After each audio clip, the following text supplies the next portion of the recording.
Get this and get it straight. Crime is a sucker's road, and those who travel it wind up in the gut of the prison of the grave. This time, a friend with millions, a myopic chemist, and a long-haired piano player, but thrown into panic because a brilliant young lady with a gun was taking a big step in the wrong direction. It happened like this. From the pen of Raymond Chandler, outstanding author of crime fiction, comes his most famous character in The Adventures of Philip Marlowe.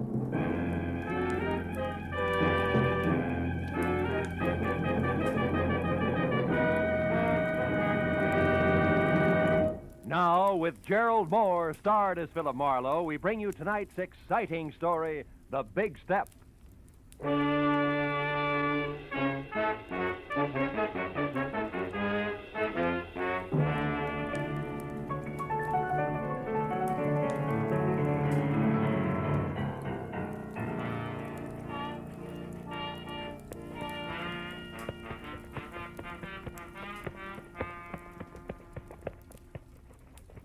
Yes, sir, Mr. Marlowe. I always figure shoes are just like faces. How's that, champ? Well, they make it old and they make it wrinkled, but they're still okay as long as they got a shine on them.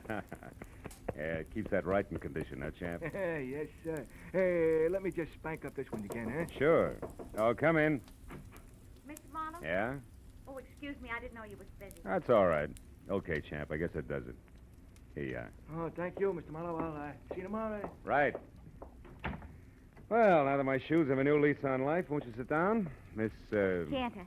Mrs. Betty Cantor. Oh. I'm a waitress at the Shelton Cafe. I need your help, Mr. Marlowe. There's something you could do for me. You free to take a case? Well, I'm free, depending on the case. What is it? Well, today, this friend of mine, Shirley Vitello, comes into the restaurant where I work. Yeah. She takes her usual table, and while she's waiting for her order, she starts reading the paper. Well, it's all quiet so far, Betty. Yeah, but just when I'm bringing in the tomato juice, it happens. She sees something in the paper that scares her. Scares her bad. What was it, Betty? Do you know? I don't know. She muttered something, and then she runs out of the place. Her face was gray like ashes. Later, I got to worrying. I called her at home, then at the lab where she works, even her husband's studio. No luck. Now, wait a minute, Betty. I don't quite get the connection. You and Shirley Vitello, I mean. Oh, I don't know we're social. We're only chummy at the restaurant. She's been eating there for years. Well, that's a basis for friendship. Well, about 6 months ago, I was in bad trouble. And Shirley came through with $200 when it seemed like more money than I'd ever seen. Yeah. It kept me and my husband together. So, you see, she means a lot to me. Yeah, I see what you mean. Well, look, Bet, what was this about a lab? Well, Shirley's a technician. She works as an assistant to a chemist named Softman. Abraham Softman, out on Melrose someplace. Mm-hmm. What about Shirley's husband? Do you know him? Gilbert? Oh, yeah. He comes in with her a lot. He's a piano composer and a real nice guy. Mm. He lives for his work. He's unknown now, but he's a real genius, Oh, Shirley sure, says. sure. She'd do anything to keep him and his music going. Yeah, well, tell me, this friend of yours saw something in a paper you said that scared her. Now, that's all you know, huh? Yeah. And I want you to find out why and help her. Here's $50, Mr. Marlowe. That's what you charge, ain't it? More or less, yeah. By the way, Mrs. Cantor, where's your ring? I sometimes take it off when I'm working. You do, huh? Yeah. Or perhaps when you hock it to raise $50? Look, Betty, I'm a careless guy. You better hold the money, huh? Oh, but Mr. Marlowe... Where do the Vitellos live? But Mr. We're Marlowe... in a hurry, Betty, remember? Where's the address? Well, it's 3140 Veteran Avenue. Mm-hmm. And in case you want it, Gilbert's studio is Benedict Canyon, 510. Thanks, Mr. Marlowe. And you call me at Empire 17087, huh?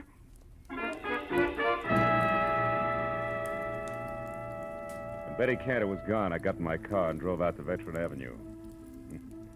You know, she was a pathetic little creature. And with a little effort, she could have that touch and glow look. Oh, well. 3140 was one of those small but neat houses that grow like mushrooms overnight on the post-war California landscape. And it was locked, dark, and quiet. I went around to the back and started on the windows. The third one opened when I tried it. I climbed in, turned on some lights, and made the grand tour, then entered in the den. The only indication that anyone had been there all day was a current issue of the L.A. Star crumpled in the wastebasket. I pulled it out and started through it. On page 5, I found the hole where a 2-column story had been clipped out. And then somebody was at the front door. I started toward it, but changed my mind at the sound of the key in the lock. And instead moved back into the den and watched. A head that belonged on a gopher wearing a battered fedora and inch-thick glasses above a fur-collared coat peeked in.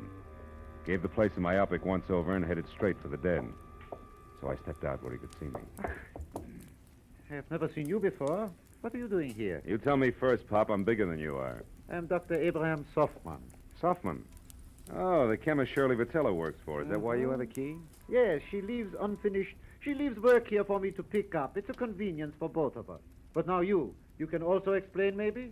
Well, a friend thinks your assistant's in trouble. I'm trying to find out. The name's Marlowe. Aha. I suspected now I'm right. What? Shirley came to the laboratory late from lunch today and very much upset. She left again soon, right in the middle of our most important crimson test. Your what? Our crimson test. Oh, yeah. Without one word to me, she left. Never does this happen before. In all the 5 years, she has been my loyal right hand. Well, tell me, what's the nature of your research, Dr. Softman? We are developing new commercial dyes. Oh, such a beautiful crimson we have now. Really? Shirley knows as much as I do about all of it. Mr. Marlowe. Was it you who opened the desk drawer there? No. I didn't notice it till now. 2 boxes of .32 caliber ammunition. 9 shells gone from the top one. She kept a gun there. I've seen it before. That's gone, too. What kind of trouble needs a gun, Mr. Marlowe? Oh, I could think of a few. And they all say we better locate Shirley, and soon. Now, look, Doc, I want to ask you... Just one moment, What? please. Maybe you will know if this means anything. I found this under her work table after she left this afternoon. Is it maybe something? I don't know. Let me see. Empty reservation envelope from Federal Airlines, L.A. to New York, departure 11:35 tonight. Made out to Ruth Britton. Ruth Britton? Who's that? Well, I don't know her, but she must be something to Shirley. Perhaps this Ruth Britton is the trouble. Well, the airline number's here. Where's the phone? It's out there in the other room, there Oh. on the table. Yeah, I got it. Hudson 28610.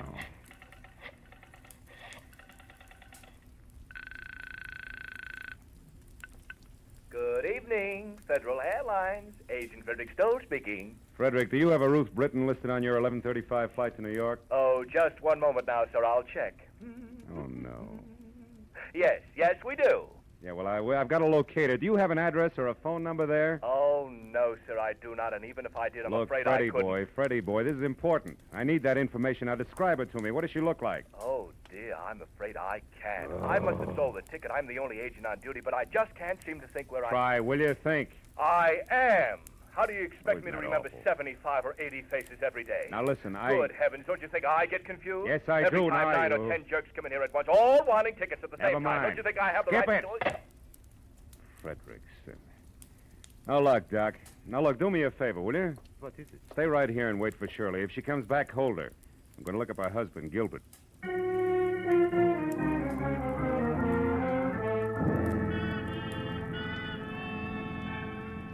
The first stop was a newsstand. I bought an L.A. Star, turned to page 5, and found that the missing story was on a man identified only as Denneker, who'd been hit by a taxi on Temple Street at 8 a.m. The only reason it rated 2 columns was that before he lapsed into unconsciousness, he told the ambulance crew from the Citizens Emergency Hospital that he knew he was going to die and wanted to clear his conscience by confessing a crime he'd committed. It ended with police standing by. I drove on into Benedict Canyon, wondering what kind of a bridge it was going to take to span the gap between a female chemist and a downtown traffic accident. I was still wondering when I got to number 510. All I could see of Gilbert Vitello's studio over the brush around it was something pseudo-Spanish that had been stuck onto a piece of vertical real estate by an optimist in the early 20s. The path had been opened from the driveway to the house, and as I walked to the door, the piano music from inside got louder, but not better. Even in the long-haired circle, that stuff needed a haircut. Hey! Hey! Vitello, break it up a minute, will you? What's the meaning of this outburst? I'm working and I won't be interrupted. Who are you? What do you want anyway? Take it easy, Mr. Vitello. My name is Easy? Marlowe. Betty Cantor sent me here because she's worried about your wife. The waitress worried about Shirley. Why? Well, she's in some kind of trouble. Have you seen her tonight? No, not since this morning, but that's not unusual. I often work late. My music is very demanding. Now, what gives that waitress the idea that Shirley's in trouble? Your wife's reaction to a newspaper story. It scared the wits out of her. About a taxi hitting a man named Dennicker mean anything to you? Dennick, Shirley worked with a fellow by that name once, I believe, but why would that story frighten her? Well, I was hoping you'd tell me. Do you have a gun? A little .32 pistol at home. Why? It's gone. See here, what's this all about? Tell me the truth and be quick about it. Oh, shut up. Answer my question. All right. My wife was shocked by that item on Dennicker. She isn't at home, she isn't at Selfman's lab, and hasn't been all afternoon. And what's more, she's got a gun. That's all I know, except for one thing. Who's Ruth Britton? She's a friend of Shirley's from the East. She's been visiting relatives out here. Why? Nothing. Maybe Shirley's got a plane reservation for her, that's all. Mr. Marlowe, if that's all you have to offer, why don't you get out of here so I can go to work? I'm quite certain if Shirley were actually in trouble, she'd come to me for help. And incidentally, tell Betty Cantor to take some vitamins or something. She's becoming a meddlesome busybody. You know, there was a quality about Gilbert Vitello that made me want to sock him on the temperament with the heavy end of his grand piano. When I started down the path to the driveway, I forgot about him. Because a pair of headlights slashed through the foliage like a giant scythe. I ran to where I could see and watched the girl in a brown suit get out of a sleek new Hudson and start toward the house. Then she saw me. She backed away, then threw me one scared look and darted into a side path like a jittery cottontail. I followed as fast as I could, but it was home ground to her, and in 20 yards I was outclassed. I lost her at the corner of a sagging shed and stopped to listen for her footsteps. I heard something else, but not in time to duck. Oh!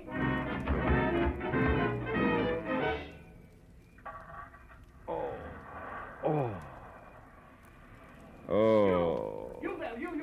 Marlowe, is that you, Marlowe? Marlowe, what happened, Marlowe? I heard a car come in with a car. Shut up. It was Shirley. She slugged me. I don't believe it. You're lying. Okay, I'm lying. For what it's worth to you, diehard, your wife isn't kidding. She told me personally with a blunt instrument. Play that knee flat, Jack.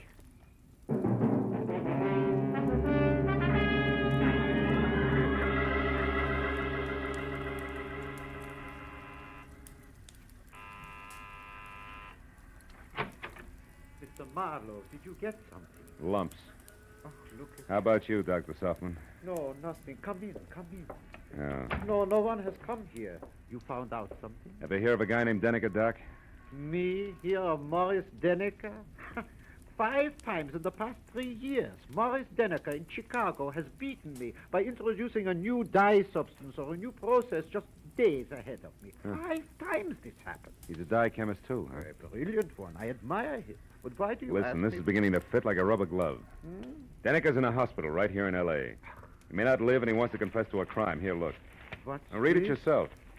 When Shirley saw that story, it threw her into a panic, and now it only figures one way.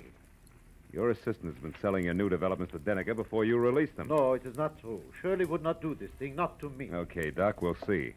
Now, look, why don't you go back to your lab and wait? I'm going to the hospital now and do some more fast addition.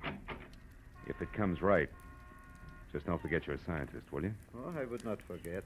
Now, you remember something, Mr. Marlowe. 2 plus 2 does not always make 4, especially when you are adding up human halves.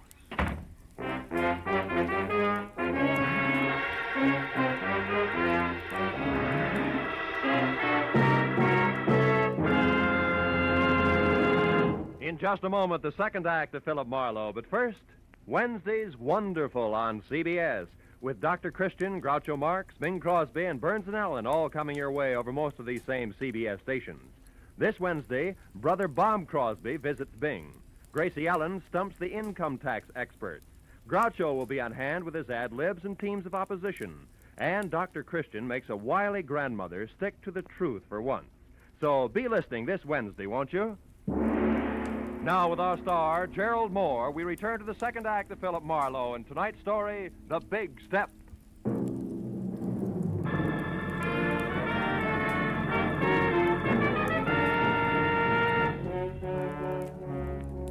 It was 20 stop-and-go minutes through the snarled early evening traffic over to the Citizens Emergency Hospital. All the way, I kept hoping that Dennicker's confession wasn't going to have anything to do with Shirley Vitello. But when I was there, standing next to Detective Lieutenant Matthews and filling him in to date, I racked that hope up under wishful thinking. Morris Dennicker had already come, too. Yeah, Marlowe, about a half hour ago. He didn't say too much. How much? Only something about this woman you mentioned, this Shirley Vitello, and Yeah? the formula for some kind of a bleaching agent. Then he went out again. Hey, look, this Vitello girl who currently adds up to something very... What does she look like? Oh, blonde, about 5'4", maybe 30. Wearing a dark brown suit, no hat? That's right. She been around? Yeah, I spotted her here in the hall about 45 minutes ago. Claimed she was a reporter, but she didn't make any small talk with the other news hands. I got a little suspicious. Just then Denica came too, so I went in there. When I came back out, she was gone.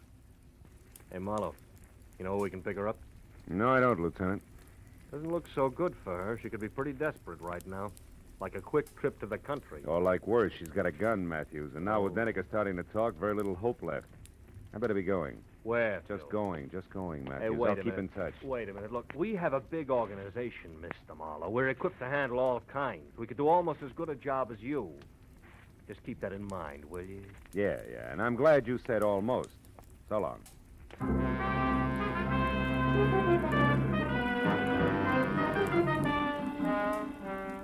I got back into my car and pointed it toward the Vitello place on Veteran Avenue again. Because I didn't know where else I could possibly pick up Shirley's trail. I felt like an uncomfortable emptiness was in the pit of my stomach. You know, like the guy who stands on a street corner and watches an ambulance intern scrape up a traffic victim. He knows he didn't have anything to do with it, but that knowledge doesn't make him feel any better. Shirley Vitello was headed for trouble, bad trouble. And the pathetic little kid, Betty Cantor, who came into my office and started the whole thing, could get hurt in the process. Well, I parked in front of the place, which from inside, a desk lamp showed a circle of light the size and color of a lemon lifesaver, and the front door was open inches, as though somebody had left in a big hurry. I walked on eggs as far as the door and nudged it. And I saw it. On a table in a far corner of the room, a note propped up against the lamp and nothing else. I started toward it. Don't move. I'm behind you, and I've got a gun. Oh, fine. 32 caliber out of the desk drawer, no doubt. No doubt. Marlowe, why are you mixing into something that's no business of yours? I'm a private detective working for your friend Betty Cantor. She's worried about you, Shirley. Marlowe, what's done is done. Betty can't help me. You can't help me. Nobody can help me. I stole Softman's work, and I sold it to Morris Denneker. I didn't count on a deathbed confession. Why'd you do it? I love my husband, and he needs money to go on with his work. No. Gilbert's in on this with you, huh? Oh, no. No, he isn't. He thought my wages were high, that's all. The note I left there on the table makes that clear. Also, Also what? it says goodbye. I love him, Marlowe. When I'm gone, he'll have enough money to carry on. Keep the studio that means so much to him. And nothing can be taken away from him. I've seen to that, legal-like. Just what do you mean, gone, Shirley? How far is gone? A long way, Marlowe.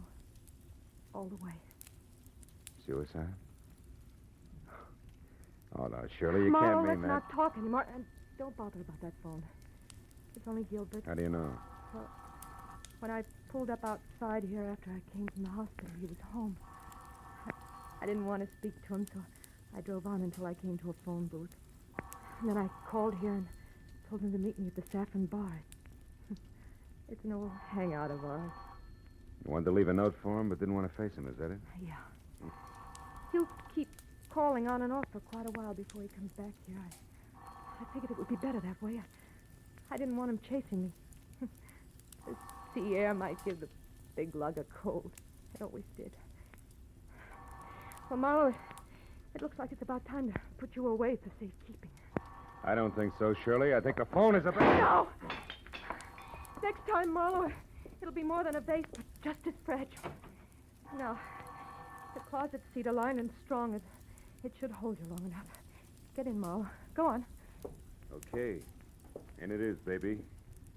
But first, What? the step you're about to take, Shirley, Yeah, I listen... know all about it. It's a big step, isn't it, Marlowe? We'll save your breath.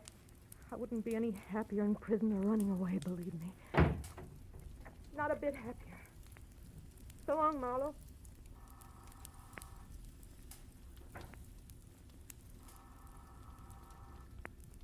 Nobody's home. Shirley Vitello was mixed up about a lot of things in life, but that doesn't include closets, because the one she put me in was strong. The lining she called cedar must have been hand-me-down armor plate from a retired battle wagon. So all in all, I was 45 minutes alternately kicking and resting while the insistent telephone marked the 5-minute intervals for me. But finally, it was the wood around the lock that gave way. I was out. Hello? Hello, sir. Who's this? Marlowe Vitello, and save your questions till you hear what I have to say. Marlowe, where's my wife? She was supposed to meet me here at the Saffron Barn. I said She's not... save it. Now listen. Your wife's out to kill herself. No, Marlowe, no! Yes, tell me, did you two have a favorite spot out near the ocean? I don't see what I that don't has... care whether you see or not. Did you or didn't you? Yes, the Redondo fishing pier below Santa Monica. Good. Now keep listening, Vitello, and do as I say. Come straight home. But, Marlowe, it surely... Do as I say, Vitello. Come back here and sit tight with fingers crossed. I'll worry about the pier. Goodbye. Second connection was broken. I picked up the phone again, dialed 116, got through to police emergency operator, and from there to Matthews, who was still at the Citizens Hospital. I told him to pick me up in a squad car and get ready for a fast 10-mile drive to the Redondo fishing pier, where Shirley Vitello was going to kill herself. Then I got outside and waited the 4 longest minutes of my life, until finally Matthews screeched up to a halt. When I piled in, we took off, siren wide open.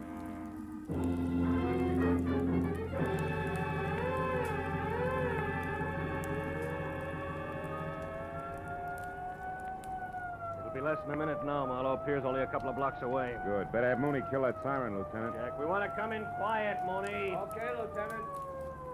Well, there she is. That tower's out on the pier. Yeah, Mooney, pull up here, will you? We don't want to scare her into something. Matthews. What? That crowd there, halfway out on the pier. There's a cop with her. Yes, so there is. You better drive right up, Mooney. Looks like we're too late, Phil.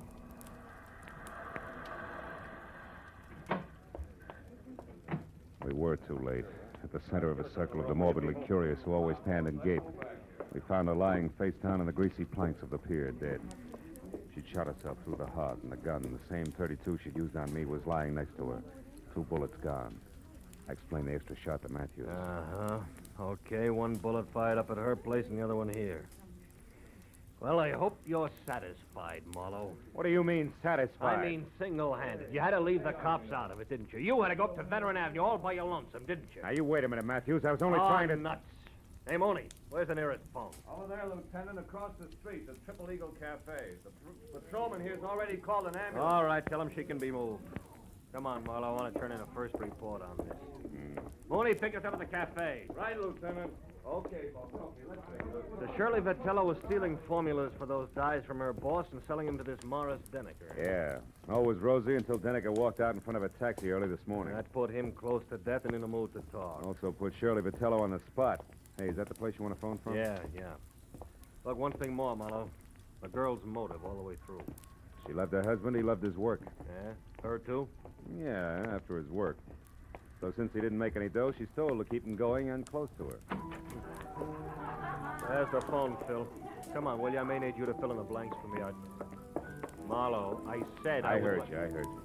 The phone can wait, Lieutenant. Come on over here. What? I want to talk to that piano player. Piano player? What about? The tricky way he has of playing Blue Skies. What? Yeah. Hey, Bud, that's all right. You got a mean left hand there. Yeah, I open in Carnegie Hall next week. Don't miss me. I'll try not to. It's just terrific what you do with that tune, you know? My own particular arrangement. Nobody else's, huh? Oh, nobody. I've been working on this arrangement for a week. That's all I wanted to know.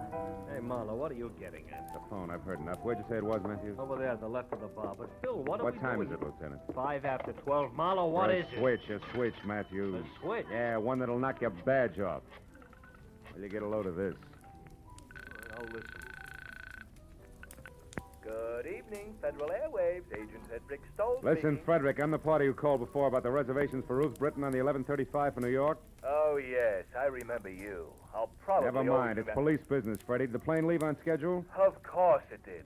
But Miss Britton didn't make it, and she didn't bother to call and cancel her reservation. Thanks. I've heard enough. So far, so good, Matthews. Yeah, which means what? The Saffron Bar in Hollywood. Which means what? Shirley Vitello didn't commit suicide, Matthews. She was murdered.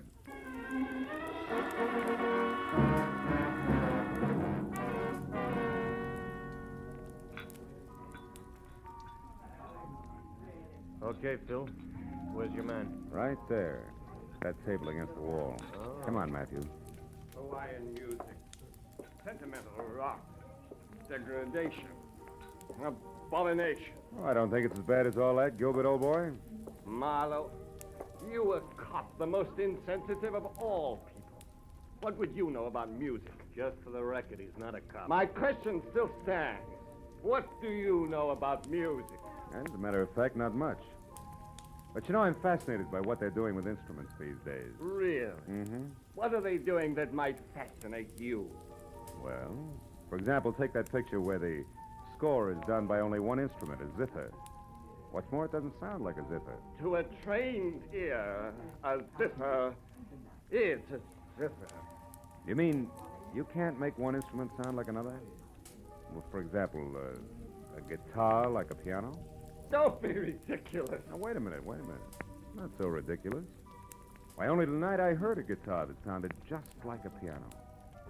Real tricky arrangement it was, too. Sounded... You're joking. Oh, no. Oh, you must have heard it, too. It was while we were talking on the telephone. The telephone? I talked to you? Sure you did. You remember? You said you were calling from here, the Saffron Bar, but the conversation was being scored by the pianist at the Triple Eagle Cafe at Redondo Beach. A real tricky arrangement in more ways than one. I didn't mean it. I didn't really want to. All right, what's the rest of it, Phil? He didn't want to quit his work and spend the rest of his life hiding in some forgotten corner of the globe. Which was her plan? Yeah. As I figure it, once Shirley knew she was finished, she decided they should both run for it. He was in on what she was doing all along. And the suicide note? That was part of her plan. Oh. Leave Puppy here and innocent with the money she got for her shenanigans. Then frame her own suicide, a trail that would lead us to the Redondo Pier, her hat and coat floating in the drink. Uh-huh. And after a couple of days of searching, we say the tide probably carried the body out to sea. Closed case. That's right. In the meantime, she's phoned in New York as Ruth Britton and is heading on from there. Hubby here to join her at a later date. Yeah, fine. Only hubby double-crossed her and shot her so he can sit tight with the money right here. That's it, Matthews. Please, give me another chance. Oh, shut up. Wipe them dry, Matthews, and take them away.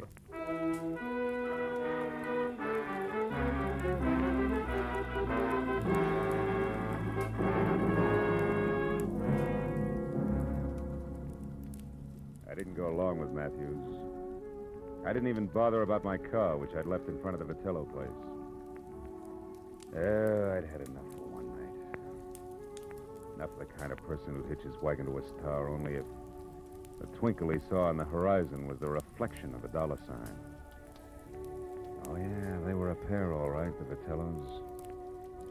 A pair who finally canceled each other out. You know what? I'm glad of it.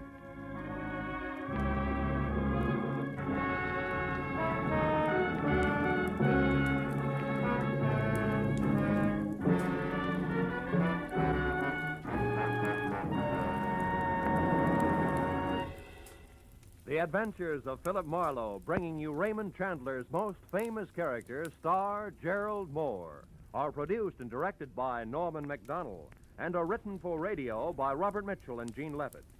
Featured in the cast were Gene Bates, Paul Dubov, Vivi Janis, Edgar Barrier, and Peter Lead. Detective Lieutenant Matthews is played by Larry Dobkin. The special music is composed and conducted by Richard Orant. Be sure and be with us again next week when Philip Marlowe says... This time I tangled with a mad Scotchman, a phony English lord, and a beautiful blonde corpse in a freight house. All because of a butler who walked on his knuckles.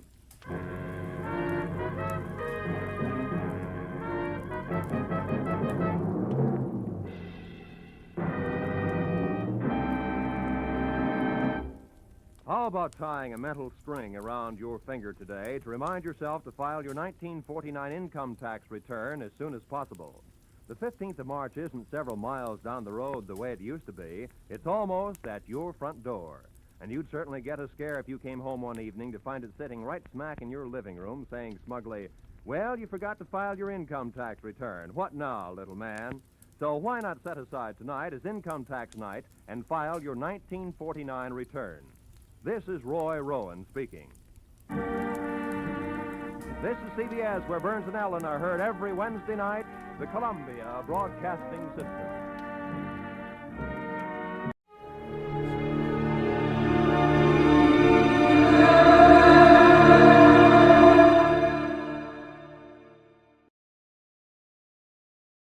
Wrigley's Spearmint Chewing Gum, the refreshing, delicious treat that gives you chewing enjoyment, presents for your listening enjoyment Edmund O'Brien as...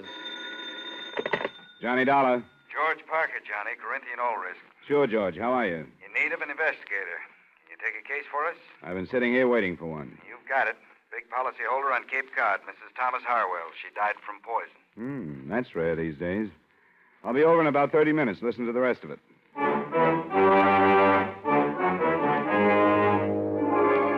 The makers of Wrigley's Spearmint Chewing Gum bring you Edmund O'Brien in a transcribed adventure of the man with the action-packed expense account, America's fabulous freelance insurance investigator. Yours truly, Johnny Dollar.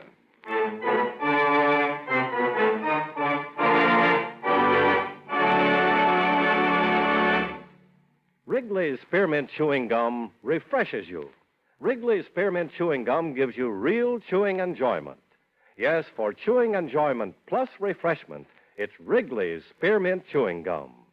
The lively, delicious flavor of Wrigley's Spearmint cools your mouth, helps keep your throat moist, and gives you a nice little lift. The good, smooth chewing of Wrigley's Spearmint helps keep you feeling fresh and alert, adds enjoyment to whatever you're doing. So for chewing enjoyment plus refreshment, treat yourself often to Wrigley's Spearmint Chewing Gum. Healthful, refreshing, delicious.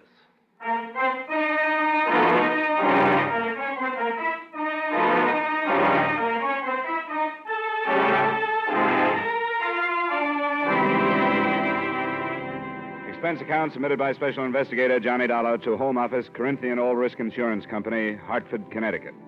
The following is an accounting of expenditures during my investigation of the Amelia Harwell matter.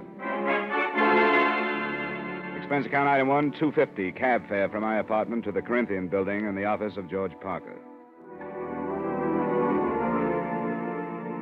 Well, first, do you know the Harwell name? Are they the textile people? That's right. Strange sort of family. Fortune was built by the deceased father.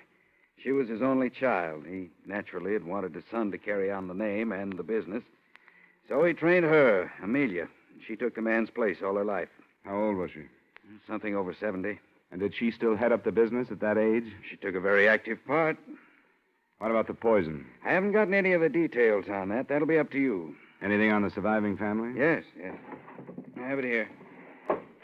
A husband, Thomas, a daughter, Maxine, and a son, Dexter. Here, you keep it. Got the ages and all. Thanks. From what I can gather, she was an extremely domineering woman. Ran her household like a factory. There must have been very little warmth toward her. Then, when you consider the fortune she's leaving and the insurance... How much did she carry? Too much. $150,000 for the family and over $200,000 with the corporation as beneficiary. That kind of money, you should have hired me earlier as a bodyguard. Expense account item 2, $40, car rental, and $22 fuel and incidentals between Hartford and the Harwell estate on the eastern shore of the Cape near South Wellfleet.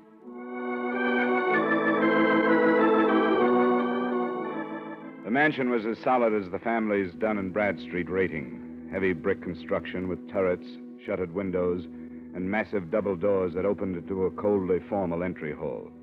The widower, Thomas, as might have been expected, was the rabbit type. Pinch glasses, high-stuffed collar with string tie and sparse hair. I was announced to him in the library where, from the wall, a life-size portrait of Mrs. Harwell seemed to be keeping an eye on the proceedings. Well, how do you do, Mr. Dollar? It's nice of you to see me, Mr. Harwell.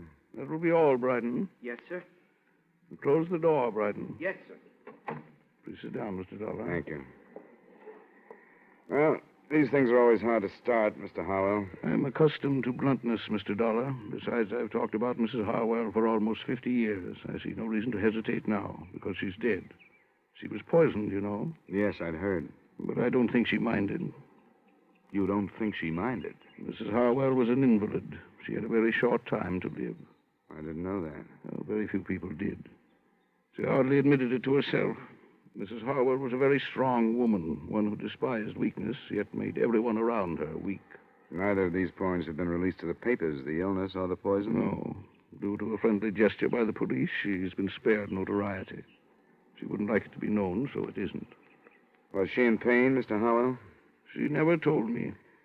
Do you think she could have taken the poison herself? I hardly think so. That would have been an admission of defeat. I see. Do you have any idea how she could have gotten the poison, then? You're asking me if I suspect the children, and you're finding it difficult to do so. Is that correct? It's hardly a pleasant thing to bring up.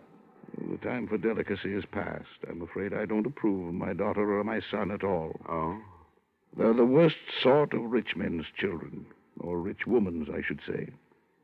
I was never allowed to be their father. All they've had is a mother. They have no gumption, no ambition. They've been overly educated and have developed nothing but insatiable lusts for their mother's money. And it's too late to change them. Without it, they could not exist. I understand they live here. They do. I shall have Brighton call them to the drawing room if you wish. That won't be necessary right now. What about the servants? Well, there are 8. Mrs. Harwell settled a small amount on each, but unfortunately they are above suspicion. They're common people, and as a result, good. Did Mrs. Harwell have a nurse? She wouldn't hear of it. Well, certainly a doctor, then. Yes, Dr. Stevens in the village. Thanks, Mr. Harwell. I won't take up any more of your time. You're welcome any time, Mr. Dollar. Please give Dr. Stevens my regards.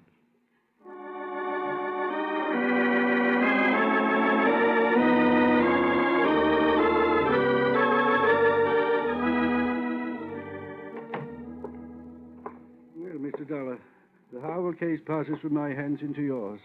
I wish you more success than I've had. Thanks, Doctor. Amelia was not only a hopeless cancer victim, but she was a stubborn old fool. I could have saved her life with surgery 3 years ago, but I made the mistake of advising her, and advice was something she could not accept. You've been friendly with them that long? I've tended them longer than that, but friendly is hardly the word. I brought each of their children into the world, but have yet to use the given names of any of them, in their presence, that is. Well, I'm glad to talk to somebody like you. I found talking to the old man a little rough.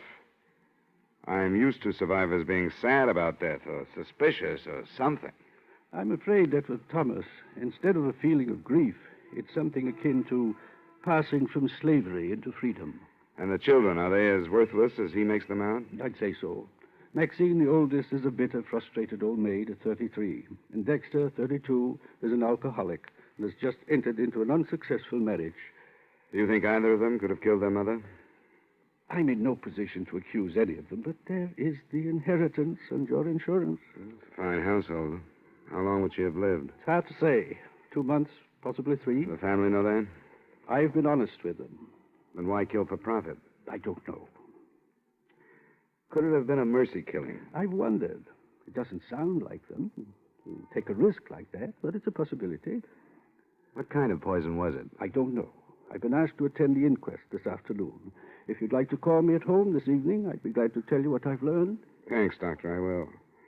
So far, except for lining the family up and accusing them one by one, I can't seem to map out a move. What about this marriage you mentioned? Dexter's? I don't know much about it.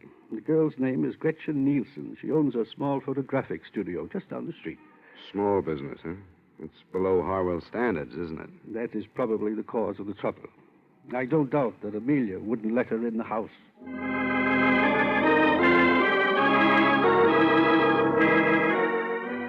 Through the plate glass window of her studio, Gretchen Nielsen looked like a girl anyone would enjoy having around the house. She lived up to her Nordic name, fine straight features, warm blue eyes, and a look of strength about her. I got her home address and knocked at the door of her small house 15 minutes after she arrived home that evening.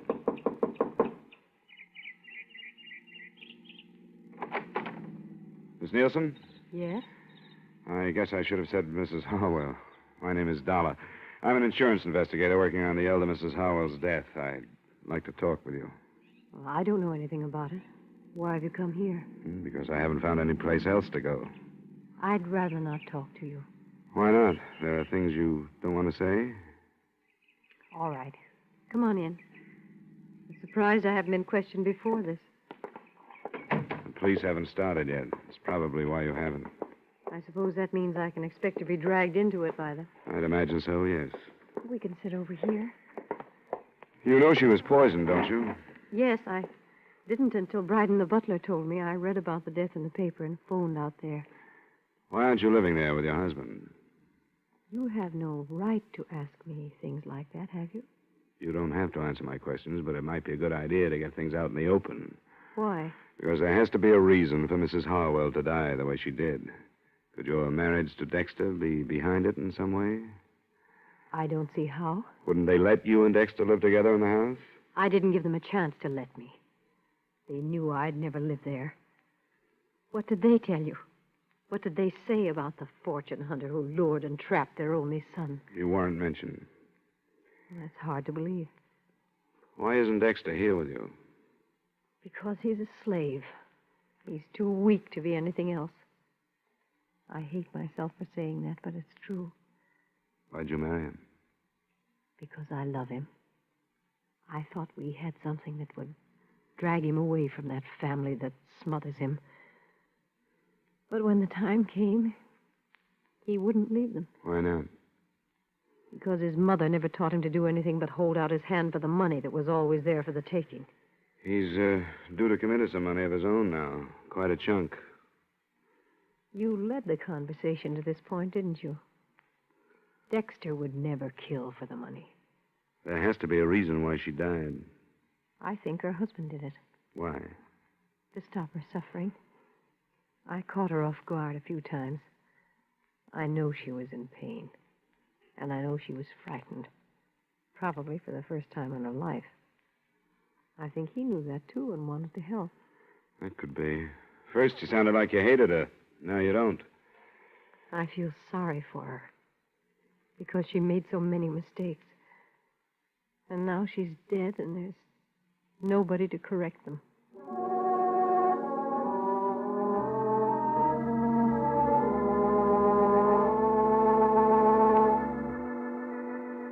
I didn't string out my meeting with Gretchen Harwell and May Nielsen. I left, went to my hotel, and at 7 phoned Dr. Stevens. His report on the inquest brought out, among other things that didn't seem important at the time, this point. The cause of death was a non-alkaloid poison, administered in suicide or by person or persons unknown.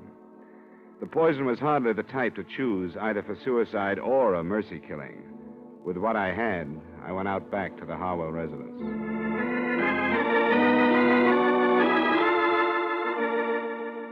I'm sorry, sir. Mr. Harwell has retired. Is the rest of the family up? Yes, sir. I wonder if you'd tell them that I'd like to see them. Very well, sir. If you'll wait in the library, I'll tell them you're here.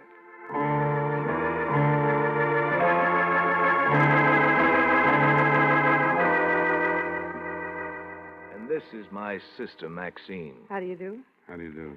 Now, what do you want? I understand both of you were here the night your mother died. Yes. Yes, that's right. I've just gotten the verdict of the inquest. The poison that killed her was not a pleasant one. Did any of you hear any sound shortly before your mother was discovered dead? I didn't, and I found her. I went in to bid her good night. I didn't hear anything. I was in my room. Where's that? Just down the hall from Mother's. What's the meaning of this anyway? The point is that your mother would have cried out. The poison would have been... What's that? It's Father. He's in his room. Something's wrong. I'm going up to see. I went with him. We found Mr. Harwell in bed, clawing at his throat and staring at the ceiling. When I bent over him, he moved a hand towards a glass of water on the bedside table. I picked it up and smelled it. I'm no chemist, but I didn't need to be to know that he'd been poisoned.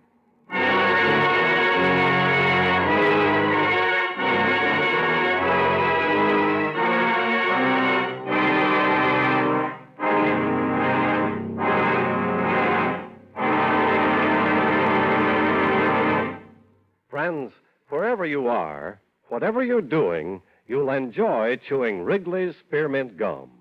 Chew Wrigley's Spearmint while you're working. The lively, full-bodied flavor of Wrigley's Spearmint gives you a refreshing little lift. The smooth, pleasant chewing of Wrigley's Spearmint Gum helps keep you feeling relaxed and satisfied. Makes your job seem easier. Chew Wrigley's Spearmint Gum in your home, when you're out walking or driving, when you're enjoying outdoor sports and other activities. Wrigley's Spearmint Gum tastes good anytime, and the natural chewing aids digestion and helps keep your teeth bright and attractive. Yes, wherever you are, whatever you're doing, you'll enjoy chewing Wrigley's Spearmint Chewing Gum. Healthful, refreshing, delicious.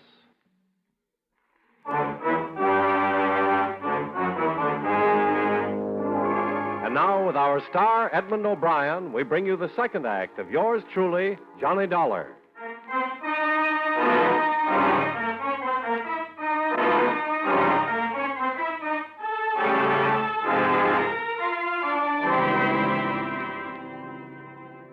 I tried to read something in the expressions of the son and the daughter as we stood for a moment around their father's bed. There wasn't much in them. No surprise, no fear, no satisfaction. Maxine looked a little embarrassed and left to phone Dr. Stevens. Dexter looked a little vague and said he thought he knew where a medical book was. I was left alone with Thomas Harwell. I'm all right. I'm all right. Call them back, Mr. Dollar. I'm all right. I won't die. Of course you won't. I'm all right. How much water did you drink? Not very much. I was so thirsty, too. But I think I smelled it. I only sipped. I felt a terrible burning in my throat. I could hardly breathe. Who would do this to me? I was hoping you could tell me, Mr. Harwell. We won't talk about it now. Dr. Stevens is coming out to have a look at you. I'm glad he's been called. He's my friend. Anything I can do for you in the meantime? No, thank you. I'm going to be all right. I'm not ready to follow Amelia. I'm not ready yet.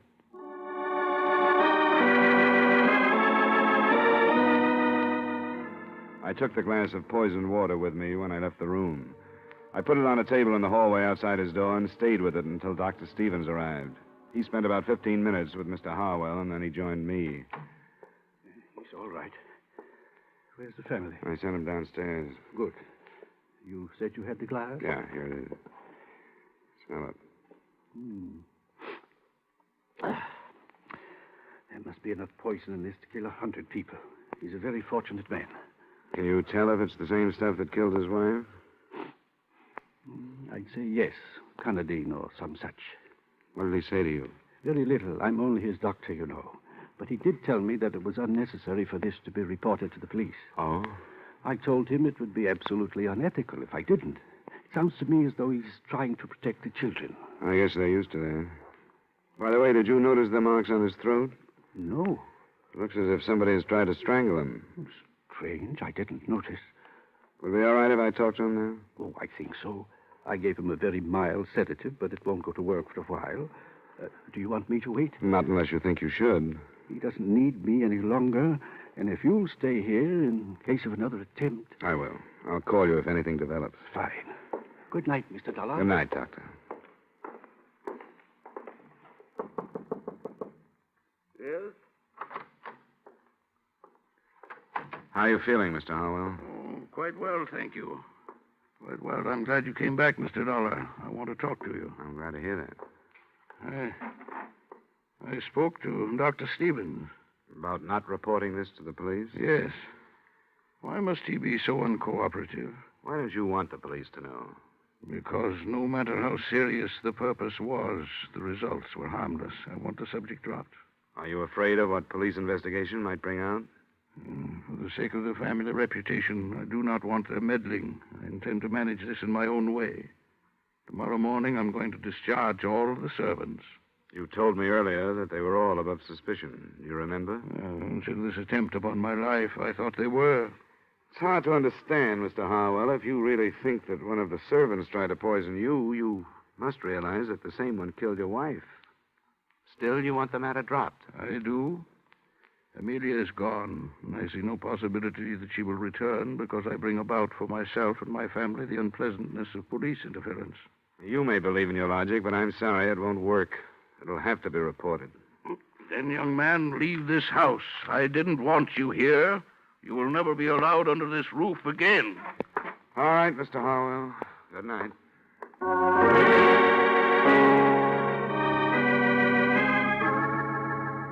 I picked up my glass of evidence again and started downstairs. When I got to the entry hall, I heard voices and looked into the library to see the children, Maxine and Dexter. Their conversation had ended by the time I walked in. How is he? He's all right. Back to normal. What are you doing with that glass?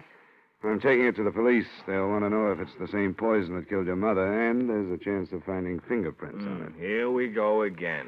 Your father didn't want me to take it to the police. Why shouldn't he want to report that somebody tried to kill him? You think he's afraid that one of us did it? Is that what... Kill him. You think he's afraid that one of us did it? Is that what you mean? Well, it's come to mind. Get out of here, Dollar. I don't have to listen to this. Wait, Dexter, wait a minute. That's what he thinks. The police are going to, too. Then I'll listen to them. It's their business, but not his. I don't have anything to be afraid of. I didn't keep a 3-month-old marriage secret like you wanted me to. Dexter. And I didn't break the news to her by telling her that she was going to be a grandmother like you wanted me to. You think everything's wrong. Dexter, shut up. You're drunk. Well, let him accuse you. I'm not going to listen to him. I'm going to bed. He drinks too much. Is what he said true? About the baby? Yes, it's true. And he's living here? Obviously. I met his wife. She seems to deserve better. Yes, she does. Dexter was here waiting for Mother to die. Because he knew she'd disinherit him if he moved out. And now, neither one of us had better say any more until we get legal counsel.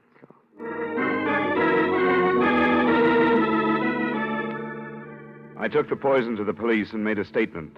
Then I went back to my hotel. 2 or 3 phone calls to Gretchen Harwell got no answer, so the next morning I found her at a studio before the day's work began. What are you doing here? I tried to reach you last night and couldn't. What do you want? Somebody tried to poison Mr. Harwell. Oh, he's all right. Yes, I phoned you a number of times last night, but there was no answer. I was out. I stayed with a girlfriend. And you left a few things unsaid the last time we talked. Didn't you? You found out about the baby. Yeah. And you've come to congratulate me. How nice. I've been simply swamped with congratulations. Please, this has to be straightened out, and everything that's held back makes it harder. What does the baby have to do with it? Well, it makes a motive stronger than ever for Dexter. He wouldn't kill his mother. I was told he'd be disinherited if he left the family manse because of the marriage you kept secret. Where did you hear that? Came out last night. He didn't kill his mother. How about trying to kill his father? No. He was trying to help us. The father? Doesn't sound quite right. I know it doesn't, but it's true. Dexter didn't even realize it, but I did, and I tried to explain it to him. Mr. Harwell had never done anything in his life, but he tried to help us. Why? Because when he married her, he must have had a personality. His mother didn't approve of Dexter and me, but I think his father did. You didn't keep it a secret from him? For a little while. Until I insisted that we tell him. And he kept it from Amelia. Do you know why? Because she was the dictator. When she was sick, she was worse. She'd think Dexter had waited until she was helpless before marrying the girl he wanted to. But she found out and was poisoned before she could do anything like dropping Dexter from her will. I don't care. I don't care. I'll even say that Dexter did have reason to kill his mother. But he never would. And not his father. You aren't trying to protect him, are you? Of course I'm not. I don't care how much I love him. I wouldn't want him if he were a murderer.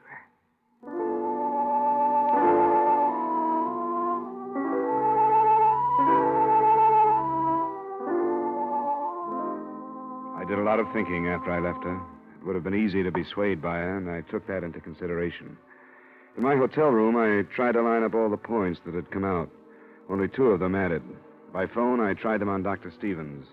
He was more agreeable than I'd expected him to be. It was just before noon the next day when once more I walked through the Harwells' front door. In here, sir. They're waiting for lunch. Mr. Dollar. Well, that will be all, Bryden. Yes, sir. Mr. Dollar, I thought I told you not to enter this house again. You did, Mr. Harwell. But I thought the fact that I might save one of your children from a murder trial might make a difference. Which one, if I may ask? Dexter. But I don't understand. I think we've had enough of this, Mr. Dollar. My family has been quite upset since you've arrived. I think we've had enough, too, Mr. Harwell. I wonder if I could talk to you in private. Who are you to ask that? No, Dexter, I think I agree with him. Please leave. But, Father, I You feel... too, Maxine. All right, Dad. Come on, Dexter. Sure.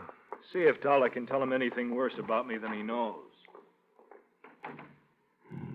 Well, Mr. Dollar. You wouldn't like to see Dexter charged with the murder of your wife, would you? Of course I wouldn't. The police are ready to do it. And they've got a good case. You didn't think of that, did you? I beg your pardon? You didn't realize that you might set up a situation that would jeopardize your son. I don't think I understand. I think you do. You killed your wife, didn't you? I? You filled a glass of water last night to throw off suspicion and to get rid of the evidence at the same time. Mr. Dollar. If you didn't, Dexter is going to be brought to trial. I can promise you that. I saw the charges being drawn. They have everything against him, except 2 or 3 things. Oh, what are they? Something that was hidden behind those tall collars of yours. Scratches on your neck. Another thing that came out at the inquest. Bits of flesh under your wife's fingernails. And the fact that your children didn't hear anything the night she died. They all go together. You struggled to keep her quiet, and she scratched you. You're a very observing young man, aren't you? Not necessarily, but certain things add up. Am I right? I could hardly deny it now. Yes. It made such a little difference to Amelia, though I don't imagine the officials take that into consideration. They seldom do. But it made such a great difference in Gretchen's child. I've made many mistakes with my own children through deference to my wife. I'd hoped that I could help my grandchildren through strength. Strength enough to do what I have done. You were helping Dexter, too? No, helping the child through Dexter. I had hoped that Amelia, when she knew that a life was being given while hers was being taken, would be glad and approve, but she didn't. She asked for a lawyer so that she could change her will. Then I knew what I had to do. I'm sorry, Mr. Harwell. There are many things to regret, Mr. Dollar, many things. But hastening my wife's death is not among them. Her life was decayed. The life she did not want that I did want. So fresh and new that it doesn't even know what hope or helplessness can be. Forgive me, Amelia. Amelia. Forgive me.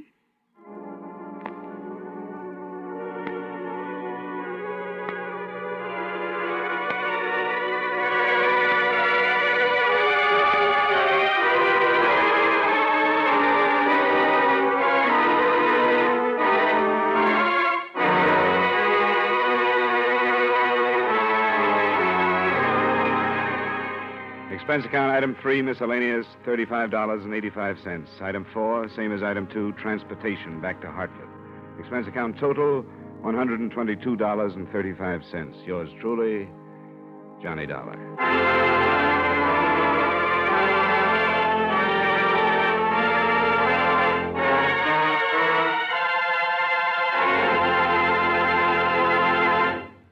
Remember, friends, Wrigley's Spearmint Chewing Gum refreshes you. Wrigley's Spearmint Chewing Gum gives you real chewing enjoyment.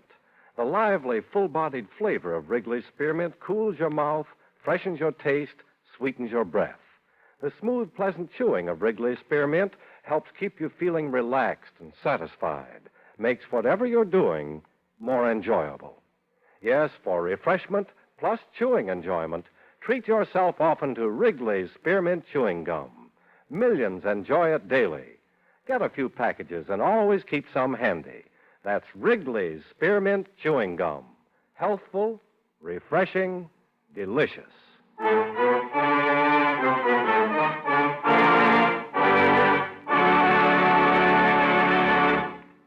Yours truly, Johnny Dollar, brought to you by Wrigley's Spearmint Chewing Gum, stars Edmund O'Brien in the title role and is written by Gil Dowd with music by Eddie Dunstetter. Edmund O'Brien can soon be seen starring in the Paramount Pictures production, The Turning Point. Featured in tonight's cast were Victor Perrin, John McIntyre, Herb Butterfield, Jeanette Nolan, Virginia Gregg, and Peter Leeds. Yours truly, Johnny Dollar, is transcribed in Hollywood by Jaime Del Valle.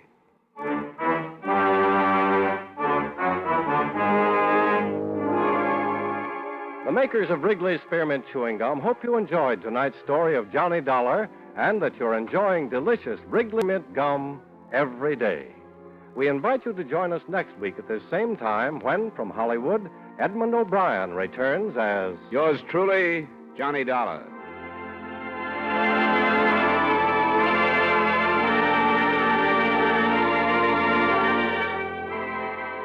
This is the CBS Radio Network.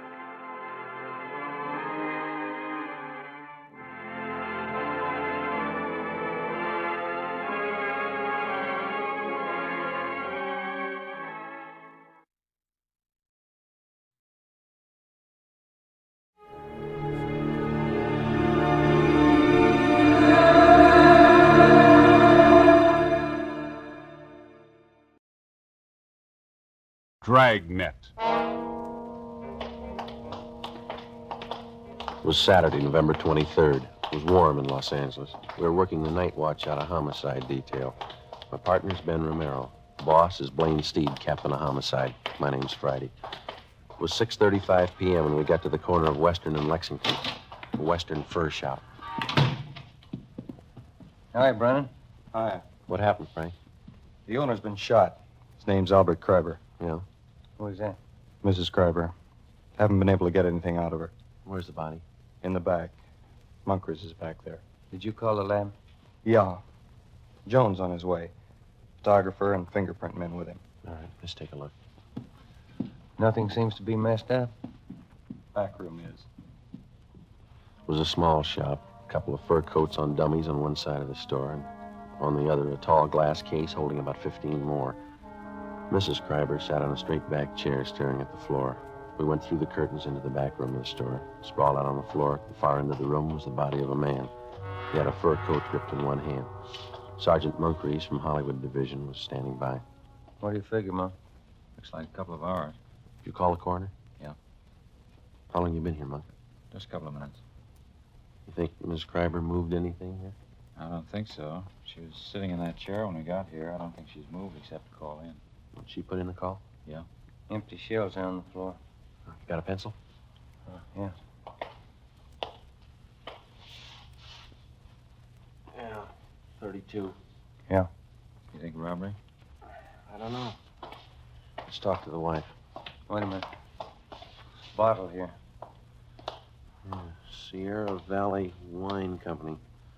World's finest muscatel. 27 cents a pint. Nobody touched this, did they? No, I've been here. No. Okay, let's get out front. Anything in the customer files, Brennan? Not so far. Have you tried to talk to Miss Kreiber again? No, pretty bad. Well, let's give it a try. Miss Kreiber? I'm Sergeant Friday. This is Sergeant Romero. We'd like to talk to you if we could. We know how you must feel, but there are a few questions that we have to ask you. Did you telephone the police? We have to know how it happened, Miss Kreiber.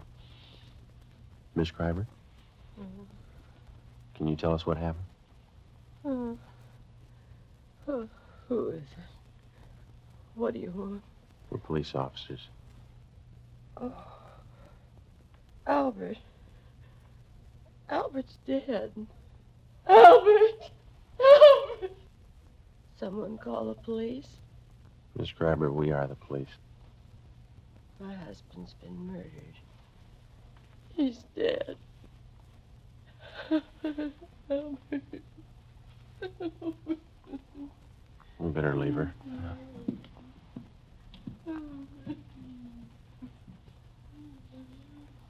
Friday. Here's something I found in the customer file. Mm-hmm. Miss Terry Shepard, 10113 Normandy, apartment 3. What about it? She took a coat out that was in storage. Took it out today. We'll check her out when we're finished here. Thanks. Looks like the only hot receipt in the file. Hi, Lee. Joe, again? In the back room. What is it? Killing. Moncrief will show you. Okay, that's all. Think we ought to try the wife again? We can try. Miss Kreiber, can we do anything for you?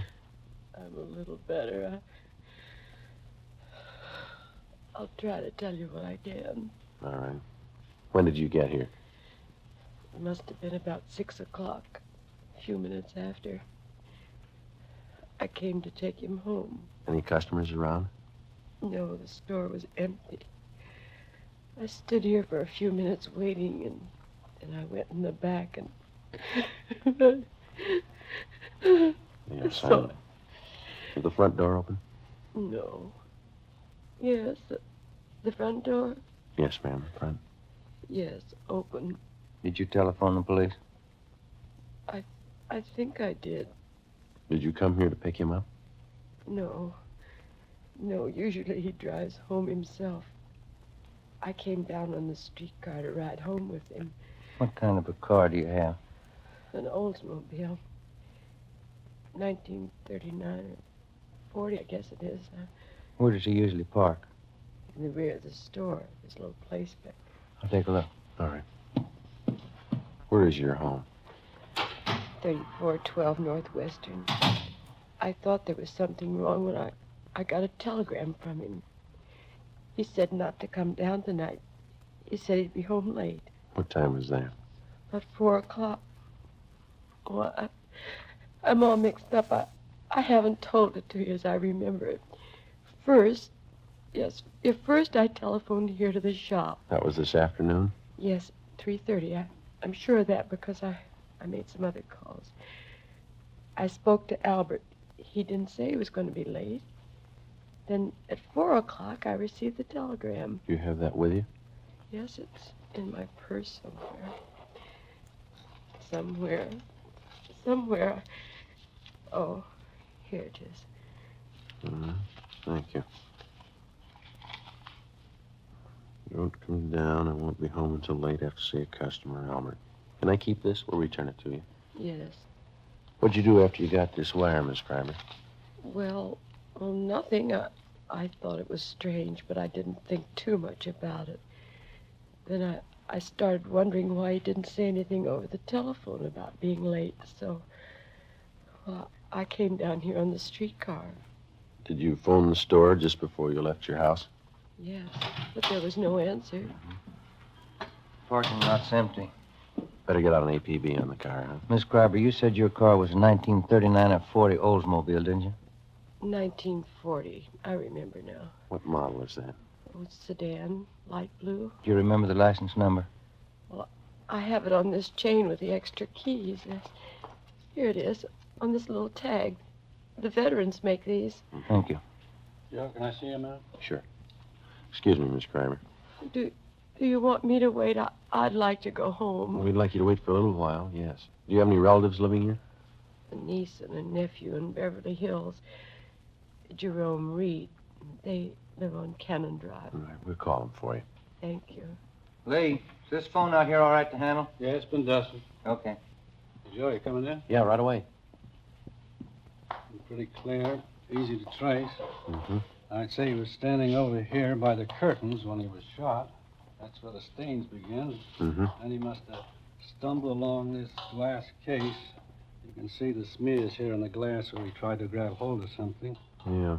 And I guess he caught hold of that fur coat and pulled it down with him. Mm-hmm. Then he stumbled and bumped up against this coat rack, fell through that and up against the safe. How many times was he hit? 6 empty casings on the floor. Looks like 4 through-and-through wounds. 32, huh? That's right. The wife know if anything's missing? Yeah, she's in pretty bad shape. It looks to me like somebody took his wristwatch and a ring from his left hand. If he had a billfold, that's gone.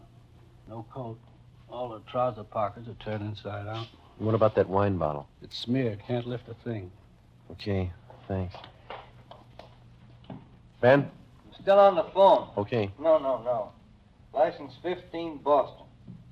6707. No, 707. Yeah. Driver might be on. Hang on a minute, Wallace. What? Now, give that DMV, will you? Save another call. Miss Schreiber, did your husband have a wallet? Yes, brown alligator. Did he keep his identification in it? Yes. Did he carry much cash? No, just a few dollars. He was always afraid of holdups. Thank you. You want to give that to him, Ben? Yeah, okay. Hey, Wallace, suspect might have a brown alligator wallet with identification cards of Albert Kreiber. Yeah, that's C-R-I-B, Boston, B, Boston, E-R. 3412 Northwestern Avenue. Yeah. Yeah, okay. Yeah, bye. Joe?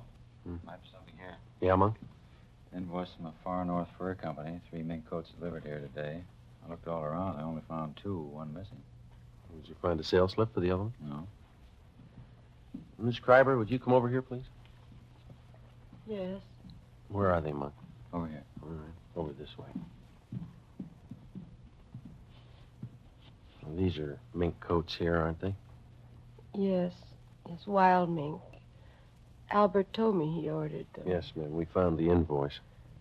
He ordered 3. There are only 2 here. Do you know anything about any of his customers? No, I don't. I never met any of them.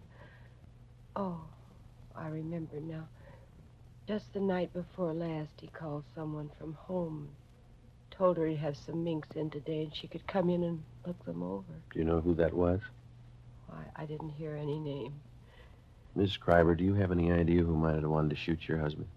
No, none at all. He was friendly with everyone. Everybody liked Albert. He didn't run around. He was either working or at home. Did he drink? Not at all. No, I mean beer, a little wine, maybe? No, he never touched anything. All right, thank you. Brennan, do you see that Miss Kreiber gets to her nephews? Right away. Thank you. Might as well go, Ben. Yeah. We can talk to some of the neighbors. 6 shots fired. Wonder why nobody heard him. Pretty heavy traffic outside, huh? Somebody wanted a mink coat pretty bad. Coat like that costs quite a bit, doesn't it? This one's going to come a little high, yeah.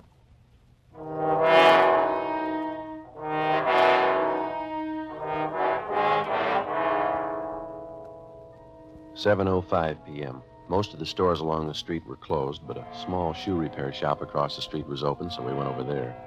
On the window was one word, Pete's, and a picture of a shoe. Sitting in the window was a small, dark man wearing a leather apron. He was working on a pair of shoes. Hello. We're police officers. I see you drive up across the street. Are you Pete? Sure. What happens to Mr. Kreiber? He's robbed? No, he was killed. No. Shot? I do not hear anything. Have you been sitting in your window all afternoon? Oh, most all the time. You see, I have machinery here. I advertise that way. People watch me. Mm-hmm. Do you remember seeing anybody going into Mr. Kreiber's this afternoon? 2, 3 long black cars. Uh-huh. Anybody else? Some. Were they women? Officer, they are all women. I see. Did any of them walk out with a new fur coat? They're all done. I do not see all of them, I guess, but I see 2. Can you describe them?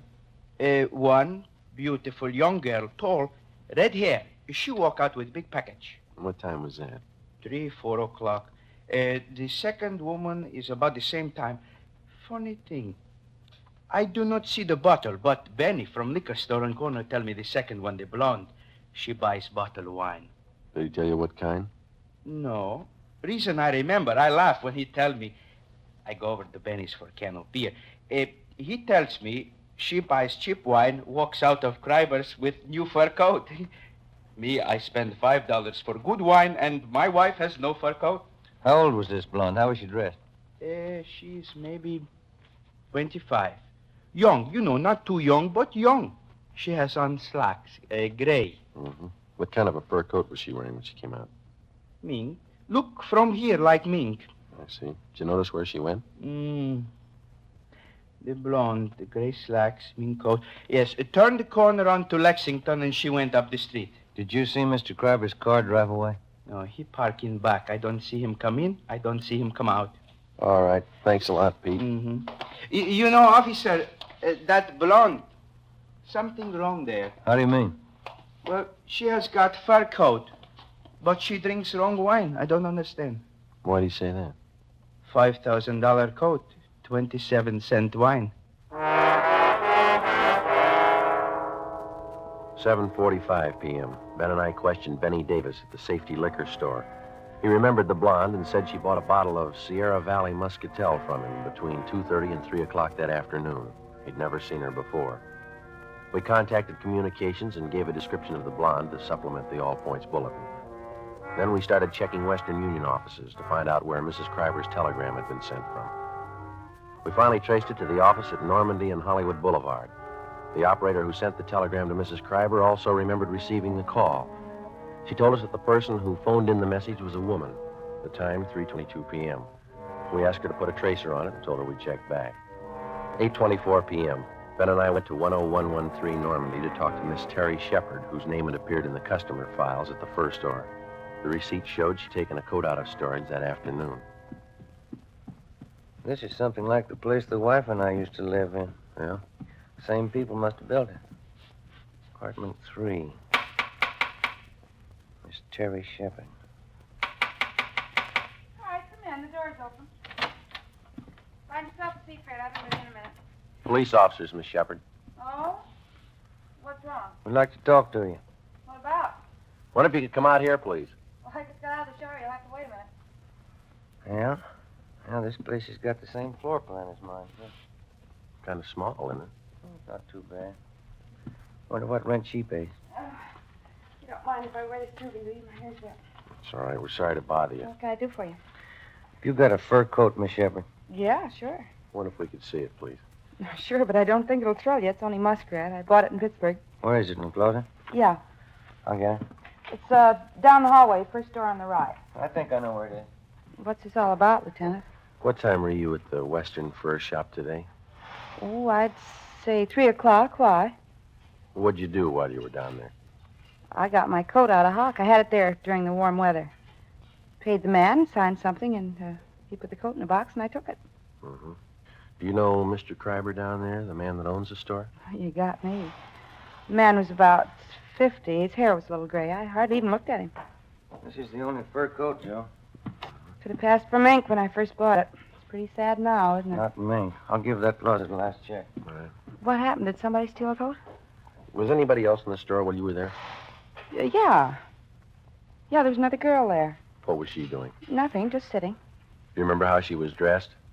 Oh, she was wearing a gray suit. Slacks. Blonde. Her face wasn't much, but she had a neat little figure. Do you remember anything else about her? Well, I didn't pay that much attention. Anything else in there, Ben? Not a thing, Joe. Maybe I'd better take this towel off my head.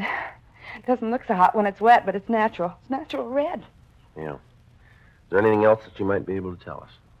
I think that's about all. I gave the man my claim check and the money, and he got the coat and put it in a box and gave me a receipt. Mm-hmm. Nothing else? No. Well, when I got the receipt, I saw the blonde walk over and pick up the telephone. I was just leaving then. Did you hear any of the conversation? She asked for Western Union.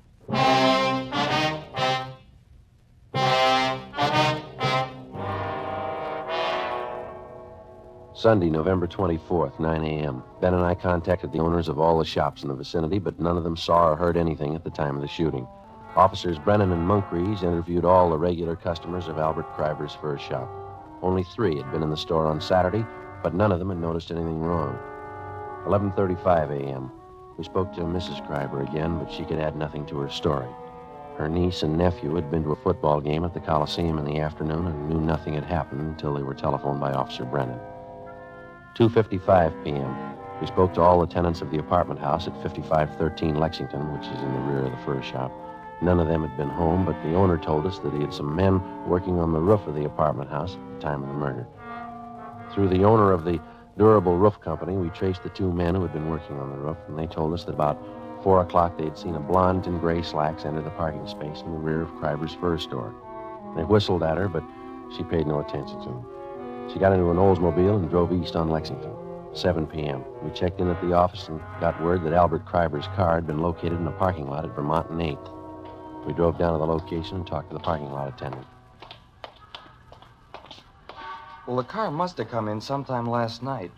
It probably came in the back way, because I don't remember it coming in, and it doesn't have our lot tag on it. Did you work all last night? No, I finished at midnight and started at 10 this morning. I kept waiting for somebody to claim this thing, and after supper, I figured it might be stolen, so I phoned the police. It's been sitting here all that time. Are there any keys in it? No, sir. There weren't last night either. Have you ever seen this particular car before? No, sir.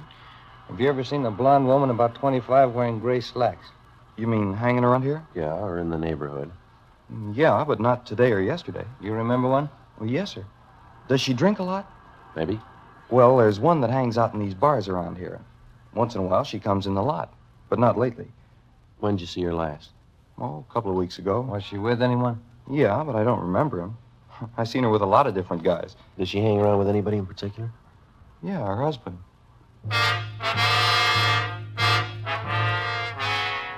Before leaving the parking lot, we pulled the rotor out of the distributor so that nobody could drive the car away. 8:12 p.m. We called Homicide and asked for more men to canvass the bars in the neighborhood. Ben and I staked out on the car. We sat in our car across the bars in the neighborhood. Ben and I staked out on the car. We sat in our car across the street from the parking lot until midnight. Nobody showed up to claim the car. The streets were almost empty. Our only chance was that the blonde lived in the neighborhood or was in a bar and would sooner or later try to claim the car. 1:53 a.m. What rent do you suppose that Shepherd girl pays? You got me. 75? I don't know. I bet I pay more than she does. Is that Munkry's? Yeah. Hi, Monk. Hi. Let's take a look up the street. See that couple? Where? Coming this way. Blonde, gray slacks, fur coat. She's pretty drunk. Where'd you spot her? Turned the corner from Olympic. They've been looking in parking lots. Monk, there's a rear entrance to this lot off the alley. Do you want to cover that? Yeah. Thank you. You see him all right? That's it. Where'd they walk under that light? Yeah. Pretty drunk. Looks like the same kind of coat, isn't it? Yeah. They're stopping. Looking for another parking lot, I guess. Sierra Valley Wine. World's finest muscatel. And going into the parking lot. She's not carrying a purse.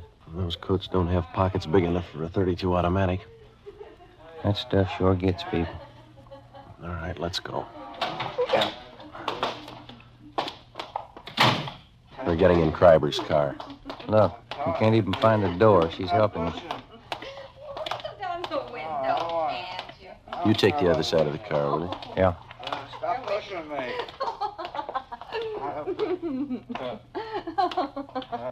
Who are you? Police officers. Can I see your driver's license, please? I ain't got a driver's license. What's going on? What's your name? Betty Moore. What's it to you? The registration slip on the steering column says Albert Kreiber. What's the matter with this car, anyway? Who's Albert Kreiber? Oh, I know who he is. This guy here. Who is this man? Huh? What do you say? He's a friend. That satisfy you? Yeah, I'm a friend.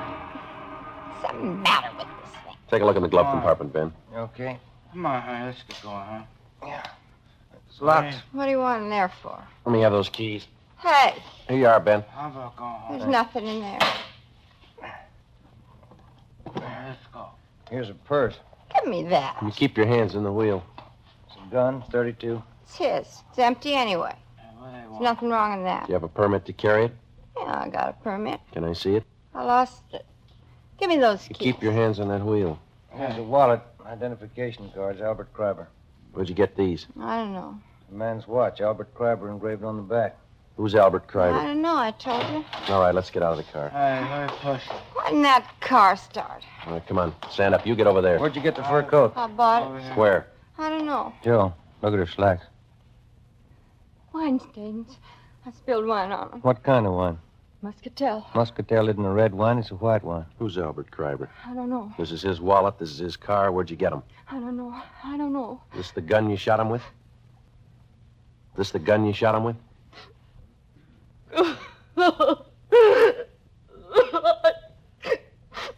I was going out with him. He said he'd give me a fur coat. He promised me a watch, and he never gave me one. And then we sent a telegram to his wife and everything.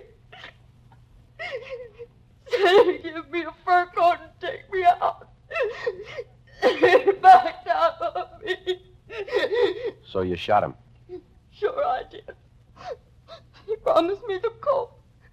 He said I could have any coat in the shop.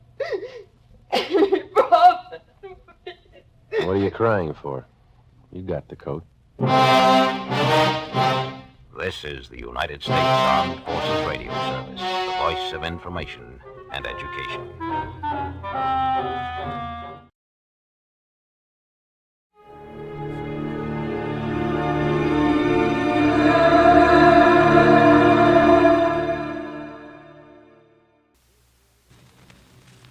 Here's another in NBC's great parade of new shows.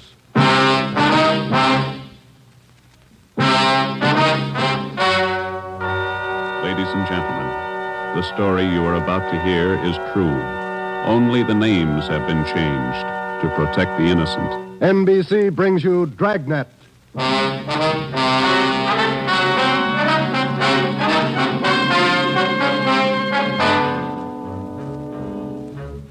You're a detective sergeant. You're assigned to homicide.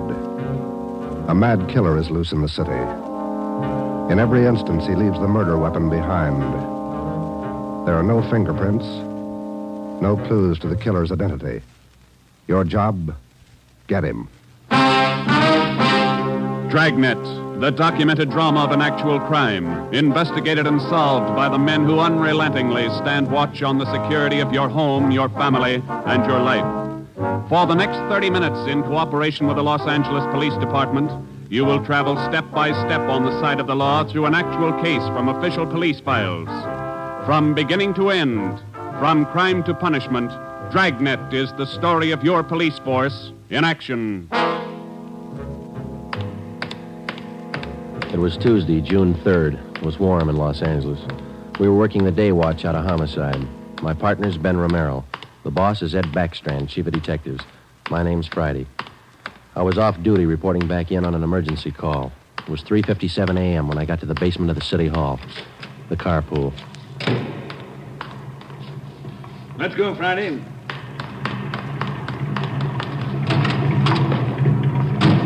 Sorry to call you back in. Couldn't be helped. All right, Ben. Okay, Skipper.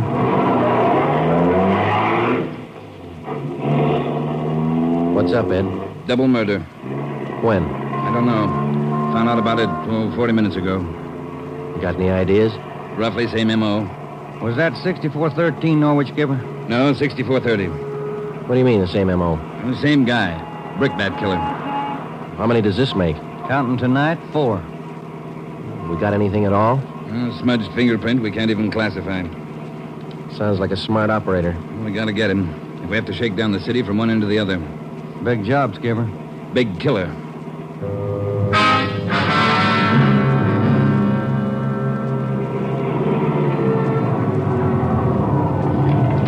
At 4:26 a.m., we pulled up in front of 6430 Norwich Drive, a small group of bungalow apartments facing on an oval-shaped garden court. 2 uniformed officers were stationed at the door to the apartment. Hi, Chief. Hiya, fellas. We went inside. Wellberg from Homicide was waiting for us. This way. In here.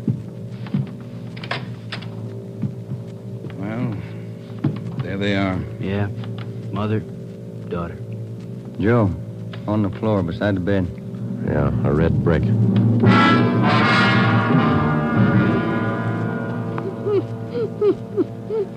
Miss Hafters, we know how you must feel about all this, but would you please try to answer a few more questions for us?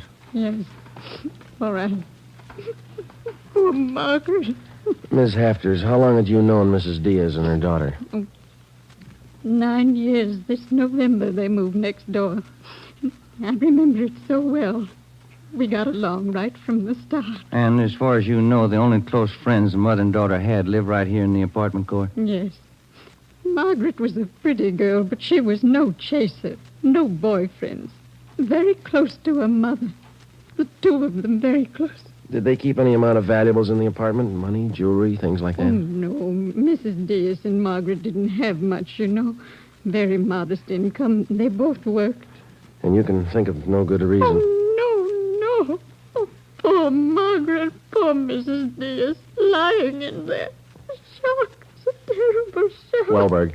Yes, Sergeant. Would you show Ms. Hafters back to her apartment? Sure, Sergeant. Thank you, Miss Hafters. We appreciate it. Yes, thank you. Poor Margaret.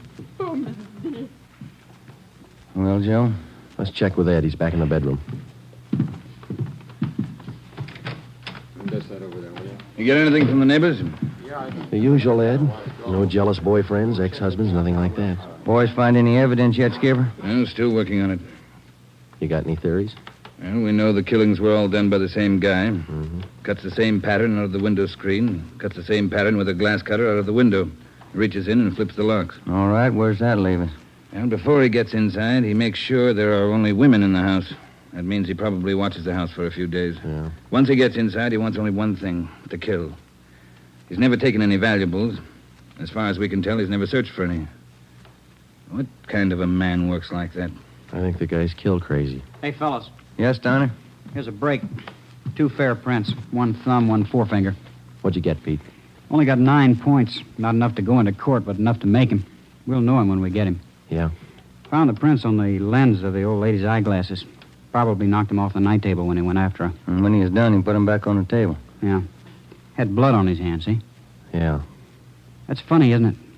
Why would he go to the trouble of picking up the woman's glasses after he killed her? We'll ask him when we find him.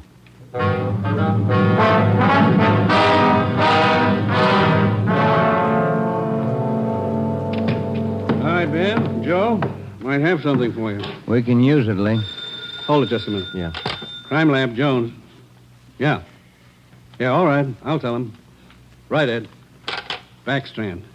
If you're through checking the victim's clothes by 8 o'clock, you can knock off for sleep until noon. What if we're not through? Take it up with the chaplain. Here's what I wanted to show you. Over here. A couple of casts. Bare footprint. That's right. Those from the Diaz place?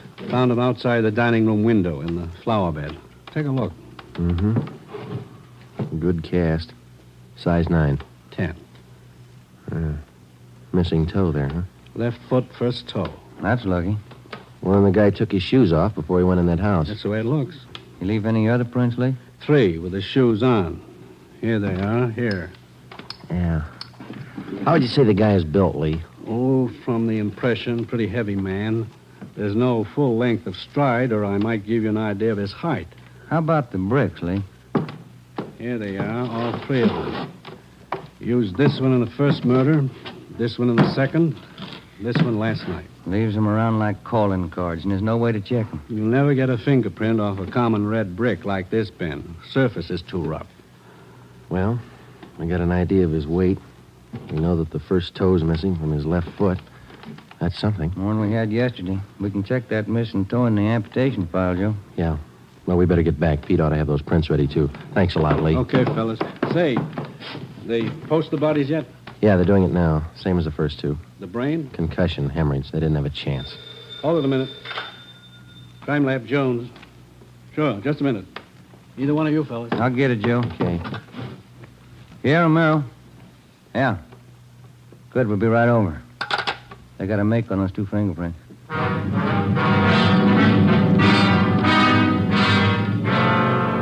Okay, Joe. Single print file. Made him on the index finger. Let me see, Pete. Take a look, Ben. Yeah. Doesn't look like a killer, does he, Joe? Kind of nice looking. That's right, Pete. They said the same thing about John Dillinger. The name at the top of the make sheet read Carlos Richard Monterey, male, Caucasian, age 19, height 5 feet 11 inches, weight 165 pounds, dark brown hair, dark brown eyes. Last known address, 1663 Naples Street, Los Angeles. Previous arrests, 1, auto theft, February 8th, 1936. That was all. Ben and I had been expecting more. The information on the mama sheet for Monterey was 13 years old. So was the picture. So was the description. So was the address. In 13 years, a man can change in 1,000 ways. So can his habits, his appearance, his address. In 13 years, everything can change except 2 things. A man's fingerprints and a physical deformity.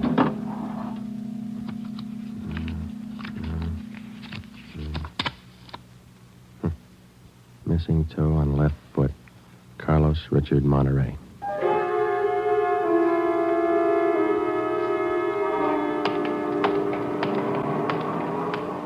Here it is, Joe. 1663 Naples. Yeah, come on.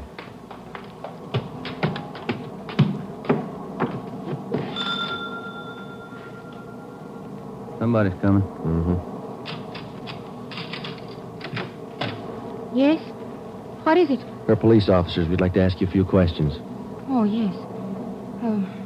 Would you like to come in? Thank you, ma'am. Yes? Would you mind telling us your name? Monterey. Isabel Monterey. What is it you want? You're married? Yes. My husband is Francisco Monterey. Would you explain why you are here? We thought you might be able to help us. We're looking for a man named Carlos Monterey. I don't understand you. We're looking for a man. We'd like to talk to him. Do you know where he is? Yes. Carlos is dead 7 years ago. He's dead, my husband told me. And does your husband know Carlos, or did he know him? He was his brother. What about your husband's parents, Miss Monterey? Where are they? They're both dead. Some time now. Have you ever met Carlos? No, never. I have only heard of him. What have you heard of him, Miss Monterey? Do not ask me. This is important, very important. Francisco would not like it if I told you. It's important, Miss Monterey, believe us. Carlos, he's sick. His mind. For 8 years, Francisco has not seen him, not heard from him. He thinks he's dead. But he only thinks so, Ms. Monterey. No one's told him his brother's dead. He just thinks so. What else is there to think? Where's your husband now? At his work, the store, Rivera Street near Main, grocery, Monterey Cartwright grocery.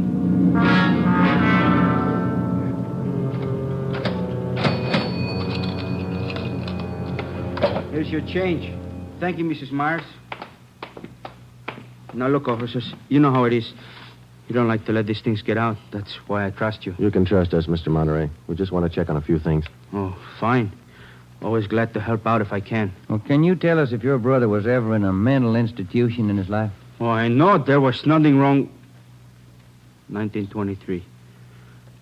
Got a little bad, so Mom and Dad had to put him away for a while, just till he calmed down. I remember the day. Sometimes, dumb, stupid kid, what do he know?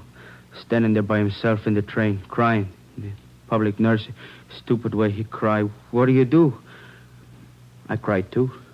I was only 10, Sergeant. I saw him go. He was alone. Later on, Mr. Monterey, your brother was released from the state institution. Yeah, he was 16. And then he started running around, playing tough, carried a gun, lived by himself. He never came around. He dropped from sight about 1938. You haven't heard from him since then? Nothing. Never seen him. Do you know of anybody who might have seen him? Oh, there was a girl he had. Anita something. On Soteo Street. Anita Martin, yeah, that's it. Soteo Street. Maybe she's seen him. Ask her. Maybe she's seen him. Carlos Monterey? Not in a year. Last March he was in. When I was working at the Peacock, down on South Main. He came in, we talked for a while. That was all. And you haven't seen Carlos for the past 2 months or so? I tell you, no. Has he written to you? Has he phoned you? Once, 3 weeks ago, he phoned. Here. He left a message with my girlfriend. But he didn't call back again. Now, that's it. That's all I know. Thank you, Miss Martin. Here's our card. If he does call, well, you'll let us know. Yeah, I'll let you know. You liked Carlos, is that it, Anita? Like him? No, I didn't like him. He was funny. But he was nice. You know, I pitied him. Why did you pity him, Miss Martin? Well, he was a good fellow who was strange. He could smile, you know. He had a nice smile, but you could tell he was never laughing. There was something in his mind. Something... Oh, I don't know.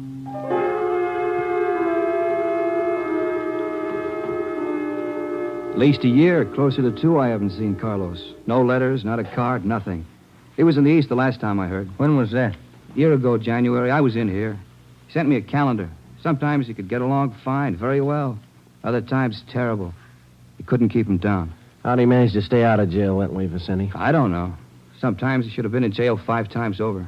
And you say you don't know of anybody who might have a recent picture of Carlos, a snapshot? No. No one I can think of. Okay, Vincenti, here's our card. If you do think of somebody, let us know, will you? It'll help. Sure, glad to. If I hear of anybody. What kind of a day is it outside? Hot? Hot.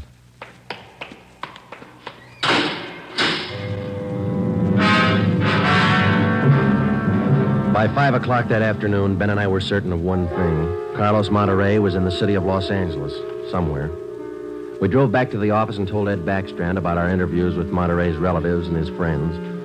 Inquiries and requests for further identification and information on him were immediately relayed to the state mental institutions. The 13-year-old picture of Monterey taken from the files was copied and distributed with a note of caution as to the age of the photograph. An APB was sent out. Stakeouts were placed at the home of Monterey's brother, at the brother's store, and at the apartment of Anita Martin. A special detail of 300 men was ordered to join the Dragnet already in operation. The details at the airport and the bus terminals were alerted, as well as the details at the Union Depot and the main post office. By 6 o'clock that night, almost 1,000 men were actively working at the job of tracking down Carlos Monterey. At 6:30 p.m., Ben and I drew a 4-hour relief period. We drove out to Ben's place, and his wife fixed us some dinner. At 10:30 that night, we reported into the office, picked up Ed Backstrand, and we drove out to join the manhunt. Unit 32R on the corner of South Flower and Loomis, a 390W, KMA 367. Unit 12A, code 1. 66A at 864 Wall Street. See the man about a 507. KMA 367. Unit 42, 5430 East Grand, apartment King, 311. KMA 367. We cruised with the Dragnet operation until 5 o'clock that morning. Ben and I took turns driving. Actually, the tremendous job of scouring 500 square miles of city for one man was only beginning. Unless there was an unexpected break, the search for Carlos Monterey could wear on for weeks. It did. Night after night, the manhunt went on, and day after day. There was no break. 16 days later, on a Sunday night, I went to bed early. I read a while, and then I turned off the lamp and went to sleep.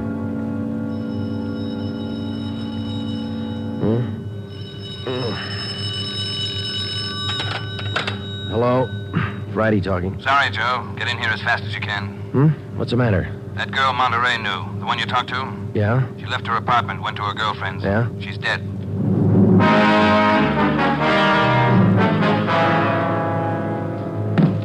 There it is. Ordinary red brick. Found it by the body. How long's she been dead, Skipper? Well, she was seen alive about an hour and a half ago. Got 3 bare footprints, good length of stride. Found them down in the lot beside the house. What do they look like? Same guy. First toe missing from the left foot. The same weight impression. Should be about 5'11". That checks out with what you got, doesn't it? All right, so it's the same guy. What about those shoes we found, Lee? Yeah, they correspond. They were impregnated with foreign matter. What'd you find? Particles of lettuce leaf, dry onion skin, traces of red cabbage. Maybe a vegetable counter. Maybe. What about the city wholesale market down on Front Street? What about any market in Los Angeles? No, Lee, that wholesale market is big enough to hide anybody. Hundreds of transients work in there. Some of them even sleep there. For a guy like Monterey, it'd be perfect. That's a fair guess. Check it when it opens. They open at 2 a.m. 2:30 now. All right, get back to the office and pick up as many extra men as you need. Get down there right away. Okay, Ed. Now, you know he's a rough one, so watch it. On Monday, June 23rd, at 2 minutes past 3 a.m., we pulled up at the city wholesale produce market. With the exception of 54 police officers in plain clothes who mingled with the buyers and sellers, business went along as usual. The market itself covered almost 3 square blocks in the lower part of the downtown area. It was divided off into hundreds of individual stalls by flimsy wooden partitions. To make the search even tougher, the place was crowded. For the first 45 minutes, we had the men circulate at random through the crowd on the chance that one of them might spot Carlos Monterey from the 13-year-old picture. It didn't happen. After that, we started a systematic canvass. We talked to the customers, we talked to the managers of the different booths, we gave them Monterey's description, we showed them his picture. Nobody recognized him. We checked the employment records one by one. Not a sign. Sorry, Sergeant. I'd like to help. I've never seen the guy. Okay, Mr. Snyder, thank you. We sure picked the sweet jobs, don't we? Oh, yeah, we could spend a year at this. Oh, Sergeant Friday. Yeah, Kamansky. Did you find something? Guy at the booth over there against the far wall. Thinks he might have hired Monterey a couple of days ago. Come on, Ben. Where? Over there, Sergeant. You showing Monterey's picture? Yeah, he thinks it might be him. Mr. Frasinetti, this is Sergeant Romero, Sergeant Friday. Yes, I told your boy, Sergeant. This fellow Carlos, I hired him to help last Thursday. Big rush for me now, so I hired him. You sure he's the man? In the picture? I think so. A little older, maybe. Oh, but I know faces. He's the man. You looking for him? You say you hired this man last Thursday? That's right. It's a big rush for me now in the morning. I hired him Thursday. He worked Thursday, Friday, Saturday. But he don't show up this morning, so I got no use. Too many men to pick from. He don't show up, I let him go. What kind of work did he do for you? Same as he did for Schiller down there. Heavy work. Moving the stores, cleaning up. What kind of produce does Schiller handle, Mr. Frasinetti? Fancy, very fancy vegetable. Produce does Schiller handle, Mr. Frasinetti? Fancy, very fancy vegetable. Is a choice. New potatoes, expensive red onions. Schiller sells to the big hotels. Does Schiller handle brown onions, Mr. Frasinetti? Oh, only the best. Big dealer that Schiller. Sells it to the big hotels. How long has this Carlos been working around the market? Oh, I don't know. Is it just like the rest? First he worked for me, then Largo Massini, then a Schiller. Hey, why are you looking so hard for him? He stole something? He murdered somebody. Him? Mamma mia, murder? Do you have any idea where Carlos lives? Oh, me? No. And if he comes back here, I tell him to get out. I got nothing to do with this trouble. No, you'll tell him nothing, Mr. Presidente. Here's our card. If you see Monterey again, call us. Say nothing to him. Oh, sure. I remember. Joe, call the chief at the office, will you? Message just came in. Thanks, Al. Come on, Ben. Yeah, there's a phone booth. See? No, I don't. Where? Straight ahead, little to the left. Oh, yeah. You got a nickel? Let's see. Oh, yeah. Yeah, there you are. Thanks. I'll see what Ed wants.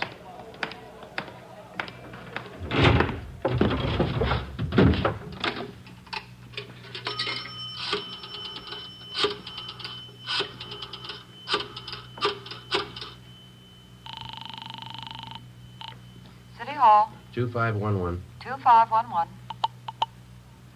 Chief of Detectives Office, Hannon. Hi, Mike. Ed there? Ed, take it on extension 2, will you? Backstrand talking. Friday, Ed. Move fast on this one, Joe. What's up? Main post office. Carlos Monterey picked up a letter there less than 5 minutes ago.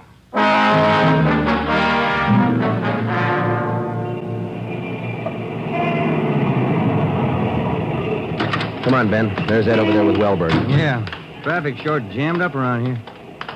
Hi, Ed. Friday, Romero. You all set, Wellberg? All set, Chief. Spring Street to San Pedro. Sunset the first. Got it covered. Good. What's the story? Post office detail tipped us off. 5 minutes after 8, a man answering Carlos Monterey's description picked up a letter at the general delivery window. That was 16 minutes ago. Who spotted him? Sam Lane. Got a look at him just as he was leaving the window. Called to him to stop, but Monterey ran. Lane called me, and we threw a net over the area for 6 blocks around. And Monterey's still somewhere inside this area? I don't know how he could have gotten out. What's next? Well, I'll give him an hour to break for it. After that, we start a house-to-house search of the whole area. Stop all pedestrian and vehicular traffic for identification. Sure gonna jam up the depot traffic. That's cheaper than murder, Romero. Get going. The first hour we counted off in 5-minute segments. Like Backstrand, we felt close enough to Monterey to touch him. But he still wasn't there. The north and south ends of the blockade started to move in, slowly. Searching every store, every house, every conceivable place where a man might hide out. In the meantime, Ben and I worked the Spring Street side of the blockade, watching the faces of the pedestrians as they came through, one by one, examining all vehicles and their drivers. The morning wore on, the sun came out, and it started to get warm. By 11 o'clock that morning, Monterey still had not been found. The temperature was 93 in Los Angeles. It was still climbing. The search went on. At 10 minutes past 2 p.m., Backstrand made the rounds.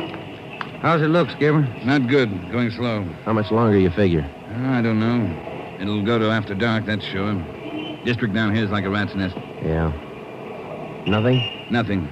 But he's someplace inside this blockade. He's got to be. Any chance of getting relief for the men in our squad? Some of them been working straight through since yesterday. I'll see. Check with me around 5 this afternoon. Thank you, Skipper. Keep a sharp lookout. One slip. That's all it takes. The search went on. At 3 o'clock that afternoon, the temperature was 95. We sweltered and we waited. At 3:45, Backstrand sent a squad of men into the Union Depot to search it from top to bottom. There was one false alarm when one of the men thought he saw Monterey slipping out a side door into a taxi. He turned out to be a train conductor. At 25 minutes past 4, Backstrand passed along the order to our detail to start moving in, house by house. It was a tedious job, and it went slow. The men were tired. At 5:30, the relief squad showed up. Ben and I stayed on. After another 2 hours of house-to-house searching, the trap was narrowed down to a 3-square-block area, a single block wide and 3 blocks long. It started to get dark. Backstrand ordered out batteries of floodlights. By 8 p.m., the cordon closed in around the last 2 square blocks. Lines are all set, Skipper. Ready to move. Good. What do you think? Well, we'll know pretty soon, one way or the other. Frank, keep that traffic moving. All right, you two, get going. See you later, Skipper. Joe, let's take a look in here. Okay. Sure is an old building. Yeah. Where'd Kamansky go? I don't know. He's here a minute ago. Oh, wait. There's his flashlight. Down the end of the corridor there. He's signaling. Yeah, come on. Kamansky? Yeah. Down below, Sergeant, in the basement. Come on. Monterey? He's been there, I think. Here, this way. Where? Over here. Now, watch your step. The light's bad. Here he is. Says he's the janitor. Oh, my head. He's been slugged. All right, come on. How'd it happen? Can you tell us? Yeah, a big man hit me. I came down to empty the baskets. He hit me and ran. Ran over to the new building. The new building? Is that the one next door? Yeah, just a few minutes ago. Nobody's come out of this building for the past half hour. Every door in the place is guarded. No, not the doors. He went through the tunnel. I saw him. Over there's the tunnel. I'll take a look, Joe. Yeah, the tunnel connects the two basements. Same company, old building, new building. The tunnel connects the basements. Joe, come on. Yeah. Kamansky, get out to Baxter and tell him what's happened. Right, Sergeant. And call an ambulance. Right. All right, Ben. Through the tunnel. Watch where you're going. The light's bad. Yeah, it is. That a door up ahead there? Yeah, I think so. Yeah, let's go. Good. There's a stairway. Come on.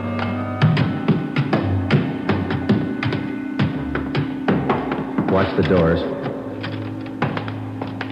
Joe, the elevators. They're both on the third floor. Let's head for the stairs. Ben, come on.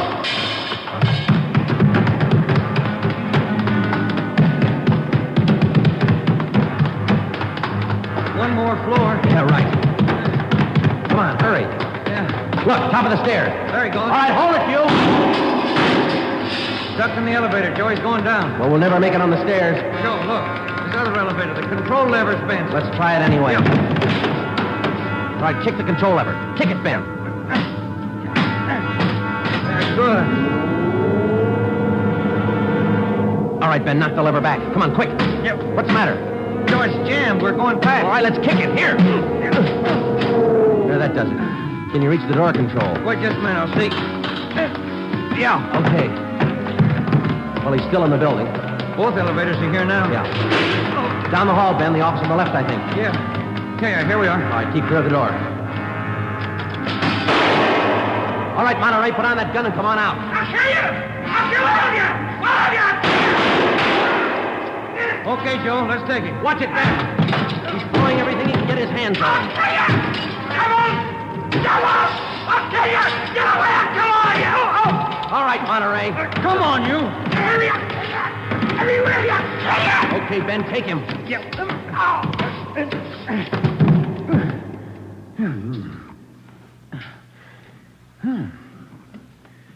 Nice looking guy. Clean cut. Yeah. Doesn't figure, does it? What's that? My wife would say he doesn't look like a killer, does he? What's a killer supposed to look like? The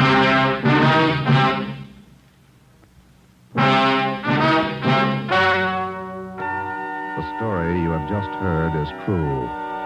Only the names were changed to protect the innocent.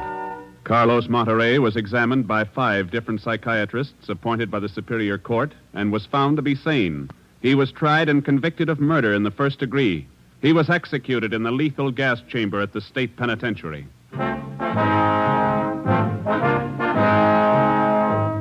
You have just heard the 17th in a new series of authentic cases from official files. Technical advice for Dragnet comes from the office of W.A. Wharton, Acting Chief of Police, Los Angeles Police Department. Tonight's program is dedicated to motorcycle patrolman John Kramer of the El Paso, Texas Sheriff's Department, who on the afternoon of April 26, 1940, gave his life so that yours might be more secure.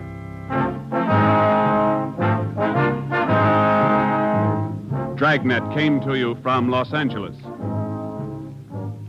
Your tune for the stars on NBC.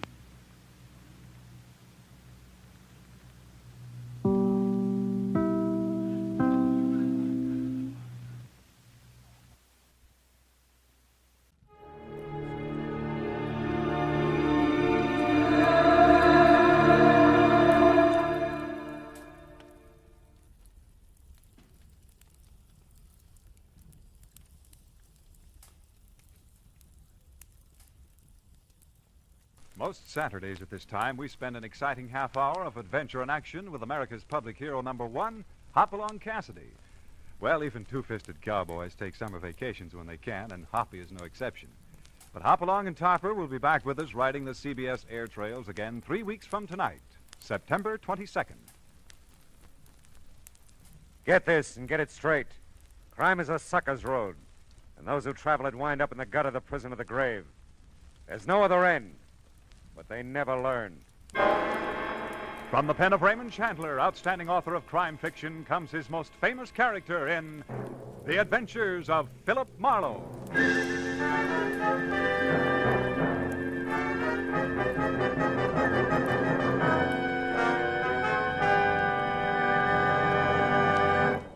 Now, with Gerald Moore starred as Philip Marlowe, we bring you tonight's transcribed story, Netherland.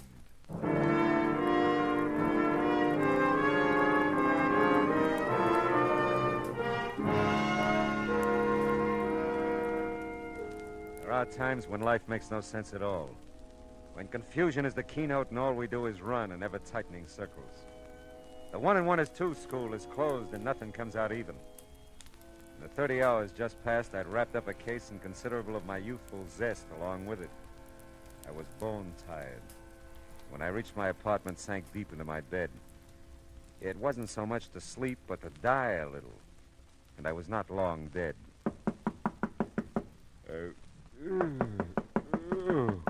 Oh, okay. Where are those slippers? Okay. Who needs more than 15 minutes sleep? Yeah. Yeah. Mr. Marlowe, I've got to see you. It's very important. Yeah, it better be. It's awfully late, I know. You're nice to let me in. Did I let you in? Yes. Just now.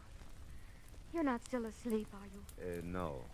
No, I don't think so. You see, I always sleep lying down. It's a habit. You must know I wouldn't bother you this way if it weren't that... Well, someone's following me, Mr. Marlowe. Oh? He's been following me for I don't know how long. I'm so frightened. Oh, come on. How about a cup of coffee, huh? Oh, really, Mr. Marlowe, I don't think you're listening to me. I can make it worth your while. I wish you'd wake up. Yeah, well, that's what coffee's for.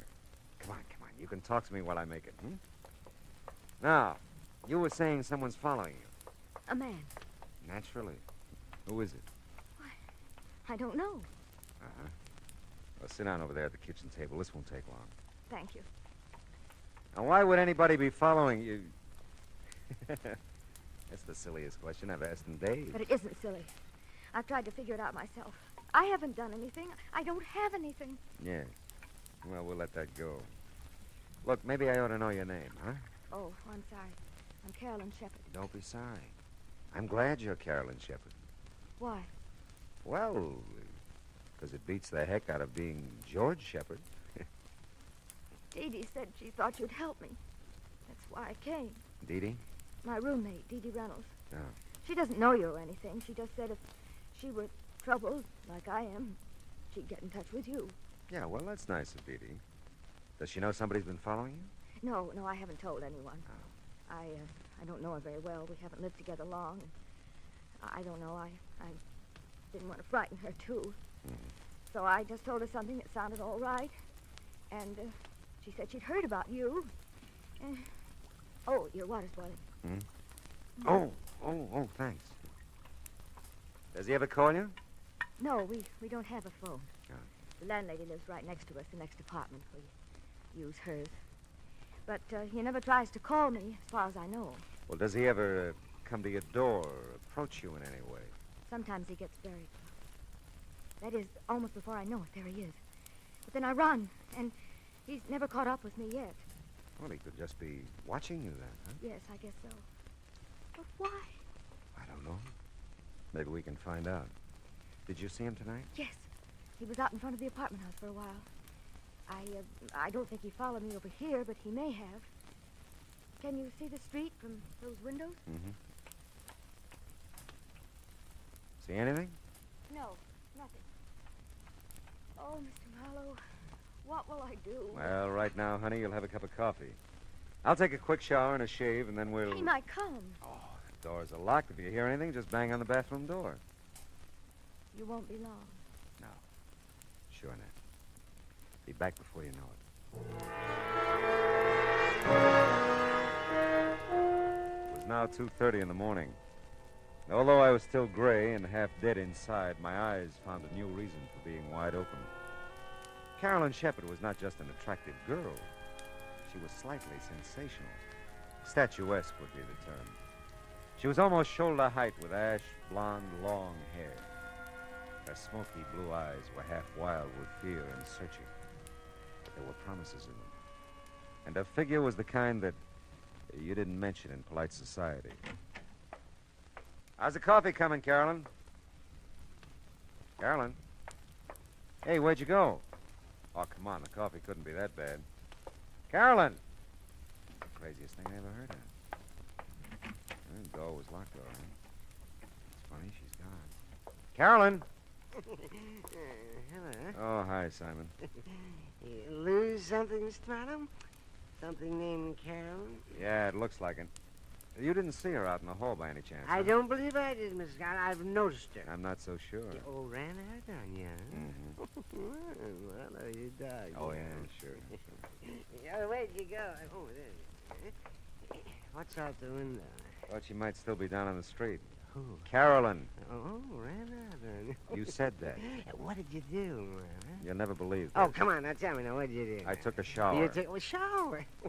Oh, ran out on you.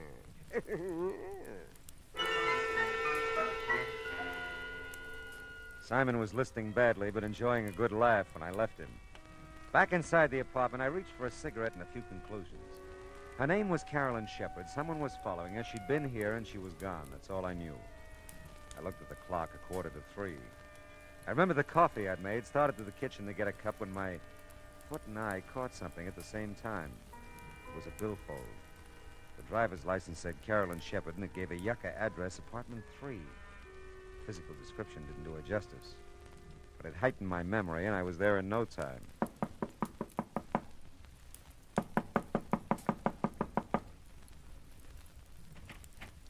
Yes, what is it? I'm looking for Carolyn Shepard. Oh, you were?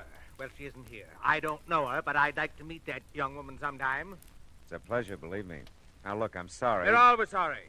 Between the freeway by day and the traffic at this door by night, on account of Carolyn Shepard, body can't get any rest or sleep. I'm really sorry. I know it's late, but Hey! you see... I can't imagine what kind of a person she is, that men can knock on her door, or any door they think is hers at all hours. I'm not going to stand for it. I'm going to move. And someday I'll meet this young Shepard person, and I'll give her a good thrashing. You do that, but just tell me one thing. I'll tell you nothing. How long have you lived here? 6 weeks. 6 of the most miserable weeks of my life. Thanks. Very much. My goodness, what's going on out here? I guess I have the wrong address. I didn't mean to wake everybody up. Why, you didn't wake me up. Just Mr. Norton, I guess. Well, I guess it's insomnia. I just practically never sleep nights. You ought to get together with Mr. Norton. He tells me he has the same kind of trouble. He isn't a very pleasant old gentleman, is he? No. Oh, my.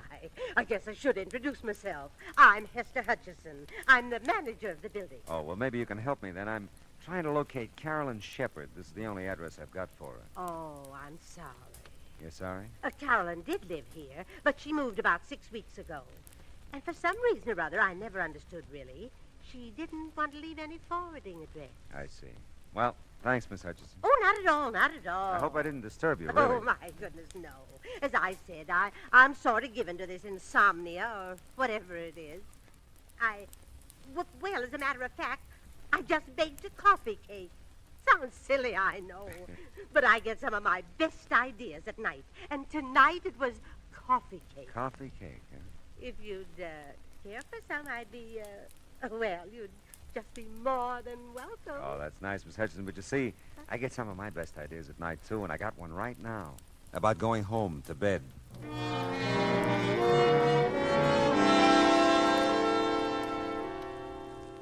I could sleep. I knew I could. I could have been sleeping at least an hour if Carolyn Shepard hadn't decided to come into my life and go out again. Well, I didn't know where else to look for her, so I decided to give my little trundle bed another whirl. I'd gotten about 10 out of the usual 40 winks.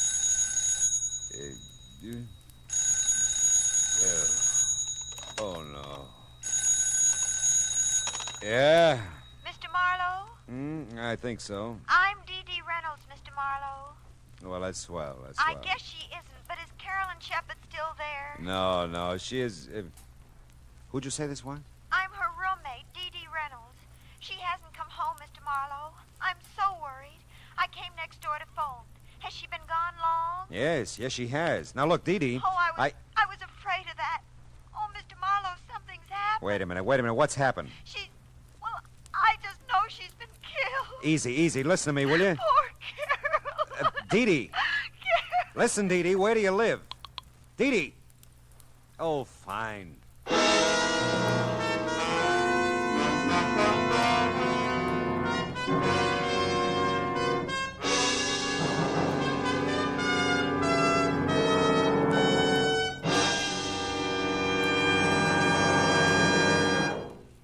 In just a moment, we'll return to the second act of Philip Marlowe. But first, James Fassett brings you the second part of his two-program series of Holland Music Festival selections, along with a few colorful words about the music, customs, and people of Holland as he observed them. That's on your invitation to music tomorrow afternoon on most of these same CBS radio stations. Listen to tomorrow for your string serenade featuring Jerry Windsor with his singing strings in Music All America Loves. Now with our star, Gerald Moore, the second act of Philip Marlowe, and tonight's story, Nether, Netherland.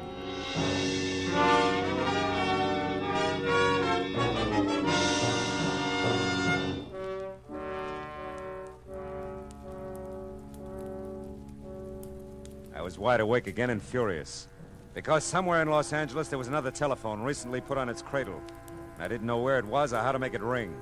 Somewhere in Los Angeles, too, were a couple of near-hysterical females, neither of whom had any regard for my sleeping habits. Dee Dee had jumped to a conclusion about Carolyn that I wasn't buying, probably because I didn't want to. Well, it was beginning to turn gray outside, and the jarring thump of the paper grazing my door told me a new dawn was with us. Oh, yeah. You still looking for that girl, Mr. Marlowe? Morning, Simon. You still bouncing off walls? I am confronted with something of a problem, Marlowe. So am I. Someone in the night, mind you, has moved my apartment. No. Yes, I've looked all over the neighborhood, and it is gone. Yeah, well, you just hang on. It'll be back. No, it has to be. It just has to come home to me. Oh, say, did you ever find her, Marlowe? Her. No, never did. Oh, you were taking a shower then? Yes. Oh, Marlowe, you dog. Fine. You like coffee cake, Simon? Oh, my dear Marlowe, I not only like it, I respect it. And I'd be proud to join you in some of it. I'd just be proud. No, not me, Simon. About 3 blocks from here, over on Yucca. Ask for Hester. I thank you, Marlowe, from my heart of hearts. I thank you. Hail and farewell, Simon. Go. Well, let's see what's in the paper. International situation. Inflation. Holy smoke. Police late last night found an unidentified woman beaten and unconscious in the Beechwood area near the Hollywood Hills. The young woman, tall and blonde, was taken immediately to the police receiving hospital in Hollywood, where her condition is reported as serious.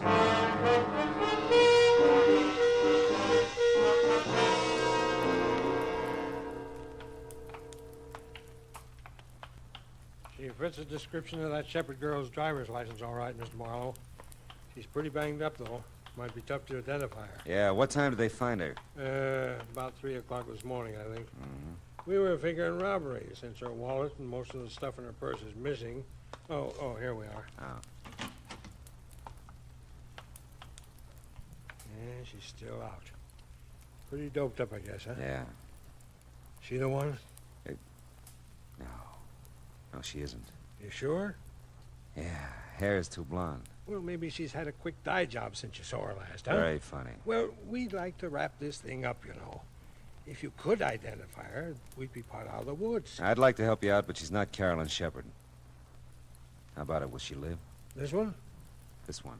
No, hasn't got a chance. You get that way, I guess, watching the inhuman parade of human stretcher cases into a police hospital. I wouldn't have his job. The sunlight was fresh and warm outside, and the coffee I got at the Three Stool joint next door was neither. The now you're sleeping, now you're not routine of the night before hadn't exactly made me razor sharp. But by now I was alert enough to study Carolyn's wallet a little more intently. There was $12 in it, and stashed in with the bills a book of check stubs on a Hollywood bank. Don't let anyone tell you that banks don't open till 10 o'clock. If you make like breaking down a glass door, they'll let you in. And if you cause them that much trouble, they'll give you the address you ask for and send you on your way in a hurry. I felt better about this address for Carolyn. Dee Dee Reynolds was listed on the card in the mailbox, too. Yes? You must be Dee Dee, and I must be Philip Marlowe. Oh, yes, Mr. Marlowe. Come in. Thanks. I'm just supposing that Carolyn made it home all right. You seem to have a better grip on things than you did a few hours ago. Oh, I have. I don't usually go to pieces that way, but I was terrified, really terrified. She came home shortly after I called you. Sleeping now? No. As a matter of fact, she just stepped next door to use Mrs. Landsberg's phone. She'll be right back, I know. Sit down, won't you? Oh, thanks, I will. I had 3 chairs in my house. 1 for solitude, 2 for friendship, 3 for society. Is that so? Which one am I sitting on now? Oh, you don't know the quote. It's Thoreau. Oh, well, I'm impressed. I shouldn't flaunt my knowledge that way. It's just that I've been nervous lately. I always read Thoreau when I'm nervous. Well, aside from Thoreau, how much do you know about Carolyn? Not very much. She doesn't let anyone know very much. Oh? I know she's worried. She watches at the window, and she jumps when there's a knock at the door. She acts like someone's after her all the time. I told her to see you. That's nice. Society is commonly too cheap. We meet at very short intervals, not having had time to acquire any new value for each other. You quote a good deal, don't you? Thoreau reaches me. How about Frank Laszlo? Frank Laszlo? Yeah. No, I don't think so. Is he a well-known writer? I wouldn't know. I thought Carolyn might have mentioned him. No, not that I know of. Of course, we keep pretty much to ourselves. Which one of you smokes cigars? What? In the ashtray on that table there. Why, for heaven's sakes. I never even noticed it. That's odd. Of course, I was gone early last evening. Went to the library. Oh. Maybe someone was here to see Carolyn. Yeah, that could be. Well, hello, Mr. Marlowe. I'm so glad to see you. Are you? You don't know how glad. Dee Dee, would you... I promised Mrs. Landsberg I'd water the lawn, fore and aft anyway. It's the nearest thing I can get to Thoreau's Life in the Woods. I love a broad margin to my life. The swiftest traveler is he that goes afoot. Mr. Marlowe, you do know Thoreau. See you later, Dee Dee. Oh, it's been a pleasure. A real pleasure. She's an amazing girl, isn't she? So are you. You did a great disappearing act last night. I know. I felt so strange there. I knew he was around somewhere, and then I saw him down the street in front of your apartment. I had to run. I went out the back, down the fire escape. But you didn't come home for quite a while. Well, there's an all-night diner over on Franklin. I stayed there a long time. I was so frightened. I still am. It's got to stop, Mr. Marlowe. Whoever he is, he has to leave me alone. Who's Frank Laszlo, Carolyn? Why do you ask? Well, I looked through the check stubs in your wallet. You made weekly payments of $50 to Frank Laszlo for several months, up until 2 weeks ago. Well, he's just a family friend, Mr. Marlowe. He loaned me some money, and I've been paying him back. Yeah, but $50 a week is pretty much and pretty often. Well, I wanted to clear up the debt as soon as I could. I thought you had no family. I haven't. But we've known Mr. Laszlo for years. You see, I inherited a small amount when my father died, just last year. It was tied up for a while, and Mr. Laszlo just helped me over the breach, that's all. Does he live in town? No, he doesn't. If you're thinking he has anything to do with my trouble, Mr. Marlowe, you're very wrong. I wouldn't want him to know about it at all. You know, Carolyn, you never described this guy who's been following you. You know, I wouldn't even know what kind of a fellow to look for. Well, he's short for a man, not quite as tall as I am. And he's muscular looking. I think he's dark, too, although he usually wears a hat and a gray suit. Does he smoke cigars? I've never noticed that he does, no. You don't work anywhere, do you? How can I hold a job in the state I'm in? Oh, no, I just look and wait. What is it? I knew it. He's out there, Mr. Marlowe. Where? I just got in that car, the big convertible at the curb. Okay, honey, come on, let's go.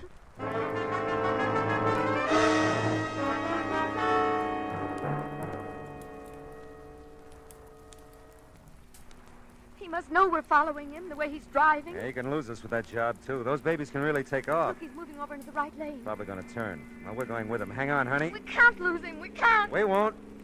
He's pulling into that parking lot.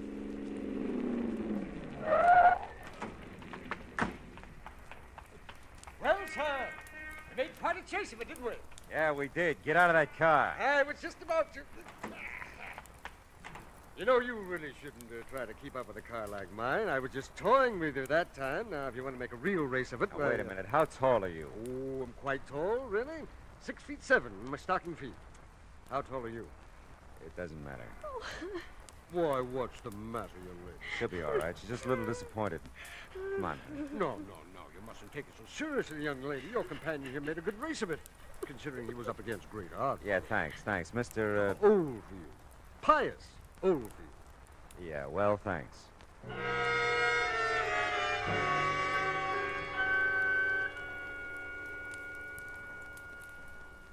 Oh, I don't know how I could have made such a mistake. But he did look like him, Mr. Marlowe. Until he stood up, I really thought... All right, honey, forget it. You're pretty tired and upset, and you're almost home now, huh?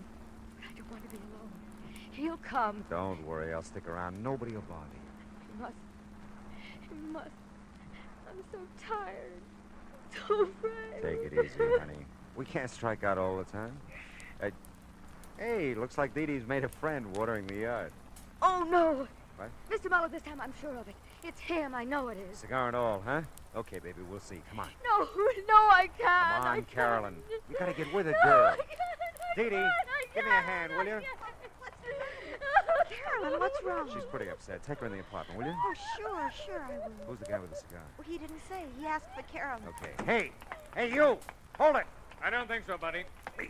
I said hold it or I'll ram that cigar down your throat. You don't look so tough. That's how I fool him.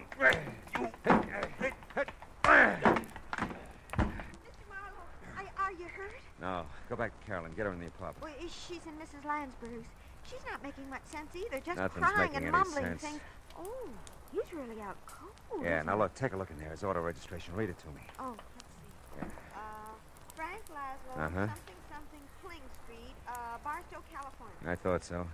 Did you? Never mind. Go back with Carolyn now and stay with her. If she says anything, memorize it like you do with Thoreau. But where are you taking Where I hope he belongs. I'll be right back. Hey,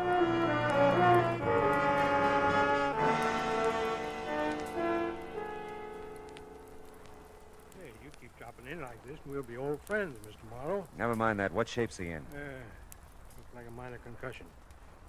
He'll be around in a little while. Who hit him? A very dear friend of mine. Look, keep him here, will you, and keep an eye on him. I'll be back maybe with another customer for you. Hey, we'll make you a rate. And you can save us both some time if you get one of the boys at the station to call Barstow. Find out anything they can about Frank Laszlo and a girl named Carolyn Shepard. You can reach me at the Landsberg phone number I looked up on Cherokee.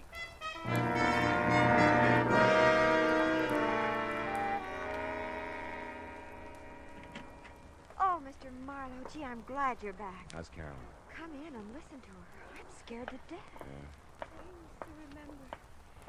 Mail a check to Barstow. I must remember. That mail check. Got so much to forget, too. Forget and remember. It's been going on like that ever since you left. Yeah. What does it mean?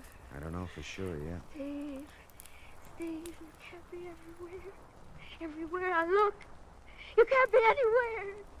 You're dead, Steve. Don't you know you're dead? Take it easy, Carolyn. Easy. Oh, that's Mrs. Lansberg's phone. I told her I'd answer it while she was out. Go ahead. It could be for me. Okay. Carolyn, you're okay. Who are you? No. Steve. It can't be you, Steve. You're dead. I'm not Steve, Carolyn. Steve, you're dead. Don't you remember, Steve? I killed you. But you won't go away. You won't go away. It's for you, Mr. Marlowe. It's the police. Yeah, I know. I'll get it. She's... What's wrong with her, Mr. Marlowe? She fainted. She'll be okay. Yeah. She'll leave Mrs. Lansberg's door open? Oh, sure. Phone's right there in her living room. Thanks.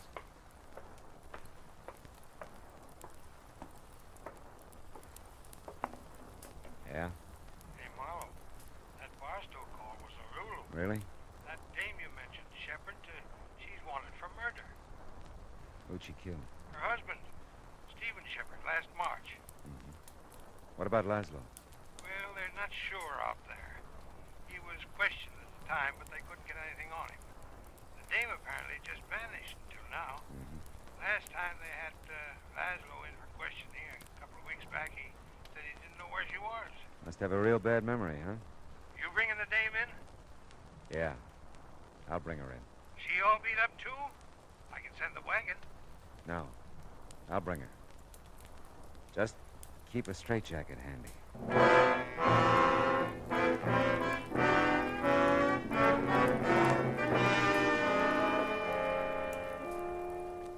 Like I said, there are times when confusion is the keynote. Carolyn Shepherd, poor sick kid, kept seeing the man she murdered. Saw him so often she believed it. And Frank Laszlo must have seen things too. Enough to keep Carolyn paying him blackmail ever since she killed her husband. Did you ever stop to think of all the so-called nice, clean, upstanding citizens who carry a moral cesspool behind shining eyes and a sweet smile? Suddenly they make headlines, like Carolyn. What's the line? For murder, though it hath no tongue, will speak with most miraculous organ.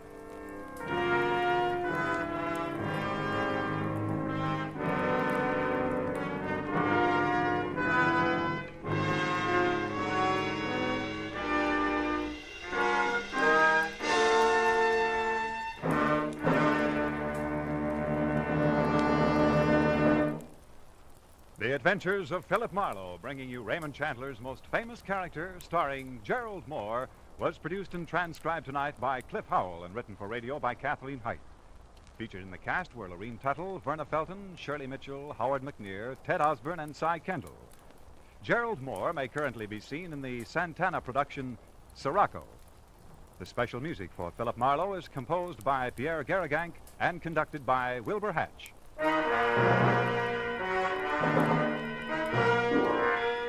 Be sure to listen next week at the same time when Philip Marlowe says... This time my plans for a fishing trip got caught in the line of a beautiful girl who didn't know upstream from downstream. I was in deep water for a while, but I finally caught my limit by using a special kind of bait.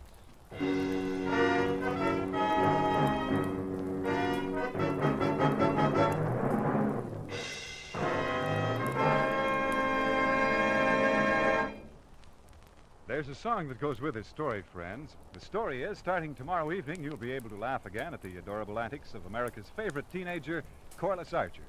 Her boyfriend Dexter returns from vacation, too. So does her whole family. All of which means more Sunday night fun for your whole family when you meet Corliss Archer Sunday nights on most of these same CBS radio stations. We said a song went with this story, didn't we? Well, here it is. CBS. B. For the best.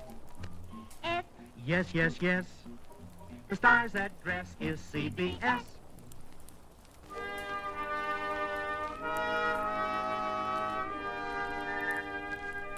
This is Clarence Cassell saying, remember, for the sweetest music this side of heaven, it's Guy Lombardo time, Sunday evenings on the CBS Radio Network.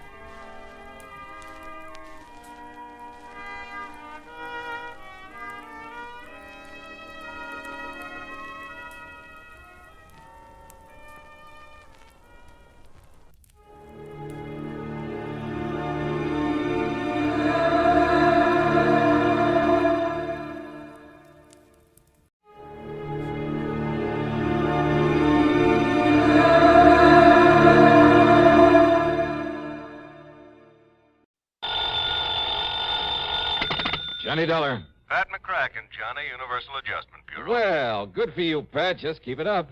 Now, what's that mean? 2 assignments in 1 week? Fine. Oh, 1 week and 1 day. So I still like it. What goes this time? Johnny, how old are you? Just exactly 30... Huh? Why? Still young enough to remember how you felt and acted when you were a young punk, huh?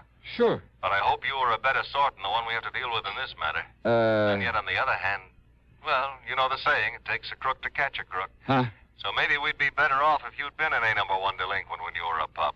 Do you mind telling me what you're yammering about? But I suppose you were a good boy. Well, I was no mama's boy, if that's what you mean. Oh, I mean no real trouble with the law. No stretch in the reform school, no hoodlum gang, no good contacts, experience, that Pat. sort of thing. Pat. No, I guess not. It's kind of too bad, though. You mean if I had a nice black record, I'd be just right for this whatever you have in mind? And yet, on the other hand, Oh, Johnny... come on, Pat. Start making sense, will you? Well? Yes. All right. Culpepper Walker, Mono Guarantee Insurance Company. Do you know him? In their office in Little Rock, yeah. Good. Fly on out and see him, will you, Johnny? Because of some trouble with some kid? That's right. Okay. Just a kid, Johnny. But if what Walker says about him is true, if you expect to get anywhere with this boy... Yeah? You'd better take along a pair of brass knuckles, a length of chain, maybe a switchblade knife. Oh, that kind, huh? That kind. A real bad one.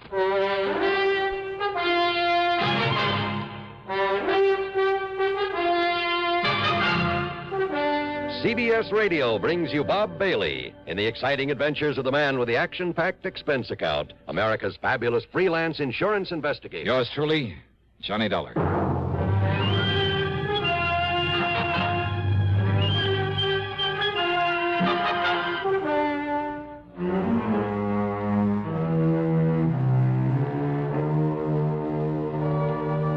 Expense account submitted by Special Investigator Johnny Dollar to the Mono Guarantee Insurance Company, Little Rock office. Following is an account of expenses incurred during my investigation of the Bad One matter.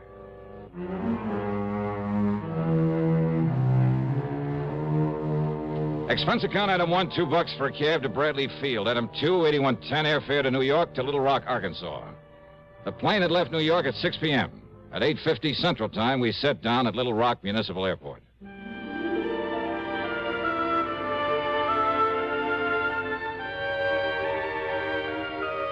There have been a lot of changes since the year 1772 when a guy named Bernard de la Harpe stopped here and tagged the place after an outcropping of rock on the south bank of the Arkansas River. Yeah, it's an interesting town with its modern air-conditioned buildings of chrome and glass, its busy streets and busy people. And at the same time, its beautiful residential section, fine homes, plenty of trees and gardens and hedges and lawns that stay a lush green throughout the year. Not far away are well-cultivated farms and dense forests.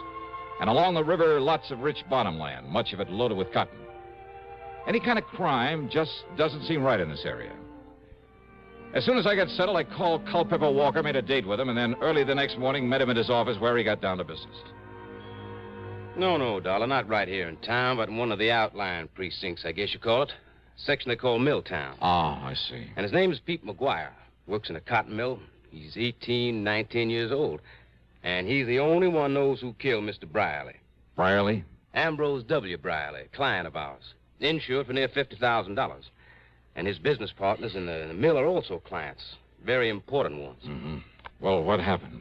Monday night of last week, Mr. Brierly was driving along with the payroll for the cotton mill, like I said, over in Milltown. That's east of here. Yeah? Somebody ran his car off the road, bashed in his head, and took the payroll, some $17,000 in cash. He was carrying all that money around alone at night? Well, he'd taken it out of the bank here in town just before the bank closed. He started out for the mill. But he'd had some trouble with his car, with one of the front wheels, and he had to stop and have it fixed. By the time he got on the road again, it was nearly dark. Well, tell me, you sure he didn't just swerve off the road by himself? No, he was shoved off by another car. Tire marks, the skid marks, showed just how it happened. Chief Andy Fisher of the Milltown Police Department checked that out. I see. Well, could the police identify the killer's car by those tire marks? No, sir. And that's where the McGuire boy comes in.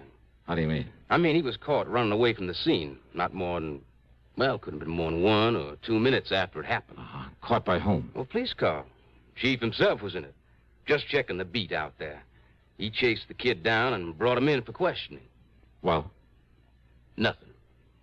Nothing? What do you mean, nothing? All they could get out of that tough young punk was absolutely nothing.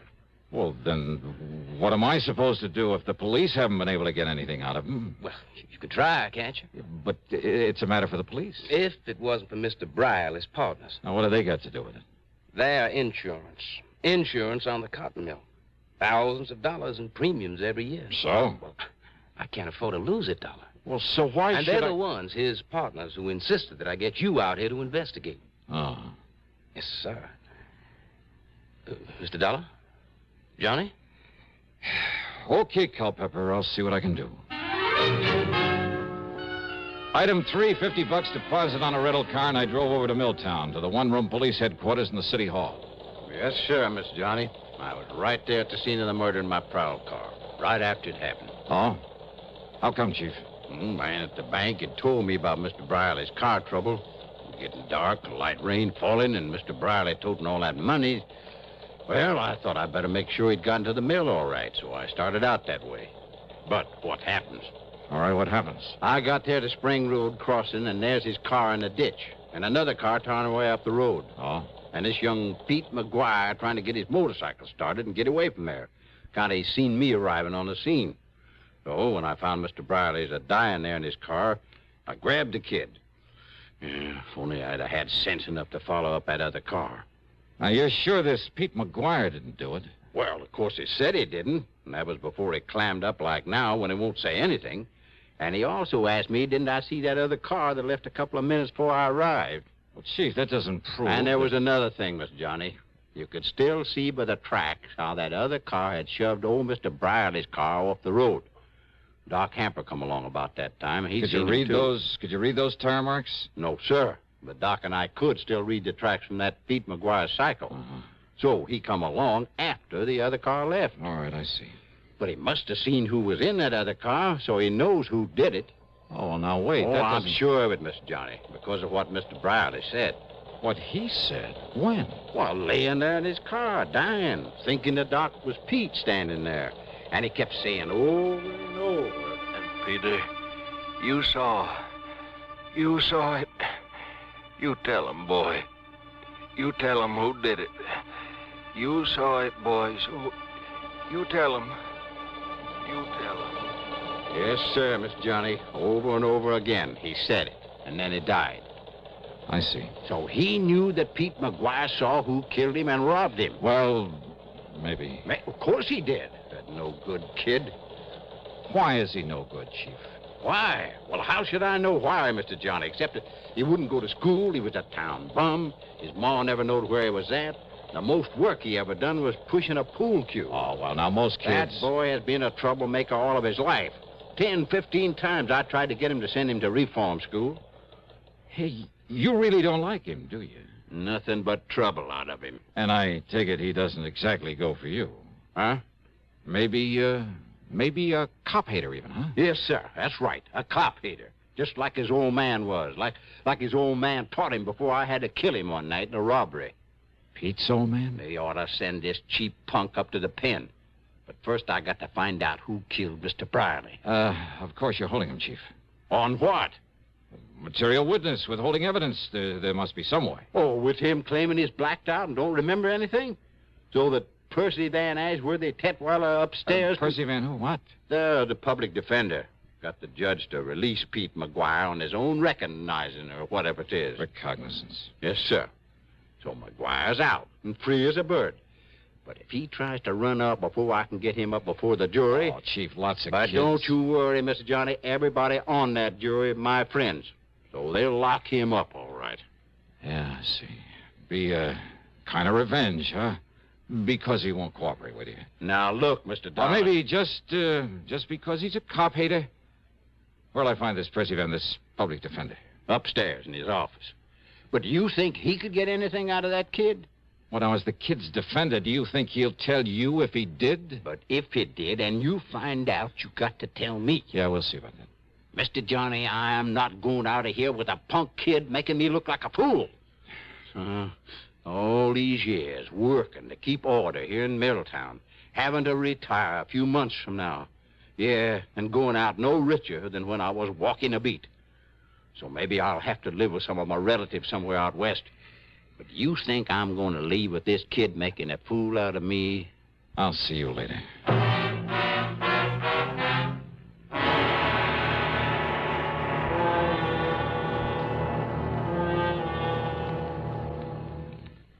To paraphrase Gilbert and Sullivan, an announcer's lot is not a happy one. Well, not always. Want to know why? Tell you why. Take this safe driving business. Do you have any idea how many times my confreres and I have begged on bended microphone to have begged people not to kill themselves on the highways? Now, once and for all, let's get together on this. Let's understand one another. Unless you want a pack of frustrated announcers on your conscience, slow down and curb highway carnage. If you don't care about yourself, at least have a little consideration for us. And now, Act Two of yours truly, Johnny Dollar, and the Bad One Matter.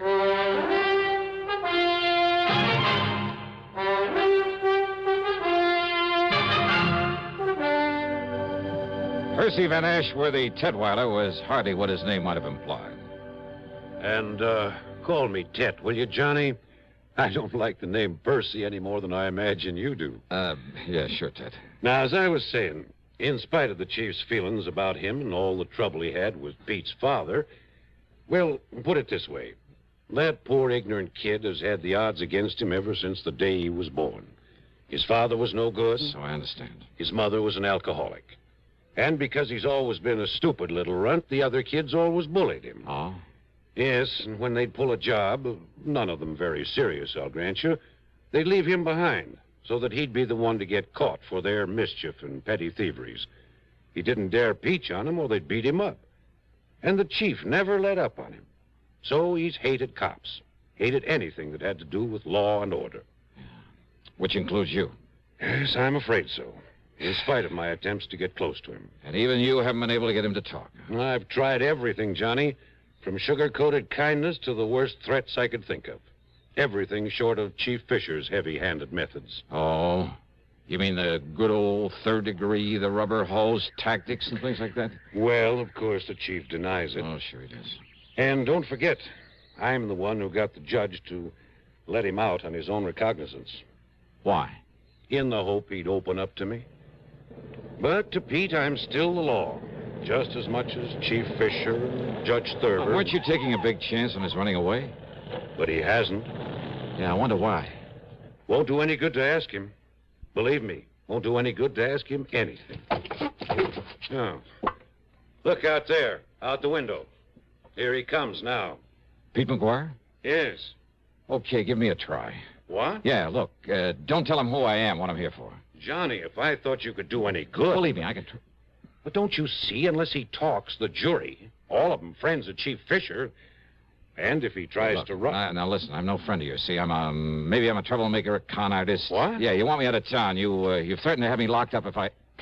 Hey, wait, here he comes. But, Johnny, I'm afraid I don't... Yeah, okay, you just try and do it, see?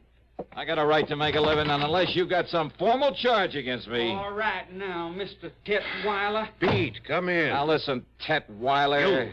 You, sit down, Dollar. Sit down. Yeah, make me. If I have to, No, Pete. Pete, do you want to talk now? Yes, sir. Good. Yes, sir, I sure do. Well, if that's all you got to say to me... No, Dollar. Stay, I'm not through with you. That's what you think. Well, Pete? Public defender, huh? That's right. And that's why You're I tried to... all trying to trick me is all. What? So you got me out of the clink, huh? That's right. So's now you think I don't know I'm being followed all the time? By that chief of police or one of his men all the time wherever I go? And I think I know why, sir. But the chief promised me, Pete. Yeah, the chief promised you. You believe that dirty cop? I tell you, Mr. Tetweiler, you get him off my tail. Now, listen, Pete. And don't you see, if you just tell me what you know about the murder of old Mr. Brierly... Pete? Pete, please, boy. Pete, listen to me. If you're trying to protect someone by holding back... Did I say I was? I say I really know anything? Well, the chief says you do. Well? Oh, Pete, for the... Look, you're in trouble, boy. I'll get out of it my own way. No one's really proved you didn't kill him. So unless you tell me what you know... You just keep that cop off my tail. Hey, wait a minute, kid. Pete, come back here. See you later, Ted. No, Dollar, come back here. Drop it. Hey, wait a minute, kid. Hey, Pete, your name? What's it to you? So you don't like the cops either, huh? Either? Got a tail on you, huh? You want to learn how to shake a tail from an expert? Expert, huh? Yeah, that's right, me. He called you Dollar, huh? Well, that's a good name. Sounds like money. Oh, yeah, baby, yeah. Maybe plenty of money. And maybe I can use some help in this burg, huh? Help in what? Why not just wait? Talk here in City Hall with the cops liable to show. Hey, you got a car? I got a cycle. All right, good. I got a car, a good one. So tell me where to meet you, huh? You don't care if the cops are following me, if they follow you too? You think I couldn't shake them? Maybe. All right, you head for wherever you want me to meet you, see? Now, and listen. if I spot somebody following, Pete, I'll shake them so easy. You sure of that? Sure, I'm sure. Then I'll meet you wherever you say, huh? Because if they find out where I'm hiding out, you sure you won't tell them? Look, I promise I give you my word. Well? 7 Mile Road, out beyond Spring Road at the railroad crossing. Yeah? You better hide your car. There are lots of trees. Yeah. Now, you walk in the gully on this side of the tracks. Then you see a little tool shack on the side. I'll be there. Okay. I don't know how soon, Pete. If we're tailed, I may have to lead him away. But I'll see you, huh?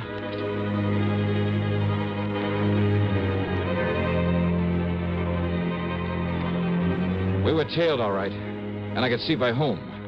And I wondered. To keep him from following Pete, I had to let the boy go on ahead. It was nearly an hour later then by the time I got to the tool shack. And I thought I'd lost the man who was tailing me. There was no padlock and a heavy hasp on the door of the tool shack. So y'all come on in, Mr. Johnny. Johnny? That's right, Johnny Dollar, the big eye. Oh, I see. So they brung you here to try to make me talk, huh? The insurance company, Pete, not the law, not the police. No? No. I know all about you, Mr. Johnny. I long admired you for a long time. I hear that you was coming here. Oh, I hear lots of things, Mr. Johnny. And I hear you coming here. I figure maybe you can... Help you, Pete? But unless I know whatever it is you know about that murder... Maybe I can tell you. Come on, Pete, try. But I couldn't tell the police. I'll tell any of them. I'll tell that defender you talking to. They don't believe me. You think they believe me over that chief, Mr. Johnny? You think they do? Oh, Pete, you must have a pretty sour idea of justice. And that chief, he run this town. And he liked to kill me. Like he killed my old man. He don't like him. Only he killed me because... he'd say he'd catch me trying to run away. Now, Pete, you listen to me. And I don't really know who killed that Mr. Briley. But I think I know, and that's why I don't dare say what I think to that chief or to anybody. But when you saw the car, the killer's car, heading away from the place... But, Mr. Johnny, the only one I see is the police car when it comes from the direction of the mill. So from the direction of the mill? So I really don't know.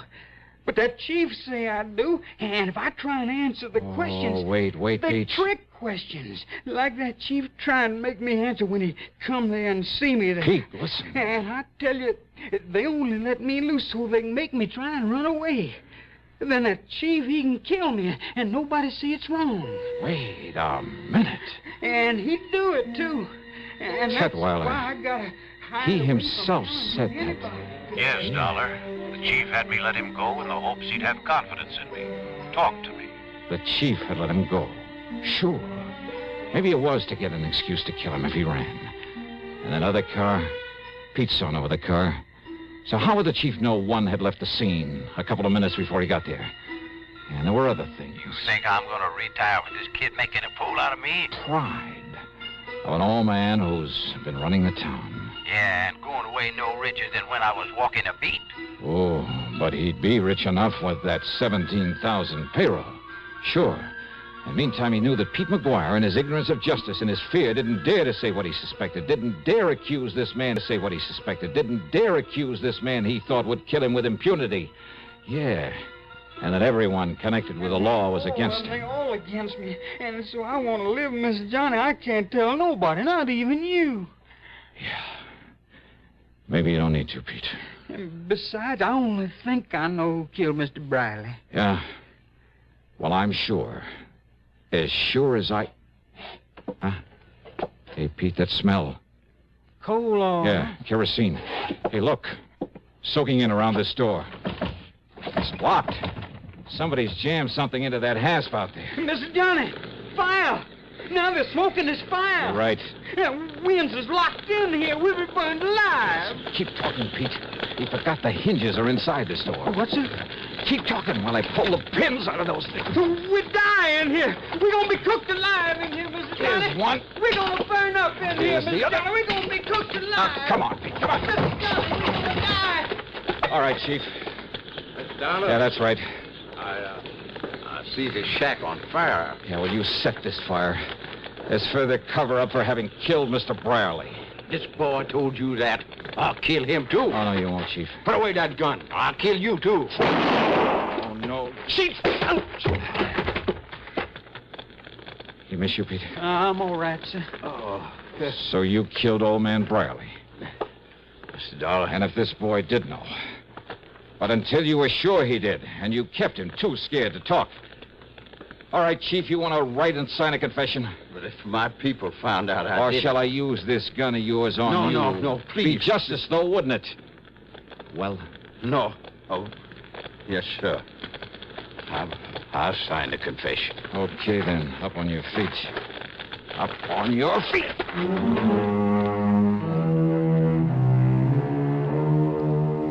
Yeah, pretty smart. Using that poor ignorant kid as a means to keep any suspicion away from himself. But believe me, not smart enough. Expense account total, including hotel expenses, the rental car, and the trip back to Hartford, $231.20. Yours truly, Johnny Dollar.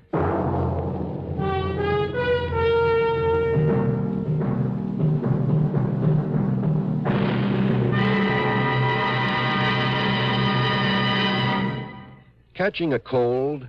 Well, I guess most everyone knows that the smart thing to do when you feel a cold coming on is to get plenty of rest. But there are some days when no matter how miserable you feel, you just can't stay in bed. And if tomorrow is one of those big days and your cold is complicated by constipation, well, that's when you'll appreciate X-Lax most. You see, X-Lax has the qualities doctors consider most important in a laxative. It's gentle, effective, and close to natural acting. Taken at bedtime, X-Lax won't disturb sleep.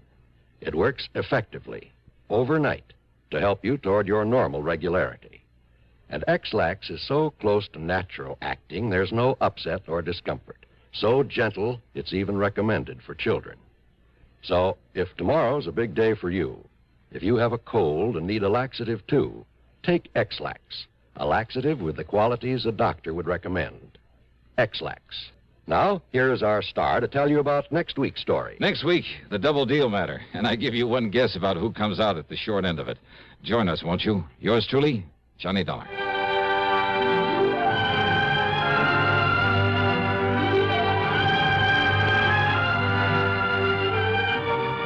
Yours truly, Johnny Dollar, starring Bob Bailey, originates in Hollywood and is written, produced, and directed by Jack Johnstone.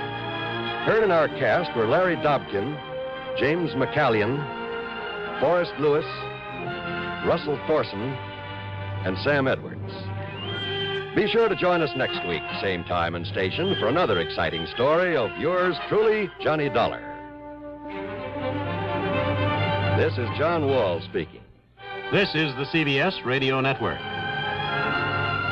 You're tuned to Radio 590 WROW in Albany, New York.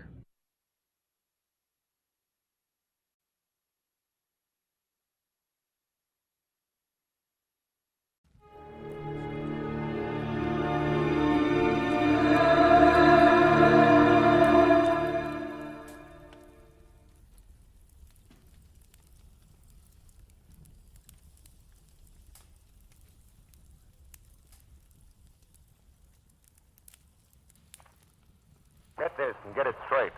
Crime is a sucker's road, and those who travel it wind up in the gutter, the prison, or the grave. I didn't know it, but I was caught in a smokeout that led from a search for a lady in black, past murder at a highway inn, to gunfire in a warehouse, for a girl already dead in the morgue. From the pen of Raymond Chandler, outstanding author of crime fiction, comes his most famous character in The Adventures of Philip Marlowe.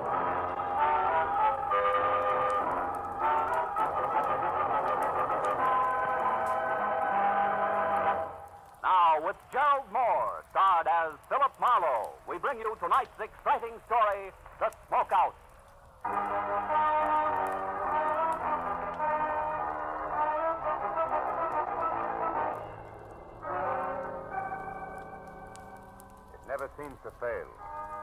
sleepless night that leaves you with raw nerves and sandpaper eyelids is always followed by a day that never ends.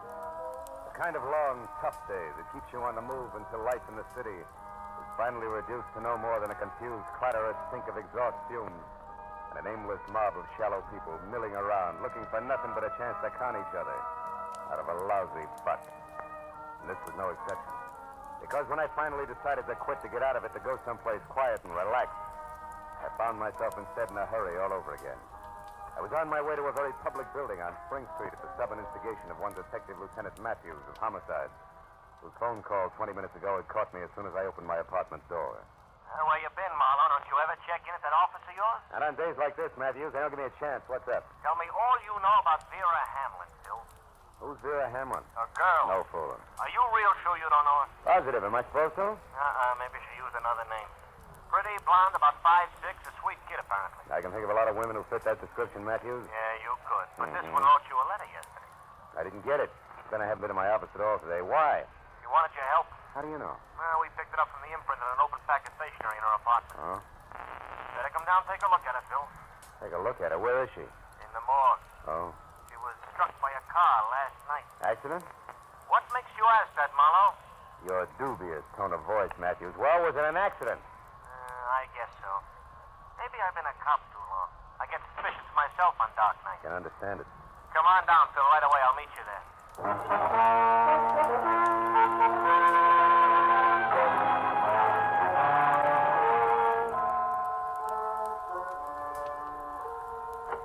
You better hold it a while. Oh, here he is now. Hello, Phil. Hi. Made good time. This is Mr. Connor, the morgue attendant. I'm certainly glad to know you, Mr. Marlowe. Is this your first visit? No, I've been here before, Connor. Well, Matthews, for what good do you think this is going to do the police department? Let's see her and get it over with. All right, let's go, Connor. Certainly. Step this way, please, gentlemen. Follow me. Happy fella, isn't he? Well, civil sense. Here to the right. Now, let's see. Egram, Flanagan. Now, here we are. Hamlin, Vera. There. Well, Marlowe? You know her, Marlowe? No. Okay, that's all. All right, Lieutenant Matthews.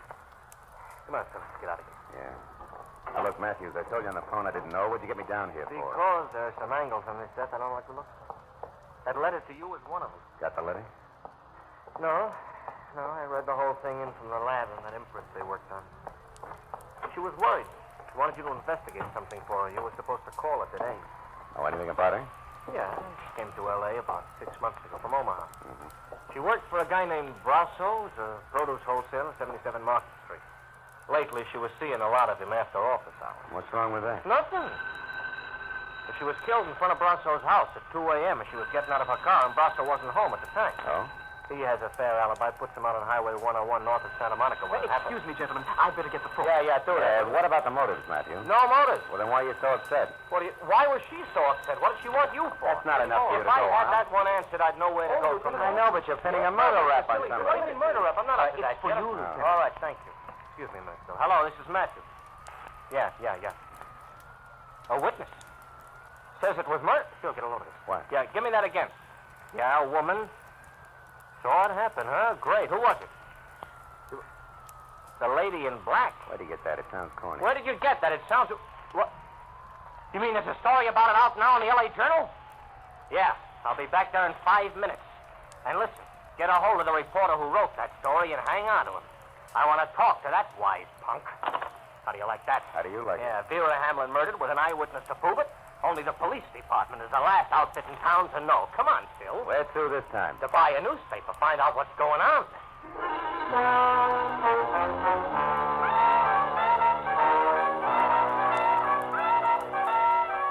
Matthews was boiling as we left the morgue and headed to police headquarters.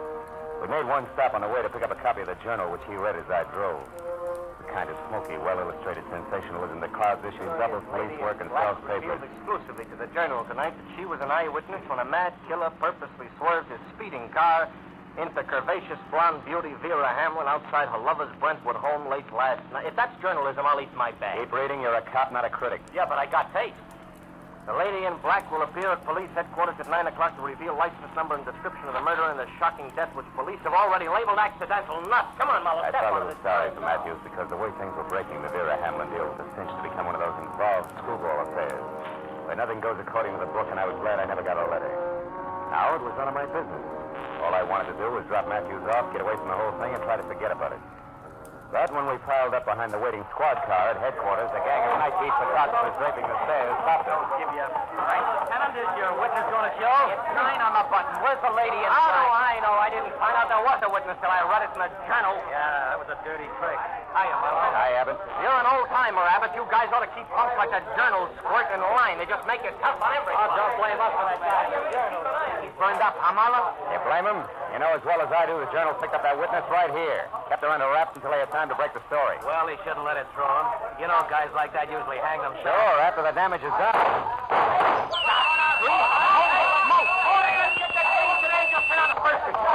Now, I've had enough today, Matthews. Besides, nobody in City Hall signs my check. Good night.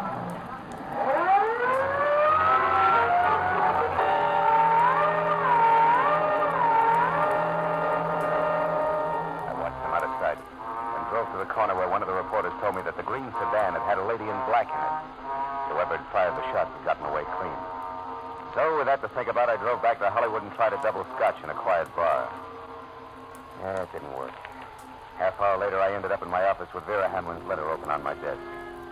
Enclosed were 5 $10 bills and a souvenir postcard from a place called Moon's Point on Highway 101. Penciled across the back with a word, I think this place means trouble to Dave Brasso. I don't know why, Vera. Maybe it was the memory of the girl's face in the morgue. Or maybe it was a stack of wrinkled tens on my desk that made me do it. But whatever it was, I went to my car, drove out past Santa Monica, and it took me an hour to get to Moon's Point on Highway 101. An isolated huddle of grimy filling station, rickety six-cabin auto court, and weather-beaten lunch counter and bar, squatting beside the highway. I pulled up at the parking lot and went into the bar where the source of the quaint name Moon's Point met me. Moon himself. He was round, pale, and soft as a lump of green cheese. What can I do for you, mister? Dave around? Dave who? Brasso. Want to see him on business. What kind Private of business. Oh. Okay. Sure, Brasso's here. Out in cabin number 4 there with Mr. Stipple. No? You can got that back there, Doris, there if you want her. But I don't think they'll have much time for you, fella. Why not? The late paper just come in, the L.A. Journal. Is that all? I got much later news than that for him.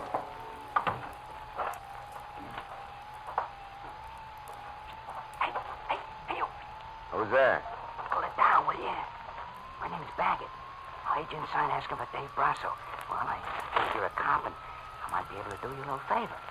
What do you got in mind, Baggett? Well, since there don't seem to be much love lost between you and Brasso, I'll tell you.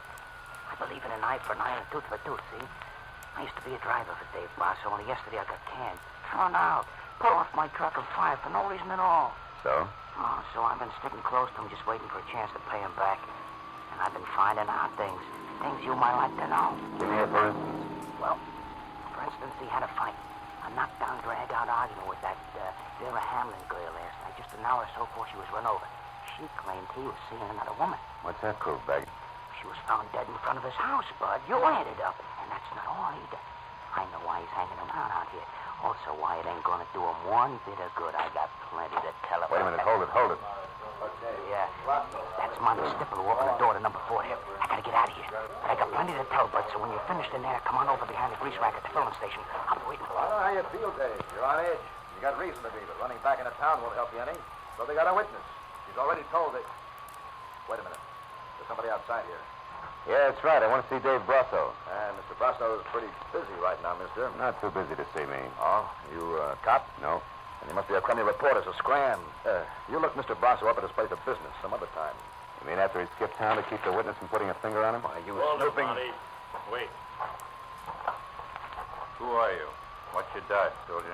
Name's Marlowe, private detective. I'm here because Vera Hamlin wrote me a letter yesterday. Vera?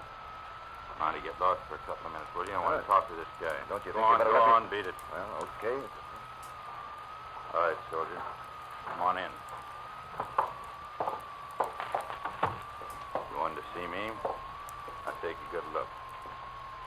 Well? Okay, so you're big, Brasso. Husky enough to run over somebody and kill him. Without even getting into a car. I'll let that one go by, soldier. Where's the letter? Locked up in my office? What'd she say in it? She wanted something to look into and said this was a good place to start. Jealous little fool. Is that what the fight was about last night? Right. You do find things out, don't you, soldier? That's my business. Well, maybe you know who this lady in black here in the paper is and what she's going to tell. Maybe. Might even know who was jumping up to try to kill her tonight and shut her up. Who was that? You mean somebody... Come on, Brasso. Let's stick closer to the truth. You're a lousy actor. For instance, Vera wanted me to come to this dump because you and Sipple are holed up here. Why? That doesn't concern you. It's business. Sure, and when a girl accidentally gets in the way of business, she's run over by it. Is that the way you work? You keep harping on the same thing, soldier, and I don't like it. I was in love with Vera Hamlin. Maybe you're trying to use that to nail me in a frame. Maybe you're a sneak for that stinking louse Weber. Maybe you didn't get any letter from Vera at all, so get out of here and think up a new one. Your theories are getting way ahead of you, Buster. Who's Weber? Jerk. I said get out. Now take that back for an answer, soldier, and you can get more of the same anytime you want it at 77 Market Street.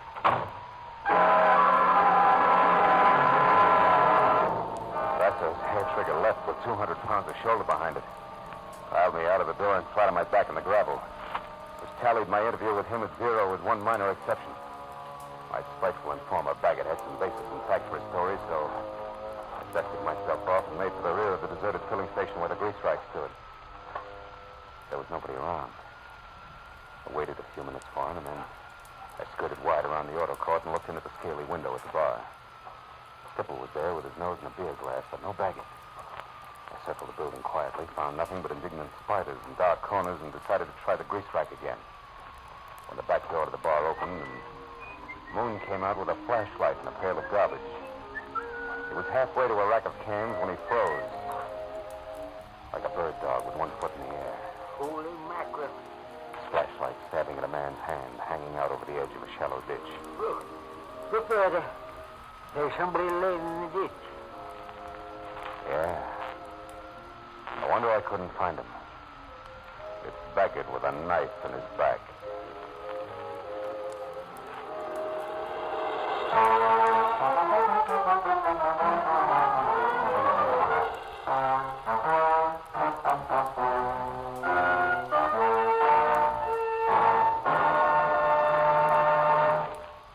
Now, with our star, Gerald Moore, we continue with the second act of Philip Marlowe and tonight's story, The Smokeout.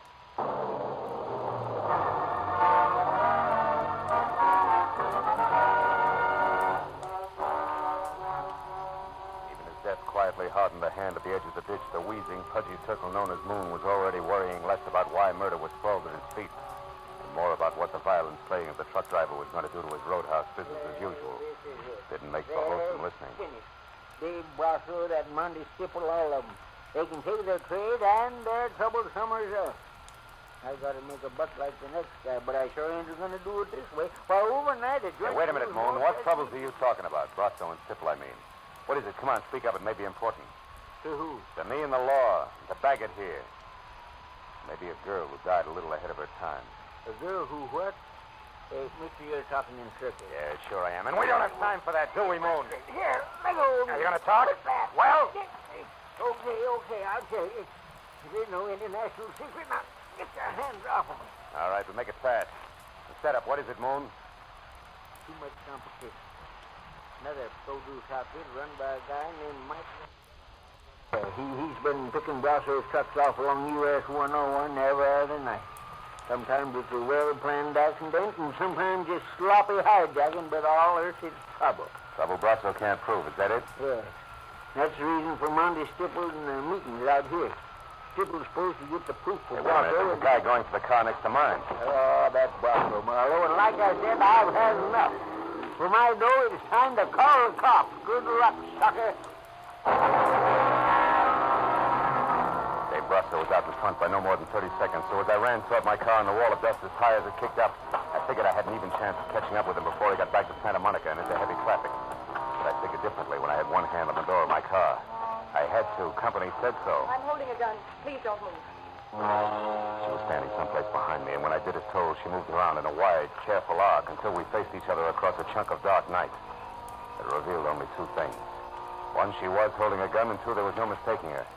This was a lady in black. Those car keys there in your hand. Throw them here, please. Now, wait a minute. I'm sure we can talk. Please, let me have them. Okay.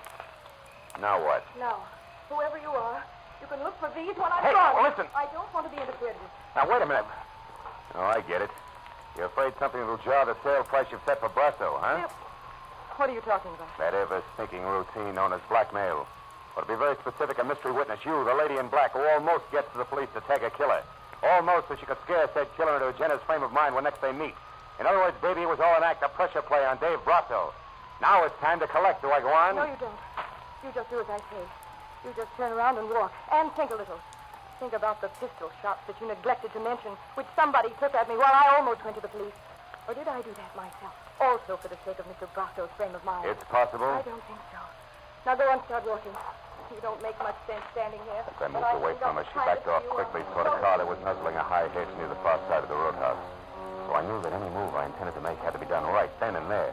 But she must have known just as much because that was when the gun she held got mad enough to start spitting my way. I dove for the gravel at my feet, then practically burrowed my way across a dozen uncomfortable yards of chopped rock to the shoulder of a line of trash cans, all of which left me scarred, safe, and in time to do nothing more effective than swear. I had a pair of teasing tail lights on a green sedan that were already winking out of sight. Didn't help much.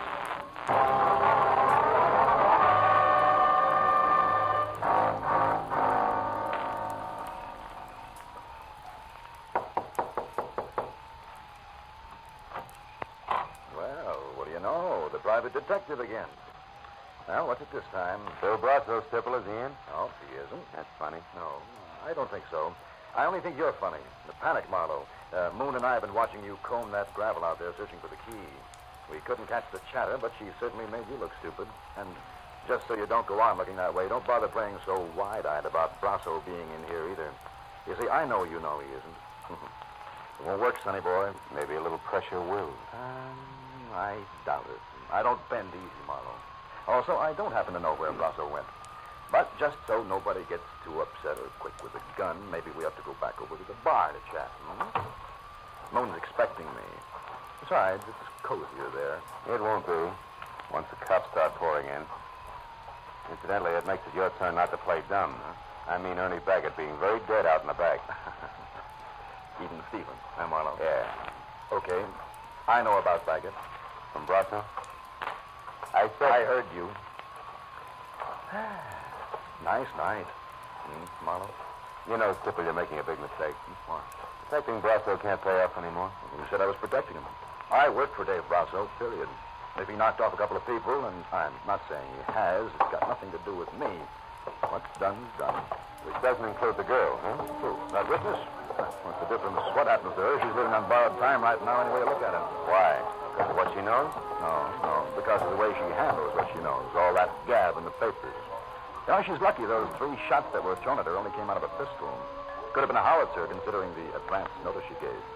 Hey, Moon. What? The cops here yet? No, they ain't. Highway patrol took 5 minutes, 10 minutes ago. I sure wish they'd get here. Well, don't worry, they will. Well, Mama, will it be? Hey, private detective. Come out of it.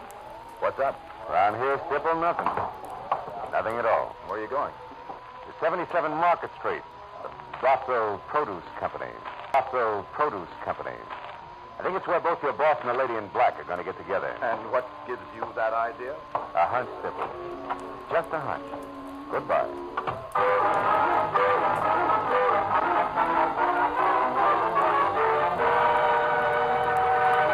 Brasso Produce Company was a half a block of corrugated metal warehouse crouched behind a wide loading ramp, which at 2 a.m. bustled with enough noisy, fresh vegetable business to turn night into day. When I was out of my car, clear of the whirring electric hand cart, making my way in between platted lettuce crates toward a cage marked dispatcher, I kept wondering how a guy who built an outfit like this single-handed could have possibly made the mistake I figured was his. I stopped wondering when a face that had been stolen from a hawk pressed himself close to the inside of the cage and yelled at me. Well, what is it, mister? Talk up there. Billy, I'm busy here. Hey, please, take 31 out now. I want to see Dave Brasso. Oh, that isn't here. Dispatcher. Yes. 21 up special, right? Rothwell's not in his office, mister. I'm not sure where he is. I'm not sure. You a cop? No, private detective. With expense account. Will 5 help? He just paid 10. Oh, let it ring. Come on, Buster, this counts. Here's 10. The lady in black? Yeah, keep it down, will you? She stood around for maybe 20 minutes before she got talking to me. Not a bad-looking doll. All right. Now, where'd you send her? Come on, you got your 10 talk. Hang on just a minute. Where? The old shed in the back. Used to be a warehouse. They've got a real private office there. You'll probably catch up there if you run. I'll probably try. Thanks. The ex-warehouse turned out to be an ugly huddle of parched toddlers teetering at the edge of a deserted cobblestone alley, and quietly dying of old age. And except for a flicker of light from an open door deep inside, it was as dark and as quiet as the lining of a frock coat. Until I stepped in, and in front of a gun, it was no surprise. When I told you that I didn't want to be interfered with, I meant just that. Now, without shouting, who are you? For one thing, a private detective named Philip Marlowe. Another, a guy who's still working for Vera Hamlin. You were working for Vera? That's right, but not swinging in the dark. Which means what? That you never saw Vera Hamlin killed in the first place. And that all this lady in black razzle-dazzle strictly a smokeout. Vera was my sister, Marlowe. Her letters told me all about Dave Brasso, about what he meant to her, about the runaround she was getting from him. So you added that to a phony hit-and-run accident and decided to pose as a surprise witness. So that Dave Brasso would try to pick you off and reveal himself as your sister's killer, if you lived through it. Right. And now, Marlowe, Marlowe, quick, get back. Brasso just turned that light off in there. He's coming out, and I'm going to meet him. No, don't. Look, Listen. If you want to help stay where you are, keep quiet. Oh, brother, I'd better be right.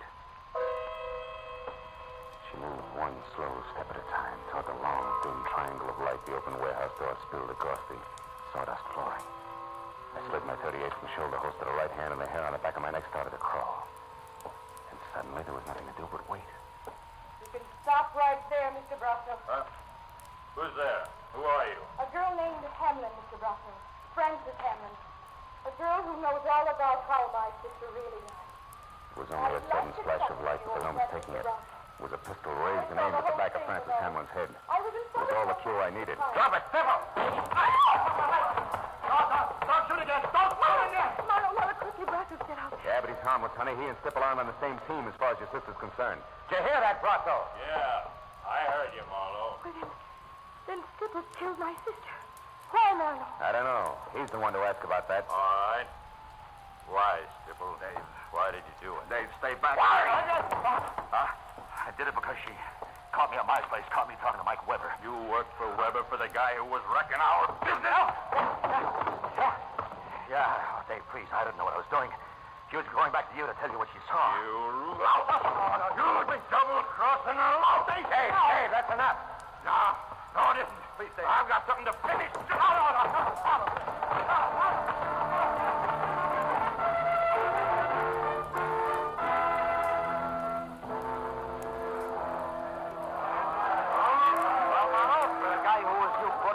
On the city payroll? You did all right tonight. Hey, but Doc Matthews. Hey, Lieutenant, how about the story? We're pushing our deadline on a bulldog edition. Yeah, we work for daily papers, Matthews. You've been holed up in that warehouse with Marlowe and that heavy for a half hour now. What gives? Hey, how bad is Stipple's wound? Look, the wound is nothing. It's a scratch, although I wouldn't say he ain't hurt. But the story, you'll have to wait until I'm down at headquarters. I haven't got it all myself. Oh, Lieutenant, you're kidding. Sure, I got lots of time for it. Listen, have it. Monty Stipple killed both Vera Hamlin and Ernie Baggett. Killed the lady because she found that he was crooked, and he killed Baggett because he was afraid Baggett knew too much. And now, so long. Oh, but Lieutenant, tonight I got something less than love for the gentleman of the press. Hey, Phil, come on. Miss Hamlin's over there. All right. Look, Marlowe, before it's impossible for me to stay away from those dear boys any longer, tell me, where did you run across the switch? I mean, what tagged Monty Stipple for? Mistake he made, Lieutenant. Calling the shots when he was blindfolded. Or in other words, what? Matthews, I'm tired. Tomorrow, huh? No. We can talk then. Come on, friend. Marlowe, please.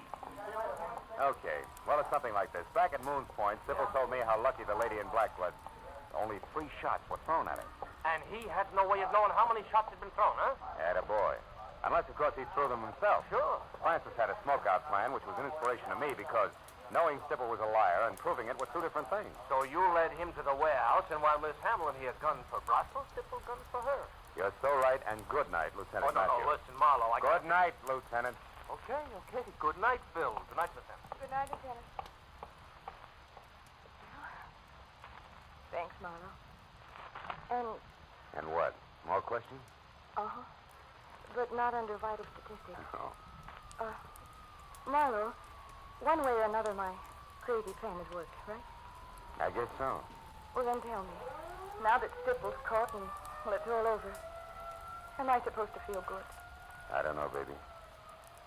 Maybe that's what's so screwy about revenge.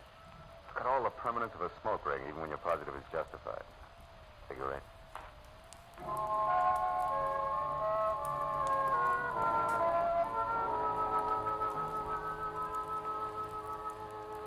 I'd been dog-tired when it started. Whipped. Fed up with the city and the aimless, milling mob of shallow people. Always hungry for a buck that made it move. But now as I drove through the quiet, empty downtown streets and listened to Frances Hampton talk about her sister, who had never been anything but nice, I stopped thinking about those money grubbers and thought instead about the ones like Vera. All the people all over the world who sometimes get in trouble because other people won't realize the world is not for sale. Yeah. The Veras are the ones to keep in mind. And that was when I decided that I was only tired, not whipped, not fed up. All I needed was a good night's sleep. So I went home and got it.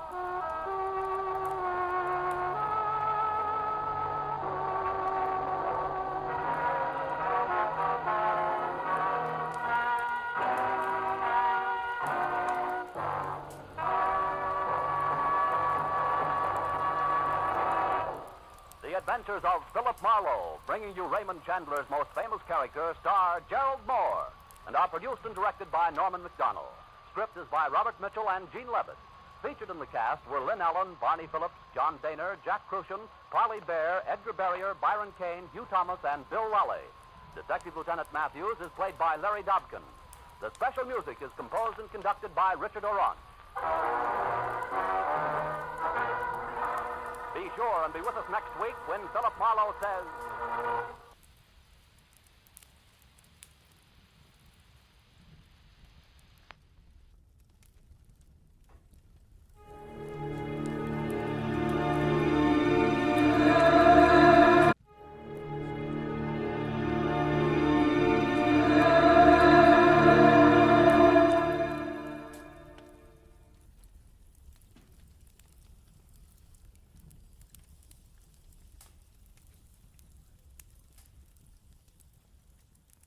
When the will was read, everybody figured she'd been crazy when she wrote it.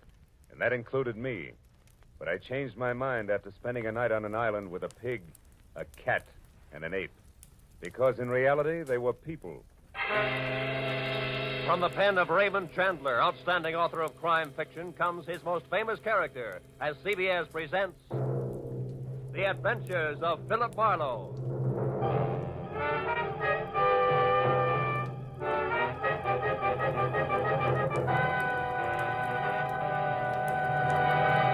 And now, with Gerald Moore, starred as Philip Marlowe, we bring you tonight's unusual story, Where There's a Will.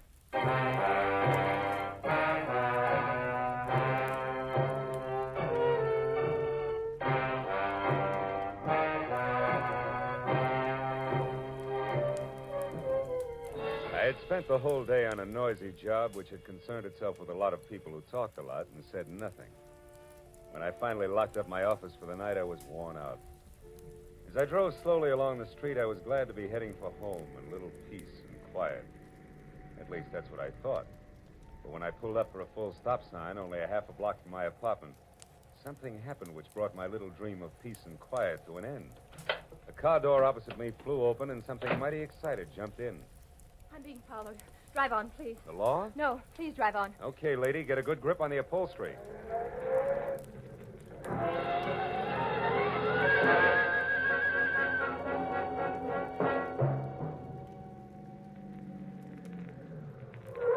There, that ought to do it. Now, what's the... Say, you look a little pale and beautiful. I'm always pale when my heart's in my mouth. Well, then why don't you swallow once, take a deep breath, and tell me who was after you? There isn't much to tell. It was a nasty little man, that's all I know. So thanks for making like Barney Oldfield, and good night. Hey, not so fast. It's impolite to hitch and run. Look, mister, right now I'm up to my earrings in trouble, and that leaves very little time for small talk with strangers, even nice ones.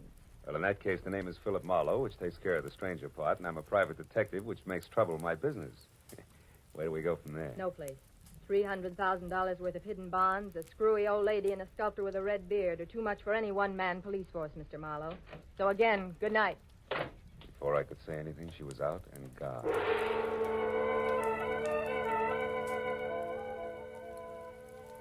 There was only the heady scent of taboo in the air, and the memory of a gorgeous profile with jet black hair and pale blue eyes. I sighed like a schoolboy and decided to put her under the heading of things that pass in the night. But I couldn't. Why, out of all the cars in Los Angeles, should she have picked on mine? Well, the next morning, as I was walking down the corridor to my office door, I was still seeing pale blue eyes. Maybe that's why I didn't notice the man who waited outside my door until I was almost on top of him. He was well-dressed and about 35. He looked like a man who had forgotten how to smile. Marlowe. Right. I want to compliment you on your behavior last night, Mr. Marlowe. Barbara told me about it. Oh? Come on in, Mr. Shields. Edward Shields. Would you be interested in aiding 3 people in a search for more than $250,000 in negotiable bonds? 1% of which will be yours if the bonds are found? Being a fairly fast man with figures, yes. Yes, I would. Splendid. I'd like a few details. Well, Mr. Marlowe, my aunt, Bernice Mayhew Shaw, died, leaving her entire fortune to charity, with the exception of the bonds I mentioned. Those are to be divided equally among 3 of us, the sole heirs, if we find them within 24 hours. That sounds like something you dream about after a midnight snack of pizza and pig's knuckles. Perhaps. But you didn't know my aunt. Beside myself, the beneficiaries are Barbara Haynes, the girl you met last night. She was Aunt Bernice's personal secretary. And another nephew, Harlan Crane, who, at the moment, happens to be a sculptor. Happens to be? 6 months ago, he was a sailor. Before that, a writer, without even a rejection slip to his name. My cousin is irresponsible, impetuous, and completely self-indulgent. The will itself, Mr. Shields, what are the exact conditions? At precisely noon today, the 3 of us are to meet with Luther Willard, my beloved aunt's lawyer, who will give us each a large sheet of tissue paper covered with specific markings. Individually, the sheets mean absolutely nothing. But combined, one over the other, the transparent sheets form a coherent map to the location of the bond. But why all the intrigue? My dear departed aunt had a peculiar sense of humor. In addition to this, she was never particularly fond of any of us. She was sure that our individual shortcomings would make cooperation among us impossible, even for so short a period as 24 hours. And the fact that a man followed Miss Haynes last night convinced you that there was something to that, huh? Convinced me? No. He may have been nothing but a purse snatcher. Nevertheless, I do feel that to play safe, a 4th party, a custodian of the map, so to speak, would be advisable. That's fine. When do I go to work, Mr. Shields? At noon, at the lawyer's office. However, I regret that first you must be approved by the 3rd heir. I don't like to ask this, Mr. Marlowe, but would you mind very much calling on my cousin, Harlan, personally? Not at all. As a matter of fact, I think he might prove very interesting. Yes. I'm sure he will. As interesting as an ape in the zoo. I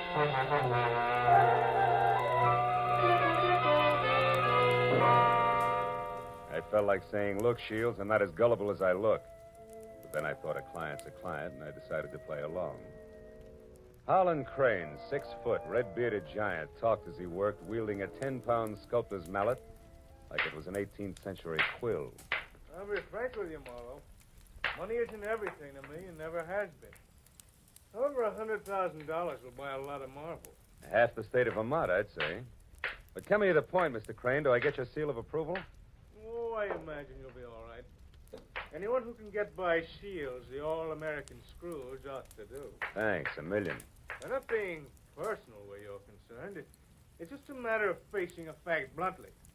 Edward Shields is conniving, avaricious, and dull. I heartily recommend him to nobody. And the girl, Barbara, you feel the same way about her? No, I don't. And the truth of the matter, Marlowe, is that I know very little about Barbara Haynes. But what I do know, I like very much. Yeah, that I can understand. Marlowe, do you realize that once you have the whole map in your possession, you're worth an awful lot of money? Of course I do. The whole map, I have a market value of exactly $300,000. That's right, fellow. $300,000, dead or alive.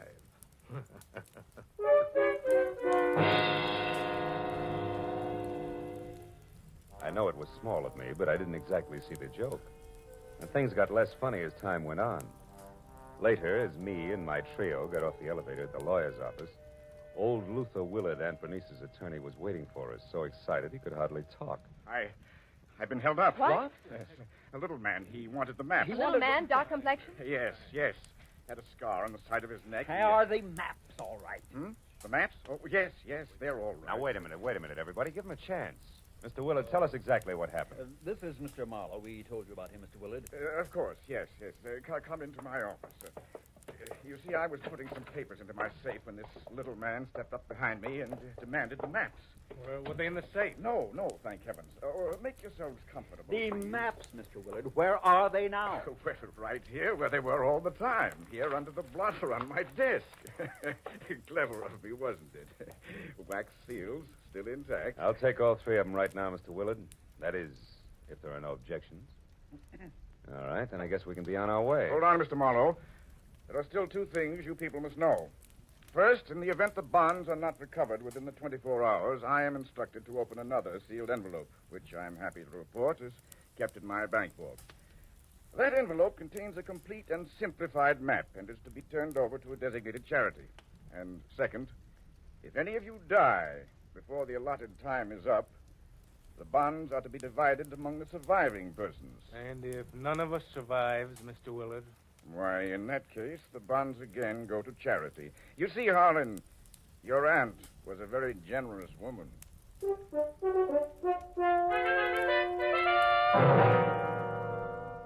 After arranging to meet with the three heirs at Shields' place later that afternoon, I headed for the nice and public library, where I figured I'd be able to examine the maps in safety.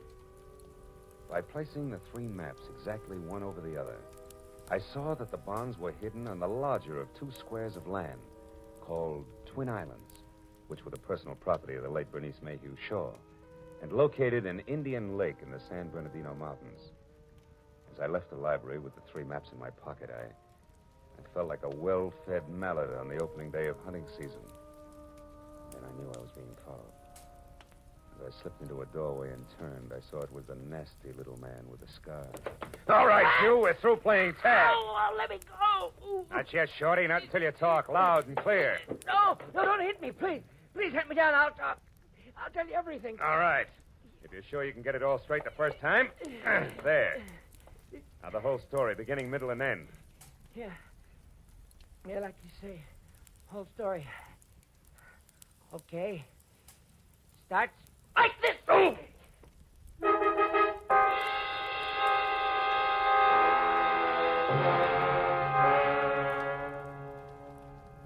By the time I figured out that it had been the sawed-off end of a broomstick that had slammed my stomach up against my backbone, the little man was out of sight. Another 5 minutes went by before I quit calling myself sucker and I started to think straight. Nearest public locker was in the Santa Fe Trailways bus depot on Cahuenga. I went up there and deposited 2/3 of the map for safekeeping until we were ready to leave for Indian Lake. And I found a telephone, and a half a dozen calls later, I knew that a caretaker named Jumbo was the sole inhabitant of Twin Islands. And my last call was to him. I wanted some kind of a welcoming committee ready for us. When I left the phone booth, it was only 1 o'clock. So I returned to my apartment where I figured I'd rest until 3, when we were all to meet at Shields' place. But that was my second mistake. Because the moment I closed my apartment door, I was positive I wasn't going to get much rest. I had an unannounced visitor. Yeah, you look surprised, Mr. Marlowe. I am. I didn't recognize you at first without your broomstick. Yeah, I traded that in on this 22 target pistol here. It's more expensive, but it's better. Makes me as big as you are. Maybe bigger. Yeah, but how much does it do for your personality? Quite a bit. Gives me poise. And poise gives me manners. So in asking for that map in your pocket, I'll even say please. Come on, Marlowe. I won't say please twice. No, I don't think you would. Here. Thank you. Now, before I go, one more thing. The hall outside here is straight and narrow, right to the stairs, and that makes it fine for shooting. So after I step out, don't do anything rash. For a while.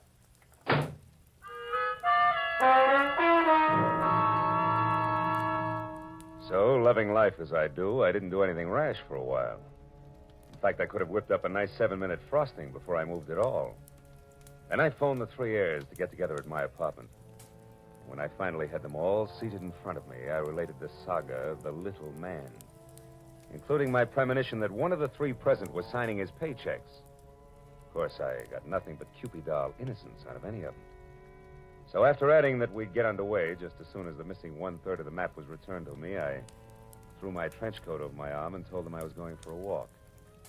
But before leaving them, I reminded them that whoever was behind the little man could fire him, because I would never have kept all three maps in one place anyway, unless all of the heirs were on hand to watch one another.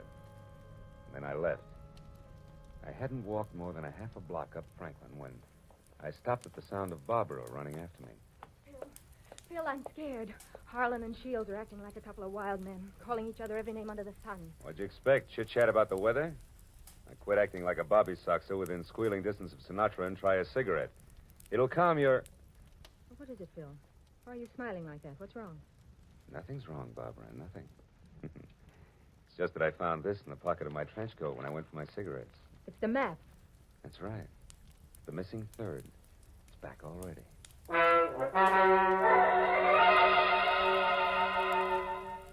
When that missing third part of the map turned up so fast, I figured the heirs had decided to play ball.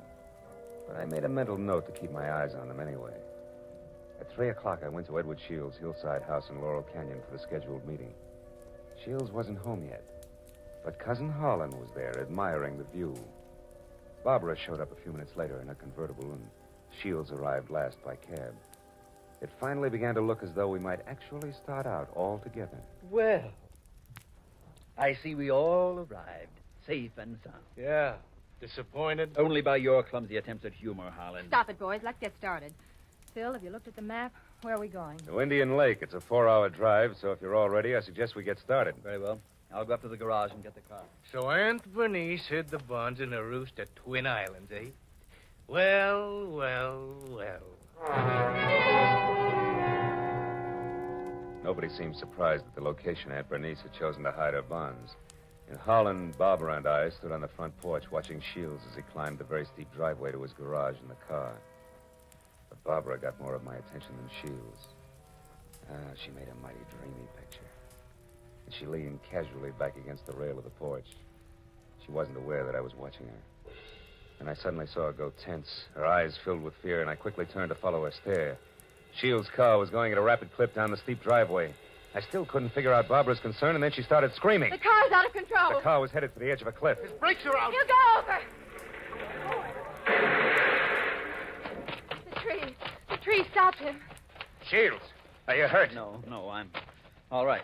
The brakes, I tried to stop He them. hadn't hit that tree. Should have gone over the edge. Let's have a look at those brakes, Shields. Well, no wonder. What is it? Brake line's broken. Every drop of fluid drained out. I might have been killed. No might about it, Shields. We stood there for a while, all looking at one another, but nothing was said. Brake lines rarely snap accidentally. And I remembered that Harlan had been at Shields' house early, and the car had been in the garage, and Barbara... Well, I had to admit that she actually had anticipated the car going out of control. Well, the 24 hours for finding the bonds was slipping by, and I knew we had to get to Indian Lake. We held a short powwow without passing the peace pipe. We decided to take Barbara's car. We picked up the rest of the map, which I'd checked at the bus station, and we shoved off. After a 4-hour drive that was about as relaxing as the thought of an overdue time bomb in a day nursery, we finally pulled up to the shores of Indian Lake. Jumbo, the caretaker, was waiting at the dock. He knew how to handle a boat, and a few minutes later we could see Twin Islands. We headed for the smaller of the two, where I could make out a rambling lodge. The other island, a quarter of a mile away, seemed deserted. Shields was the first one ashore. Here, Barbara, let me help you. Run along, boy. I'll help Barbara. Thanks, Harlan. Well, Marlowe, what now? Well, first we go up to the house. Oh, Jumbo, you got everything ready for us? Hey, Jumbo. Huh? Oh, sure. Everything's ready, Mr. Marlowe. It's like you said, I opened 4 of the upstairs rooms. Open the rooms? We're not going to sleep out here, are we? I'm going to try. But this isn't a vacation. We're here to find the bonds and get out. You realize it's almost 9 already? That leaves us just 15 hours, Marlowe. Yeah, I know. I got a good watch, and I count to 24, and I'm also giving orders to you Don't 3. get high-handed, Marlowe. You're an employee of ours, and that's all. Let's get the map together and start looking for those bonds right now. Take it easy, big man. The bonds are hidden on the other island. The map is as tangled as a second-hand spider web. We wouldn't get anything at all down in the dark. That's your opinion. Look, you people hired me to help you find those bonds. If I have to get nasty to make you take orders, I can do that, too. Now, let's play like we're smart and go up to the lodge and relax. All right, Marlowe. But remember, we'd better have those bonds by tomorrow, or someone else will be nasty. Very nasty. And I mean me. What? You too?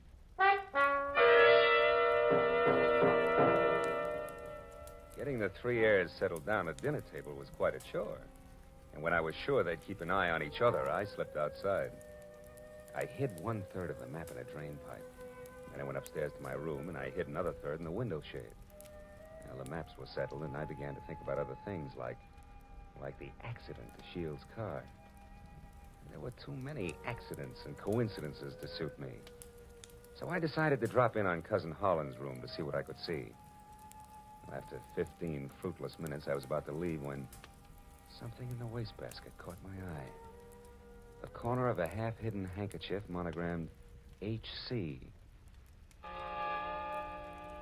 had just picked it up when I saw Jumbo standing in the open door. A handkerchief there in your hand. That blood on it? No. No, it looks more like brake fluid. And in this case, it's practically the same thing, huh? I think we'll leave it right here in the wastebasket, Jumbo. Oh, did you want something? Just wanted to say I'll be in my own place out back if you want me. Okay. You know where Mr. Shields is? He's out in the veranda. Alone? Yeah? Thanks, Jumbo. If I need anything, I'll call you. Good night.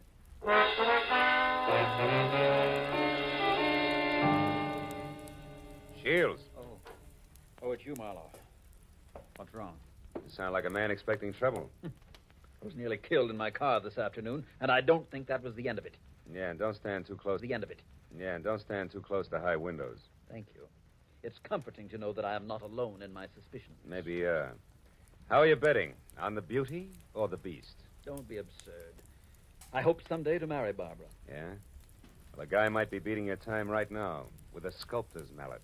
You may be naive, Mr. Marlowe, but Barbara isn't. I saw them just a moment ago walking down to the boathouse.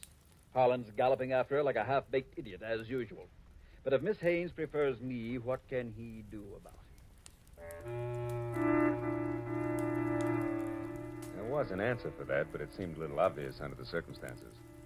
Well, a few minutes later, Shields went inside, and I made a beeline for the boathouse to water down a certain hot-headed sculptor named Harlan. When I got within earshot, I knew I'd be as welcome as whooping cough at a glassblower's convention. So I stopped and listened.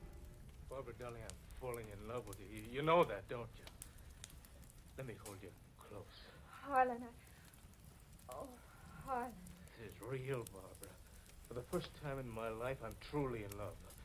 I want to do things for you, make you happy. Please wait. I'm not completely free. There are still ties with Edward, you know. Shields. That fat, stingy Babbitt. He's no man for you. Why, if he so much as touches you from now on up...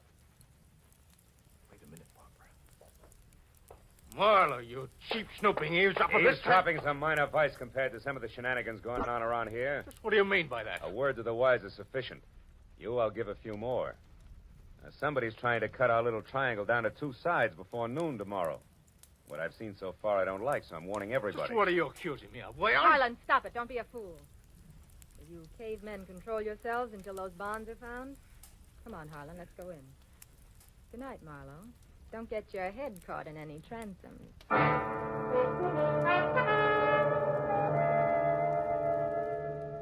Deciding sleep wouldn't be very healthy for a man in my position, I decided to sit up that night. And it was about 2 o'clock when I looked out the window and saw something mighty interesting.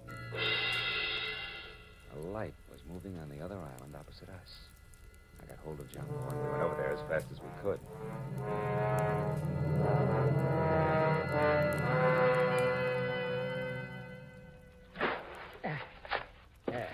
we're beach. That light's dead ahead, Mr. Marlowe. Looks to me like it's up on the picnic shelter. Yeah, I'll see you later, Jumbo.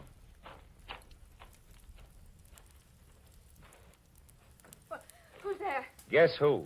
Oh, Marlowe. I didn't hear you come up. The wind's too strong, I guess. I'm glad to see you. Spooky here all alone. Oh, sure. What's the idea? Decide to do a little freelance prospecting? No, that's right. Bernice Mayhew loved this spot. And I had a hunch she hid the bonds here in the base of this table. Oh, I guess I was wrong. Oh, come on, Marlowe. Limber up. You can't blame me for trying. Listen, beautiful, don't flap your eyelashes at me. I can't see anything but double crosses right now. All right, if you've had your fun, let's go back to the lodge, Don't huh? be that way, Phil. Phil, the sun will be coming up in 2 or 3 hours. Why not wait for it here with me?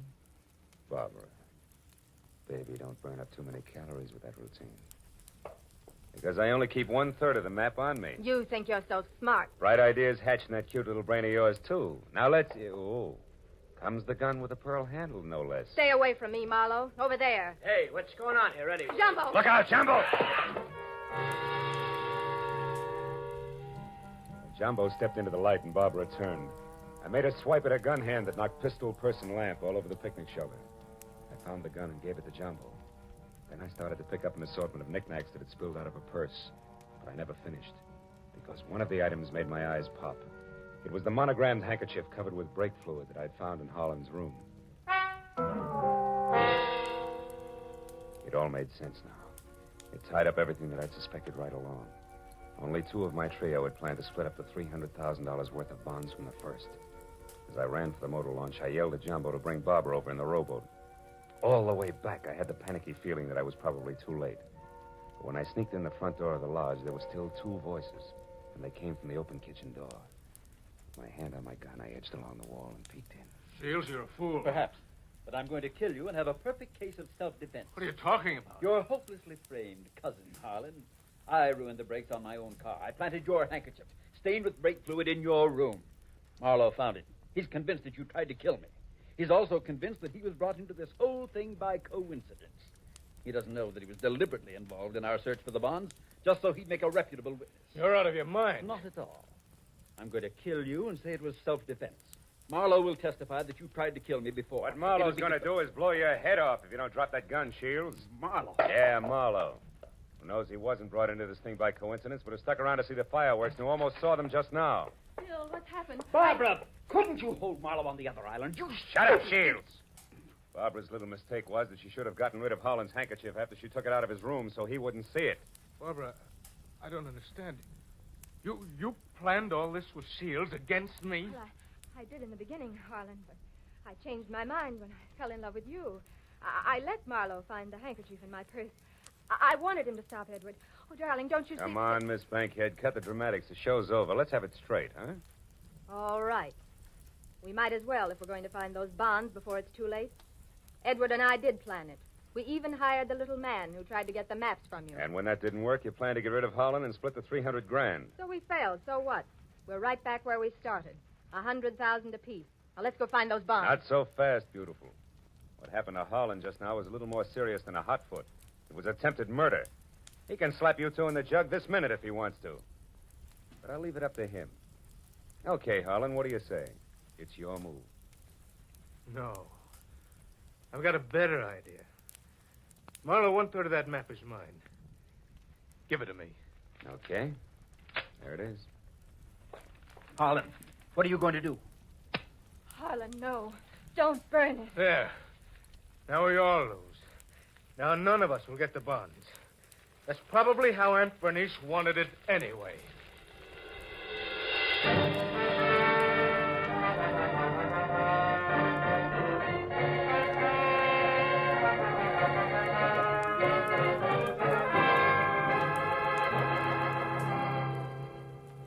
It was almost noon.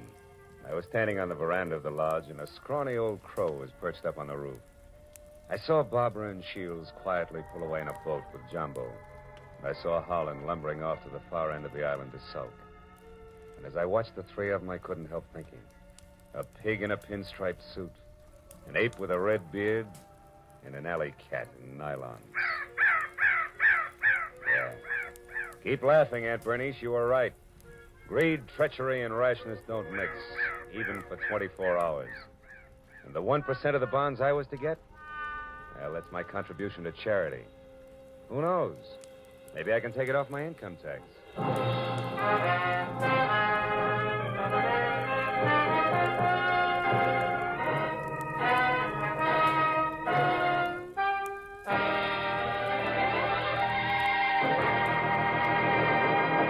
The Adventures of Philip Marlowe, created by Raymond Chandler, stars Gerald Moore and is produced and directed by Norman MacDonald.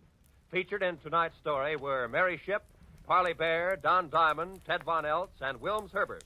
The special music was conceived and conducted by Richard O'Runt.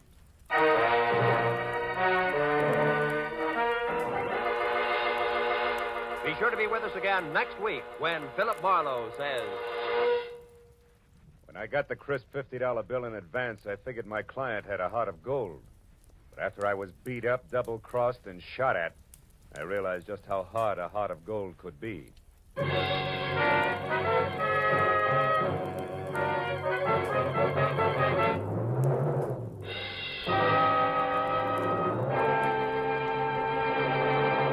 Raymond Chandler, Dashiell Hammett, John Dixon Carr, three great names in the world of mystery and thrills. One down, two to go today on CBS.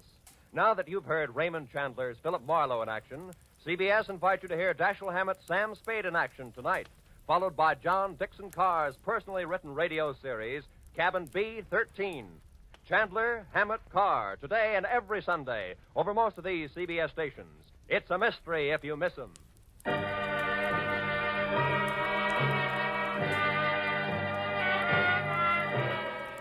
Roy Rowan speaking for CBS, the Columbia Broadcasting System.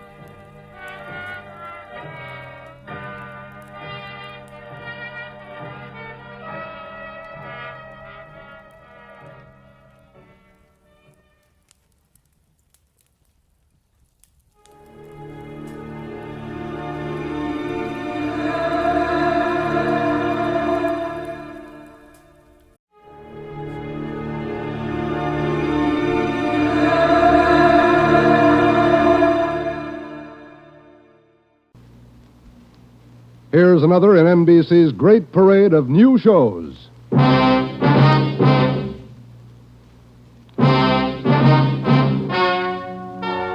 Ladies and gentlemen, the story you're about to hear is true. Only the names have been changed to protect the innocent. NBC brings you Dragnet.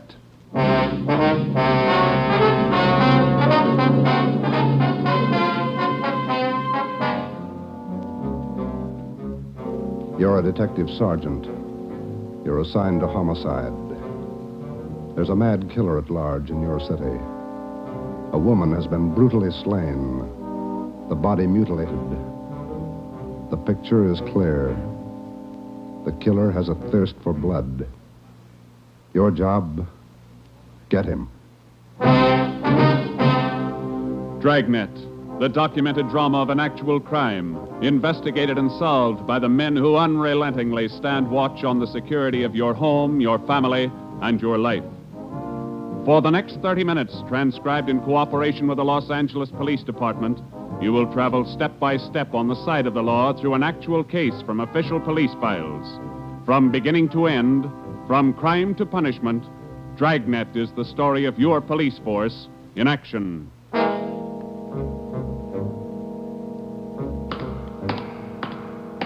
It was Wednesday, January 12th. It was raining in Los Angeles. We were working the night watch out of Homicide. My partner's Ben Romero. The boss is Ed Backstrand, chief of detectives. My name's Friday. I was on the way back from the morgue, and it was 11:23 p.m. when I got to room 42. Homicide. Hi, Joe. Chief wants to see you. He's in there with Romero. Thanks, Chandler. How's the wife? Fine. How about your mother? Better, thanks. Hi, Joe. Hi. Friday, sit down. Did they post the body yet? In the morning. Pretty messy. Strangled and mutilated. The guy's a maniac, Skipper. The body shows it. A murder like this, anybody's a suspect. The coroner looked at the body. He says the weapon was a long, sharp instrument. Found her in a hotel down on East 3rd Street. Manager's son discovered her about 7:30. You talked to him? It was too much for him. He passed out. Manager wasn't home. We'll check with him before midnight. Close to it now, Joe. We better get going. All right. The boys from the crime lab check the room? They're still down there, Ed. The place is a mess. And get back as soon as you can. We're working straight through on this thing. That's a hot shot. I'll get it. At the Lux Hotel, room 219, corner of South Grand and Cordova. Dead body. Possible homicide. The Lux Hotel, room 219, corner of South Grand and Cordova. A dead... What is it, Friday? Lux Hotel, possible homicide. Busy night. Yeah. You coming, Ed? Right. Let's go.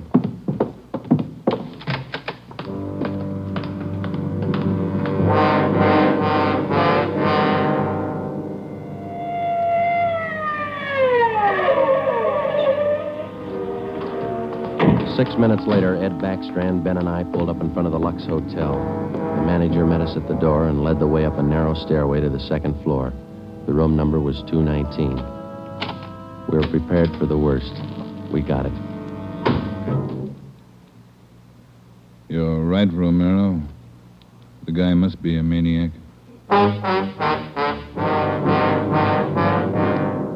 2 hotels, 2 murders. The same M.O. 3 of us made a brief inspection of the room at the Lux Hotel. We took a few notes on the appearance of the girl's body and a brief description.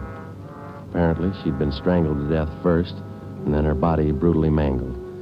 Ben and I went back down to the lobby, and the manager, Mr. Ford, showed us the house book.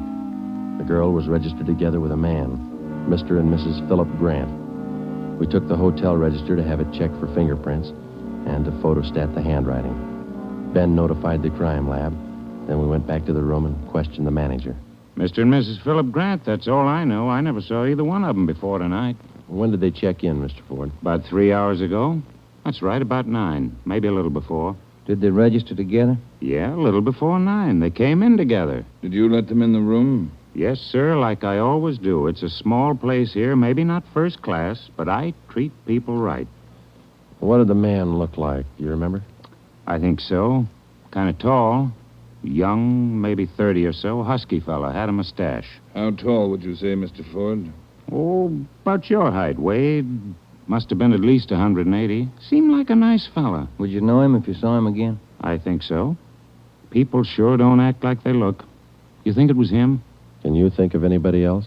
Well, no. I never saw him before tonight, either one of them. I don't know anything about it. Did you notice anything in particular about them when they came in? Well, he didn't show it, but it looked like she'd been drinking a little. Giggling, you know. And you didn't see this man Grant leave the hotel? No, I didn't. I must have been checking the account books back of the desk. Guess he got by me. Is there a back entrance to the hotel, Mr. Ford? No, he had to come out this way, all right. How about the fire escape? I never thought of that. Say, I bet you cops think I'm trying to hide something. How did you happen to find the body? I don't know anything about it, honest. I've been running the hotel for 10 years now. Everybody knows me around here. You can ask at the bank. All right, Mr. Ford. Now, would you mind telling us how you happened to find the body? I don't want a lot of lousy newspaper publicity. Give the place a bad name. Can you blame me? The newspapers won't get your name from us. All we want to know is how you happened to find the body. Well, I told you. It's a small place here, but I like to treat people right. A couple hours after they checked in, I remembered I forgot to fill the ice water pitcher in the room. So I got some and took it up. The door was opened a little ways. It's got a bad catch on it, and the lights were on. I peeked in, and there she was. She was... Well, the guy must have been crazy. Do you remember what time it was when you found her? Well, just before I called the cops, about 11:30, I guess. All right, Ford, that's all for now. When the other officers get here, show them up, will you? Yes, sir, I sure will. Romero? Yes, Skipper? Get on the phone downstairs and call the Metropolitan Division. Have them send us every available man from the reserve unit. We're going to patrol the area for the rest of the night. Right, Chief. Least we can do is make it hard for them. 2 murders in 7 hours. Yeah, both of them in a 3-block radius. Yeah, same pattern. It's got to be the same guy. All right, we got a description. What do you think? Well, when the reserve unit shows up, have them cover this whole section of town. Pick up everybody who even comes close to that guy's description. All right, Ed. It's got to go fast. We can't lose a minute. 1 hour either way, it might mean another body. Like this one. 9 minutes later, at 4 minutes past midnight, the men from the crime lab showed up. It started to drizzle. They went over the room in detail. They dusted everything in the room for fingerprints, the walls, the doors, the fixtures in the bathroom, the lamps, chairs, everything. They took samples of the girl's blood and her lipstick. Small pieces of flesh and human hair were found under the girl's fingernails. The nails were scraped carefully and the contents put in an envelope, marked and sealed. Ed Backstrand ordered pictures taken of the room and the girl's body from different angles. Every object in the room that could have any possible tie-in with the murder was photographed. It was raining. The rear of the hotel where the fire escape was overlooked a vacant lot. Ben had a hunch. While the lab men were at work, we left the hotel and circled around into the lot for a look at the ground directly underneath the fire escape ladder. It was raining hard now. Must be an easier way to make a living. Mud's almost up to my knee. Mine, too. Watch your step. See any prints? No. Wait till my wife sees these new shoes. Put it on your expense account. Oh, real funny. Ben, get that light over here. Look. Yeah. Good set of prints.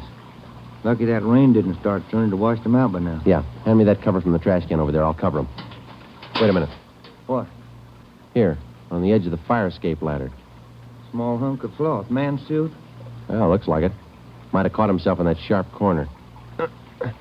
I got it. All right, come on, let's get back. Yeah, out of this mud bath. Joe. Huh? Let me have a light. You catch anything? Hunk of wrapping paper in that trash can. Stains on it. Open it up. Look. Yeah, a butcher knife. We went back to the Lux Hotel, room 219. The lab men were tearing the room apart.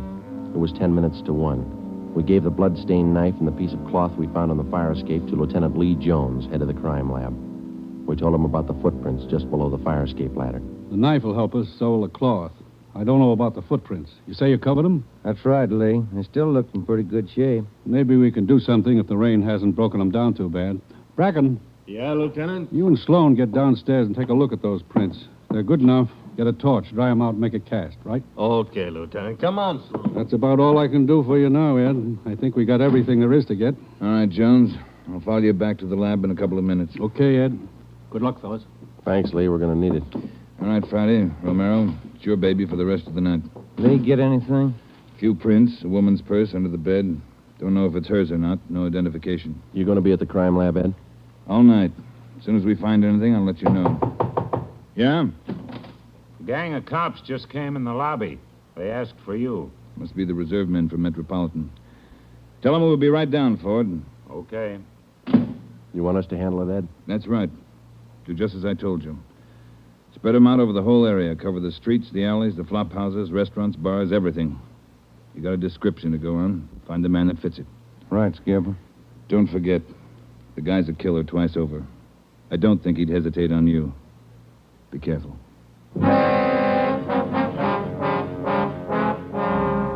We went down to the lobby, and Ed Backstrand gave the reserve men their orders. Then Backstrand left, and Ben and I took over. We picked up another half-dozen men in addition to the men in the reserve unit. They were deployed over an area of a dozen square blocks. It was one of the toughest sections of the city. With a general description of the suspect, some of them were to travel on foot, some in cruiser cars. A few minutes before 1 a.m., there was a steady downpour. Visibility was bad. At 3 minutes past 1, the manhunt was on.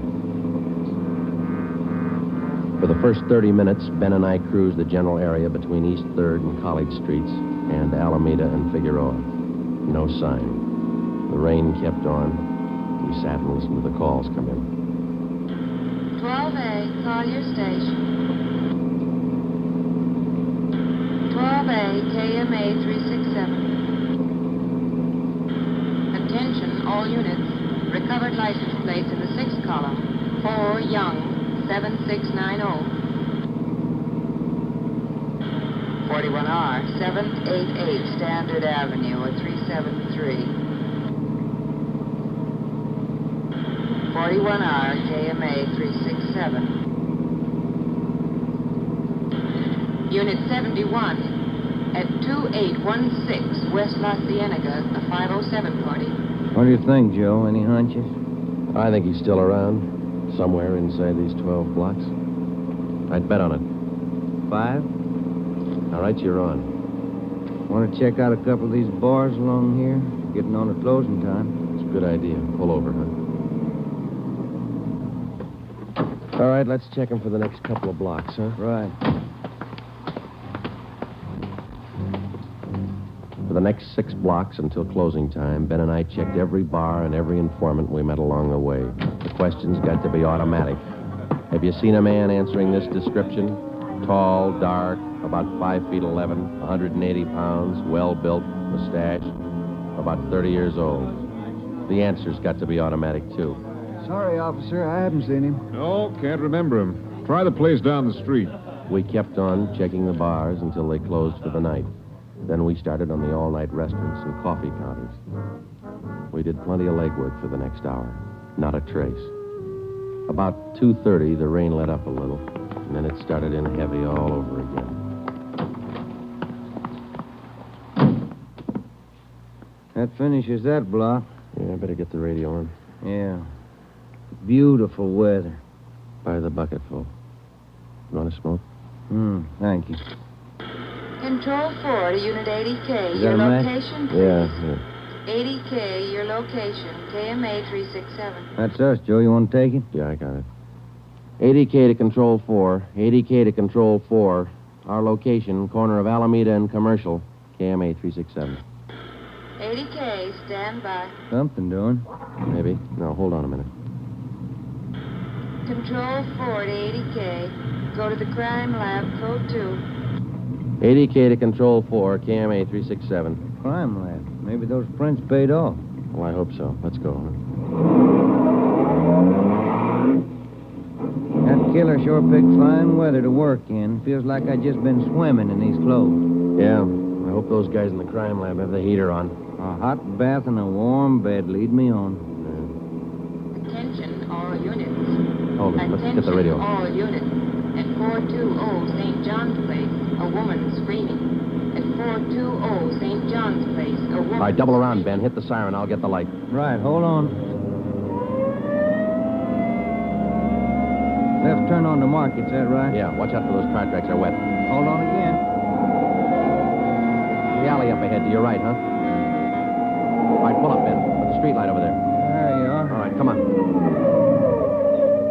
Let's go. Officer, over here! All right, what happened? Let's have it. This girl, Rita, she was coming home up the street. A man, he tried to grab her. He slashed her coat. Look at her. I saw him as he ran under the streetlight. Where'd he go? Down that way, down the alley, over that fence there. A big man. Davis, you there? Yeah, Joe. All right, Ben, go with Davis. Circle behind the alley. See what you can find. I'll call in. All right, come on, Dave. Yeah. Officer, look at her face. What's wrong with her? Severe state of shock, it looks like. Get her in the house, huh? I'll call an ambulance.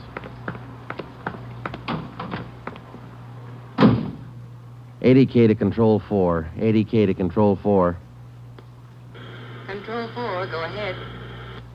Direct all units in the vicinity to converge on area around St. John's Place from Jackson to Banning Street. A woman attacked by large man with knife. Suspect left seen on foot. Possibly still in area. Request ambulance. KMA 367. 80K, Roger, stand by. Attention, all units. Attention, all units. Converge on area around St. John's Place, Jackson to Banning Street. 80K reports woman attacked by large man with knife. Suspect left seen on foot. In 3 minutes, the area around St. John's Place was surrounded. For the next hour, the men combed the neighborhood back and forth. Every building, every storehouse in the 2 square blocks was searched from basement to attic. No trace. The girl, Rita, was hysterical.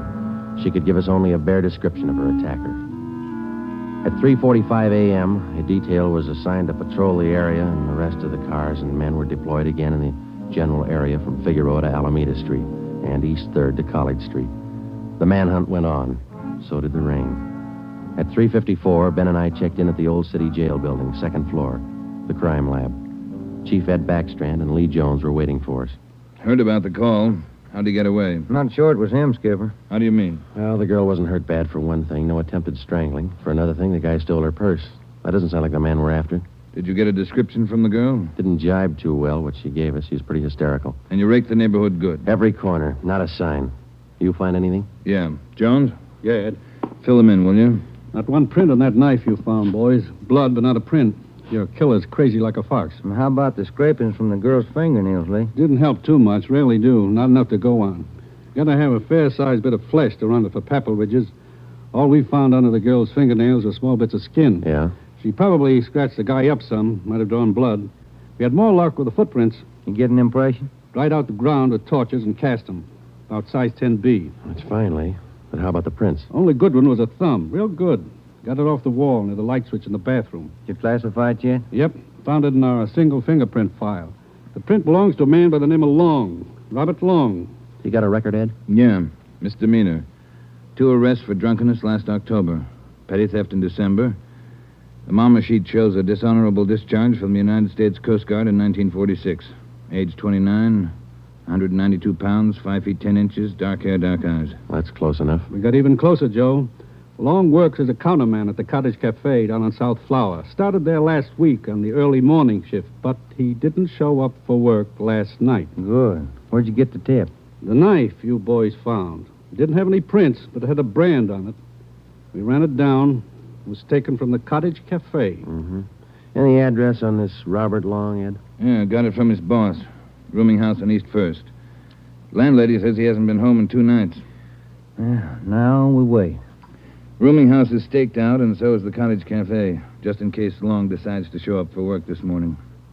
What time you got, Romero? 6 minutes past 4. All right. We've got every indication that Robert Long's the man we're after. His description, fingerprints, the knife, the footprint, his size. Maybe we're wrong. I don't think so. How about a motive, Ed? I think Robert Long likes to kill. He's thirsty for it. None of the victims were criminally attacked. They were strangled. Bodies mutilated. How about robbery? No. 2 of the women he killed had money in their purses. He didn't touch it. Well, what's next, Skipper? Back on the street? Figueroa to Alameda, East 3rd to College Street. Keep a net around that area and work it back and forth until we're positive he's not inside. I think he is. Until we're positive he's not inside. I think he is.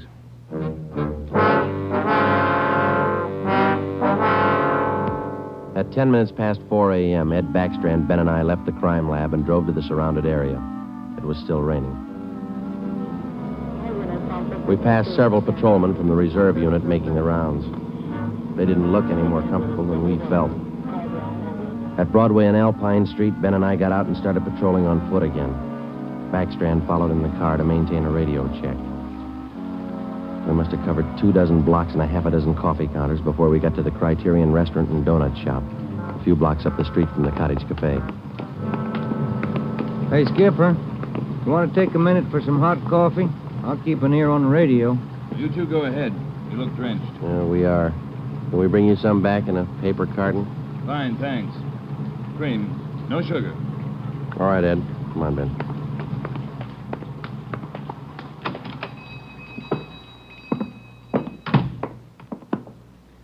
Place is empty. Yeah. Yes, sir, gentlemen. What'll it be? Hot coffee? Yeah, there's 2 of us here. Can you fix up 1 to go? Sure thing. Say, on that 1 to go, cream, no sugar. Right. Say, you fellas cops? Yeah, why? No offense, just wondering. Here you are. Thank you. Cop in uniform was around a couple hours ago. Wanted to know if I'd seen some guy he was looking for. Tall, about 190 pounds, mustache, about 30 years old. Yeah, that's the description he gave me. He was looking for the guy. So are we.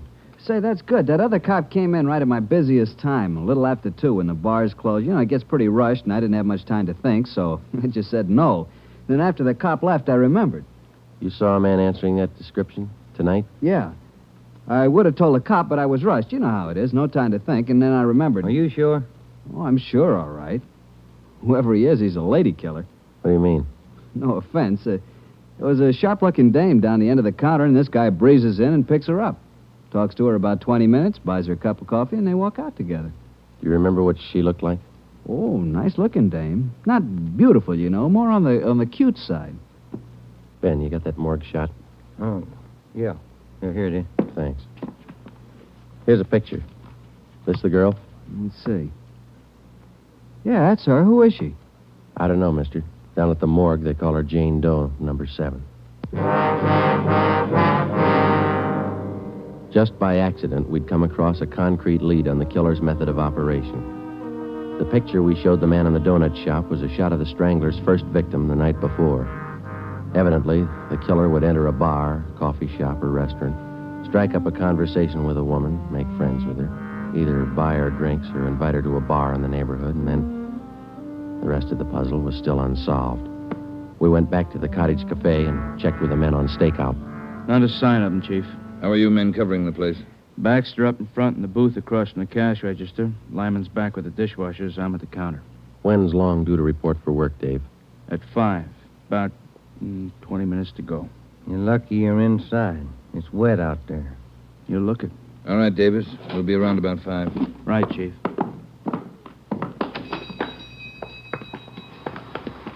Let's get back in the car.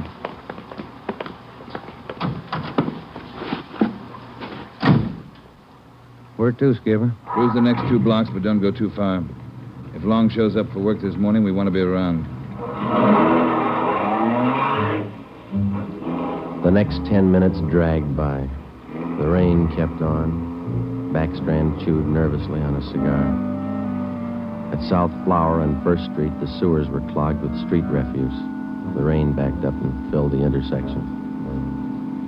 A group of aircraft workers huddled together in a doorway on one corner, waiting for the bus. It was cold and damp. I opened one of the back windows in the car to get some fresh air in. Off in the distance and close by, we could hear the sounds of a big city waking up slow to a rainy January morning. It was 8 minutes to 5. Attention all units. Attention all units. At 780 East Main, a restaurant. Man answering description of murder suspect. All right, Romero, step on it. Right, Skipper.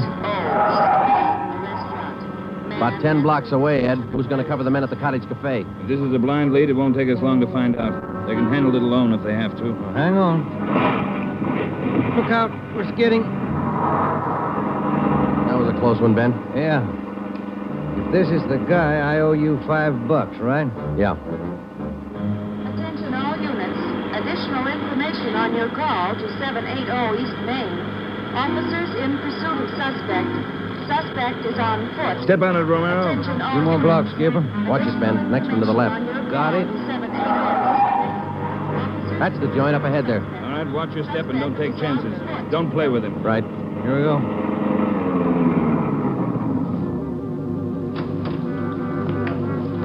He went out the back, ran down that alley. Come on, Ben. Behind you. You men, hustle it. Circle around the block and choke off the alley. Fast. Emerson, home. Go with him. Right. All right, over the fence, Ben. Ben, look out, look out. You all right? He's not that good. Come on, Joe. All right. All right, goes. Between the buildings. Stop or I'll shoot. The next house. He ducked into the basement. All right, cover me. Right. Come on, he broke through the garage doors. There's Davis. Dave, he slipped through. Get down to the next corner and ring the block. Yeah. Ben, did you follow him? Yeah, right on his tail. That warehouse, a couple of lots over. He went through the back. There it is, Joe. All right, don't go in blind. Watch out. All right, you haven't got a chance. Come out with your hands up. He's not stopping, Joe. All right, let's fan out. All right, Ben, cover me. I'm going for the door.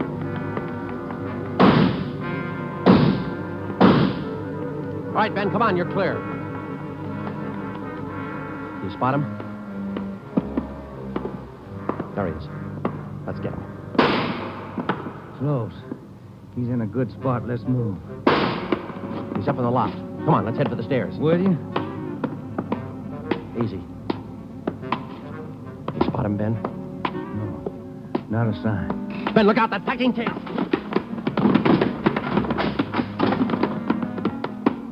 Kind of close, huh, Joe? Yeah. Let's get that punk now. Look out, Joe. There's another one. All right, you.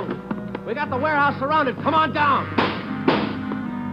All right, then we'll blast you out. Joe, he's dropping down the ladder. He's going for the front door. They're waiting for you with Tommy guns out there. They'll cut you down. Stop. Joe, he's got the door open. He's making a break for it. He's crazy. He's trying to shoot his way out.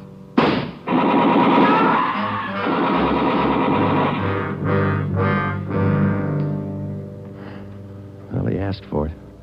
Yeah. Let's take a look.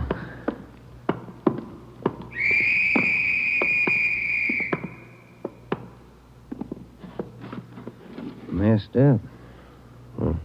Like his girlfriends.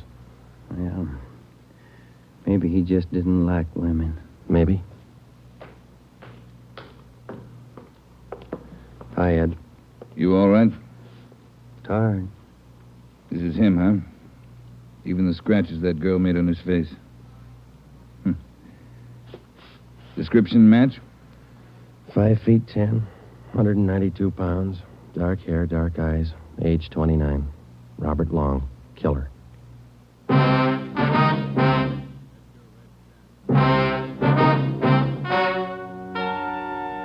story you have just heard is true. Only the names were changed to protect the innocent.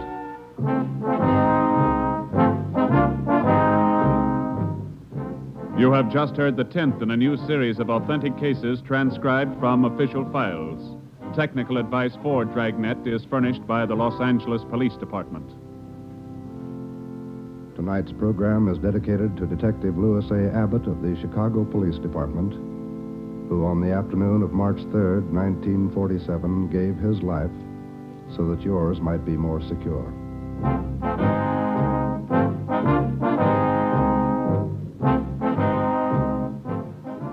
Dragnet came to you from Los Angeles.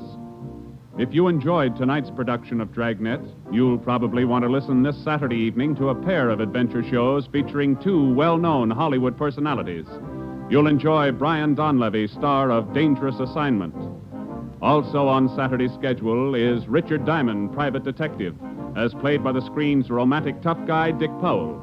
Listen to both of these exciting programs this Saturday over most of these NBC stations. This is NBC, the national broadcasting company.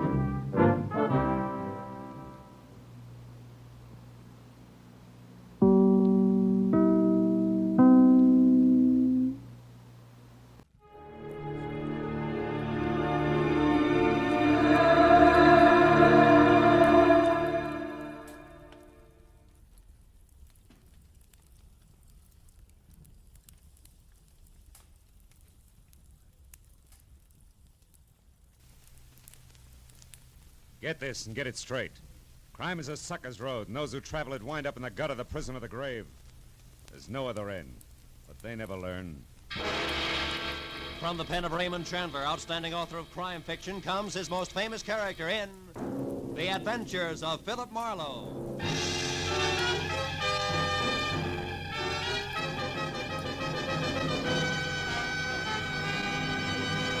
Now, with Gerald Moore starred as Philip Marlowe, we bring you tonight's exciting story, The Soft Spot.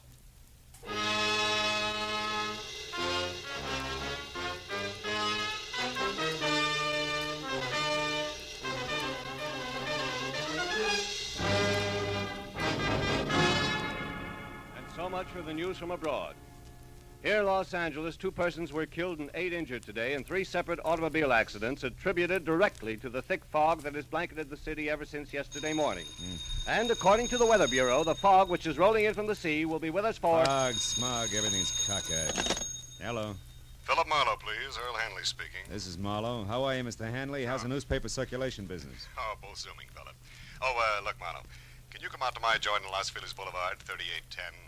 I'd like you to work for me again. And, you write your own ticket as usual. No, thanks. They play too rough in your league, Hanley. Besides, it's a bum night to ride around in a cold newspaper truck, watching out for hijackers. No, Marlowe, it's nothing like that. This is personal business. Oh? Yeah, it's an old man who's disappeared. I'd like you to find him for me. Still a dark night. Double your fee. I see a light, Mr. Hanley.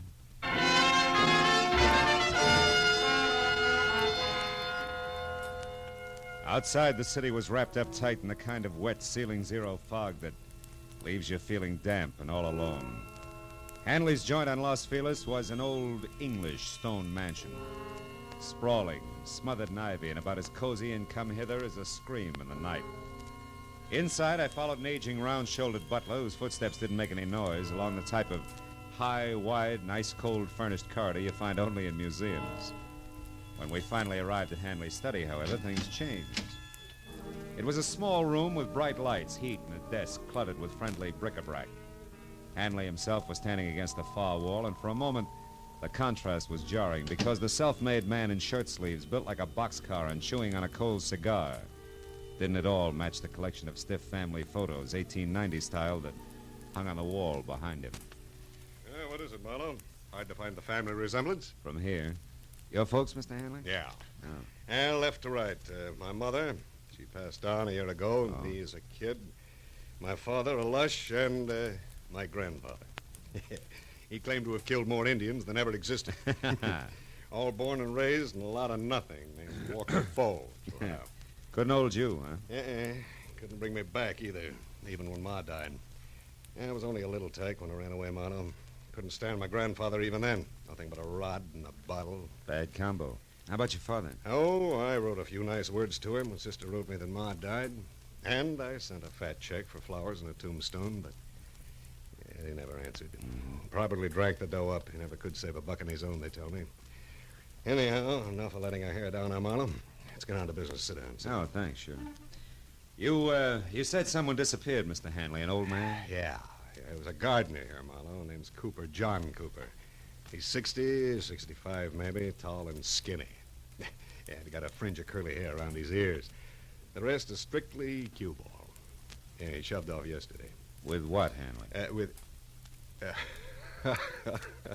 You catch on fast, Phil. You know, it's my trade. Yeah. Well, the stuff don't amount to too much. Half a dozen fancy silver drinking glasses, those, Goblets? No, goblets, yeah goblets. Worth about $100 apiece, nothing that'll dent me. Also, I'm insured, of course. Well, then the goblets mean something else. They do. Let's call them a present from a lady. All right, let's. I want them back, Marlowe. Why me? Why not the insurance company or the law? No. No, that I don't want. And if you laugh when I tell you the reason, I'm going to punch you right square in the nose. Have some scotch. No, thanks. Go ahead. Well, drink alone, then, if you don't mind. I don't mind. It's this old Duck Cooper, you know. I feel sorry for him. Yeah, he came in here one day last week, hat in hand, looking beat as an alley cat. So I gave him a job helping one of the gardeners, but I was on to him right from the start. What does that mean? He was a gardener like I'm a ballet dancer. Oh. Yeah, I could tell. And from there on, it got worse. First couple of days, he watched me and everybody else around here pop-eyed as a shoplifter loose in Tiffany's. But you didn't fire him? No. Now, I figured a few square meals, some sleep, a little dough in his pocket, it'd calm him down. So I just put a new master padlock in my trophy room and let it go with it. That was your mistake, huh? Yeah. But just so you don't think I'm losing my marbles, Phil, I better tell you about another mistake. But gonna have to make this short. Dinner gets shut out. Another mistake? Mm-hmm. Yeah, 15 years ago, Phil, I was in a spot just like this Cooper. Yeah, I was broke, hungry, mad at the world, and in a position to do the wrong thing. I did, and I got caught. The boss understood, read me the riot act, and let me go. And today it's my turn. Want to laugh?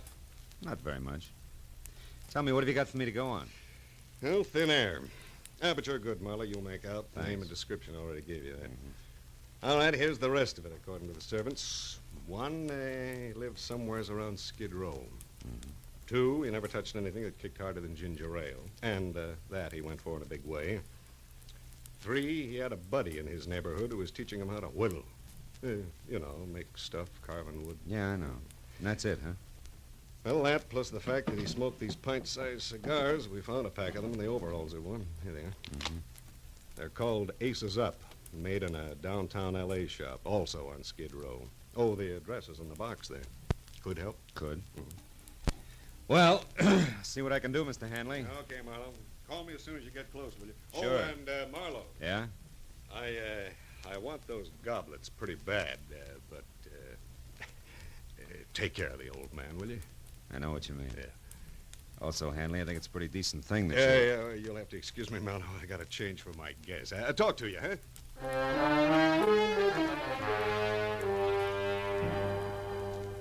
I followed Hanley back along the museum corridor past the guests who included a spy beautiful lady dressed in too much black, chatting with a crisp item in banker's gray flannel who looked like he'd been born holding an hors d'oeuvre. I didn't see how they could have much in common with their host. But when the big front door eased closed behind me, I forgot about them and concentrated on finding a needle in a haystack. A needle in a haystack and a fog yet. Well, the tobacco manufacturer responsible for the handmade black rope called Aces Up was my first try. His shop was a 2x4 dirty glass storefront labeled H. Andrade in dry, peeling gold foil that flaked off when I opened and closed the front door. And what had to be the proprietor was alone, rolling cigars on a rickety table that was stacked high with damp, dark tobacco leaves. He didn't look up when I described the man I was after.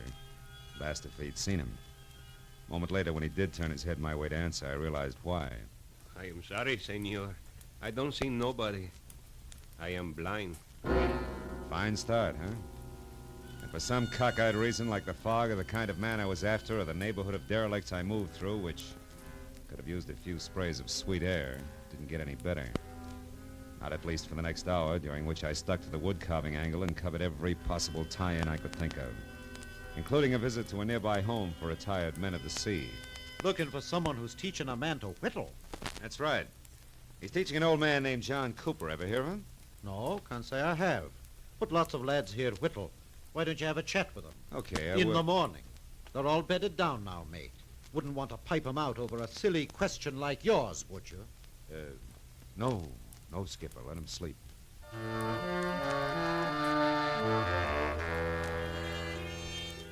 Right there, the whittling went the way of Aces Up cigars, and I turned to my last hope. John Cooper's mania for ginger ale. However, asking about that in the cheap, noisy bars that dotted Main Street was even a sillier question. And it gave all the local comics their big break. Finally... Straight ginger ale, you say, huh? Now, let me see. I get so many orders for it, you know. It could have been the time Carrie Nation stopped in, or, was it the night some joker who was eating pig's knuckles called for a finger bowl? Now, look, Bright Eyes. Let's work a little less on the gags and a little more on... Hey, see that guy over there in the corner booth, the little fellow whittling on that stick? You know him? Come on. Here's 5 for your trouble. Who is he? The name is Skeeter. Been doing his drinking and wood chopping here for 5 years. Is he always alone? Not always. Sometimes he has a buddy with him. Lately, an old ball he's trying to teach how to cut them calls. Oh. A guy who never orders nothing at all, so don't get started. What does Skeeter drink? Skeeter? Yeah. Why, he always has bourbon in... Yeah, bourbon and ginger ale. Uh-huh. The guy you want must drink Skeeter's Chasers, huh? That figures, thanks. Well, don't mention it, Screwball. A profitable pleasure. Only with thine eyes. Making me nervous. What is it, mister? Lose something? Sort of. John Cooper. Oh. Have you seen him, Skeeter? He told me I could get in touch with him through you here at this bar. Said you were a friend. And I am. Say, is he in trouble, mister? Maybe. What makes you ask? Because he didn't show tonight. And last night he was all out of sorts. Had something on his mind. Couldn't pay attention to the lesson I was giving him. Is it bad? No, not if I can get next to him in a hurry. Tell me, Skeeter, do you know where he stays? Sure do. A rat hole over on South Spring, number 2. Hey, wait. Huh? You ain't a cop, are you? Oh, no. A friend, Skeeter. Yeah? What kind of cigars does he smoke? Friend? Aces Up. Do I pass? Uh-huh. It's 210 South Spring. 210 South Spring. Thanks. So long, Skeeter. I'll get in touch if I need any more help. Oh! Hey. Sorry, buddy. I was in a hurry. I didn't see you. You lost up my shoe shine, sweetheart. Where you running? Get your mitts off.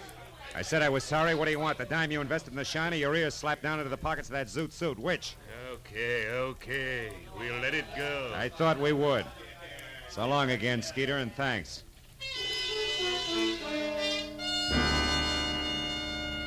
After I made my call to my client and told him how we stood, I drove the half a dozen blocks to 210 South Spring Street.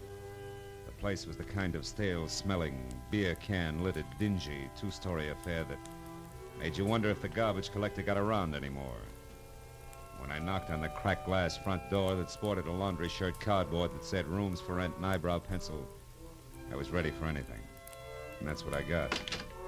Puffy red eyes, bad teeth, smell of cheap gin, all in a cold cream, shiny face that was half hidden by enough bleached blonde hair to stuff an ottoman. Hey, handsome, I can catch my death of cold here. What's up? You the landlady? No, she passed out, but I was drinking with her, so I'll do. What do you want? An old man named John Cooper. Is he in? The skinny duffer? Mm-hmm. Yeah, I guess so. I seen him earlier. It's that door back there, the one on the right. Hey! Hey, Jockey! What do you want back there? Where are you going? What's the use? This way, mister. Hey, was that Cooper's room the fella just came out of, last on the right? Yeah, that's it. That louse probably swiped your friend's bottle. He's the kind. Empty. Too bad. You know, he drinks you under the table and then takes what's left. Which in this case would be ginger ale. Cooper doesn't drink. Yeah? Oh, what do you know about that? Hey! Hey, you got company? Hey, Cooper! Lights on. Try the knob, huh? Yeah, you're kind of anxious. Yeah. It's your game, mister. He doesn't drink, huh? What do you call that spread eagle position on the floor? Napping? No. Not with that knife in his chest. Huh? I call that murder.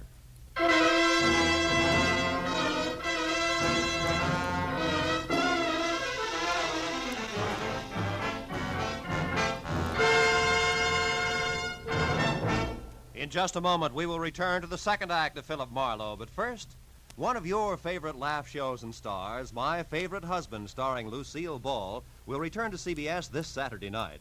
Formerly heard on Sunday nights, Lucille Ball and Her Favorite Husband will now be heard on most of these same CBS stations every Saturday night.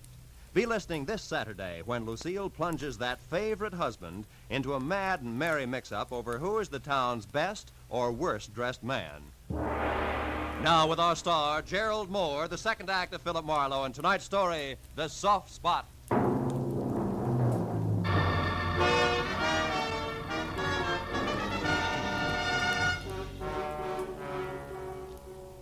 The old man's body was rumpled in death like a discarded bundle of rags, loosely pinned at the center with a knife that had killed him.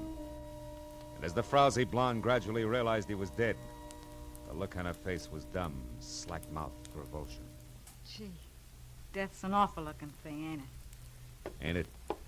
Hey, don't touch him, mister. It don't seem decent to. Decency is strictly relative, sister. There's a scratch here on his neck. Like a woman's fingernail raked it. Huh? Where? Hey, his locket's gone.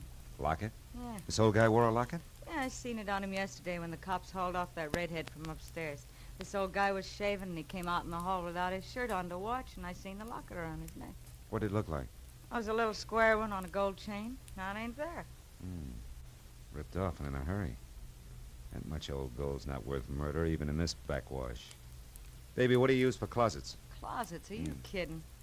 In this dump, you hang your stuff on the plumbing and like it. Why? Well, then there's no place here that 6 big silver goblets could be hiding, I guess. You couldn't hide a shot glass in this joint. Not for long, anyway. Well, the old boy traveled light. There's nothing here but... What? Hey, what'd you find? Hmm? What'd you find? Oh, this newspaper story on the table. Torn out of the day before yesterday's paper, it says. Nelson Root, wealthy Beverly Hills broker, dies in a freak car smash-up. Root is survived by his wife, former showgirl Evelyn Lansing Now, Root, what do you suppose that old guy was saving that for? To have sold his shoes with, maybe? Oh, sure. Now, look, as long as you get your brain in gear, tell me where I can find that guy who ran out of here. Chalky? Yeah. Hey, listen, mister, I don't want to get mixed up in this. I just live here and I'm back here.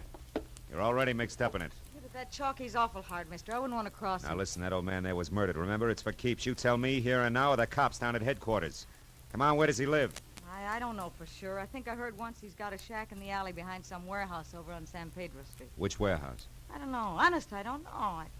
Hey, you might find out at Dooley's Diner. I think he shoots craps over there. Okay. Thanks, baby. And do yourself another favor before you cool off. Call the police.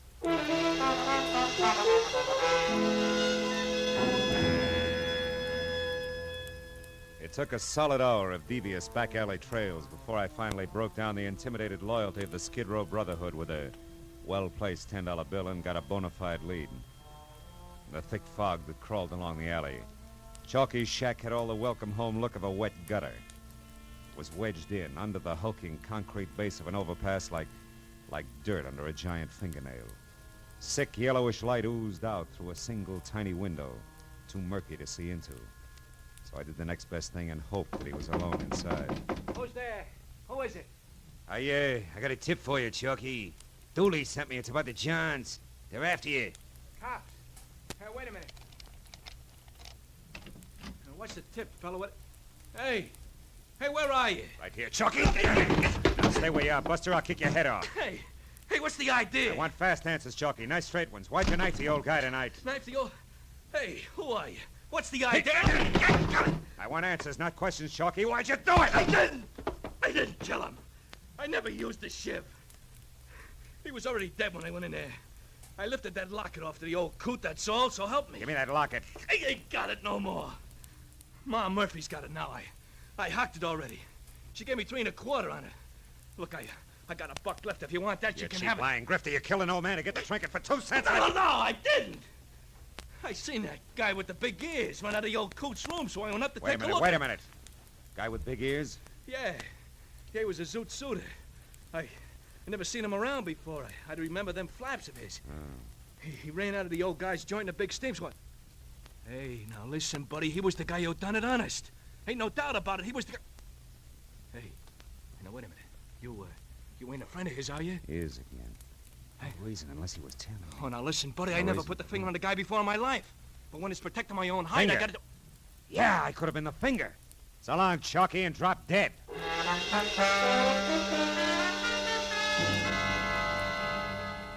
It was still foggy outside, but my own personal fog began to lift. Big Ears must have been tailing me, overheard me on the phone, and got to the old man first. But why? Why the clipping that old man Cooper had about Nelson Root's accident? Nelson Root survived by a widow. A widow? Holy smoke!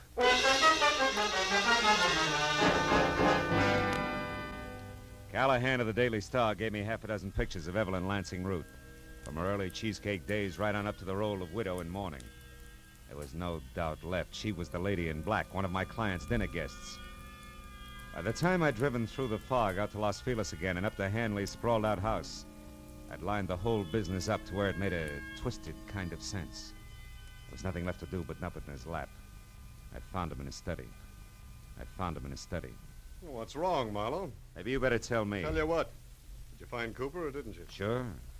I found him. I found him dead. What? The old man is dead. You know perfectly well he's dead. Come on, Marlowe, sit down. Have a drink. You'll beat. No, thanks.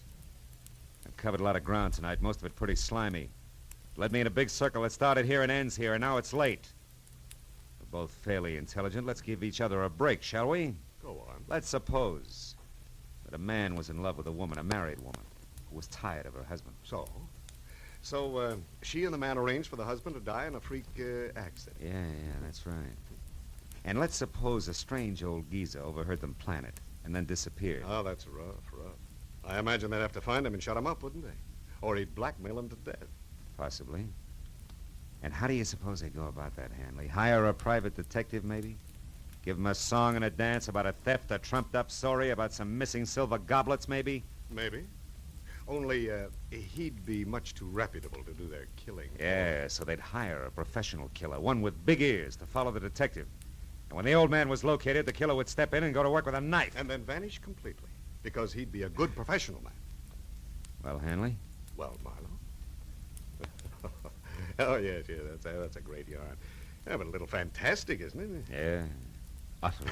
Oh, good boy. That's the way I figure. Too weird to take seriously. Only I'm going to make it stick. Yeah? Marlowe, you try to embarrass me with a crackpot theory like that, and I'll make you the laughing stock of this state, do you hear? I'll have you hooted right out of the business. Because you don't have one shred of proof, Marlowe, and you'll never be able to get one. And what's more, you know it, don't you? Don't Get your hands off me, Hanley. Oh, come on, Phil. Come on. Let's have that drink now, and then you go on home and forget all about this, huh? Shall we? Oh, after all, the old jerk was just a skid row drifter. He didn't belong any place. Who'll ever miss him? He was nobody, Phil. Get it? Mr. Nobody. He's no loss, so let's just forget it. Marlowe! Marlowe, wait a minute! Marlowe, come back here!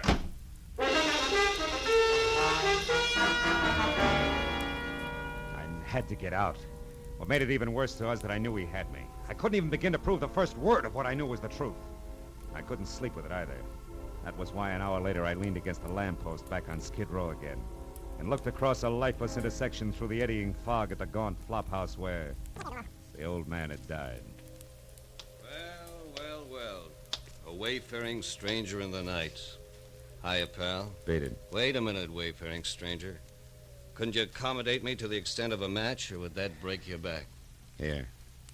Keep him. Thanks. Why don't you go home, pal? Nothing happens here on Cooper Street after 2 in the a.m. As a matter of fact, nothing happens anywhere anymore. Cooper Street. Cooper? That's one right out of the book. I'll bet $50 on it. 9 out of 10, they'll take the name of a street. Huh? Who?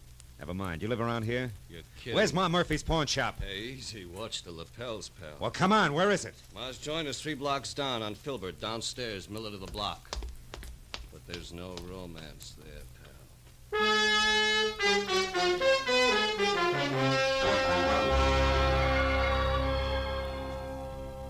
I still gotten the good notion to call the cops. The idea. Getting me out of a warm bed in the middle of the night to give you a look at a cheap little locket. And all on a dizzy hunch, you said. Yeah, a wild one. You know the locket I mean, Ma. Come on, trot it out. That'll do you no good anyway, sonny. Can't sell it to you for 30 days yet. The law, you know. Yeah, sure, but you've been winking at the law so long, you're blind in one eye, Ma. Is that so? Well, here you are. Say, is it hot, sonny? I'll know in a minute. It's the inside I want to see if it's... Oh. What is it, sonny? Is something the matter? Yeah, my hunch paid off, Ma. It's hot, all right. Hot enough to burn a guy to death. Here's my card. I'm taking this along. What? No, well, hold on a minute, you. Hey, stop. I'll call the cops. Don't bother, honey. I'll call him myself.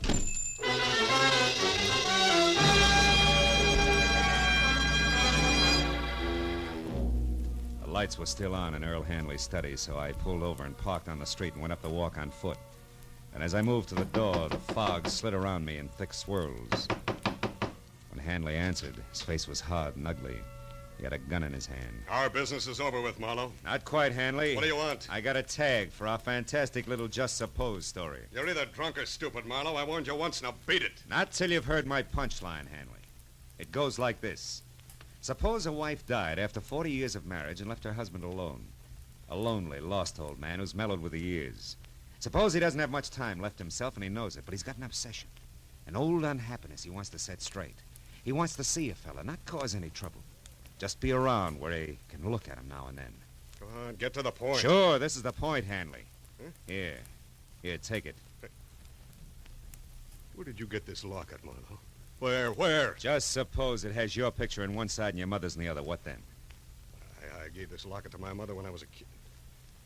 What did you get it? Come on, tell me.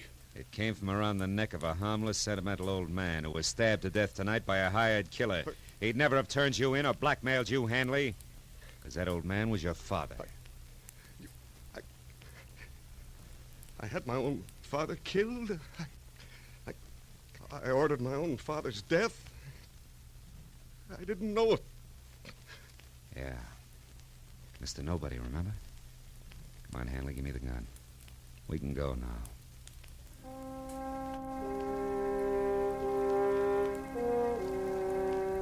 Hanley went quietly.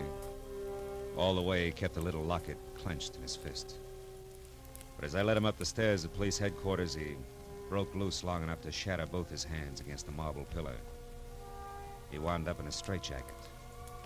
But it didn't matter much because when they picked up Evelyn Root, the lady in too much black, she filled in the rest of the story, including a lead to Big Ears. When it was over and I was sitting outside in my car alone in the fog that pressed close against the windows, I could see nothing of the city. Nothing but the soft, swimming white mist which hid the black outlines of Skid Row. Funny thing, you know. Some people can get out of Skid Row, but Skid Row will never get out of some people.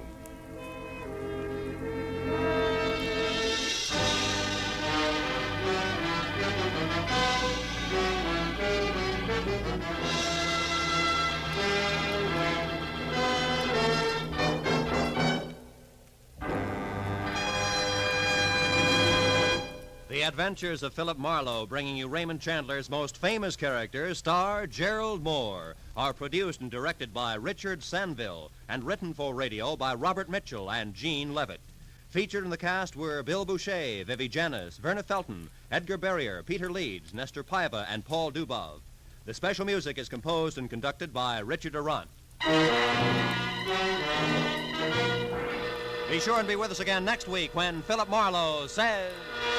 This time there were 5 masks. One for greed, one for cowardice, one for cruelty, and one for deceit. And they all covered a murder. But it was the 5th mask that really counted, because it uncovered the killer.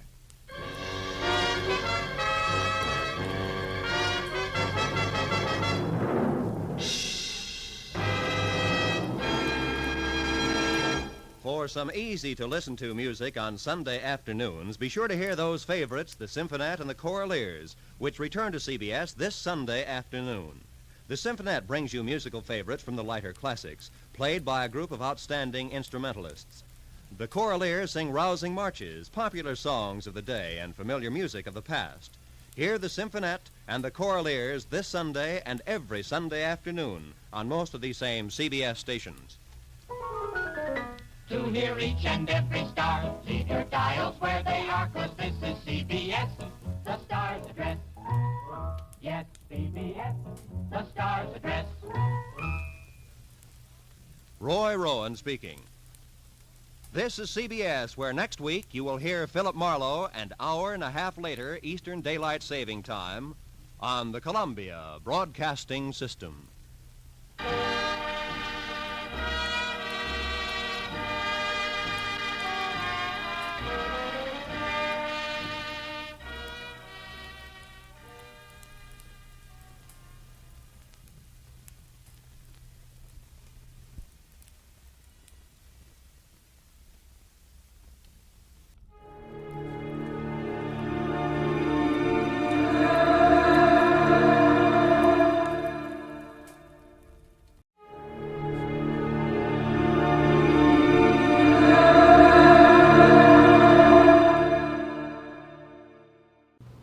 Here is another in NBC's great parade of new shows.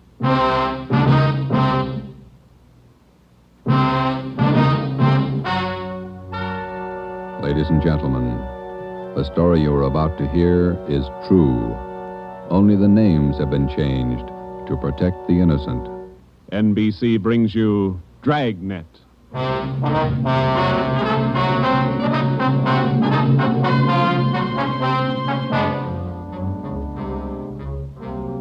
You're a detective sergeant. You're assigned to burglary detail. A sudden wave of jewel thefts is sweeping the city. In 16 days, 16 burglaries have been committed, one each night. They bear the same trademark. Thousands of dollars of jewels are missing. The thief is a master at his trade. Your job, get him. Dragnet, the documented drama of an actual crime, investigated and solved by the men who unrelentingly stand watch on the security of your home, your family, and your life. For the next 30 minutes, in cooperation with the Los Angeles Police Department, you will travel step by step on the side of the law through an actual case transcribed from official police files. From beginning to end, from crime to punishment, Dragnet is the story of your police force in action.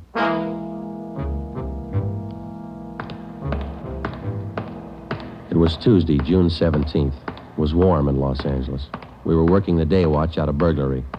My partner's Ben Romero. The boss is Ed Backstrand, chief of detectives. My name's Friday. I was on the way into work that morning, and it was 7:53 a.m. when I got to room 45.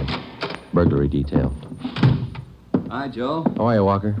Gonna be a scorcher out today. Yeah, just like yesterday. Ben in yet? I think he's over in communications picking up the mail. Thanks. You guys been busy? Yeah, kind of. Jewel thefts. Anything big? No big hauls, but he's consistent. 16 nights in a row. Same guy? Think so. Same M.O. Yeah, everybody's got troubles. Gotta check some records. See you later, Joe. Okay, Willie. Burglary Friday. Yeah. Okay, Mike, soon as Ben gets back. He's picking up the mail. Right, bye. Hi, Joe. Hi, Ben. Hannon just called. Chief wants to see us. Take a look at these first. What do you got, overnight reports? Yeah, these two. Yeah. 2 of them. 3 diamond rings, 1 sapphire, 1 necklace, jade. Big haul. Look at the other one. Lady's watch, diamond band, emerald bracelet, tourmaline brooch. What's tourmaline, Ben? I don't know. Must be valuable. It's gone. Let's see. Owner left house about 9 p.m., returned about 1:30 a.m., found property gone, scratches on the door. Probably using the cellophane method. Hasn't missed yet. 2 in 1 night. Well, he's picking up his pace. Must have a bag full of loot somewhere, whoever it is. You get the description sheets from pawn shop detail? Yeah, I got them right here. You take half of them. Let's see what luck we got this morning. Yeah, Nothing so far. Me neither. Let's see. I'll get it, Joe. Burglar Romero. Hi, Ben. Chief still wants to talk to you, boys. He's got an appointment at 8:30. Wants to see you before he leaves. Okay, Mike. Just checking some buy sheets. Be right in. Better make it fast. He's in a bad mood this morning. Okay, Mike. Thank you. Backstrand again? Yeah, he's in a bad mood. Come on. Wonder what's bothering him. Something's bad. He doesn't blow very often. Chief of Detectives Office, Hannon. Go ahead in, boys. He's waiting. Thank you, Mike. All right, ma'am. I'll connect you. Friday, Romero, sit down. Wait till I get the phone. Backstrand. Oh, yes, Mrs. Winthrop. Yes, ma'am. We're doing all we can. Yes, ma'am. Yes, ma'am. Yes, I'll do that. Yes, ma'am. Goodbye. Got trouble, Ed? Taxpayer, Mrs. Winthrop. You two ought to remember the name. We do, Skipper. 10 days ago, somebody lifted $2,000 worth of diamonds from her bedroom while she was at the symphony. Last night, she was hit again. A diamond watch, an emerald bracelet, and some kind of a brooch. Tourmaline. I don't care what kind it was. It's gone. What's the pitch? We just read a report a couple of minutes ago, Skipper. Could be a tie-in with those other 16 jobs. 16 jobs in 16 days. You haven't got a lead on the thief yet? Nothing shows up. No prints, nothing. What about the pawn shops? Nobody's tried to soak any hot stuff as far as we know. We double-checked the detail. We got every hock shop in town on the alert. Whoever it is, they've got to try to pawn the stuff sometime. Unless they're going to give diamond rings for Christmas presents. And they haven't tried the pawn shops yet, Skipper. We're sure of that. Look, 16 burglaries in 16 days. Jewels and watches. Good ones. Well, it's got to stop. It's got to stop soon, you understand? We'll stay right on top of it, Ed. We're doing all we can. For 2 weeks, I've had half a dozen women calling me every day. Society women. Some of them figure they should get extra treatment. They're only DR numbers to us, Skipper. They all get the same attention. I'll try and explain that to some of them. They think you're in on the racket. Maybe you boys would like to take these calls some morning. No thanks, Ed. All right, then, let's get some action. Keep the pawn shop operators on their toes and get after every known fence in town. That's all. I've got an appointment. All right, Ed. Check you later. Holding a call for you, Ben. Oh, thank you. Hello. Oh, hi, Max. What? Well, hold it. Be right down. First break, Joe. What do you got? Necklace and a watch. Both of them on the stolen property list. Where? Henry's pawn shop. 5th and Main. 6 minutes later, at 8:25 a.m., Ben and I drove up in front of Henry's Square Deal Pawn Shop. Quick cash, no red tape, watches bought and sold. The proprietor was Max Murphy, an old friend of Ben's. Well, pal, of all days, it had to happen yesterday. Took the day off and went fishing up at Big Bear. I left my nephew in charge, Harry. A real knothead, that kid. How do you mean, Max? Joe, if I told him once, I told him 101. Whatever you do, whatever they come in with to Hawk, check it with the list. Check it with the stolen property list. What does he do? He forgot. He forgot. Oh, a real knothead, that boy. How old is he, Max? 32. A real knothead. I checked the slips from yesterday. Then I checked the stolen property list. There it is. Hot stuff. When did the stuff come in, Max, do you know? About 4 o'clock yesterday afternoon. Can we look at it? Oh, sure. Back here behind the counter. There it is. Did you check out the serial numbers on the watch yet, Max? When I found out, yes. They match to a T. All right, let's see. Yeah. Description on this necklace matches, too. Let's have a look at your buy book, huh, Max? Yes, sir, Joe. Here you are. There's a deal right there. Here? Yeah, that's him. That's how he gave his name. Walter Tracy, 132.5 Blackstone Court, Los Angeles. Let me check the book for the description, Max. Oh, sure. Yeah, here. Mm-hmm. Okay, Max, thanks. We'll be checking with you later. Sure, Joe. Anytime. Sorry. All right, Max. See you later. You fellas take it easy. Right.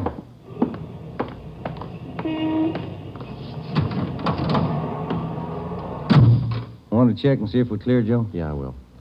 80K to Control 1. 80K to Control 1. Are we clear? Control 1 to 80K. Stand by. Good lead, Joe. Got a description in here. Yeah, it's too bad Max's nephew had to slip up. Control 1 to 80K. Call your office immediately. Call your office immediately. KMA 367. Wonder what that's about. I don't know. I'll call in. You got some change? I'll use Max's phone.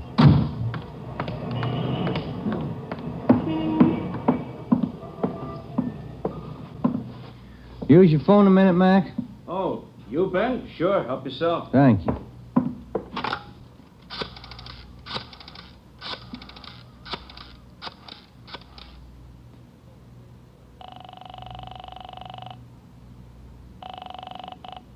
City Hall.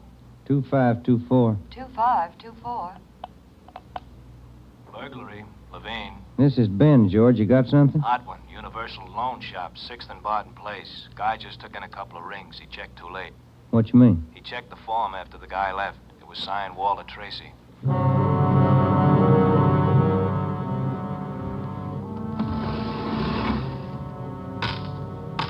There they are, Sergeant. Both rings. Fine quality diamonds. Don't you usually check your stolen goods list before you take in stuff like this? Usually, yes. Last night, no. I don't know what I was thinking about. Can we have a look at your buy book? Right here. There it is. Walter Tracy. 699 Olive Street. 145 pounds, 5'9", dark hair, build, thin. We'll have to slap a hold on these rings. I know. I should have thought.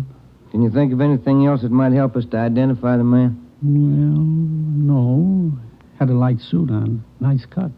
Very well dressed. Thank you. That's all for now.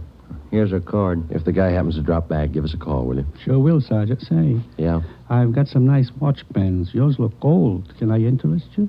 No, thanks. Some other time. Come on, Ben.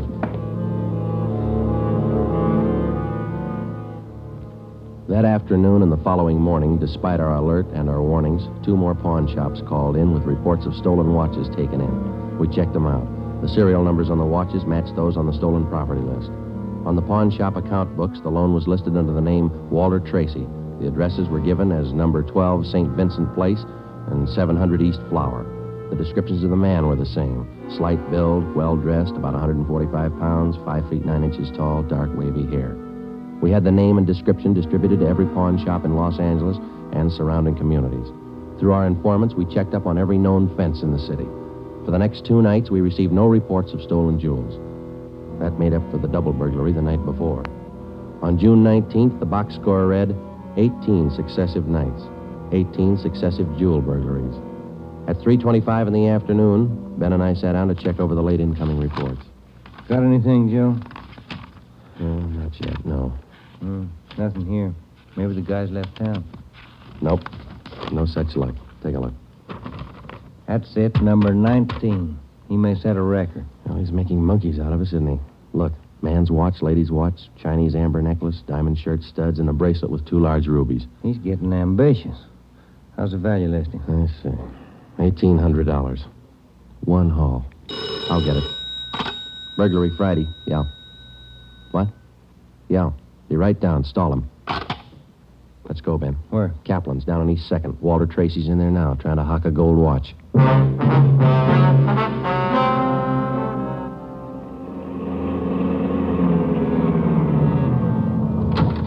Ben, cover the door. I'll go to look like I'm shopping around. Right, but watch your step. We don't know this guy. Yeah, stay close to the door, huh?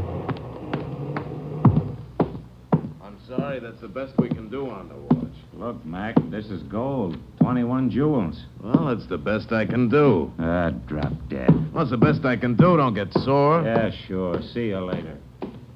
That's him, Sergeant. Walter Tracy. I stalled him as long as I could. All right, I'll check back with you later. Did you spot the guy that just came out? Yeah, went up straight. Let's follow him. Hustle it. You spot him, Ben? Straight ahead, about 15 yards. He's crossing the street. Yeah, let's get up a little closer. We'll lose him, sure, if the light changes. Come on, run for it. Watch the traffic light. That was close. You might have spotted us. It's going faster. Come on, Joe, run. Yeah. Don't lose him. This crowd's not helping. Hey, wait a minute. I bet you're a cop. You're chasing somebody. All right, let go of my arm, mister. Let go. Well, you don't have to get tough. Lousy cops think they own the street. I'm going to write the mayor's office. Come on, Joe. He's running for it. Yeah, I see him. Watch the signal up ahead. Hurry, Joe. Almost up to him. Into the parking lot. Hey, you! Stop! Look out, Joe. A gun. Yeah, I see. Get away. All Get right, away. smart guy. It's a nice job. Yeah. He's too fast for an honest man. Let's take him in. When we got back to headquarters, Walter Tracy was under technical arrest. We took him directly to the interrogation room. We searched him thoroughly. We had him take everything out of his pockets and put it on the table. Then we had him take all the money he had in his wallet, count it out, and hold it in his hand. What is all this routine? That's all the money you have on you?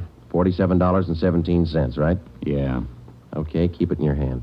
Ben, shake him down. All right, Tracy. Take off your coat, shirt, tie, and your shoes and socks. What kind of a pitch is this? I'm no hood. Take 'em off. Two-bit cops. You're not pinning anything on me. I don't care what you do. Sleeves, pockets, lining. Nothing in the coat, Joe. Get his shirt. Take it light with the threads, huh? Costs money. How about the trousers, Ben? Let's see. Cuffs, pockets. No. Let me get the belt. Zipper on the inside of the belt? No, it's clean. Shoes are okay. All right, Tracy, let's see the soles of your feet. I hope you don't mind. They're dirty. Why don't you take a shower? Let's see. All right, Joe, nothing. Put your clothes back on. Yeah, thanks. All right, you. What's your name? Huh? I said, what's your name? You telling jokes? Walter Tracy, you know that. Your real name. How old are you, Tracy? 27. Where do you live? No place. Just got in town a couple of days ago. Where are you from? Salina, Kansas. Where you been sleeping the last 2 nights? The park, Pershing Square. Clothes don't show it. Pretty natty. I had 'em pressed. Where? Down by the square. I don't remember. You ever been arrested before? No. Where'd you get this gun, Tracy, the one you pulled on us? I didn't know who you were. Could have been a couple of hoods. You kind of look like it. Where'd you get the gun? I won it in a crap game coming out on the train. Where'd you get the watch? Graduation present. You want to run a make on him, Joe? A gun and a watch? Yeah, I'll call him. Go on, check. You can't prove a thing. Pawn shop records, Gilmore. Gil, is Friday. Can you give me a make on a watch? Sure, Joe, go ahead. Time Master, yellow gold, man's wristwatch. Okay. Case number 716F23. Right. Movement number B351708. Got it. Okay. Now give me a make on this gun, huh? 32 S&W automatic. Serial number 579461. Okay. Call me back? Right. What's your station number? 2572. I'll ring you, Joe. Thanks. Having fun? What'd you do with all those jewels you stole? When do I get out of here? I don't think you're gonna get out. You got nothing on me. How tall are you, Tracy? Get your tape measure. 5'9". How much you weigh? 140. I'm 27. My name's Walter Tracy. I come from Salina. I've been in town 2 days, and I don't know what you guys are talking about. You sound smart. You don't act it. And you're flying blind, copper. What'd you do with those jewels you stole? I don't know what you're talking about. What color are your eyes? I don't know. I'm colorblind. What color would you say your hair is? You colorblind, too? You ever been arrested before? Straighten out. He asked me that. I'm asking you. No. You ever done any big time? No. All right, I don't care if you level with us or not. We're gonna make you on those prowl jobs, all 19 of them. Sure. You guys are smart. You got in Los Angeles 2 days ago, is that right? Yeah. You don't know anything about any jewel thefts. That's what I said. Then how come your name and your handwriting's on the account books in 4 pawn shops in Los Angeles? It's not mine. You can't prove it. We can, Tracy. Come clean. What'd you do with the stuff you stole from 1250 Moraga Drive, June 5th? I didn't steal any stuff. What'd you do with the rings and watches you took from 1400 Placerville Road, June 9th? I wasn't in town. What'd you do with the diamond dress pins you stole June 13th, 123 South Van Ness? Did I do that? You're not only kinky, you're a bad liar. You prove it. Border get you a sawbuck, your prints bounced, Tracy. Our handwriting man's gone to work on those signatures of yours. You haven't got a chance. Now, come on. Where'd you hide this stuff? You can't prove a thing. Where'd you say you've been sleeping the last 2 nights? In the park, Pershing Square. You want a map? Clothes sure look nice. I said I had 'em pressed. But you can't remember where. No, I can't remember where. That a crime? Friday talking. Joe, this is Gilmore. Here's the stuff you asked for. Let's have it, Gil. No make on the watch, no make on the gun. Okay, Gil, thanks a lot. Yeah. You're in up to your neck. You said that, didn't you? You gonna talk, Tracy? Kind of tired. All right, we'll let you sleep on it. Come on, Ben, let's book him. Right. I'll get your jobs, coppers. Sure, come on. We took Walter Tracy to the county jail and had him booked on suspicion of burglary. He was still sullen. We knew we had the guilty man, now we had to prove it. As it often happens, the victims never see the burglar. They only know he's been there. They can't identify him, but they can identify their property. Our job was to find the property. When we did, we'd have Walter Tracy. And the 19 victims would have their property returned. But Tracy wasn't talking, and we knew he'd never talk unless he thought it might help him. We took the problem to Ed Backstrand. Smart punk, Skipper, but he's done time before. How do you know? Tried him out last night when we brought him in. He talks like it and he acts like it. But he won't cop out. Are you sure? He won't talk in 100 years. He knows he's got us in a spot. Well, one thing's sure. We're not going to send him up without finding the loot first. He's planted this stuff somewhere in the city. We've got to find it. Ben and I have got an idea, Ed. It's not going to be easy, but it might work. What is it? Tracy tried to soak some of the stolen property at 4 separate pawn shops in the downtown area. Yeah? At each one of those 4 pawn shops, he gave a local address. Now, we're sure he must have a room or an apartment someplace in town. All right. Where? That's where guesswork comes in, Skipper. Every one of those addresses he gave falls within a certain area. How big an area? Oh, you got that street diagram, Joe? Yeah. Here it is, Ed. From Figueroa here to San Pedro, and from Pico down to 1st Street. The area's about 12 blocks wide, 14 blocks long. That's a lot of territory. How are you going to cover it? On foot, we'll take Tracy with us. Plenty of legwork. You sure it's the answer? We got to find the stuff, and it's the only way we can figure it. Hotels, apartments, rooming houses. There must be hundreds of places he could stay in that territory. It'll take a couple of weeks. Yeah, on foot it will. All right. It's tough, but it's your idea. Go to it. An hour after we left Chief Backstrand, we got Tracy out of his cell in the county jail and started our canvass of the appointed area. We took the usual precautions and handcuffed Tracy's wrists to our own. We started the search for his hideout at 1st Street in Figueroa. It was a warm day in Los Angeles. The temperature was 91. After the first 3 hours, I could tell Ben's feet were ready to give out, and so were mine. We couldn't even have the comfort of complaining. That had encouraged Tracy, and he was cocky enough already. He cursed and threatened every step of the way. My legs off. All right, quit pulling, will you? Come on, Tracy, up the stairs. Another one to check. Warm day, Joe. Yeah, a little. What do you mean, a little? Must be 110. Yes? What is it? You the manager? Yes. Could you tell me which apartment this man has in your house, ma'am? Who, him? Yes, ma'am, this one. Never saw him before. He don't live here. All right, ma'am, thank you. Yeah. Hot, ain't it? When are you going to get wise? Come on, Tracy. Well, that finishes this side of the street. You want to cross over, Joe? Yeah, let's go. I'm hungry. I want to eat. After we cover the other side of the street. You can't do this to me. I'm going to get a lawyer. I'll have your jobs, both of you. Yeah, come on. We only got a couple of hundred places to cover.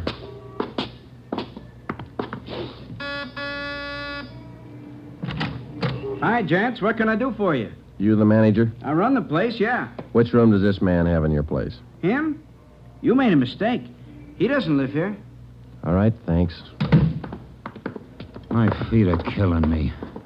Wait till I get a lawyer. I'll burn both of you dumb cops. What do you think you're doing anyway? Making a guy... All that day and the day after that and the day after that, Ben and I, with Tracy handcuffed to our wrists, canvassed the designated areas, from hotel to hotel, from rooming house to rooming house, and the apartments, too. Every day our feet ached a little more, our pace slowed down, Tracy got more irritable, and the weather got hotter. The second day it reached a high of 92, the third day 94, the fourth day 94. Police regulations say plainclothes officers must wear a coat and necktie on the street at all times. We wore our coats and neckties. The search continued into the 5th day. Our pace got even slower. Ben and I started to lose heart. After a while, we forgot our object was to recover the stolen jewels. All we wanted was to find Tracy's hideout. We knew we were right. We knew Tracy was our man. It was a point of pride. Whether your feet hurt or not, you don't give in to a thief. Yes? What do you want? You the landlady here? I am. Which apartment does this man have in the building? Well, none of them. He's not one of my tenants. Thank you, ma'am. Come on, Tracy. By the 6th day, all three of us had special pads in our shoes. Our feet ached worse than ever. Tracy let us know about his every 3 minutes. By late afternoon of the 6th day, we'd covered more than half of the designated area. The temperature was 95. You guys gonna go on forever? I'm sweating like a horse. I'm getting tired of your moaning. That looks like the manager behind the desk. Yes, sir? You the manager? Yes, sir. What can I do for you? Can you tell us which room this man has in the hotel? Him? Mm-hmm. He doesn't live here. Hey, you fellas look awfully warm. Like to cool off in the lobby? We're air-conditioned. No, thanks. I'm hungry. When do we eat? You're always hungry. You got the biggest mouth on a cop I ever saw. All right. Yeah. I'm hungry. I want to eat. Now. Wait till I give this story to the papers. Mistreating innocent guys. They'll break you. All right. Come on, up the stairs. I'm going to get a lawyer tonight. I'll show you. Yes? Why, Mr. Baker, where have you been? We questioned the landlady, a Miss Elizabeth Hunter. She told us that Baker, alias Tracy, had rented an apartment from her about 2 months before. That's all the information she could give us. Tracy clammed up. He would admit nothing. We asked Miss Hunter to accompany us as a witness. We took the elevator up to Tracy's apartment on the 6th floor. Miss Hunter, Tracy, Ben, and I. Down this way. Here. Do you want me to open it? Please, Miss Hunter. What? There's a girl. Walter? What is it, Walter? I told you to get out of town if I didn't come back. I didn't want to leave. I didn't want to leave without you. I thought you slept in the park. Take a jump. Where's the stuff hidden? All right, Ben, handcuff him to a chair. The girl behind him. We'll find the stuff ourselves. All right, Tracy. All right, you're next. I haven't done anything neither, so you can't prove it. Billy, shut up. That's better. No talking between you two. If there is, we'll separate you. All right, Ben, you take the living room here. I'll try the kitchen and get a window open. It's hot in here. All right. Sergeant, you will be careful of the furniture. Yes, ma'am. I had no idea. You, Mr. Baker, of all people. Don't talk to him, please, ma'am. Oh, yes. Tin cop. Why don't you spell? Ben, look. It's only the beginning. He's got the stuff scattered 7 ways for Sunday. We're going to need help. In the milk bottle? Yeah, 2 rings, 3 loose diamonds, and this bottle of mayonnaise. We found some kind of a brooch in it. A couple of watches taped to the underside of the kitchen sink. All right, you. Convinced?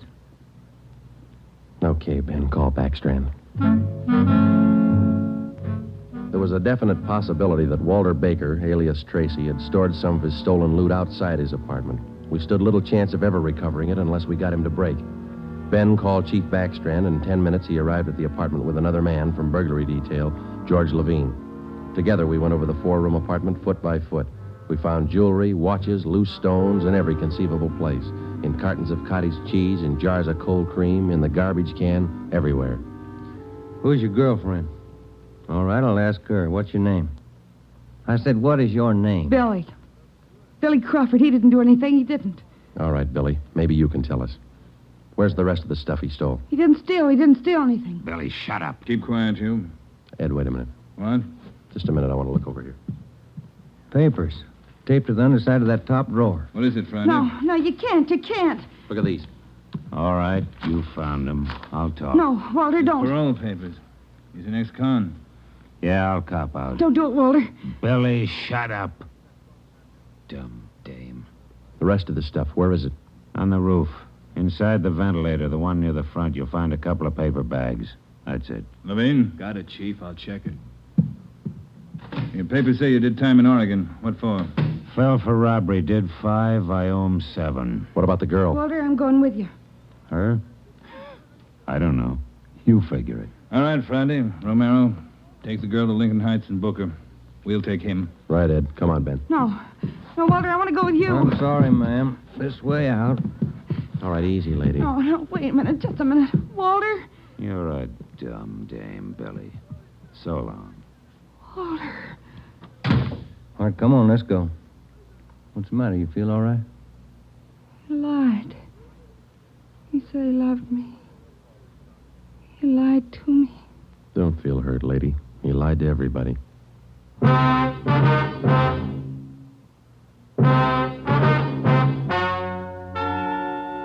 The story you have just heard is true.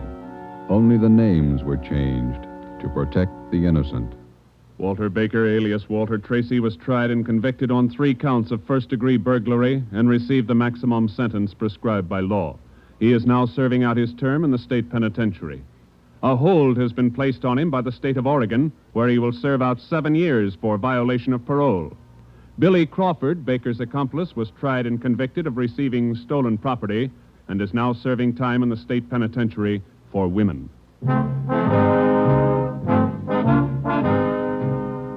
You have just heard the 11th in a new series of authentic cases transcribed from official police files. Technical advice for Dragnet is furnished by the Los Angeles Police Department. Tonight's program is dedicated to Warden Clarence A. Larkin of Folsom Prison, Sacramento, who, on the evening of September 24th, 1937, gave his life so that yours might be more secure.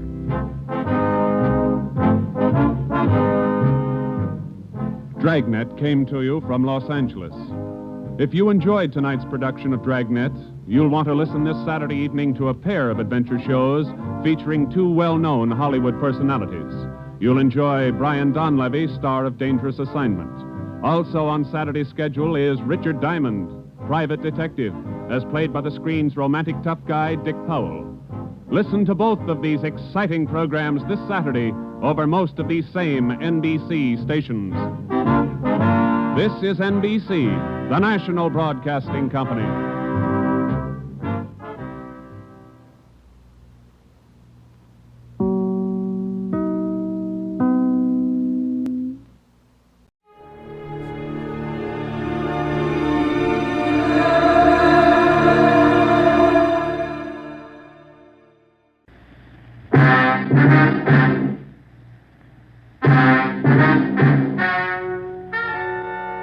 Ladies and gentlemen, the story you are about to hear is true. Only the names have been changed to protect the innocent. NBC brings you Dragnet.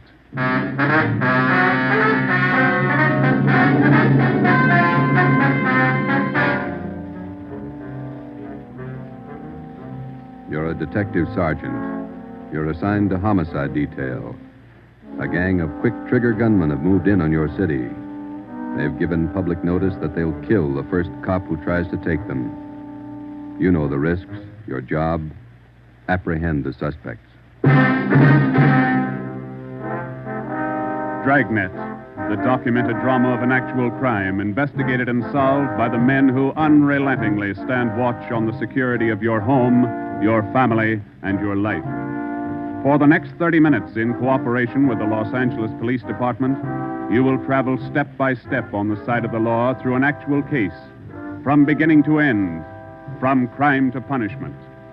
Dragnet is the story of your police force in action.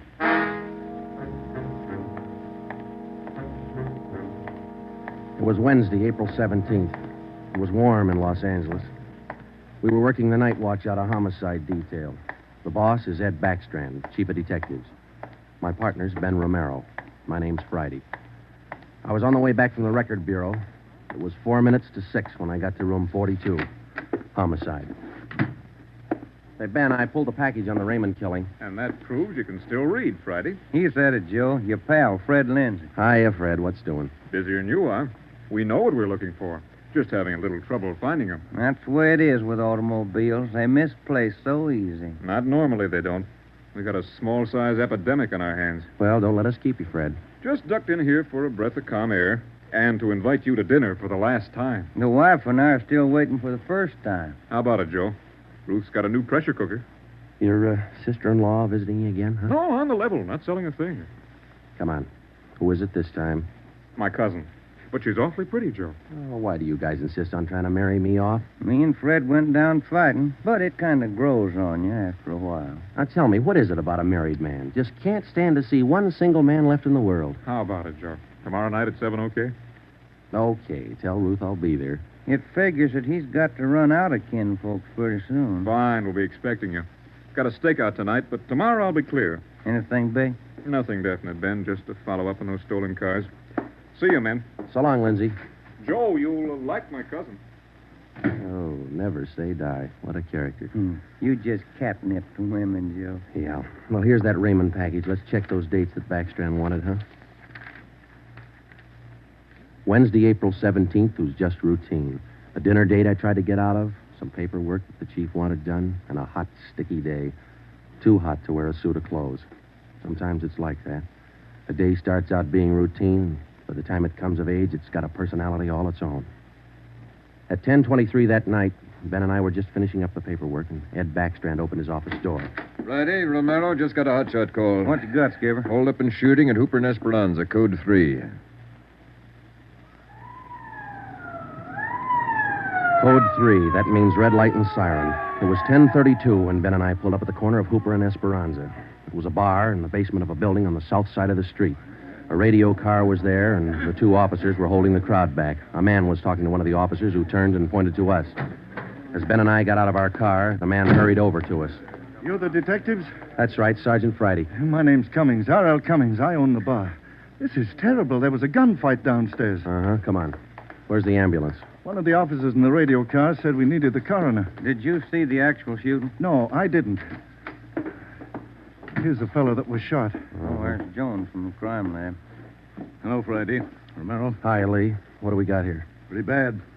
Looks like a shotgun. Close range. He really got in the way of it. Ben. Yeah. It's Fred Lindsay. Motor theft. He was on a stakeout, Lee. Tell us about it, Mr. Cummings. You know this fellow, Sergeant? Yeah, we know him. What happened? We had a holdup tonight. 3 men. Yes, go on. Well, business was good, real good. We had a large crowd, and I was happy about that because I've been trying to sell out for a long time now. I've been showing the place to different parties all week long. I had a fellow coming over tonight to take a look at it. What time was that? Oh, a little less than an hour ago, about 9:30. I see. Go ahead. It was almost time for this man to show up, so I called Eddie, that's my bartender, and I told him to kind of keep a lookout for the man because I was going back to the office to get the books ready to show. You know how it is when you want to sell a business.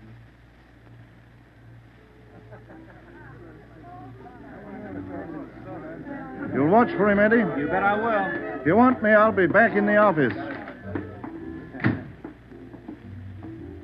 Keep your mouth shut and stand still. Huh? You own this bar, don't you? Well, yes. What is this? You're the boy we want to see. Which one of you? All 3 of us. What's going on? What's it look like, genius? Just a stick-up. I haven't any money. You go to the bank on Thursdays, don't you? Well, I made my deposit today instead. I've been watching you for a month now. Don't give us that. You go to the bank on Thursdays. Now, come on, hand it over. I'm telling you the truth. I usually go on Thursdays, but I went today instead. You're lying, Ace, and we ain't got much time. Look, you can have all the money I've got on me. I think it's about 200. But that's all I have. Here. Why argue with him? Take what he's got and we'll shake the customers down. No, please don't do that. You got my money. Isn't that enough? No, it ain't. Oh. Come on, let's go out front.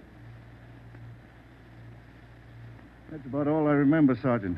When I come around, I was lying on the floor of my office. You better have somebody take a look at that cut on your face. Yeah, I'm going to right away. There's my bartender. He saw the fight.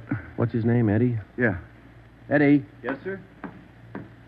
These men are detectives, Eddie. Will you tell them what you saw? Oh, it was pretty rough. And tell us what happened when they started the shooting. That fellow the coroner just took out of here sure was long on nerve. Took on all 3 of them single-handed. Tell us what you saw. You ought to get that fellow's name. Sure had a lot of nerve. Took over just like he was a cop. He was a cop. Now, what did you see? I pegged him for a cop. Well, he was sitting up at the bar. Been nursing a bottle of beer for about an hour. I was keeping an eye on the front door, watching for this fellow the boss wanted to see, so I didn't see the 3 hold-up men come through from the back, but I heard them. All right, let's knock it off. You can all see this shotgun. Anybody make a move, and I'll blow your head off. Demas, cover the front door. Got it. Sickle, shake them down. Okay, gents. You guys in the band, keep that music going. The rest of you people turn around and face the bar. Put your hands on top of the bar and leave them there till we tell you to move. Come on, hurry up. Knock it off. Okay, Sickle. We'll take your money, your watches, anything else you got. Now, don't try to be cute and hold out. All right, you, take off the watch. I'll get your billfold. You, lady, let's have the ring. This Come man on, they give me the call pocket Sickle watch. went right down the line, took everything he could lay his hands on. This cop, your friend, was facing me at the far end of the bar. He was standing there just like the others. He kind of leaned toward me a little. Can you see the guy with the shotgun? Yeah, Where is he? center of the room. The other guy still at the door? Yeah, Got his gun out? holding it in his right hand. How far down the line is the other guy? About 10 people away. Hey, you two down at the end there. Knock it off. Hurry up, Sickle. Doing the best I can. Come on, let's have the purse, lady. You, next to the lady here, get the watch off. I'll take this wallet over. How far away now? Getting closer. But we better set up like he says. I'm going to take the one with the shotgun first. He'll blow you to pieces. I got a gun. How far away is that guy now? I thought Jans told you to shut up. All right, Sickle, try to move and I'll break your back. Let me go. Go ahead and shoot, Jans. Let me Stay away go. from him, Sickle. All you people at the bar, down on the floor. Okay, you with that shotgun, drop it. Bemis, can you get a shot at him? Not without hitting Sickle. Come on, you, I'm waiting. You got us all wrong, boy. We like Sickle, but not that much. The cop was holding Sickle as a shield. When the big guy let go of the shotgun, both the cop and Sickle ducked. The cop didn't get hit. But this man Sickle fell over on his face, grabbed at his arm. The man with the shotgun went down on one knee, holding his stomach. The man at the door took a shot at the cop, but he missed. Then the cop fired 3 shots at the man by the door. Looked like the first 2 missed, but the last one caught the man in the leg and he went down. Well, by this time, the big guy with the shotgun had recovered enough to hold his weapon again. I tried to warn the cop. Look out! The guy with the shotgun! I see him. The cop pointed his gun and pulled the trigger, but he was out of shells. Boy, Sergeant, my stomach knotted up when I heard that hammer fall against those empty chambers. The cop threw his gun at the guy with the shotgun and then ran right at him. You know, it was just as if that cop was trying to run right down the barrel of that shotgun. I glanced at the cop on the floor, then I tried to follow the 3 of them as they made their way out of the bar. They jumped into a car out front and drove off. As a kid, I used to watch Bill Hart take on a whole gang in the movies, but this way, right in front of my eyes, Sergeant, he was an awful brave guy. Did you get the license number of their car? No, I didn't. I couldn't see very well. You got a pretty good look at all 3 of the men, though, didn't you? I believe I'd recognize any of them. Thanks, Eddie. What's your last name? Bowers. Eddie Bowers. Got that, Ben? Yeah. You'll be hearing from us, Eddie. We may want you to look at some pictures for us. Glad to help any way I can, Sergeant. I hope you get the men that shot this cop. You're sure going to try, aren't you? Yeah, Eddie. We're sure going to try. The next step was for Ben and I to make a complete report to Chief Ed Backstrand. They got Lindsay, huh? That Fred Lindsay an auto theft? Yeah, that's right. Good cut. You say he wounded 2 out of the 3 in that holdup? Yeah. That means they'll have to have medical attention in a hurry. We'll check all the small hospitals, cover all the drugstores to get a line on anyone who's bought medical supplies in the last hour. Uh-huh. As soon as medical detail notifies Miss Lindsay, I'd like to go over and see her. Smith from the medical detail's out there now. By the time you get back, we may have a flash in the drugstores or hospitals. We'll be back in 30 minutes. Call in when you get out there. Right, Ed. You might carry this with you. Yeah? I'm sick. I'm sick to my stomach about this thing. I want you to get those 2-bit punks. I don't want them to see another sunrise. Got that, haven't you? Yeah, Ed. Let's go, Ben. Chandler? Yes, sir. Put out an APB. Have communications broadcast the descriptions of these suspects every 30 minutes until further notice. Get that to communications right away,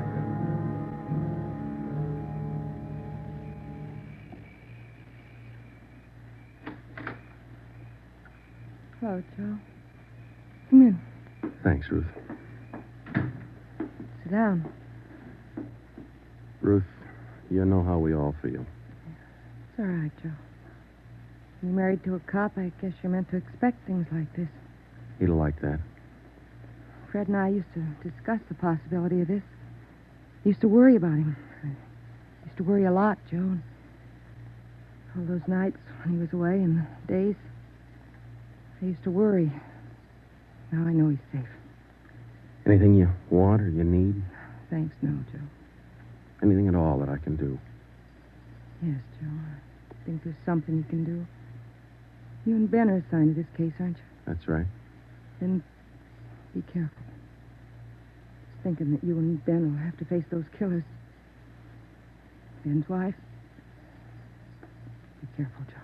Yeah, Ruth, we will. Sure. I want to see you get the men that did this to Fred. More than anything, I want that. No more heartaches. Yeah. Thanks for coming by, Joe.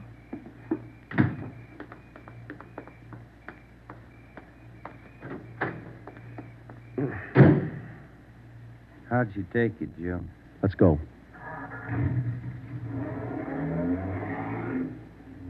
Joe, how'd she take it? You're married, Ben. You figure it. It was 11:30 when we got back to Central Division.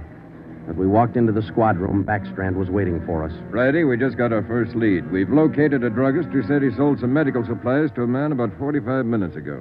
There's the address. Pretty close to the scene of the shooting. Hop out and see him right away. The Rex Pharmacy was exactly 14 blocks from the Red Feather Bar where the shooting took place.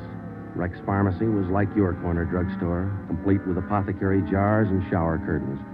The druggist was the same little man who's been prescribing sulfur and molasses since you were a kid in school. I'm just about ready to close. What can I do for you, gentlemen? We're from the police department. I've been halfway expecting you fellows. We got a report that you sold some medical supplies to a man about an hour ago. Yes, sir, that's right. It's like I was telling those other officers that were here a while ago. There was something funny about that little fellow. How you mean? Well, for one thing, he came in here sweating quite a bit.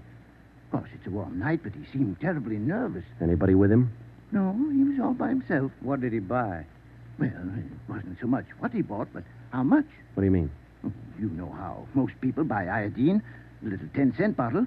He bought a couple of pints. Then there was all that gauze and adhesive tape. Bought enough to repair a small army. Cotton, box of swabs. Then he asked me something that made me wonder. What was that? Asked me if I had something to probe with. That's just the way he said it. Something to probe with. I asked him, what do you want to probe for? What'd he say? Said a splinter. I told him a sewing needle would do the trick. He said, forget it, and then he paid me and walked out. Uh-huh. Could you describe the man? He was a small man, dark. Like I said, awful nervous. You think you could identify him? Oh, sure I could, if I ever saw him again. Well, did he leave on foot, or was there a car outside? Left in a cab, parked right out in front. Couldn't miss it. Did you happen to take down the license number? Well, no, I didn't. But I did jot down the taxicab number. Would that help? Taking down cab numbers isn't exactly in a druggist's line, but because he had the presence of mind to do that one small thing, we accomplished in 10 minutes what could have well taken as many weeks. Maybe with this small wedge, we could do what Backstrand wanted us to do. Get the killers before another sunrise. Well, it was close to midnight when we stepped into the drugstore phone booth. I called the cab company, got the night supervisor. I gave him the number of the cab, and he checked his location chart. Cab 375 was operating out of a stand at Wilshire and Greenhaven. He was the right driver, and he remembered the fare. Sure, I know who you mean. A little guy. Seemed in a big hurry. It was a long fare, though. I took him out to Inglewood. Wait till I check my log sheet. I'll give you the exact address.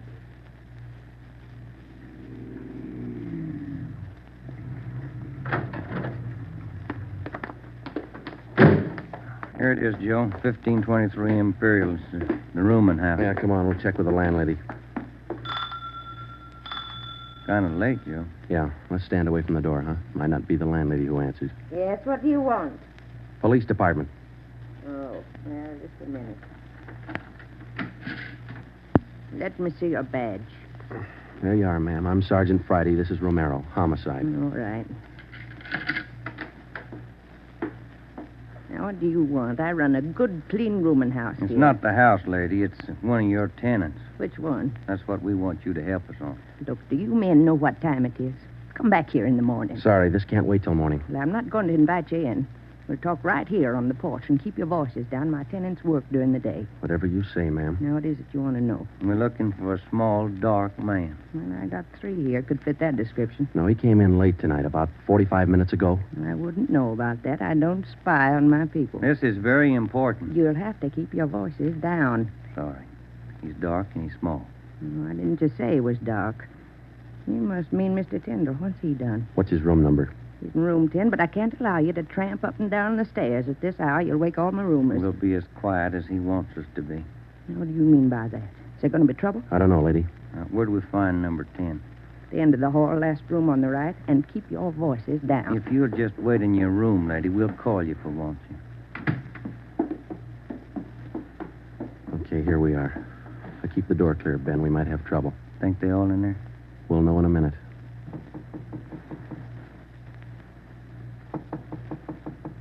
Who is it?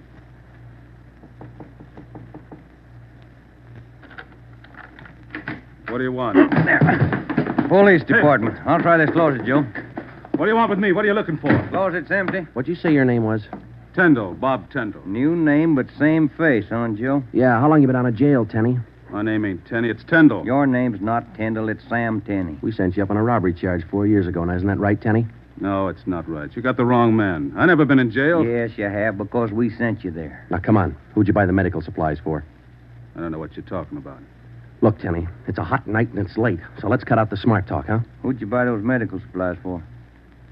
Tenny, look, you're a two-time loser right now. Who are you shielding? You got nothing on me. I ain't done a thing. We can prove that you bought those supplies tonight, and it can go kind of hard on you. So let's open up. I haven't been out of this room all night long. We got a druggist and a cab driver who will make a liar out of you. I still don't know a thing. That cab driver hauled you home here 45 minutes ago. Where were you? I was out on a date. Is that who you bought the medicine for? Ben, call the druggist and get that cab driver. We'll take Tenny downtown. All right. All I did was buy the bandages and stuff. I got nothing else to do with this. Who'd you buy the stuff for? Now, you know everything else. You figure it. Oh, now, look, punk. We know there were 3 of them. One of them killed a cop. We're going to get to him, and Tenny, you're not going to stand in our way. They killed somebody.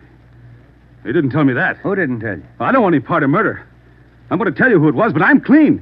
I got nothing to do with it. I was trying to help him out of a jam. Who were you trying to help? It was Roy Bemis, Charlie Sickle, and Red Jans. They didn't tell me nothing about murder. Well, why'd you help? They offered me a pretty good piece of change to run an errand for them. You know I got paid for. That's all I had to do with it. Where did you deliver those medical supplies? I have to tell you that.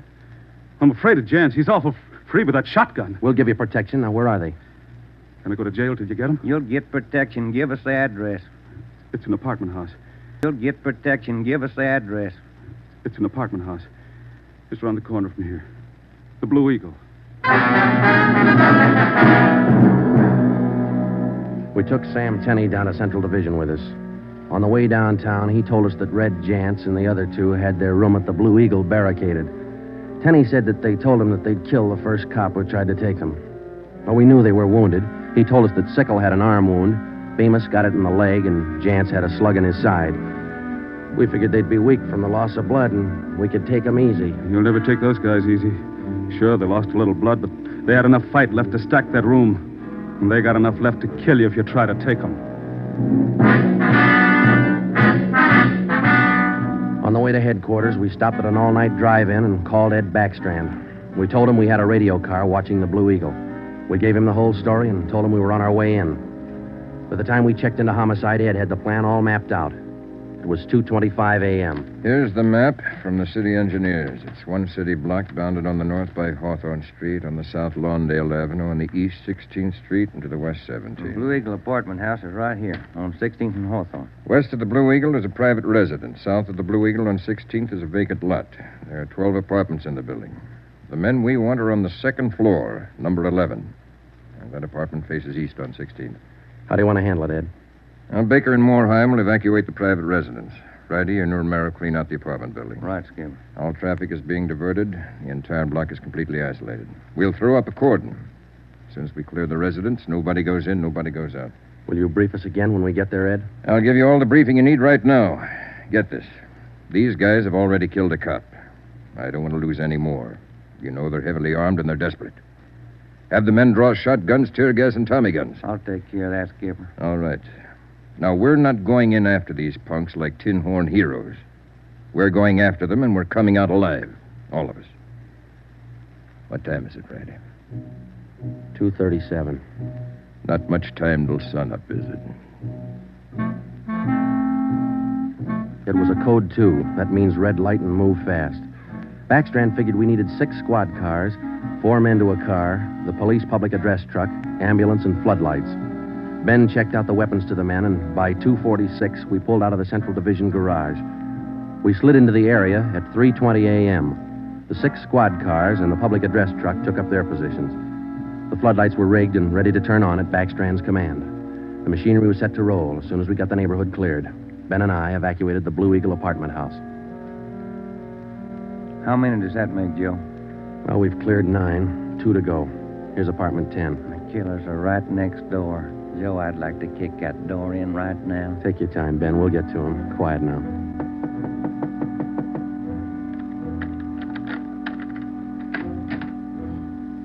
Yeah, what is it? Police department. May we come in?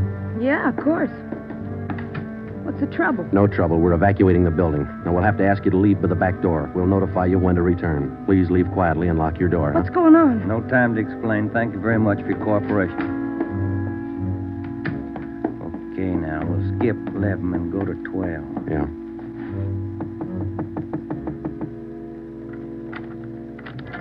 Yeah? Who are you? Police department. Can we come in? Sorry to disturb you at this hour. We're evacuating the building. Please hurry and leave quietly by the back door. You'll be notified when to return. Lock your door when you leave, thank you. It was 4:10 a.m. Everything was set now. The neighborhood was completely cleared. The entire block was empty except for apartment 11 on the second floor of the Blue Eagle. I left Ben to watch the door of apartment 11. I went downstairs and across the street to join the rest of the men. It was Ed Backstrand's show from here on. That's it, Ed. All set. Baker, Morheim, all clear? All clear, Chief. Baker, you and Morheim take 3 men and cover the rear of the building. Right. Is that detail covered Hawthorne Street? They're all set, Ed. How about the vacant lot? Taken care of. The rest of you men? Yeah. Friday and I are going into the building. We'll try to get him to come out now. Johnson. Yes, sir? Come with us and keep us covered. Let's go.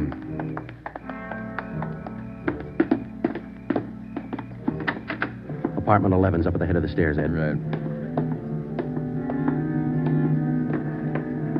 Any action, Romero? Not a thing, Skipper. Keep down, all of you.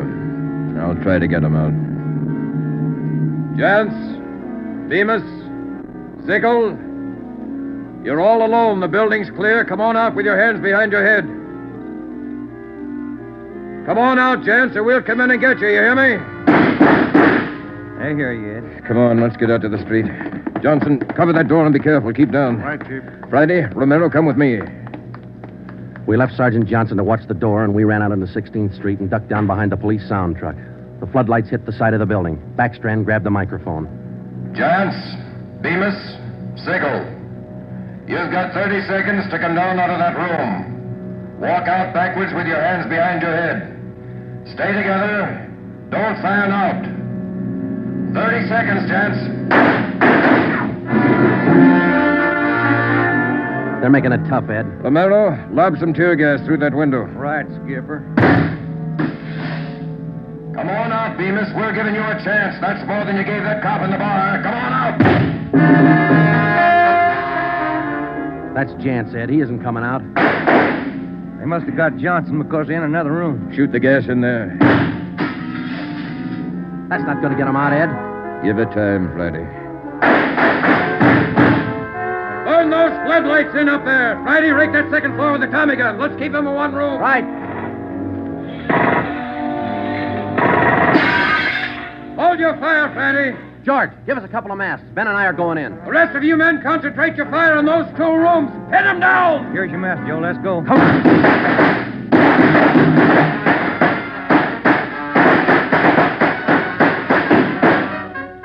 Put that mask on, Ben, and keep down. Yeah, wait a minute. Somebody coming down the inside stairs. Duck, Ben. He's got a gun. I got one, copper. Get out of my way. Stop it, you. You haven't got a chance. I'm coming through, copper. I think I stopped him, Joe. Can you see Johnson? No, it's too much gas in there. All right, you 2 up there. We got one of you. The other 2, come on out. Joe, think we got him? I don't know. Can you see Johnson? No, Joe. It's still too thick in there. I'm going in, Ben. Cover me. Come on. We know there are 2 of you up there. Just one, copper. Throw your gun down the stairs ahead of you. Hurry up. Shotgun, Joe. Jance. I see him. I'll take him at the foot of the stairs. All right, I got my hands up. I found Johnson, Ben. All right, Jance, outside. Come on. Move. Put the handcuffs on him, Ben. I'll cover you. How's Johnson? I don't know. Ed, get the ambulance crew over here. Gents, who's this other guy we got? Bemis. How about Sickle? I said just one, didn't I, Copper? Never mind the smart talk, Jans. Now just answer the question, huh? Sickle wanted out of it a long time ago, so I let him out. He's upstairs. I let him out the back way. Mean you shot him? He wanted out, didn't he? All right. We'll take him in. Johnson's in the ambulance. I'll see you in the office. Yeah. Right, Skipper.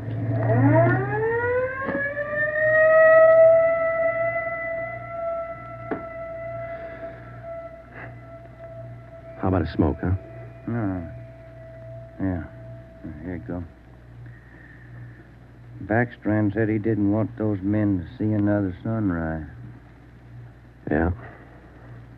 5 minutes to 5, Joe.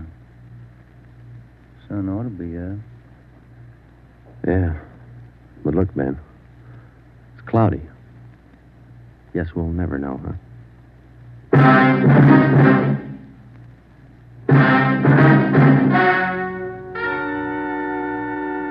The story you have just heard was true.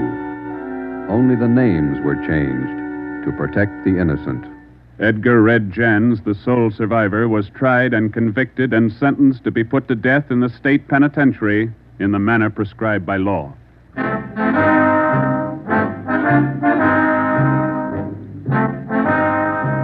You have just heard the fourth in a new series of authentic cases from official files.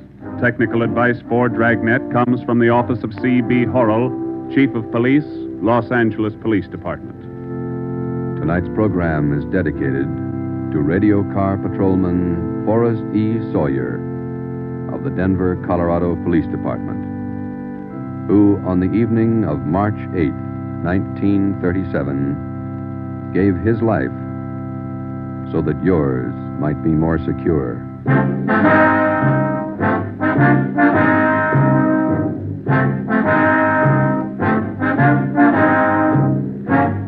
Dragnet came to you from Los Angeles.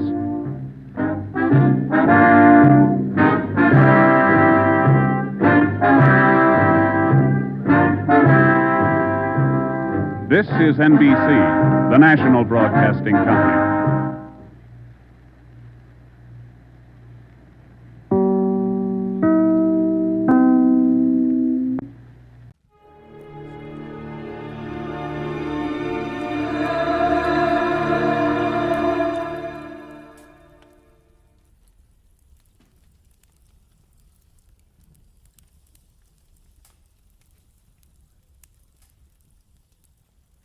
Get this and get it straight. Crime is a sucker's road, and those who travel it wind up in the gut of the prison or the grave. The lady tourist was a school teacher out after glamour, and she got it. But only after she learned that in Hollywood the 3 R's could be reading done in a dark room, writing found in a dead man's pocket, and arithmetic that added up to murder times 2. From the pen of Raymond Chandler, outstanding author of crime fiction, comes his most famous character in The Adventures of Philip Marlowe.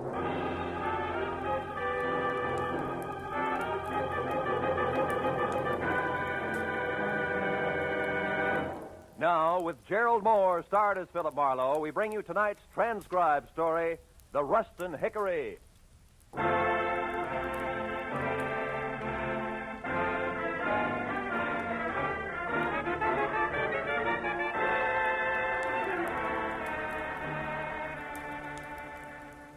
was hot in my apartment, even at 10 o'clock at night.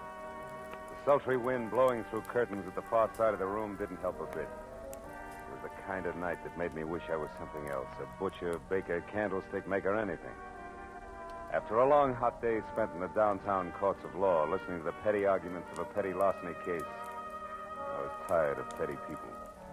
The paper I had picked up on my way home wasn't helping any. 10 killed in an air crash. Mental cruelty, says local songbird. I made myself another highball, lots of ice, easy with water, and picked up the paper again. It was still more of the same. Cy Nestor killed in office on Sunset Strip. Cy Nestor. He'd hit the papers before. Bookie, B-minus picture producer, general racketeer. Somehow I wasn't too surprised he was on the receiving end for a change. My drink was good for 10 more pages of equally dull reading, and I was set for the next in line when the phone rang. Mr. Philip Marlowe? It was the first attractive voice I'd heard all day. Mr. Marlowe? And you know, I thought she might be fun. My name is Joan Rushton, and I'm only here in Hollywood from Ferndale, Nebraska on a vacation, and I wanted to have some fun. You know, see the nightclubs and the stars and that sort of thing. Hey, wait a minute. I Joan. don't want trouble, Mr. Marlowe, hold at it. least of all. Teacher. Hey. Yes? Let's back up a little, huh? Your name is Joan Rushton. You're from Ferndale, Nebraska, which you're right, I've never heard of. Also, you're a school teacher. That much I got. But the rest about the sights, the last part, the trouble. Oh, but don't you see? They're the one and the same. Oh? I wanted to step out. Nightclubs, movie stars, glamour. But it didn't end up like that because he was shot and then I didn't know what to do. And his name's Aubrey Nickel. He's the man who took me out to show me the club. Anyhow, after it happened, I ran. Why? Why? The publicity, of course. Mr. Marlowe, I'd lose my job. You see, I'm a school teacher. Yeah, you said that, honey. Now, look, where are you, Joan? The Julep Room. It's a bar on Sunset and La Cienega Boulevard. You'll come right over, huh? Huh? Yeah, I'll come right over, huh? Goodbye, Joan. Hey,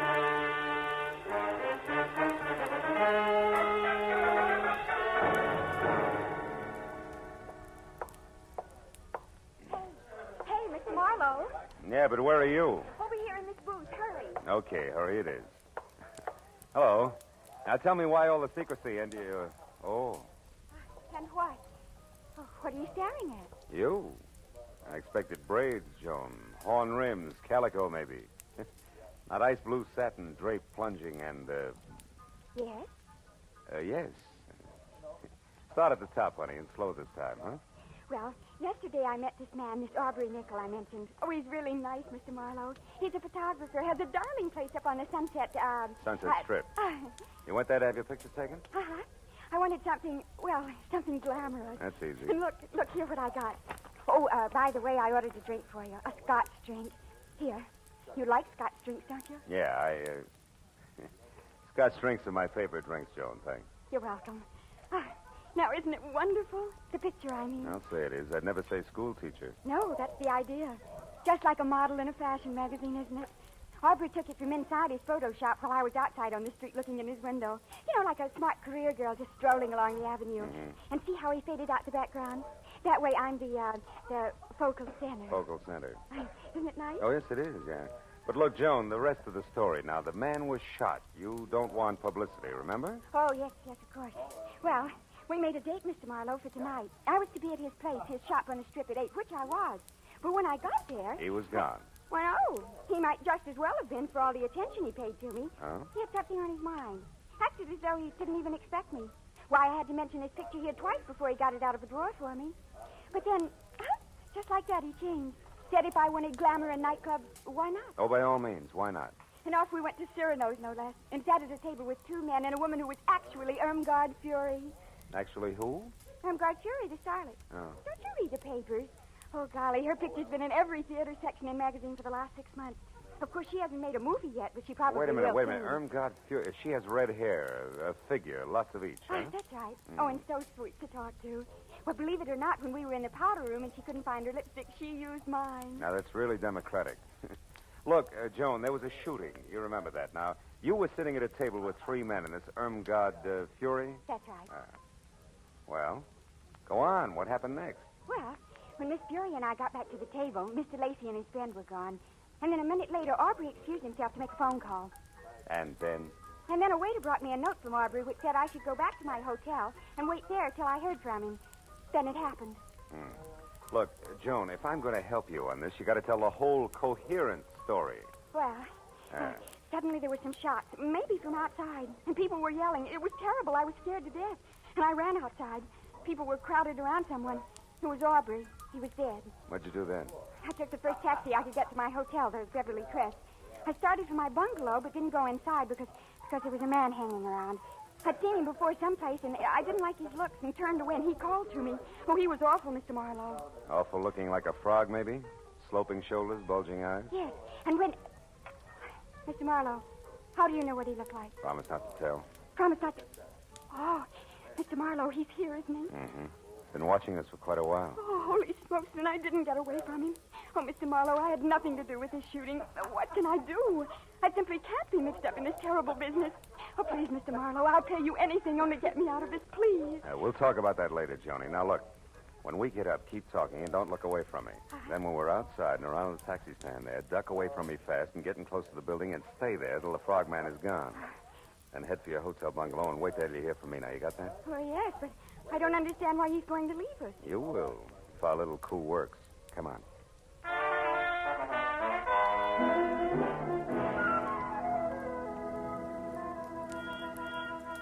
It played easier than I'd expected because, like a good shadow, the frogman gave us a small head start, which was all I needed. The second Joan darted away from me, I moved quickly up to the first cab in line, opened and slammed the rear door fast, said goodbye out loud to Joan, who was not in the back seat, then slipped the driver 5, winked hard, and practically shouted a very far-away address at him. When he lurched from the curb, I stood there and waved a minute. It was still supposed to be Joan. Then, even as I saw the frogman dart across the street, pile into his own car and take off after the cab, I walked slowly back into the bar where I had another Scotch drink and did some fast checking on the current location of Aubrey Nichols, which was the Dawson Memorial Hospital. Then I started outside for my car after stopping en route at the booth where Joan and I had been sitting to pick up a pair of gloves and glamour portrait my new little client had left on the seat. The school mom had been upset indeed.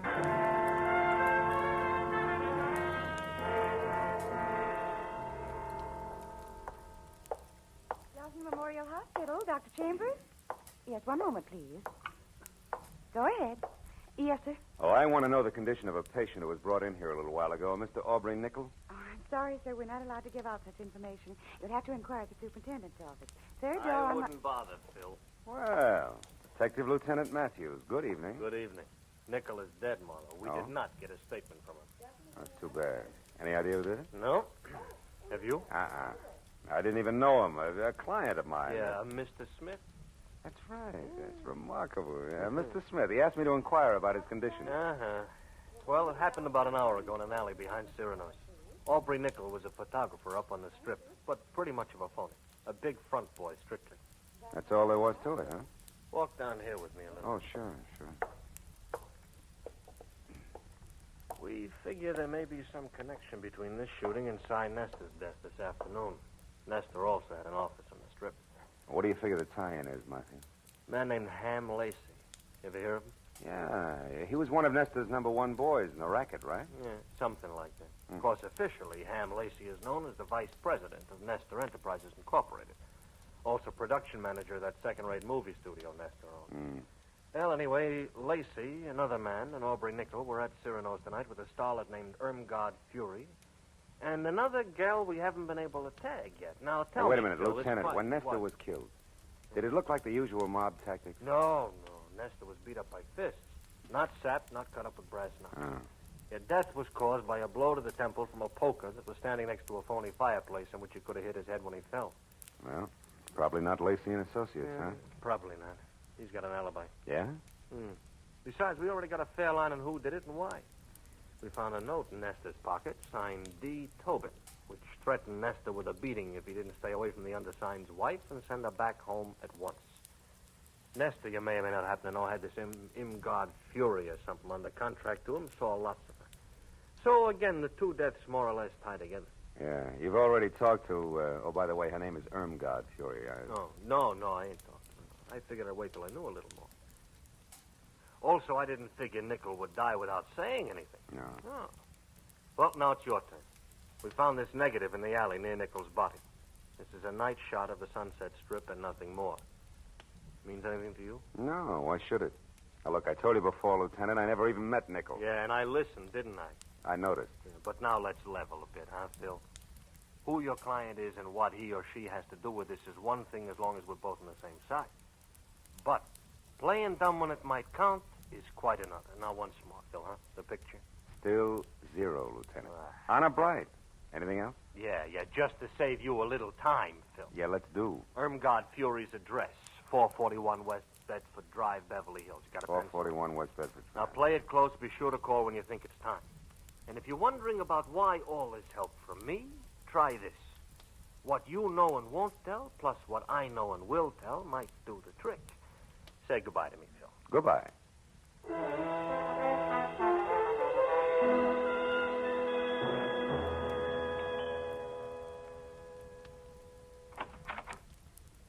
Yes? Miss Fury, my name's Philip Marlowe. I must talk to you at once. About what? Your husband. I'm a friend of his, and he asked me to get in touch with you. It's because of what happened this afternoon up on the strip. Oh. Well, what's wrong? Is Dave here in town? Yeah, he is, and he's in trouble. You see, the police are after him. All right, hold it, mister. You've said enough. Huh? What are you, cop or reporter? Oh, now, wait a minute, Miss Fury. I've already told you I'm a friend of Dave's. Whose name happens to be Douglas. Mr. Douglas Tobin. Keep that in mind when you try this next time. Good night. Not so fast, baby. The mistake was mine, but I still want to talk to you. So do a lot of men. I'll bet. Now beat it before... God? Before I forget myself. What's the trouble, then, God? Oh, no trouble, Hamilton, darling. This gentleman was just leaving. He had the wrong address.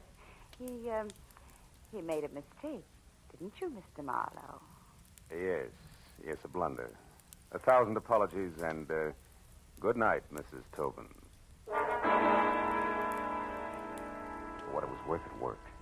At the mention of the name Tobin, Ham Lacey spun around like he was built on a pivot, and his eyes that were narrow slits with all the come-hither look of a cobra's never left me. As I slowly walked away from him and past the yellow convertible he'd just driven up in.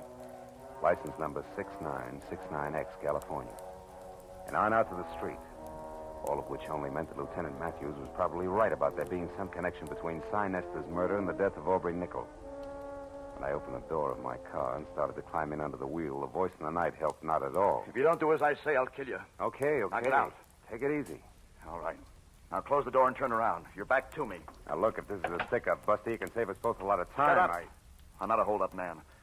Now, move over there, close to those trees. Go on. I want to ask you a question. All right, that's far enough. Now, what have you got to do with Helen? Helen who? Helen Irmgard Fury. That's what she's known as now. What have you got to do with her? Tell me. Very little, Mr. Tobin. Tobin? You know who I am? And so do the police. Why don't you call it quits while you're still in one piece? No, not quits. That's what you want, what all of you want. Me arrested and out of the way in jail and maybe out of the way for good. No. So that won't be. Helen's mine and you're not going to harm her. Careful, Tobin. You're getting excited. Yes, excited enough for this. Go!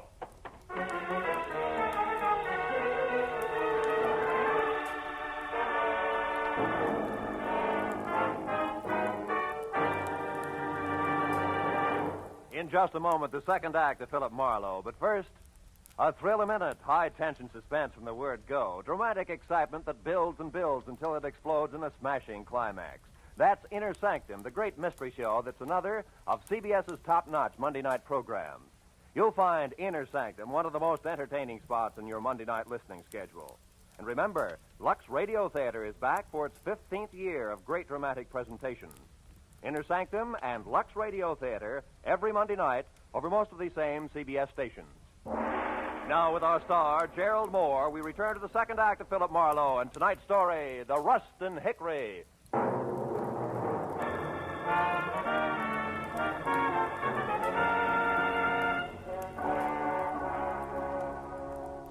When the whirling pinwheels of light slowed down to being street lamps again, Douglas Tobin had pounded shoe leather on enough sidewalk to be safely out of sight. But it took a full minute of rubbing the bruise where his pistol had glanced off my head before I finally remembered that it was a good time to call Joan. I looked back at Irmgard Fury's house first and saw the lights still on, the cream-colored convertible still parked in front, and all apparently quiet inside. So I limped as far as the phone booth on the corner. I warned my client that the trick we pulled on the frog wouldn't hold up forever. But instead, I found out just how far this side of forever it had collapsed. Yeah, hello. Hello? Hey, what number is this? Well, Shamus, you got the right number, Shamus.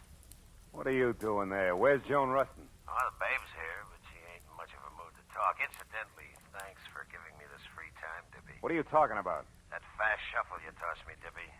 That now you see her, now you don't gag with the taxi. For an old shell game operator like me, that one was as tough to see through as a glass-bottom boat. All right. You get your diploma in the morning, but listen, you, if anything happens to Miss Rushton, I'll break it. Skip it, Dippy. You're wasting your breath. It's already happened. I'll see you around.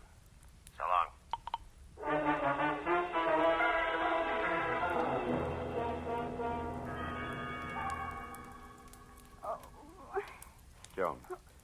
Joan, come on, baby. Come on, snap out of it. Oh, stay away from me. Hey. Get out of here, Hey, you hold ain't it. It's leave me, alone. Joni, Marlowe. Marlowe. Yeah. Oh, Marlowe. Come on, honey. What happened? Are you hurt, Joan? That man, the one with the gruff voice. Yeah? He forced his way in here, Marlowe. He was looking for something. I tried to stop him. I was going to scream, but I guess that's when he put the bite on me. That slug, baby. Well, anyway, he hit me hard. And I've never been treated that way before in my whole life. You've never been buddies with murder before, either. Come on, honey. Get up off the floor, huh? Easy now. There. Hey, he turned your place inside out, too, didn't he? What was he after, Joni? Oh, I don't know. He just told me to quit stalling and hand it over. I didn't know what he meant, so he shoved me. Then he pulled out all the books there, tore up the rugs. He was looking for something small and flat like a... Wait a minute. Sure. The cops found a negative near Aubrey Nickel tonight, but it was worthless. There must have been another one, an important one. And Lacey and Froggy, who no doubt is Helmbay, must think you've got it. Me? Well, that's impossible. All I had was my picture, and, well, I don't even have that now. No, but I do, out in my car, and it gives me a great idea. Come on. Well, where, Marlowe? I don't get it. What's my photograph got to do with this? Maybe plenty. You see, when Aubrey printed that picture of you, he faded out the background almost completely. You remember? Uh-huh. That's a stunt in fashion photography to make a subject stand out. But in this case, Joan, I figure it was played strictly in reverse. Well, how do you mean? That Aubrey took you to Cyrano's tonight on business, big business. And you were holding the merchandise for him all the way. Oh. Here. Let's take a look. Oh, Marlowe, my pretty picture frame. Better this than your pretty head later, sweetheart, believe me. Uh-huh, yeah, here it is. Look, see? A negative the size of a postage stamp. But I'll bet old flashbulbs the $10 bills this baby's really loaded. Marlowe, Hmm? I'll bet that baby's loaded, too. What are you talking about? The gun in that man's hand there behind you. Oh, fine. Wait. Easy, Marlowe. I'm not looking for any more trouble. I just want to be sure that you'll help me first. You're a private detective. I searched you before, so I know. I'm in a jam. It's worse than I figured. The cops are after me for murder. No kidding. I can't understand it, Tobin. All you got is a motive deep enough to swim in, and you've been dropping clues like Hansel and Gretel dropped pebbles. All right, but I didn't do it.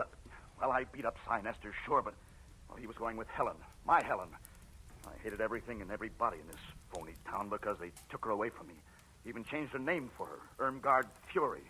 But I didn't kill Nestor. I swear I didn't. You've got to help me, Marlowe. With that 38 in your fist, are you asking or telling? Oh, I'm asking, brother. Here, take it. Take the gun. I'm in a fix, and I know it. Okay, hothead. I'm already in Dutch for hiding Matthew's key witness here. Think how I'll look keeping his chief suspect under wraps, too. Yet... Oh, maybe I'm a sucker, but I believe you. All right, where do you hang your hat? The Country Cottages, number 7. It's a kind of a motel court down on Melrose Street. Number 7. Now go there and stay out of sight. And I mean stay out of sight. Yeah, okay. Thanks, Marlowe. Say, I'm sorry I batted you down tonight. That makes a lot of difference to the lump on my head. Go on, Tobin, beat it. Okay. I'll keep in touch with you. And where are we going, Marlowe? Call a friend of mine. We need a big enlargement of a small negative.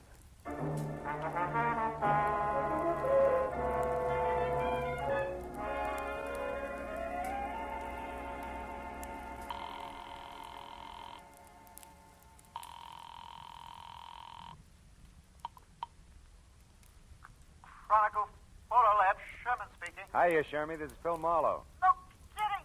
Gee, how's business, Phil? Long time no see. Yeah, I know. Now, look, are you busy? I got a job that's right down your alley, Sherman. It's important. What is it, Marlowe? Well, it's a 35-millimeter negative. I want it blown up to about half as big as a house. Okay, bring it in. I can't. I've got to check a couple of other things at the same time. Now, look, Shermy, can you meet me at the Aubrey Nickel studio on the strip in about 10 minutes, back door? Wait a minute, back door? Yeah. How come the back door, Phil? So we can kick it in without attracting too much attention. Shermy, I'll see you in 10 minutes. I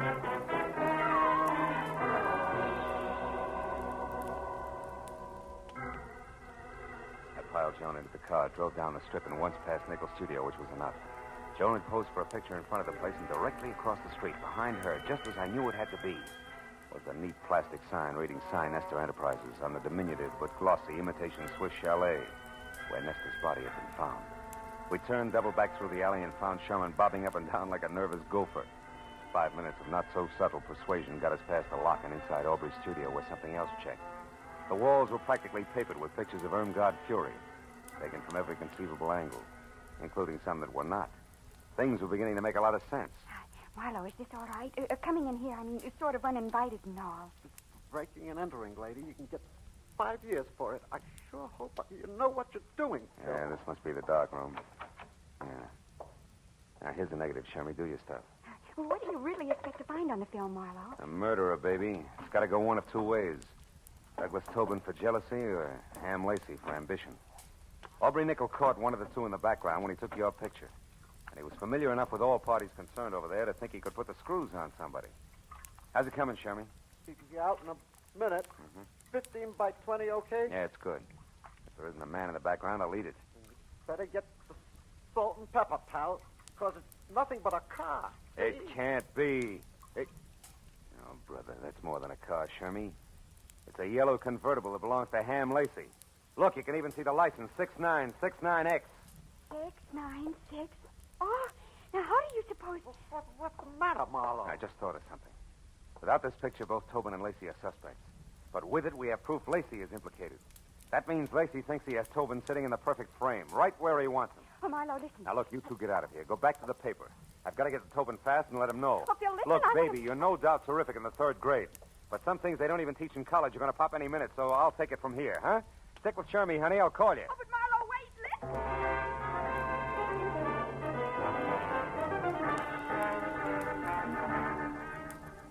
I made it from the strip down to Melrose and then east to the cluster of dusty lean-tos with baths known as country cottages in something under 10 minutes. Parked down the street and cut back through the alley on foot. I got to the door of cottage number 7 with about 30 seconds to spare. No. Wait a minute, mister. You got me wrong. Oh, no, I haven't, pal. You can tell me you didn't knock off Sinester, and I'll believe you. Nobody else will. I've got you right where I want you. Now, wait a minute. Because of your note found in Nestor's pocket. You're the jilted boyfriend, the hick from back home, who came to Hollywood with murder in your heart and knocked off the guy who stole your wife. Now, look, Yeah, and then you went after the cheap photographer who gave her scarf. Oh, yeah? And after that, you knew you couldn't escape, so you blew your brains out. And all by right. the time I leave here, that's the way it's going to look. Not tonight, Ham. Marlowe. Stand still, Lacey. Toss the gun over on the bed. Go on. That's better.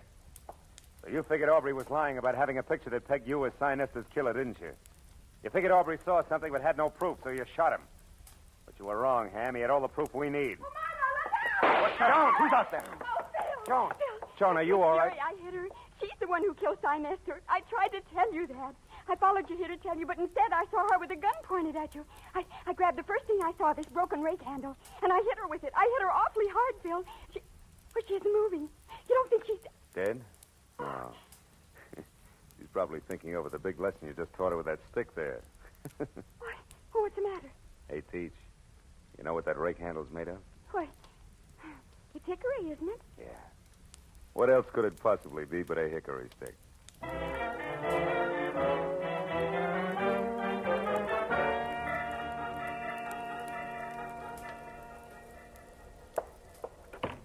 All right, Marlowe, all right. Nobody can hear us. Now, what is it? Well, it's that Miss Rushton here is a school teacher, Matthews, and it's imperative that we keep her name out of this. Oh, well, we can arrange that. Oh, good. You know, Matthews, it's funny how one step leads to another. Yeah? Ham Lacey never would have gone so far as to kill Nestor on his own. But when he learned that Ermgard had done it, he saw an opportunity to turn the whole situation to his advantage. He and the girl agreed to frame Tobin and then go along as a team. You know, of course, that that's just your theory. Just a minute. Now, What do sit you down mean? over there and be quiet for a change while Miss Rushton and I wind this up. Matthews, listen. Now, quiet, please. Pulling rank, huh? Phil. Now, Miss Rushton, in solving this case... Just you, a minute. She didn't solve the case. Miss Rushton, if you hadn't solved it, and right when you did, you'd be talking to this guy exclusively via Ouija board from now on, let's face it. Oh, what a corny pitch. Now, tell me, Miss Rushton, how did you peg Ermgard Fury? Well, when we got the picture of the yellow convertible, I remembered that I'd gone to the powder room at Cyrano's with Miss Fury to freshen our makeup. But she couldn't find her lipstick. She emptied her purse looking for it, and she finally had to borrow mine, you know. Oh, how democratic. I said that. So now you own it? Now tell me, Miss Rushton, how do you figure the lipstick figures? Oh, it wasn't a lipstick. I happened to notice among the things from her purse a keychain, a chain with car keys on it, and an identification tag in the form of a little license plate. Oh, and the numbers were... 6969X. That's right. And since Ham Lacey had an alibi and those keys were in Miss Fury's bag, you figured it was her who'd been driving. It was she who'd been driving, yes. Isn't this revolting? Yeah, she. She wanted to kill Nestor because he wouldn't turn loose of her so she could claw her way on up to the bitter top. And when she found him unconscious, it was easy. How literary. Well, that's that, I guess. Thank you very much, Miss Ruston. I hope your stay in our town has been... Oh, what's the matter? Joni, baby, don't cry. I just thought of the most dreadful thing. I've had a wonderful time. I went to Cyrano's. I hit a movie star on the head, and I helped solve a murder. But I'll never, ever be able to say one single word about it to anybody in Ferndale, Nebraska. Darn it all.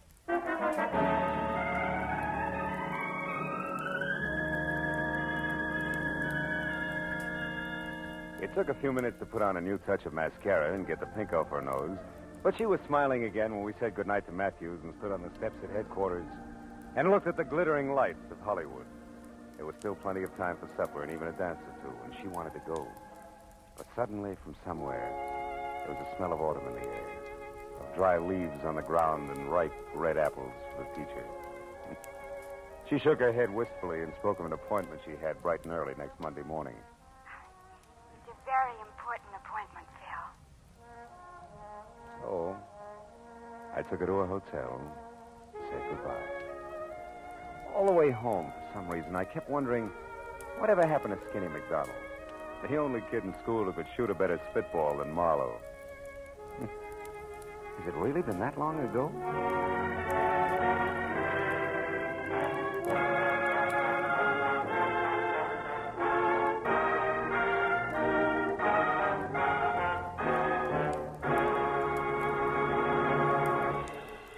The Adventures of Philip Marlowe star Gerald Moore and are transcribed and directed by Norman MacDonald. Script is by Mel Donnelly, Robert Mitchell, and Gene Levitt. The special music is composed and conducted by Richard Arant. Be sure and be with us again next week when Philip Marlowe says... There was a tapestry found under a tomb. They were all after it. The worried importer, the man with half a face, the Englishman in an L.A. slum, and the lady wearing a green veil. But before it was over, none of them had it, and 2 of the 4 were dead.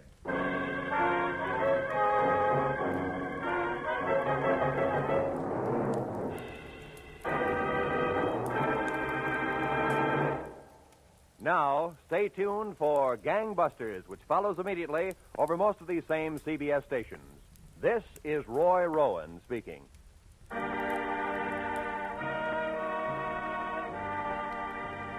This is CBS, the Columbia Broadcasting System.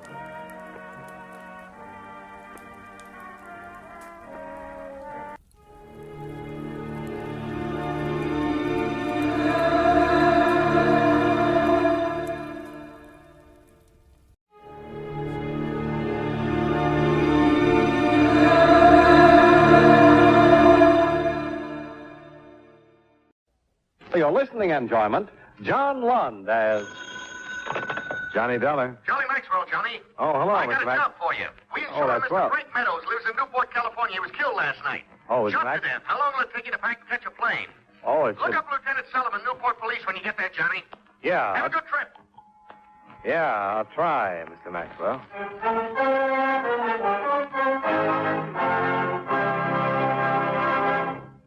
Right now, I'd like to take a few minutes of your time to pass on a thought which, incidentally, concerns time.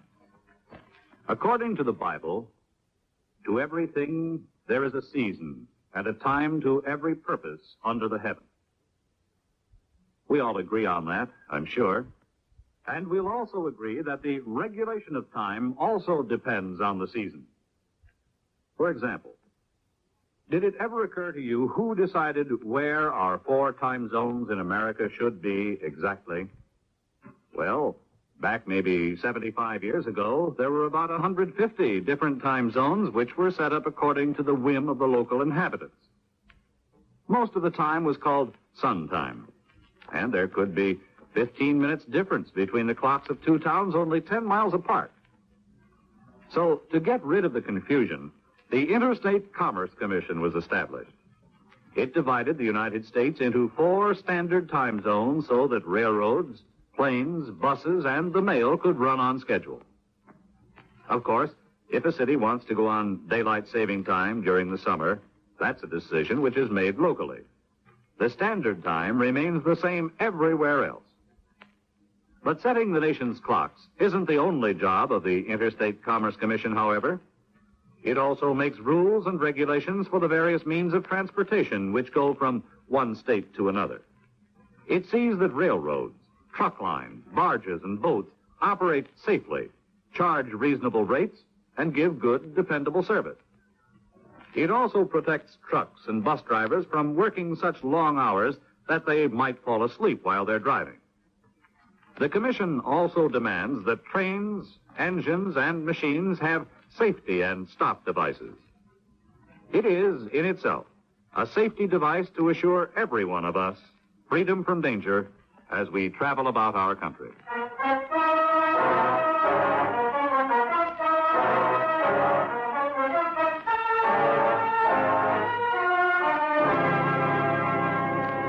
Expense account submitted by Special Investigator Johnny Dollar to Home Office, Universal Bonding and Indemnity Company, Hartford, Connecticut.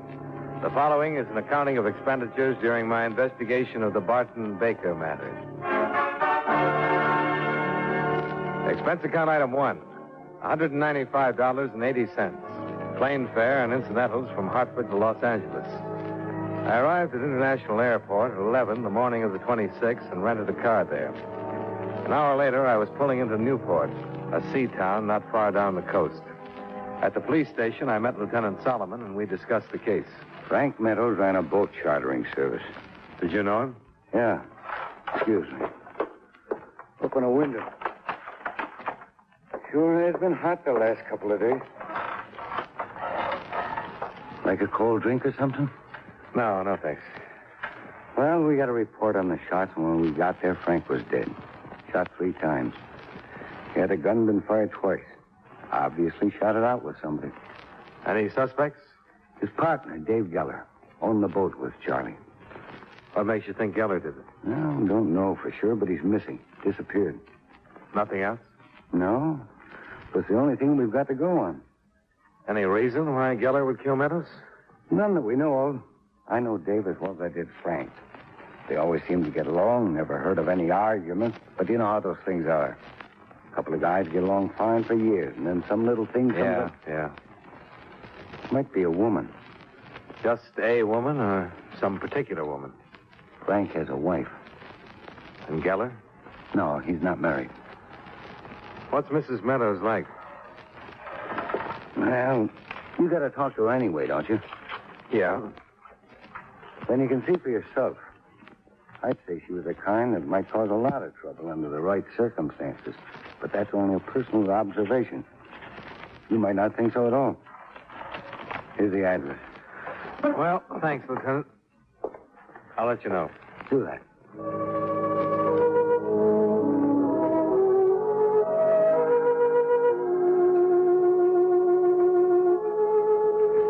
Ten minutes later, I was pulling up to a pleasant little house that faced the bay. Mrs. Meadows met me at the front door.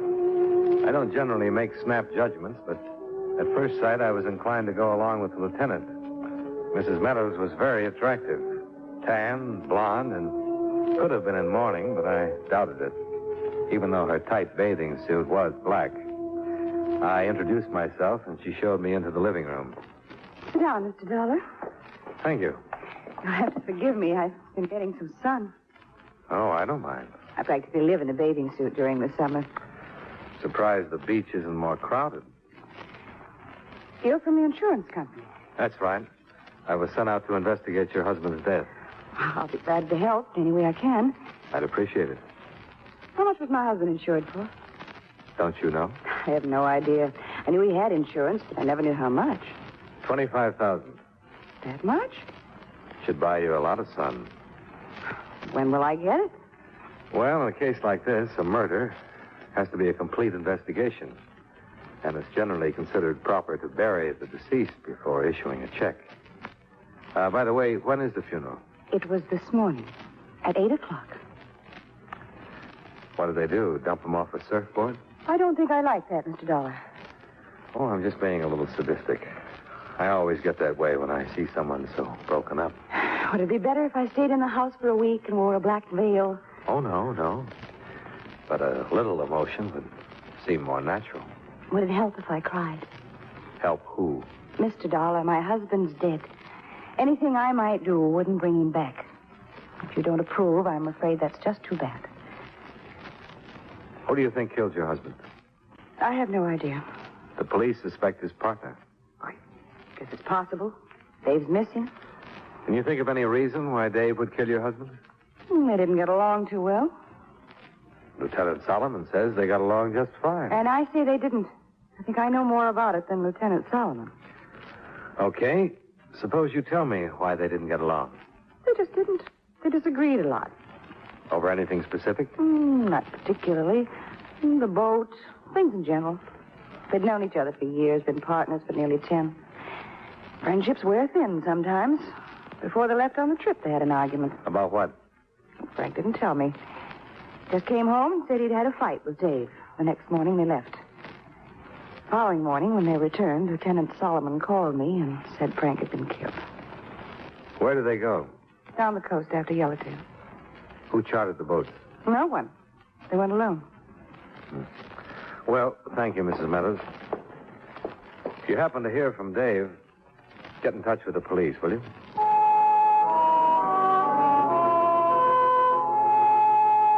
It was going on 4 o'clock when I left Mrs. Meadows standing in the doorway in her black bathing suit. I drove to a motel on the bay and was shown to my room, where I called Lieutenant Solomon. I wanted to take a look at the boat. You'll find it at Carlson's Landing, the J-Bell. Mrs. Meadows says her husband and Geller went fishing for yellowtail. Yeah. They catch any? They did. They didn't bring them back. No fish on the boat.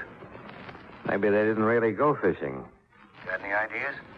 No, not a one. Just a guess. Trying to create a motive. What do you think of Mrs. Meadows? Oh, very attractive. But not a good enough motive? I didn't say that. I was just trying to come up with a better one. If you do, let me know. After meeting Mrs. Meadows, it won't be easy. You having her watched? If Dave Geller tries to contact her, we'll know about it. Mm-hmm. Hey, where's a good place to eat? You like seafood? Oh, by the ton. Try the restaurant right next to your motel. Via Marina. Steamed clams are great. Lieutenant, you have just created a glutton. Expense account item 2, $6.50 for a seafood dinner. While the bucket of clams digested, I drove to Carlson's Landing, where I located the J-Bell, Meadows and Geller's trim little fishing boat. A full moon was out over the Pacific, and the J-Bell rocked gently with the motion of the tide. The landing was deserted except for a big gray cat that scurried onto one of the other boats as I walked past. I stood looking at the J-Bell for a minute, listening to the sounds of the ocean.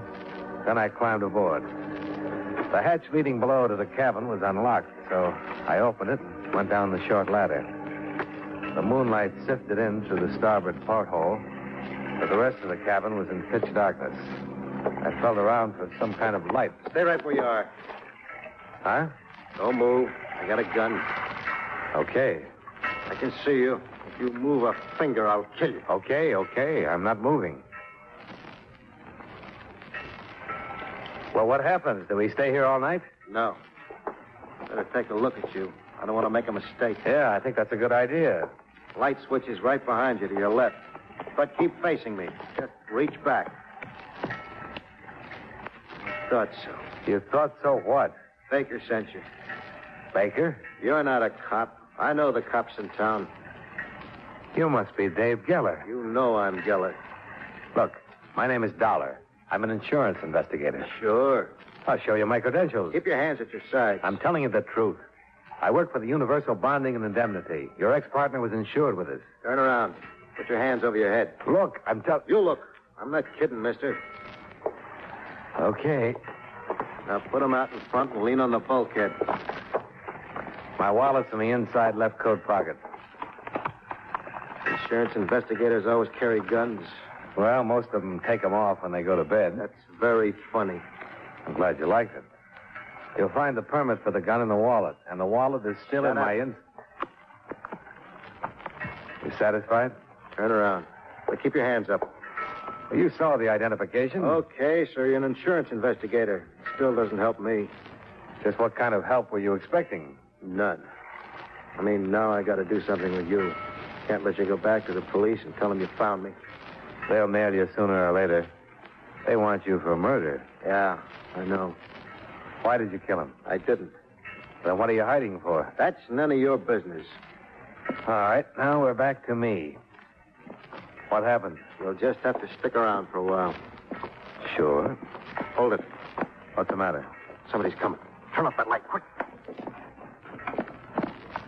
You just stay where you are and don't make a sound. Probably the police. If it is, you're going to take me out of here. Yeah, for a guy who's innocent. Shut up. Right outside the boat. Sure, that's all right. Yeah, I thought so, too. Maybe your hunch was right. Listen, you can only say it once. If something happens to me, get to Bernie's garage, understand? Bernie's garage? Come aboard. What do I do at Bernie's garage? I don't know why I'm trusting you, but I gotta trust somebody. Tell Bernie I sent you. Ask him for the toolkit. The toolkit? And I didn't kill Frank. Look out, I'm going topside.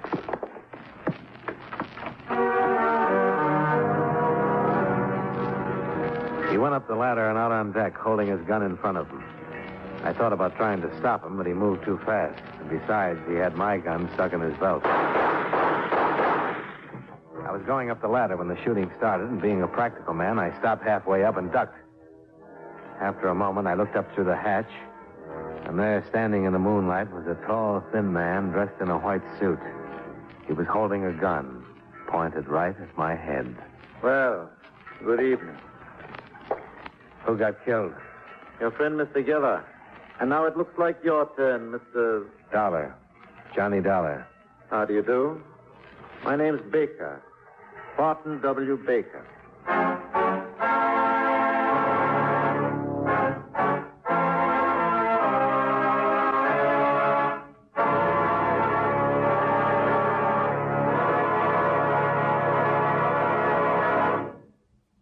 You know, many great men have attained the highest office in our land, the presidency of the United States. Can you guess the name of this man? He was descended from an English family which landed in Plymouth in 1624 and was a native of Ohio. In the late 1880s, he was a newspaper editor in that state, and as senator in 1900, he opposed federal control of food and fuel. As president, he supported prohibition and backed the 19th Amendment, which gave women the voting privilege. His administration also saw the establishment of the national budget system. If you don't have his name by now, here's another clue.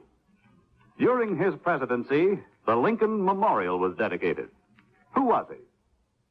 Warren G. Harding, 29th President of the United States. His life is part of your American heritage.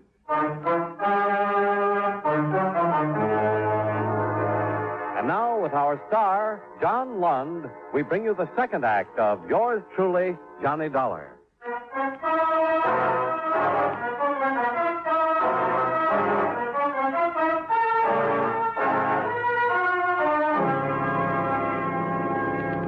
The tall, thin man in the white suit who called himself Baker came down the ladder into the cabin. He flipped on the lights again and stood facing me, a half smile twisted on his lips. We said nothing. After a moment, another man appeared at the hatch and called down to the white suit. He's dead. What'll I do with him? Throw him in the ocean.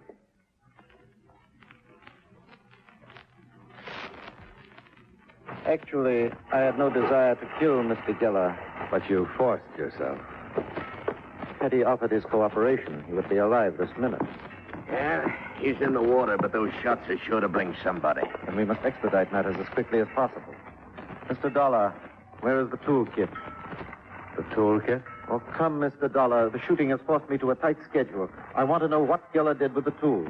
Look, I don't know what you're talking about. Hank. Yes, sir. Now, wait a minute. Oh. As you can see, Mr. Dollar, I mean to have the information one way or another. Look. Yeah, now. One moment, Hank.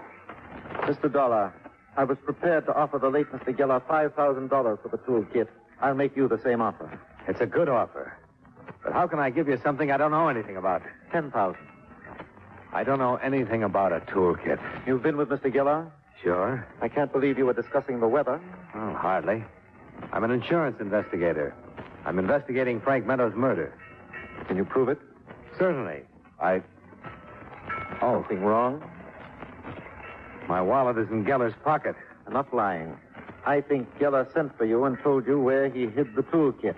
Look, I found Geller hiding on the boat. He pulled a gun on me and I... Time is too short. Hank. Now, look, I'm telling you that... Oh! Where is it? I don't know. Oh, the toolkit, Mr. Dollar. I don't know anything about it. Baker's handyman beat me until I was asleep, trying to make me give up the information Geller had passed on a few minutes before he was killed.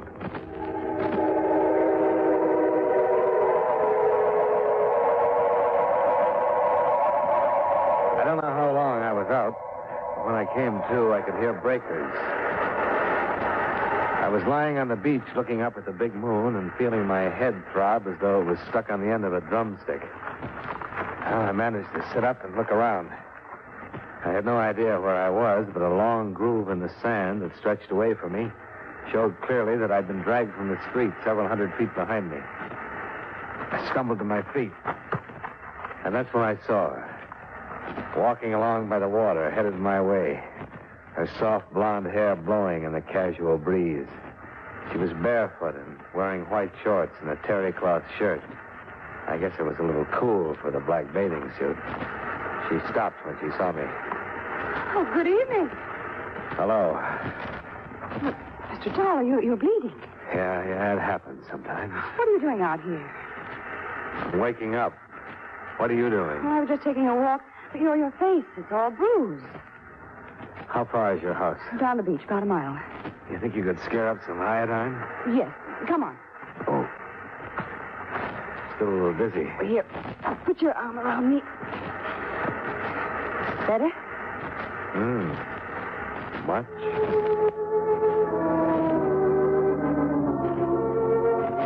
I leaned on Mrs. Meadows while she steered me toward her house.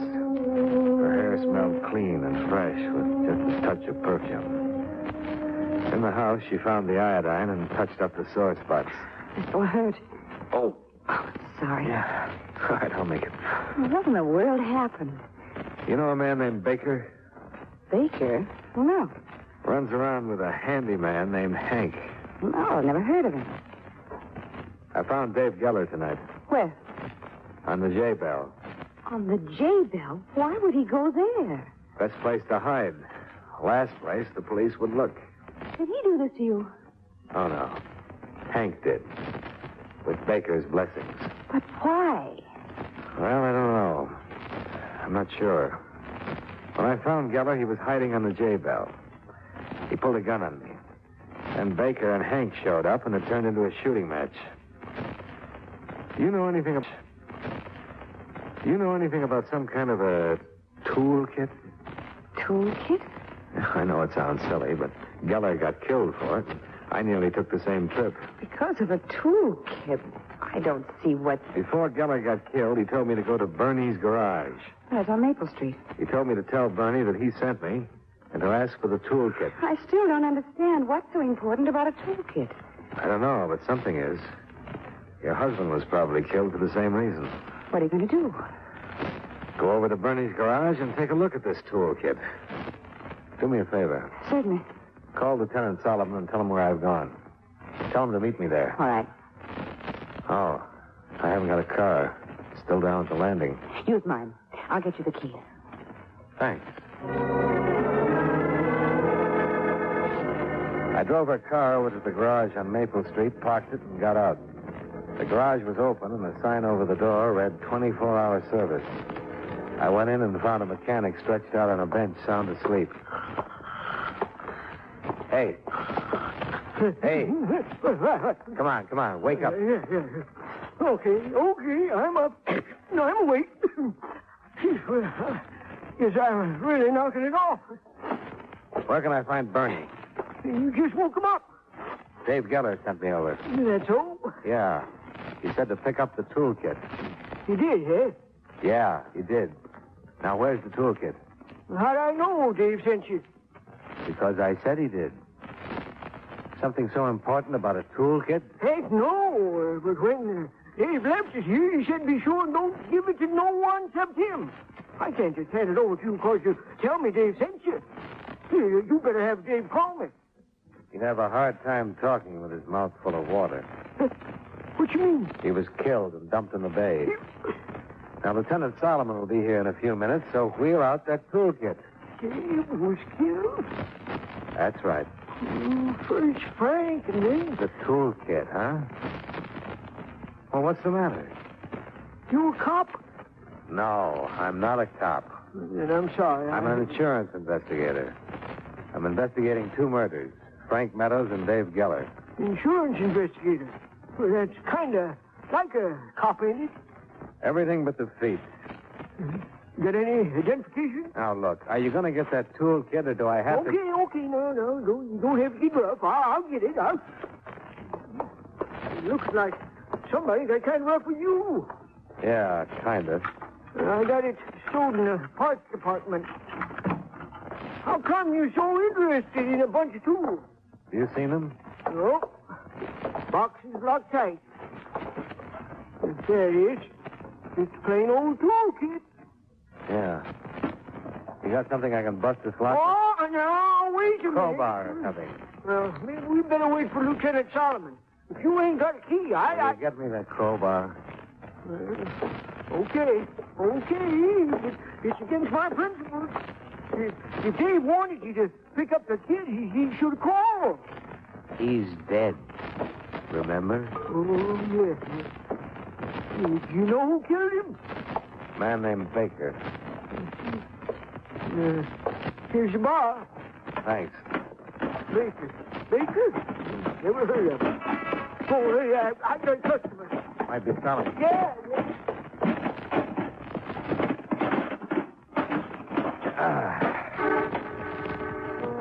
I lifted the lid and looked in. I couldn't have been more surprised. Because there in the box was exactly what I didn't expect to find. Tools. About 50 of them. All sizes, brand new. All the tools were painted black. But on the handle of a large wrench, there was a small space that had been scraped down to the metal. I picked the wrench up and looked at it more closely. Took out a pocket knife and scraped some shavings from the metal. I stood up and held the shavings under the light. And then I understood a whole lot of things. The shavings were solid platinum. Hey, mister, you got visitors. We meet again, Mr. Dollar. It was Barton W. Baker, complete with white suit, gun, and bodyguard. He looked at the platinum wrench I held in my hand, smiled, and moved slowly across the room toward me. I couldn't help it, mister. They held a gun on me and made me take them back here. Get up. Take the old man out to the garage, Hank, and guard him until I'm finished with Mr. Dollar. Yes, sir. Honest, mister, I'm Go sorry. on, old man. Go on. Well, Mr. Dollar, you were lying to us. I thought so. That's why you let me live, so I'd lead you here. Precisely. The tools are platinum. Of course. But you knew that. Geller just told me where to find them. I had no idea what they were. Well, I'm afraid your curiosity will be short-lived. I kind of thought that was the way it was. You killed Frank Meadows because he discovered the secret of the tools. Yes. If he had simply picked me up and landed me, as he was paid to do, I take it you're an alien, Mr. Baker? Correct. Would I know your government, Mr. Baker? Unless you happen to be deaf, dumb, and blind. Now, if you'll just proceed with me back to the garage. One more question. Yes? How did Dave Geller get hold of the kit? He and Meadows were offered a large sum of money for picking me up on the other side of the border. Aboard the boat, Geller grew suspicious of the kit, and knowing that I could not possibly notify the authorities of its theft, he forced me at gunpoint to go ashore and leave the kit with him. Fortunately, I got to a phone and notified our operatives in Los Angeles. They met the boat when it docked. And killed Meadows, but Geller escaped. Correct. Now, Mr. Dollar, I'm in a great hurry. Well, I missed another shooting, but so did Baker, for that matter. When Hank yelled, Baker turned just enough to give me a chance to swing the heavy platinum wrench. What's it all about, Dollar? I thought you'd never get here, Lieutenant. Mrs. Meadows called and said to get right over. You know something? I think you owe her an apology. Okay, so she'll get an apology after you tell me who the guy on the floor is and who the guy was I had to kill in the garage. Here. Have a platinum wrench. A what? Yeah. Mr. Baker is going to have one very expensive headache.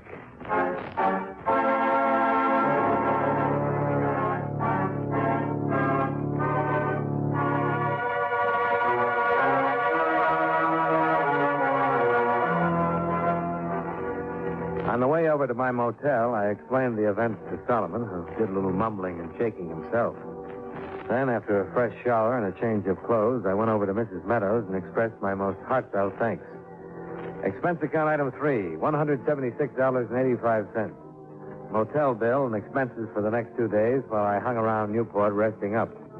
I saw Mrs. Meadows a few times before I left, but for some reason I didn't get much of a tan. Expense account items 5 and 6, $225 car rental, plane fare, and incidentals back to Hartford. Expense account total, $604.15. Oh, yes. Barton Baker comes up for trial on illegal entry, smuggling, and 3 counts of espionage. I hope he enjoys his stay in the USA. Yours truly, Johnny Dollar.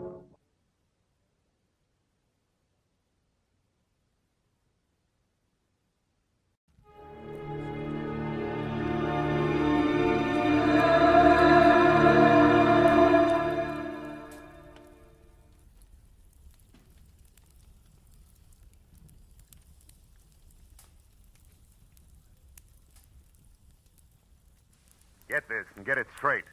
Crime is a sucker's road, and those who travel it wind up in the gutter, the prison, or the grave. The trail started in Montana with a bum with 2 names rushing away from his lady love and led fast into L.A., past a southerner from Canada, a worried wool dealer, and a chorus girl with a .45. When it finally stopped at Murder in the Park, the tramp was still in a hurry. From the pen of Raymond Chandler, outstanding author of crime fiction, comes his most famous character in The Adventures of Philip Marlowe.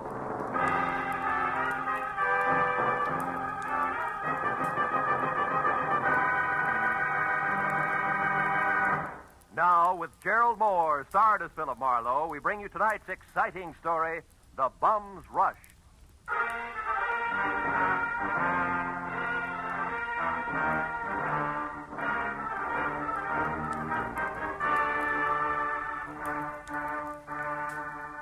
You know, there comes a time in everyone's life when a relative wants a favor. But this was a particularly nice relative. In fact, a great old gal. She'd written my name and address in the center, and her name, Jessie Gavins, Eagles Rock, Montana, in the upper left corner of the envelope. The stamp totaled away a mail special, and the letter inside started off like one of those, "I was wrong, you've got to find him for me, you've got to" type. But it didn't wind up that way. Clipped to the letter was a $100 check, and under that, a not-too-good snapshot of a bald man holding a rake, who wouldn't have been helped any by better photography. 10 minutes later, at exactly 8 p.m., my long-distance call was put through, and the voice that belonged to Aunt Jessie was snapping at me from Eagles Rock, Montana, like the end of a whip. Certainly I wrote it. How many Jessie Gavinses do you think there are in Eagles Rock? Philip, I want you to find Jonathan Miter and see if he's all right. Yeah, you said that in your letter. Jonathan Miter is my fiancé. Aunt Jessie. Oh, I know what you're thinking, young man, but I'm 51 and he's 55, and there's nothing wrong with the September song if the harmony's close enough. Yeah, I hope my harmony's that good when I'm 55. Why are you worried, honey? Because he left here last week on some kind of a big deal. It's a secret. That's all he'd tell me, and I haven't heard a word from him since. I see. Well, tell me, what sort of a deal would it be? I mean, what business? He's not in any business.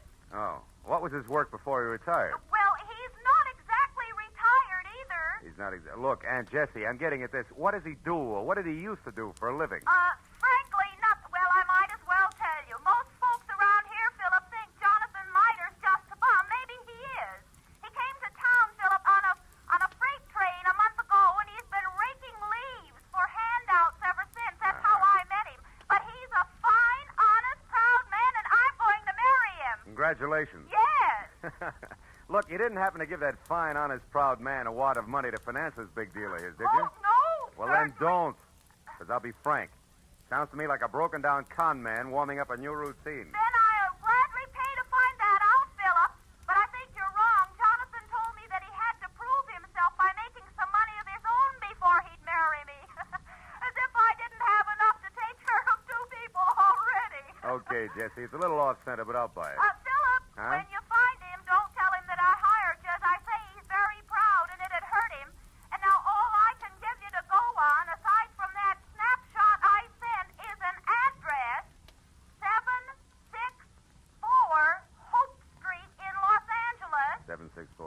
How'd you get that? From checking through every single thing of his I could lay my hands on. It was on the back of an envelope. Of course, it may not mean nothing. You're so right, Jessie. Please, now, don't joke with me, Philip. Jonathan was so serious and in such a hurry, and there was a funny, brave glint in his eye when he left.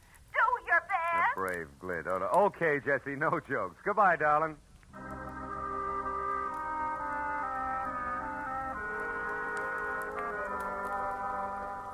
I felt a little sorry for my Aunt Jessie Gavins because the concept of a knight of the road rushing off on a secret quest to prove himself worthy of marriage held up like a celluloid shovel. And it got no help when I pulled to a stop in front of 764 Hope Street. It was a cramped combination warehouse and office of corrugated iron and glass brick, respectively, with a shy red and black sign reading Hirsch Woolens over a door that looked like it handled about as much business recently as a repair shop for spinning wheels. It was half open, however, so I went in just in time to catch the last round of what must have been a healthy spat going on behind a frosted glass door marked private. Well, I'll tell you something, Mr. Eldenhurst. Keep your eyes more on wool and less on nylon, and you'll be better off. All right. Heaven's sake, Martha, this is no time to quibble. We've got more important things to do. Unless, of course, you want to keep that chorus job at the Plumes forever. Well? Okay. You just watch your step. Goodbye, Eldon. Stand aside, stupid. This is a hallway, not an art gallery. Yeah, there's a petty girl if ever I've seen one. Well, what do you want? Oh, Mr. Hirsch. Yes? Yeah, well, I'm Ned Johnson. I'm looking for a job. What kind? Oh, salesman. Wool's my line. I see. And how long have you been waiting out here? Oh, I just stepped in. Come inside. Thanks. Sit down. Now, what is your specialty? Woolens, worsteds, or felts? Well, I've handled them all. We confine ourselves largely to a very high-grade merino woolen, Mr. Johnson, Ned Johnson. I've worked with merino. Well, and what about the others? Lester, perhaps? Lincoln? Oh, sure. Lester, Lincoln. Certainly, I find it all a fascinating business. So do I. A very romantic background. Yeah. By the way, what do you think of Lanatal as against merino? Lanatal? Well, not good. No, you see, I've watched the Lanatals from the range right through shearing and on up to weaving. It just doesn't compare with... what's the matter? What are you really after? I slipped, huh? You fell on your face. Lanatal is synthetic wool made from milk. Now, who are you? Okay. I'm from the Sequoia Credit Association. We're investigating you. Just a periodic routine thing. It's strictly confidential. Get out of here and stay out if I ever catch you. All right, take it easy. I was clumsy, that's all. Don't start a riot about it. Look, you pry into my affairs That's quite again. a temper you got there. Better watch it, Hirsch. It'll get you in trouble. So long.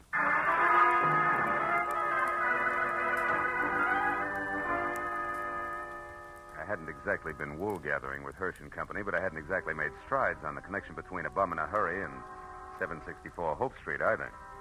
However, I couldn't help wondering what Hirsch had meant when I'd overheard him speak to the girl in the office about more important things to do.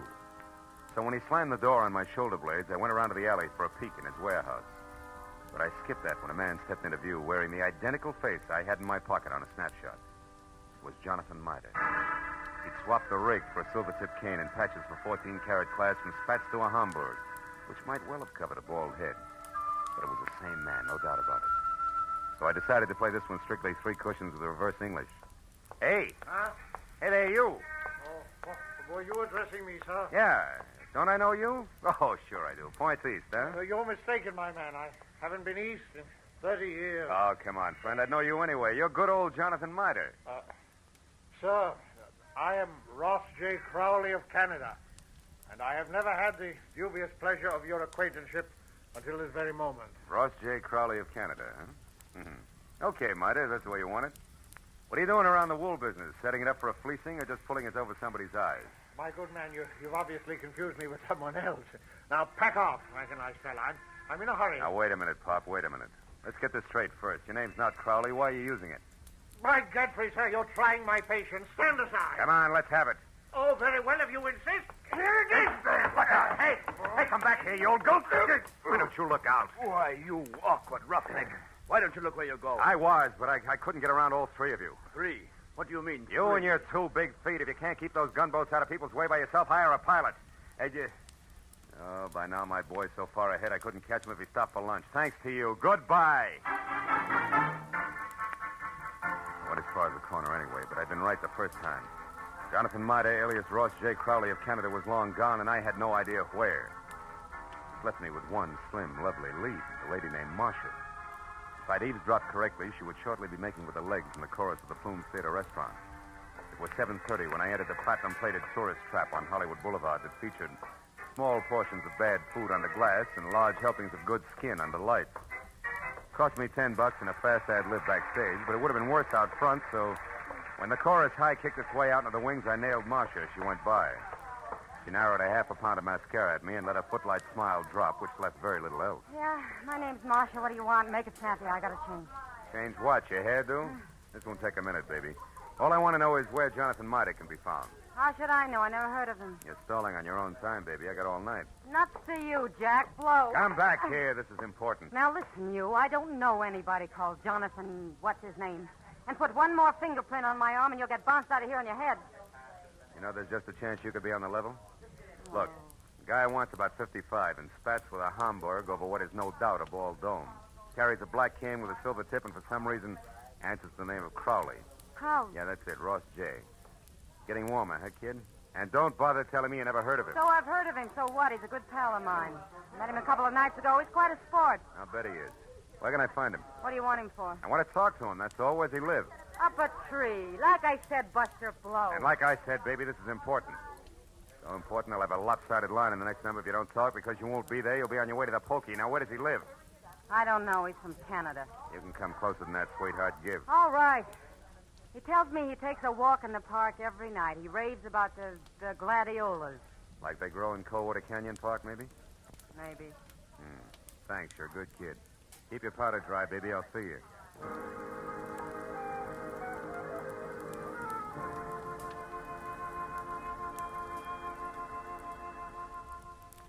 That park looked deserted when a half hour later I drove by it to the far end, turned down a side street and stopped. But as I started in on foot, I saw him, Spats, Hamburg, Kane, and Alias, ambling slowly away from me along a back path. I started after him quietly, and when he got near a corner, I was close enough to hail him, and then grab. But I didn't get the chance. Stand still and keep your mouth shut. I turned slowly. It was the gentleman with the big feet, and he wasn't much uglier, just a little flabbier than the automatic wrapped up in his fist. You seem to be falling over my feet every time I turn around. I noticed that. But I figured the first time was coincidence. What do you figure now? That our gay dog, Mr. Crowley, who just turned that corner there, is wagging two tails. But you hold the gavel, Chairman. And don't you forget it either. So he gave you the name Crowley, did he? Mm-hmm. Why, you think he's got another one? Stop that. We both know he's lying. What I don't know is why he took that name or why you're interested. It's a hobby. I collect old geezers with more than one name. You're going to handle hard, huh? You won't tell me? Well, I don't know your angle either. We might work out a trade, huh? No. I'm not wasting any more time either. You're not going to get away from me again. And that means you'd better stay right here. Oh! He piled me up on the ground with a stomach full of pain. I saw him run down the path. When I got back to my feet, he was taking the corner. I just started after him when it came. I froze and listened. There was nothing more to hear. I walked softly as far as the corner. He was face down, the toes of his oversized shoes digging into the grass, and the gun he hadn't time to use spilled a few inches away from his clenched, dead hand. And across the park and rushing for Coldwater Canyon Road as fast as his feet could go was a bum with two names and a Hamburg hat.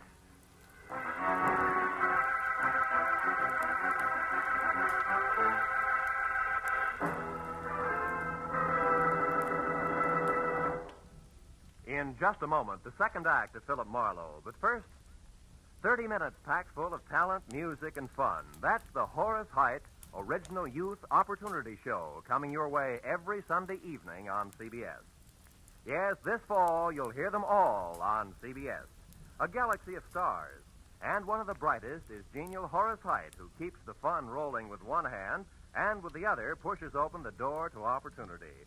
Gives a talented youngster his big break toward fame and fortune in show business.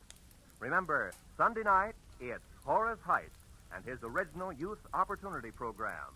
Listen every Sunday, starting this Sunday, over most of these same CBS stations. Tune in this fall for the shows that you love best of all. Listen carefully. Here's the address. It's CBS.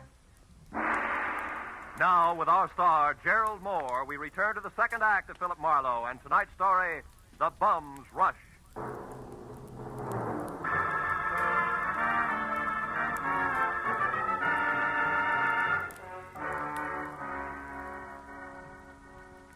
When I took after the fleeing figure known to my Aunt Jessie as Jonathan Mitre, or Ross J. Crowley, who was still barely visible ahead with arms and legs flailing the night air like so many test streamers in a wind tunnel. I didn't know any more about his double identity than I had before.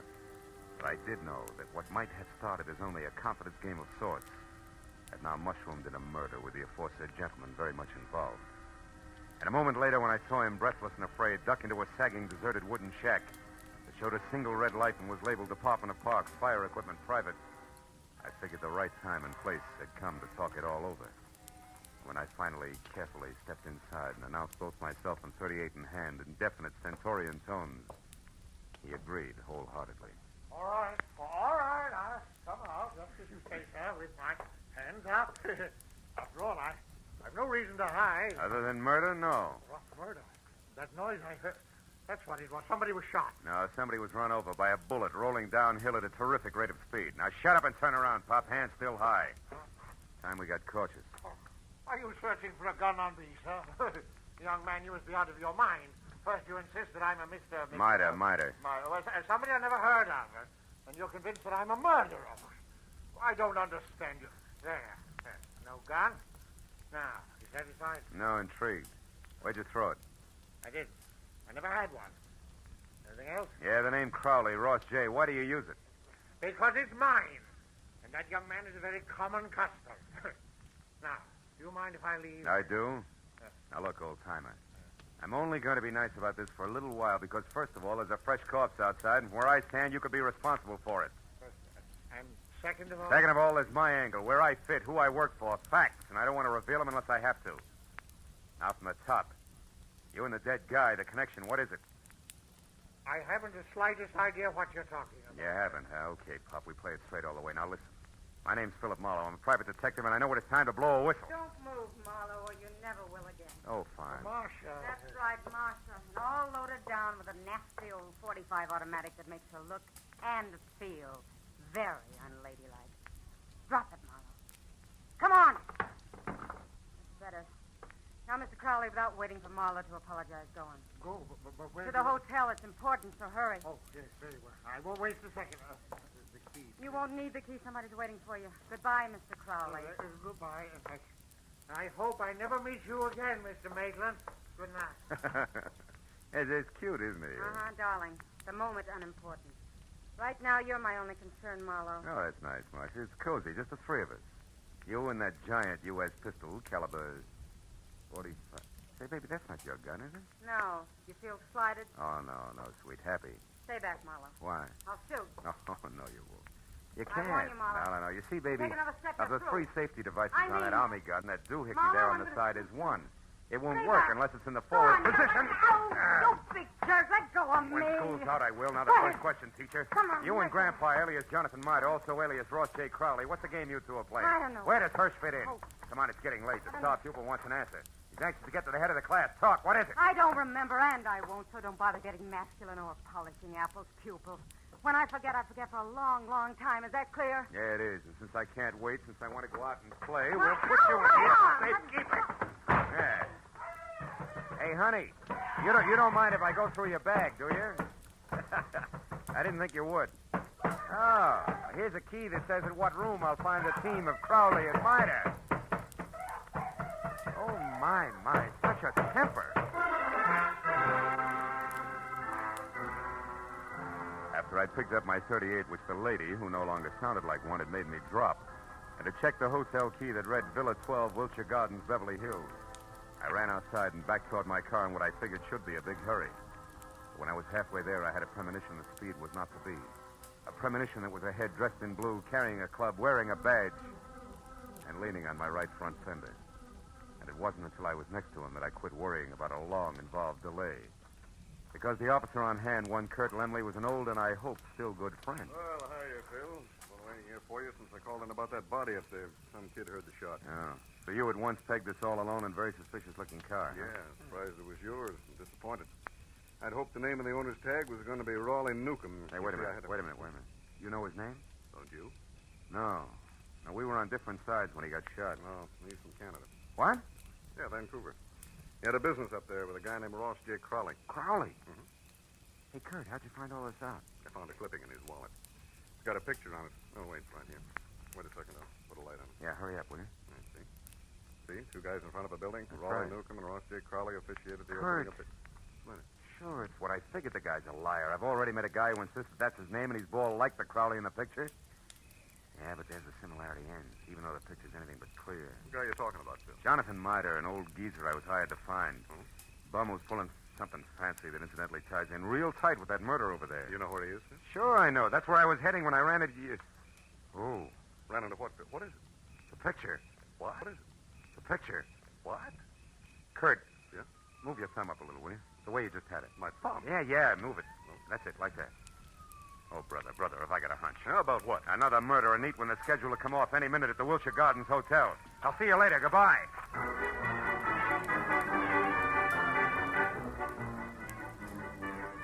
At best, it was 10 screeching stop-and-go minutes from Coldwater Canyon Park across Beverly Hills to the Wilshire Gardens Hotel on the boulevard of the same name.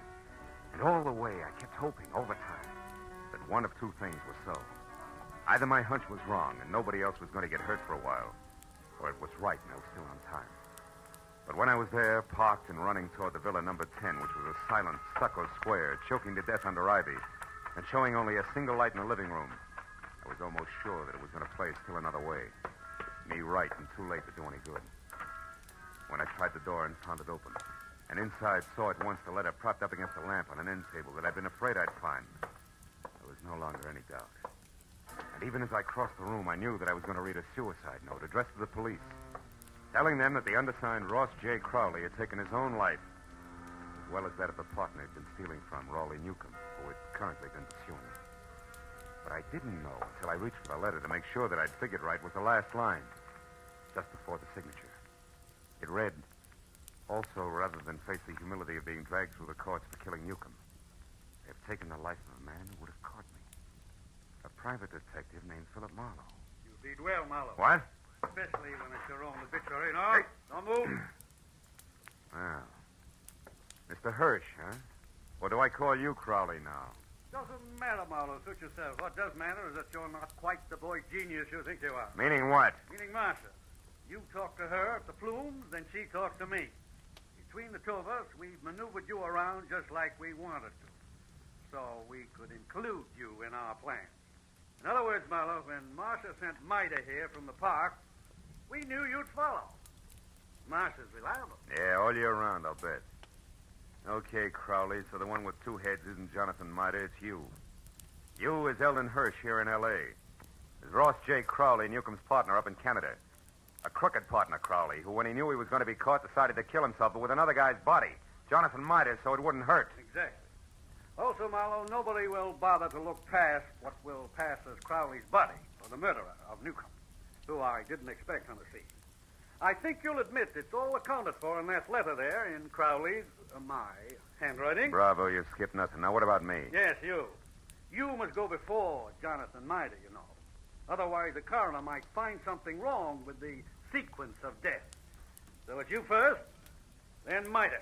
Who no doubt is unconscious in the bedroom right now? Oh, Mr. Marlowe, who no doubt is standing right here listening carefully. Mida, you crazy fool. Stay where you are. No, Mr. Crowley, I won't. That way I die. This way, at least I have a chance. Yo, Crowley! Mida, you all right?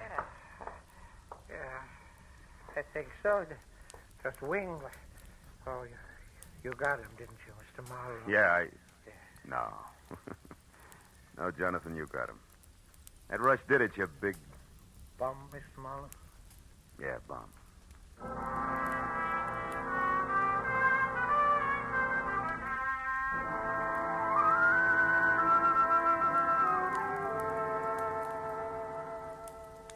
It was 2 long hours of first aid for Jonathan.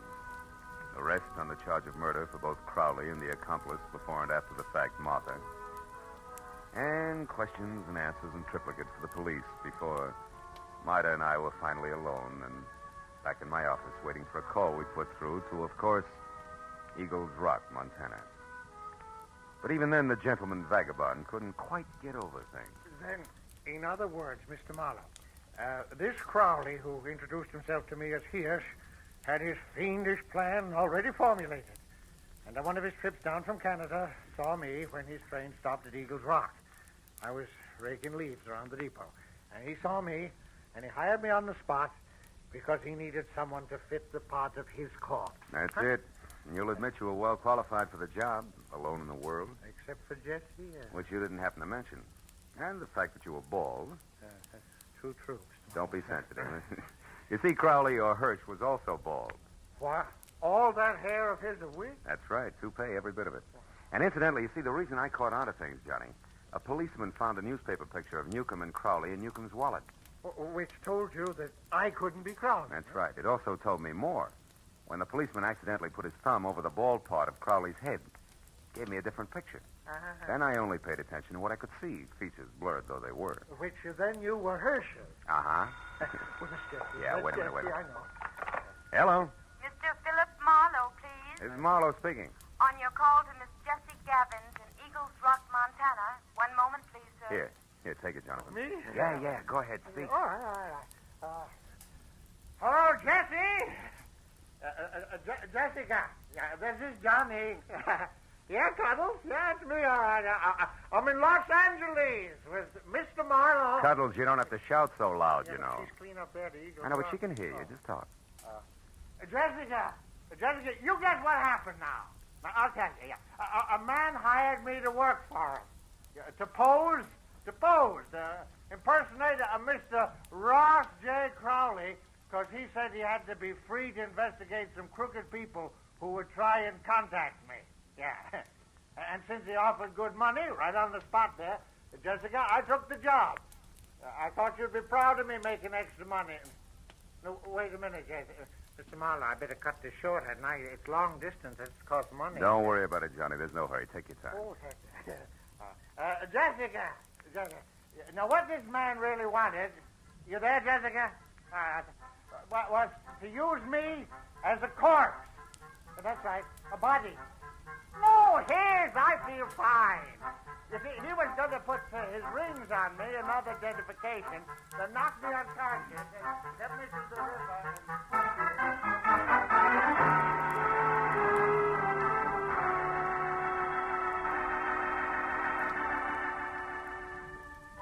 By the time I got Jonathan Maida down to Union Station and aboard a northbound train with specific instructions to stay away from strangers, and got back to my own apartment on Franklin, it was better than 3 o'clock in the morning. Oh, and I was tired. I emptied out my pockets and started to undress. But I forgot about that when my eye fell on the picture that Jessie Gavins had sent me in her original letter. The picture of Jonathan. Well, now Aunt Jessie was going to be happy. But I wondered for how long. Somehow the portrait of the man with a hole with the solid look of the ages didn't fit the spare frame of Jessie's night of the road. A lonesome train whistle would blow in the night, and Jonathan Maida would be gone.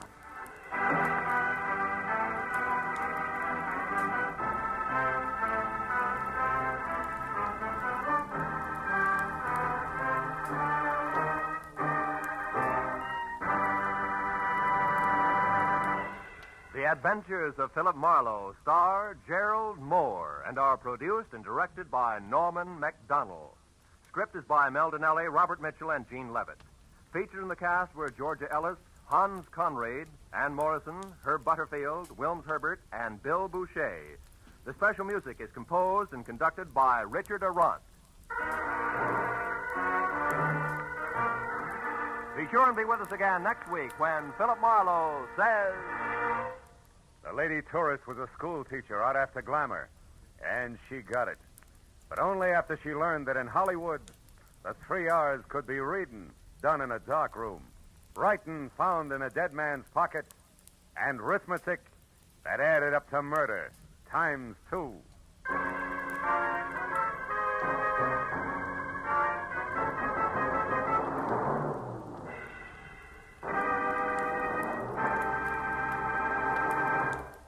think you've got troubles, you should be married to Liz Cooper. She can scare up more trouble than a tropical hurricane, but it's always the kind of trouble you can laugh at because it's all part of My Favorite Husband, starring Lucille Ball. My Favorite Husband is part of CBS's great laugh lineup for Friday nights. You won't want to miss a single minute of My Favorite Husband. And you'll want to be around, too, to hear the Goldbergs, Leave It to Joan, and Breakfast with Burroughs. They'll all be broadcast on Friday nights over most of these CBS stations starting next Friday. This is Roy Rowan speaking. Now, stay tuned for Gangbusters, which follows immediately over most of these same stations.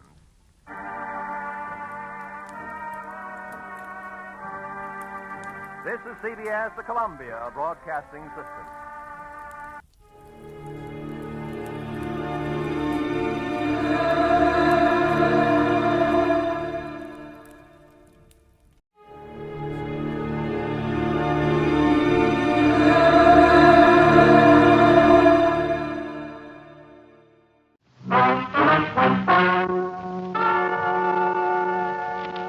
Ladies and gentlemen, the story you are about to hear is true.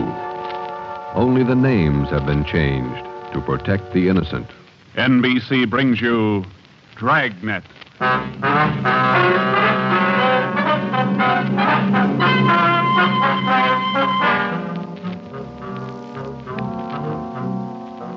You're a detective sergeant. You're assigned to robbery detail. There's a potential killer on the loose in your city. 18 women have been beaten and robbed by this man. The newspapers call him the Werewolf. Your job is to get him. Dragnet, the documented drama of an actual crime investigated and solved by the men who unrelentingly stand watch on the security of your home, your family, and your life. For the next 30 minutes, in cooperation with the Los Angeles Police Department, you will travel step by step on the side of the law through an actual case, from beginning to end, from crime to punishment. Dragnet is the story of your police force in action. It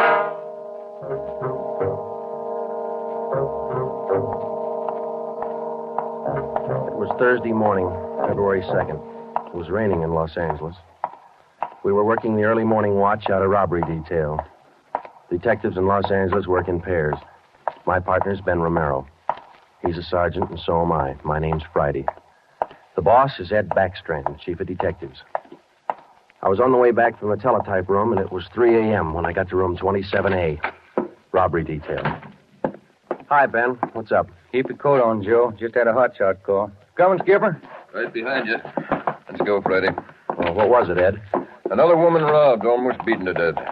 Well, how many does that make? About 18 in 6 weeks. Is that right, Skipper? Yeah, 18 too many. Come on down these stairs to the garage. Yeah. What about that suspect we had, Ed? You mean Martin? Yeah. Had to release him this morning. But I got a good tail on him, Henderson. Yeah. We got any report yet? Nothing definite to hold him for. Here's the garage. Let's hustle it. Right. Then if this isn't Martin's job, Skipper, and he's not the right man... Then we start all over again, and we work night and day till we find the right man. Here's the car. Let's go. Ben, you drive. Yeah, all right. How do the victims describe this guy, Ed? Pretty sketchy. Supposed to be tall, dark, long black hair. Last woman said he had a face like an animal, something like a dog, a wolf. A wolf? Yeah. She said something like a werewolf. Something like a werewolf. Well, he almost had to be that, judging from the way he operated. He was either an animal or a raving maniac. One thing we were sure of, he was smart and he was dangerous. For almost 2 months, he'd prowled the streets in a stolen car in the early morning, usually between 3 and 5 a.m. And the victims were always lone women, most of them waitresses, coming to work or going home. He dragged them into the car, robbed them, beat them until they were unconscious, and then throw the body out into the street. That's just what we found when we pulled up to the curb near the corner of 8th and Grand. One cruiser car was already there, and so was the ambulance. About a dozen people were standing around looking at the crumpled figure of a woman sprawled out on the sidewalk. 2 officers were talking to the only witness, a thin, sallow-faced newsboy, His story didn't give us much to go on. Like I was telling these cops, or these officers, sir, I was walking up 8th Street on my way home as usual when I see this blue Chevy sedan pull up down the block there a little way and dump out the dame's body. Well, actually, I don't know what to think. You get a look at the license plate? Well, no, I didn't. Tell you the truth, I could hardly keep from... Well, I was just plain scared. What did you do after you saw him throw the body out, son? Well, I just stood there for a minute, and the fellow in the car drove right on past me. Did you get a look at him? I sure did. How close were you when he drove past? Well, now, it couldn't have been more than, 8 or 10 feet away. I was right over there by the street light near the curb. Would you know this man if you saw him again? I don't know about his height or his build or his weight, but, mister, his face I'll never forget. Why do you say that? It was just like the paper says about him. Right here on the front page. Here, read it. See? Woman says attacker looked like werewolf. That's all the newsboy could tell us. The suspect drove a blue sedan.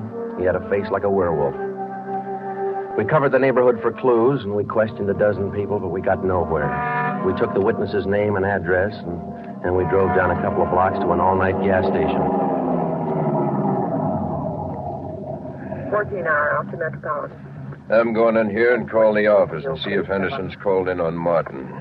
We might still have a suspect. Right, Skipper. 13-hour out to Metropolitan. Looks as mad as a wet hornet, doesn't it, Joe? Yeah.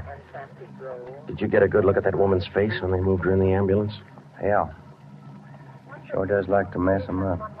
Oh, I don't know how we're going to get him, Ben, but we better do it fast. Next time, it'll probably be murder. Oh, here comes the skipper, Joe. Uh-oh. Doesn't look good. What is it, Ed? Just talked to Henderson.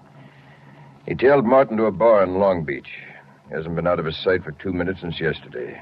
Martin's clear. And we're right back where we started. Yeah, with one more half-dead woman in the hospital. Well, how about that stolen car, Skip? Wait a minute. Get that radio up. Attack. Okay. Code 3. Ambulance dispatched. Code? Attention, all units. On Grand Avenue between Venice and Washington. A woman, victim of robbery and attack. Code 3. Ambulance to task. Code 3, red light and siren. Come on, Friday, let's roll.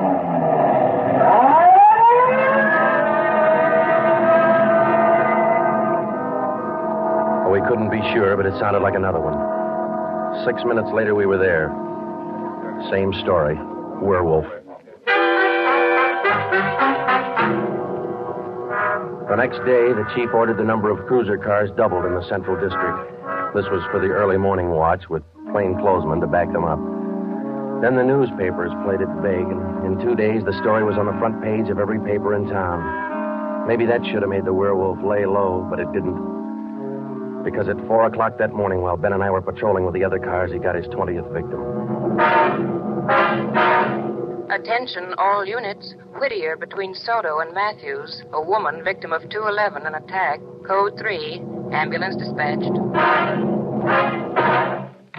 Here's a report on that blue sedan he used the other night, Joe. Found it out on Anaheim Telegraph Road. Any luck with it? Not one fingerprint we can use. Anything else? Nothing. Well, how about the auto theft detail? Same old story, Joe. He steals a car, uses it once, and then drops it. Never leaves a thing behind. Well, that's great. We're sure moving fast. How about that big guy you picked out of the lineup this morning? Oh, I checked his alibi. It's perfect. Now we haven't got even half a clue. Yeah. Well, come on, let's check with Ed. He's instructing the policewomen on a plan for tonight. All right. Now you've heard the report. You understand how the suspect operates and what you're to do. I think so. Remember, all of you forget you were ever policewomen. Change the way you walk, the way you carry yourselves. That's the part you're playing, all right? Okay. And be careful and don't take any chances. All right, Freddie. Okay, Ed. Now, just to make sure you look the part, we're spotting each one of you at different restaurants and coffee shops throughout the Central District. And from 7 o'clock tonight until daylight tomorrow, each one of you is going to be a waitress. You got that? Yeah. Okay, Ben, you want to give them their assignments? Okay, Joe. Well, here's the way it lines up. Marge Kissel at the Top Hat Cafe. That's on 9th Street between AFRTS and Westlake. Okay. And Katie Welch, Joe's Coffee House, Brooklyn, Soto. Right. Pat Fielding at the All-Night Steakhouse on Figueroa Street between Florence No, and... the trick of using decoys to lure criminals into a trap wasn't exactly new, but, well, it was just one of the old tricks that we figured might land the werewolf behind bars. At 7 that night, Ben and I made the rounds and found each of the policewomen on her job as a waitress. Well, the overall plan was simple. The girls were to leave the different restaurants between 3 and 5 a.m. that morning and pretend they were walking home. We mapped different courses for each one of them to throw out as much bait as possible, and yet not to make it look suspicious. Each policewoman, from the time she left the restaurant and stepped out into the deserted streets, would be pretty much on her own. We had officers planted all along the way at designated intervals, but a big element of chance and danger was still there. All we could do was cross our fingers and hope. How much more time, Joe? Let me see. She's doing 2 minutes. Yeah. Waiting gets on your nerves. And it won't be long. This corner doorway's a pretty good lookout spot. Yeah. Wait a minute. Listen. Who is it, Joe? Can you see? Get back. What is it? Wait a minute. It's Marge Kissel. There's a man following her, a big guy. If it's the werewolf, where's his car? I don't know. Maybe he changed his plans. Get back. Here they come.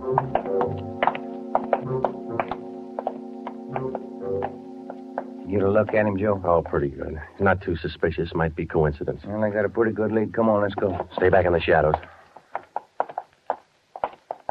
Hey, Joe. So where'd the guy go to? I lost him. The little coffee shop up in the next corner, see? Take a look. Oh, yeah. He's opening the door. He's turning on the lights. Yeah. Looks like a false alarm, Joe. Well, let's check him anyway.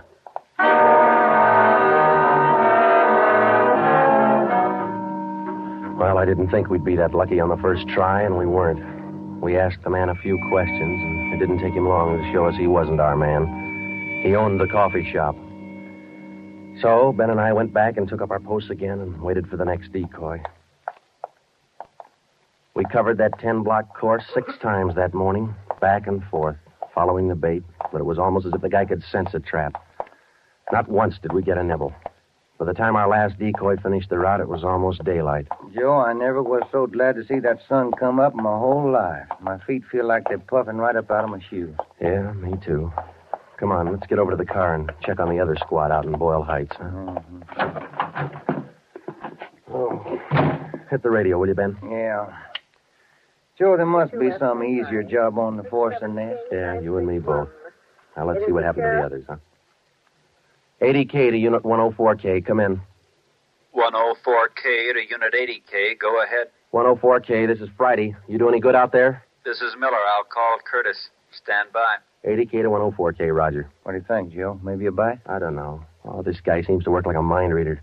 Well, he can't win all of them.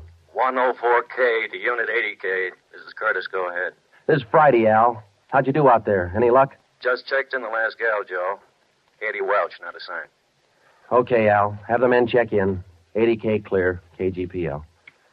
Okay, let's go, Ben. When we finally got back to the office that morning, both Ben and I were ready for some sleep, but it didn't look like we were going to get it. We just about finished going through the overnight reports for some kind of a lead when the phone rang.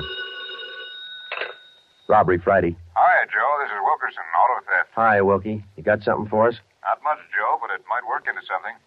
Just got a report in on a pair of stolen license plates. Oh? Yeah. I'm not much of a hawkshaw, but I figure there's just a chance it might be your werewolf boy. How come? I don't know. Maybe just a hunch.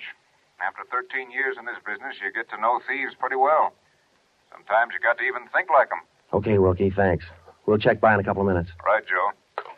What do you have to say? Pair of license plates stolen last night. Wilkie's got a hunch it could have been our man. Well, might be an angle, Joe. If that werewolf guy'd hang on to one car long enough, we'd have a chance at him. Well, he's too smart for that. I don't know, Joe. Sooner or later, he's going to make a mistake. Yeah. Come on, let's check with Wilkie.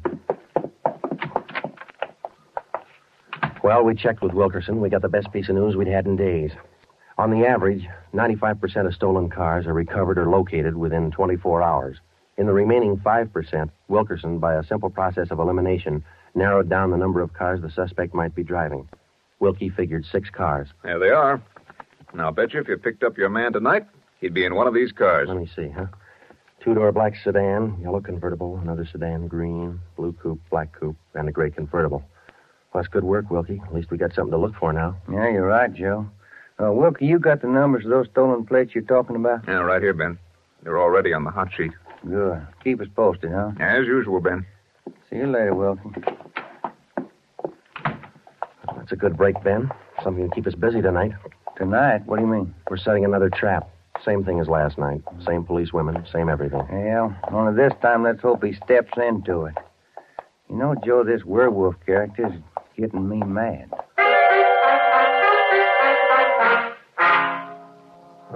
That night, we followed in our own footsteps. We planted the policewomen decoys in 3 separate districts, and a few minutes before 3 a.m., our squad of men took up their positions. The same policewomen went to their waitress jobs in the same restaurants, and Ben and I and the rest of the men stood in darkened doorways or empty filling stations or whatever cover we could find. And we waited and waited. What time is it, Joe? Let me look. 4:30. Oh, thank you. Any sign, Joe? No, nothing yet. Come on, stay in the shadows. That's the way it went all through the early morning. The same plan over and over again until daylight. Ben and I'd check in at the station, go over the late stolen car reports with Wilkie, catch a few hours sleep at home, and then come back and do it all over again. The next night, and the next morning, the night after that, and the morning after that. 5 days later, Ben and I were ready to call it quits. I'll admit it, Joe, I can't figure. The guy's either psychic or else he can smell a cop a mile away. Yeah, well, at least we got that stolen car angle left. Did you check with Wilkie yet this morning? I'll give him a call now. All right.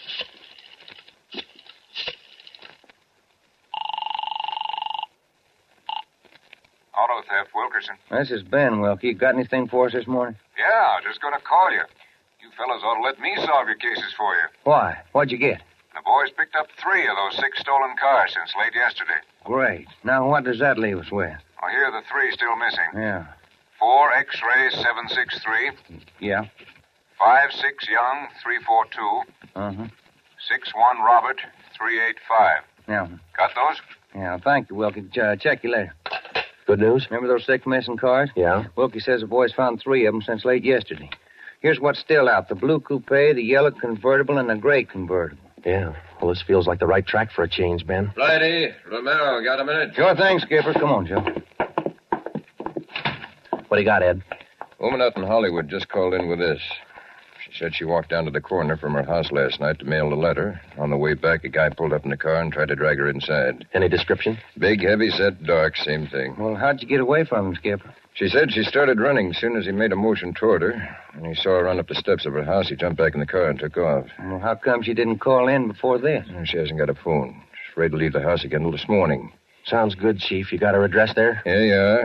Mrs. Tom Burdick, 1237 Wilcox, apartment 10. Come on, Ben. This might be what we're looking for.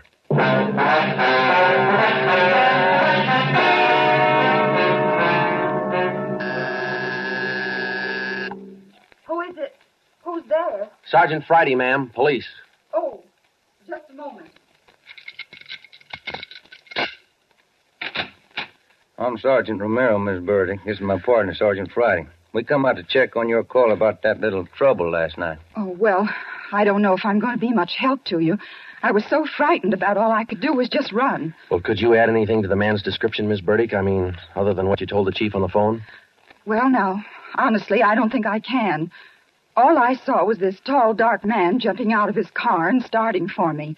He had a heavy build and seemed to me, well, a large head with lots of long black hair. Miss Burdick, would you recognize this man if you ever saw him again? Well, I think I might. He was such an unusually big man, almost frightened me to death. Well, just one more question, Miss Burdick. Could you describe the car this man was driving when he approached you? His car? Mm-hmm. Why, yes. It was a gray convertible. Miss Burdick, are you sure of that? Yes, I'm sure of it. A gray convertible. Thank you, Miss Burdick. That's all we wanted to know. Sometimes when you're on a case, you can chase yourself around in circles for weeks trying to fit together just 2 little pieces of a yard-long jigsaw puzzle. And a lot of the time, you find the answer where you least expect it. But once you get that feeling you're after the right man in the right way, there's nothing that can shake you. When Ben and I got back to headquarters, we went straight to the chief's office with the story, and we had him stake out the gray convertible. In other words, if any detective or officer spotted the car, he reported it back to us, but he stayed away from it. We figured that there probably weren't more than 2 of the victims who could take the witness stand and identify the man who robbed and beat them. Not with a smart defense lawyer, anyway. So there was only one way to catch this suspect. Red-handed. Here they are, Joe. Both sets of license numbers for that gray convertible. Here are the original, and here are the numbers on the stolen plates. Good. Everybody got a hot sheet? From the chief all the way down to the janitor. Fine. Now let's get together with Ed, huh? Hot shot, Joe. Grab it. I got it. On the corner of California and Oakwood, a woman badly beaten. On the corner of California and Oakwood, a woman badly... Come on, Ben, another one. But, Joe, it's broad daylight. Yeah, doesn't figure, does it? Come on.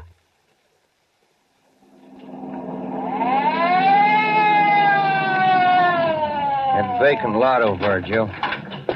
2 plainclothesmen and uniformed officers were keeping the crowd back. An ambulance was drawn up by the curb, but it was empty. When we got down to the rear of the lot, we found out why. They were waiting for the coroner.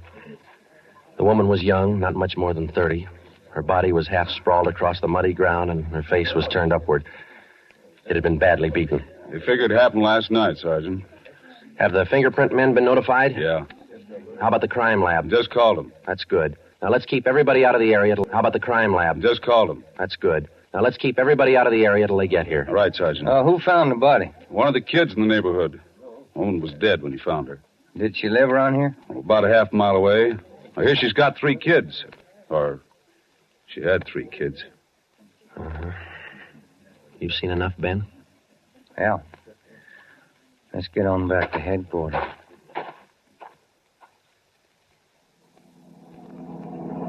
All the way back to headquarters, Ben and I planned our next move. And by the time we got to Ed Backstrand's office, we knew exactly what had to be done. When we told him about the werewolf murder, he didn't say a thing for a minute. He just stared across the room at the calendar on the wall. Then he brought his hand down hard against the desk. Friday, Romero, I'm only going to say this once, so get it straight. That guy's pulled his last job in this city. He's through robbing and beating women, and he's through with murder. I've given you time to track him down, and now I want him in. No stalls and no excuses. I want him. I don't care how many men you use, and I don't care how you get him, but get him. That's all. Ben and I worked all that afternoon, right through dinner, up until 8 o'clock. By that time, the overall plan was down on paper and already in action. It was one of the biggest things we'd ever tackled, and, well, we didn't know if it was going to work. We only knew it had to work. We had a squad of 65 cars to stretch out over 40 square miles of the city in one big dragnet. The blockade itself would be stationary most of the time, and working inside it would be 2 cars, 14 policewomen as decoys, with 2 plainclothesmen assigned to watch each policewoman. If and when the werewolf was sighted in the gray convertible, we'd automatically take over the police radio for the whole city, and Backstrand would direct the chase from headquarters. A little after 8, we had coffee and hamburgers, and we went to Ben's for a few hours. Ben tucked his kid in bed as usual, and then he laid down for a nap. I talked to his wife until I dozed off in the chair. At 11:30, she woke us up. I combed my hair and put on my coat. Cops' wives are like everybody else's. They worry. When we met Ed at headquarters, we did some last-minute checking on details with Backstrand for about a half an hour, and then we were all ready to go. By 5 minutes past 2, half the Dragnet crew pulled out of the police garage and scattered over the city to their places. By 2:35, the other half pulled out, and a few minutes later, Ben and I followed. At 3 minutes to 3 that morning, Backstrand took over communications and checked every car in the operation. Stand by. 617. It was a good start. Every man in his right place by the right time. The trap was set. All we needed now was to find our suspect, the werewolf, inside. Control 4 to Unit 80K. Control 4 to Unit 80K. 80K to Control 4. Go ahead. This is Backstrand standing by. 80K, roger. Clear. KGPL. Okay, Ben. Now let's go find him. I got a hunch, Joe. Let's try the Wilshire district first. Sounds all right to me. Let's go.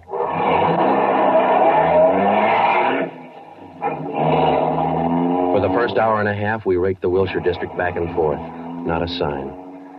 Then about 38 minutes past 4, we headed back for the downtown area and parked in an alley where we could double-check on one of our policewomen decoys. Here comes one of the gals now, Joe. Pat Field. Bet her feet are almost as tarred as mine. Yeah. You see anything else, Ben? Nothing. Quiet as a church. No, wait a minute. Car just turned the corner. Heading up in the same direction she is. Joe. Joe, it's slowing down. Wait a minute. It's pulling up beside her. It's a gray convertible. It's him, Joe. Come on. Ben, get down. He sees us. He's got a gun. You all right, Ben? Yeah, look at that guy take off. 80K to Control 4. 80K to Control 4. Unit 80K, go ahead. We've spotted the suspect. He's driving a gray Ford convertible, license 61 Robert 385. Suspect's headed east on Olympic from Alameda, driving without lights. Suspect is armed. He had a fast car and he knew how to drive it. We almost lost him twice.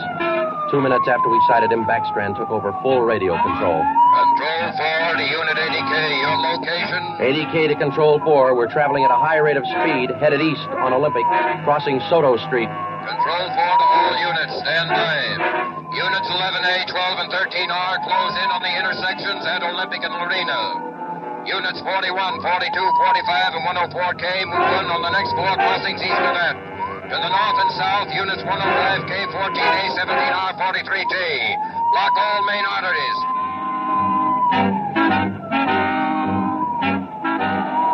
In the next half hour, the 65 cars in the Dragnet had pulled in like a noose around a 5-mile area. Ben and I hoped it was just a matter of time. Unit 80K to Control 4. Control 4 to 80K, go ahead. He's headed north on Fresno Street, crossing Whittier Boulevard. Attention all units.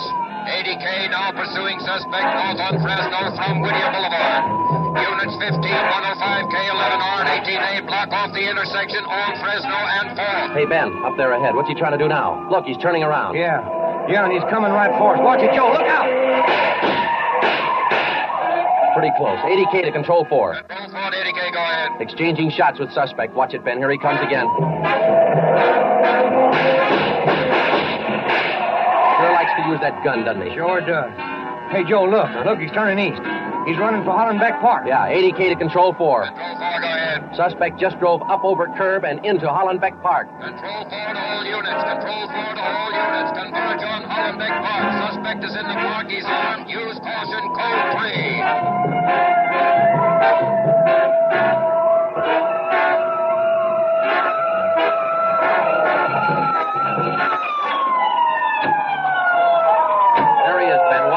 Looks like a night baseball game with all these headlights. Yeah, come on, let's get him. Yeah. Never say die, huh, Joe? Joe, can you get a shot at him? Don't shoot! Don't shoot! I'll give up! Don't shoot! Then step out in the open and get your hands in the air. All right, I give up, but don't shoot! You're a brave killer. Yeah, come on. All right, you get your hands in the air. Come on, higher. Joe, look out, he's got a knife. I got him. Joe, those women were right. He does look like a werewolf. Yeah. You got your handcuffs? Yeah.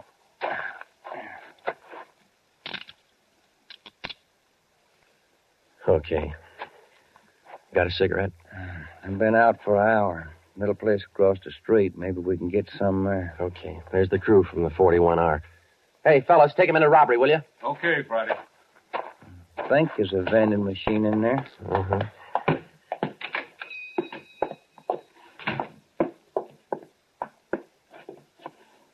Say, you got some change for the cigarette machine, mister? I think so. Say, who was that guy all them cops were after over in the park a little while ago? I picked up the werewolf. Been reading the papers? Yeah. You fellas cops? Yeah. Sure made it easy for you, didn't he? All you cops had to do was surround the little fella in the park. Nothing to it, huh? Yeah, that's right, mister. Nothing to it.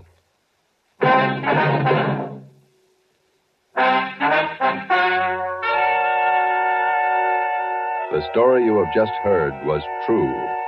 Only the names were changed to protect the innocent. Walter Barton, known as the Werewolf, was tried and convicted and is now serving a full life sentence at the state penitentiary.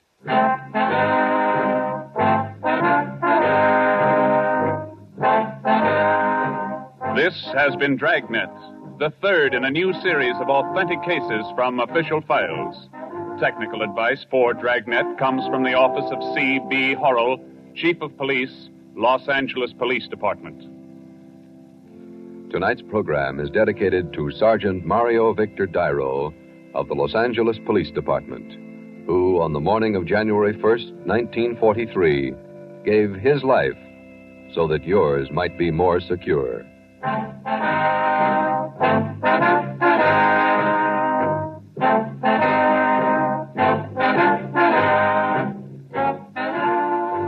Dragnet came to you from Los Angeles.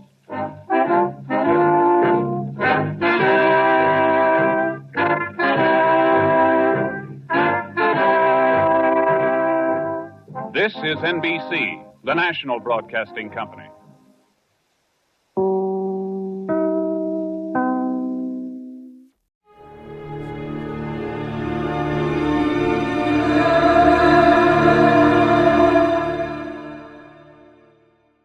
Mrs. Perkins won the prize, but I got in the biggest pickle at the county fair.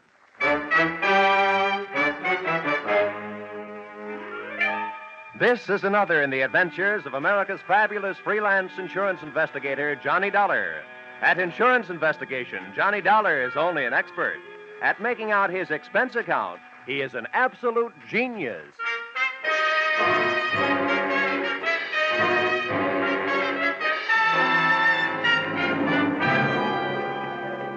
Expense account submitted by Special Investigator Johnny Dollar. To Home Office, Corinthian Liability and Bonding Company, Terminal Building, Hartford, Connecticut. The following is an accounting of my expenditures during my assignment as bodyguard to Grand Blue Ribbon Champion, Spotted Poland China Hog, Rosie Barron of Iowa. Or how you cast my pearls of wisdom before swine. Or out of the fire into the frying pan. Expense account, item 1. $76.80. Train and bus fare, Hartford to the town of Carver, county seat of Carver County, Iowa. Expense account, item 2. $2.50. 1 Coke, 3 handkerchiefs, a bottle of salt tablets, and sunglasses, with which to combat the Corn Belt heat. Item 3, 6 bits, jitney ride to the Carver County Fairgrounds. Undoubtedly named that because the band I found in the midst of playing its afternoon concert was only fair. Hey, friend. How's that? I'm looking for a pig named Rosie Barron of Iowa. Can you tell me where I'll find his cage? Cage? They don't keep Rollo in no cage. Rollo? Who's he? Well, that's short for Rosie Barron of Iowa. Oh, yeah. Any fool would know that. Uh-huh. Can you tell me where he is? See that building over there, the livestock building? Yeah. You'll find Rollo in the swine wing. Swine wing? Well, that conjures up a dainty picture. A flying pig. Afraid Rollo won't ever do much flying. Weighs 980. Oh, well, thanks a lot. Neighbor. Yeah? Why don't you try slipping out of that there coat? You won't find it near as sweaty. Oh, yeah. Thanks, Hiram. Oh, he didn't even wait to be my best friend. Hey! Wait, I'll come with you, neighbor. It was 96 in the shade, but things were getting hotter. Shots and screams from the livestock building were the only things that could bring me on the run, with Hiram on my heels. Hey, what do you suppose that was? First, I ran into a stranger just outside the entrance. Get out of the way. Let me out of here. There's loose in there. Then I ran in through the door. Somebody do something. Don't just stand there. Where's the sheriff? Hey, Hiram, what happened? Well, didn't you see? Didn't you hear? That there woman's Mrs. Tiller. Somebody must have stole her diamond brooch. Oh, good. I was afraid somebody might have put the snatch on Rollo. Her husband owns Rollo. They must have been taking her pictures of Mrs. Tiller in the middle of a crowd. And when they had her smiling real pretty, them flash bulbs went off, and then somebody must have reached around from behind her, yanked the brooch, and started shooting a gun in there. That's a tried and true method of busting up a crowd to help make a getaway. You think anybody saw who did it? Couldn't. Those flashes would have had them blind as bats for a minute. There's the sheriff. What's his name? Well, yeah, that's Harry Blewett. Harry Blewett? Yeah. Sounds like a slogan from the Republican campaign. Hey, Here, you. Wait a minute, let go. Well, everybody around here's trying to get my coat off. Come on, Sheriff. Loose the haberdasher. All right, now, never mind the fancy talk, young fella. I saw something pass between you and one of the thieves just outside the door. Oh, you're out of your mind. That guy bumped into me. He came crashing out of here, and I happened to be in the way. I'll bet you happened to be in the way, accidentally on purpose. Now, that's an early American comeback. But that's the way it was. Now, look, I won't ask you for a search warrant, Sheriff. You think I got the brooch on me? Start looking. All right, I will. All right. Yeah, now, in that pocket, cigarettes and a lighter. I see 'em. You see? Yeah. And in that pocket, handkerchiefs and salt tablets. Salt tablets? Mm-hmm. Now, why don't you look in my inside coat pocket? And there you'll find my wallet and identification. I was coming to that. Yeah. Dollar. Insurance investigator, right. Hartford, Connecticut. Well, what brought you out here? I'm a piggy sitter for the Corinthian Liability and Bonding Company. They wrote a policy for $25,000 on your friend Rollo, Rosie Barron of Iowa. Who ever heard of taking out a $25,000 insurance policy on a hog? I did. And right now I wish I hadn't. Some people pay high premiums for publicity, Sheriff. And that's what the Blue Ribbon Prime Packing Company is doing in this case. Now, may I have my wallet back? I want to count my money. Yeah, now, here. All right. Here's your wallet. You may think you're quite the joker, young fella, but I'm telling you right now, I'm going to keep an eye on you. I got a better idea than that, Harry. If I were you, I'd go looking for that photographer. Yeah. Why? What'd he do? He took the picture. And there's just a chance the thief may be in it. Say, that gives me an idea. Sheriff, whoever says you aren't smart makes no mistake.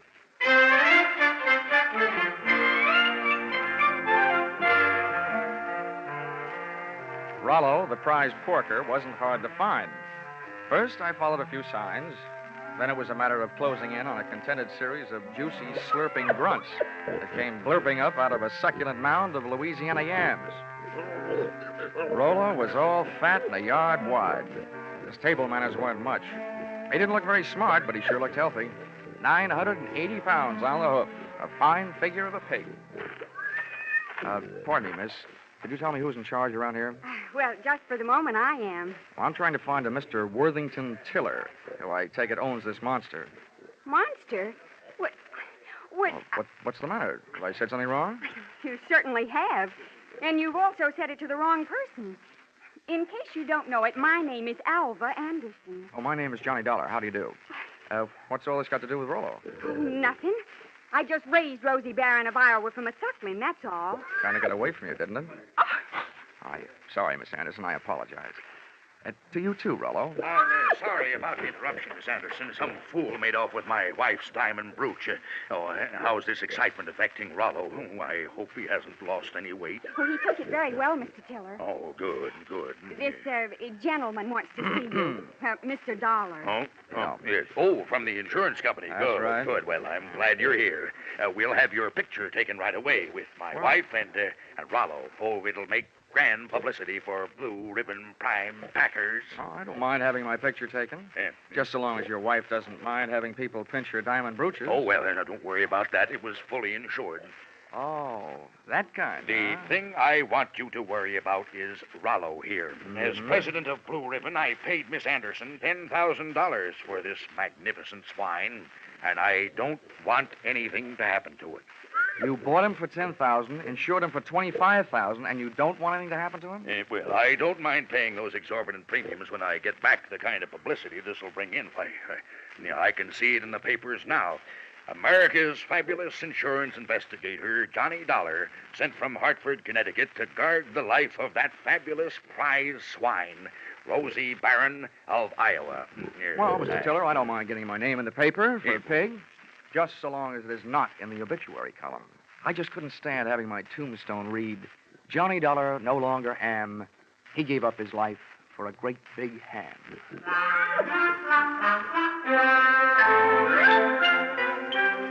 My tombstone tagline was over the head of Mr. Tiller, but it went over right nicely with Alva Anderson, who paid off with a smile.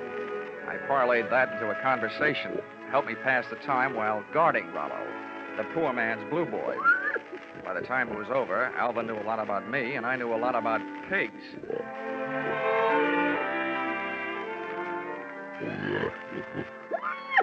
You know, you have beautiful eyes, Alva. Mr. Dollar, do you know what's really interesting about the origin of swine? Why, it's estimated that the Chinese people domesticated swine about 2900 B.C. And not only that, but I'm sure you'd like Hartford. And, Mr. Dollar, you probably don't know this, but a pig is one of the most important food animals. It's an economical converter of grain and other feeds into body tissue, as the products of which furnish meat and fat for human consumption. Alva, darling, I'll only be in town for a little while. And not only that, but people who say that pigs are dirty don't know what they're talking about. Why, sanitation is essential to good health, rapid growth and development, and profitable production. Oh, Rollo, what have you got that I haven't got?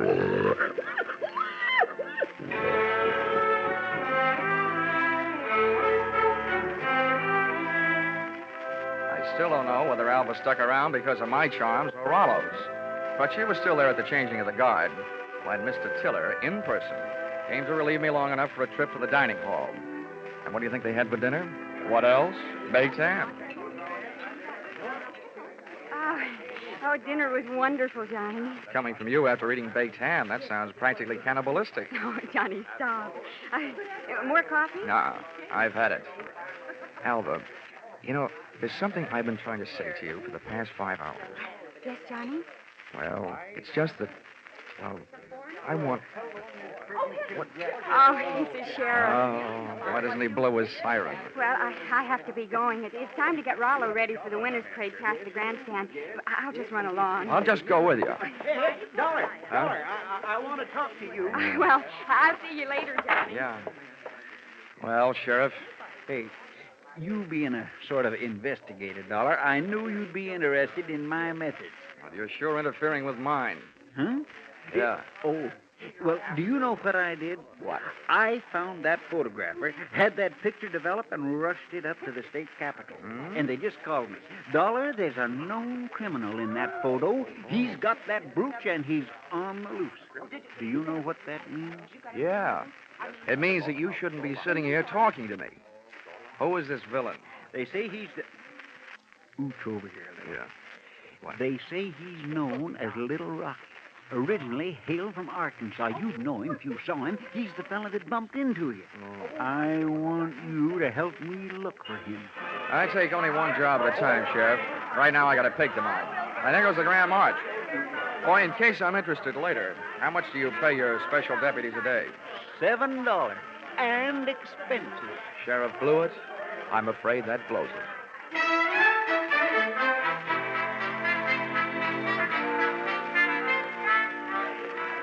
The Carver County Pickle and Pie winners were lining up to lead the Grand March.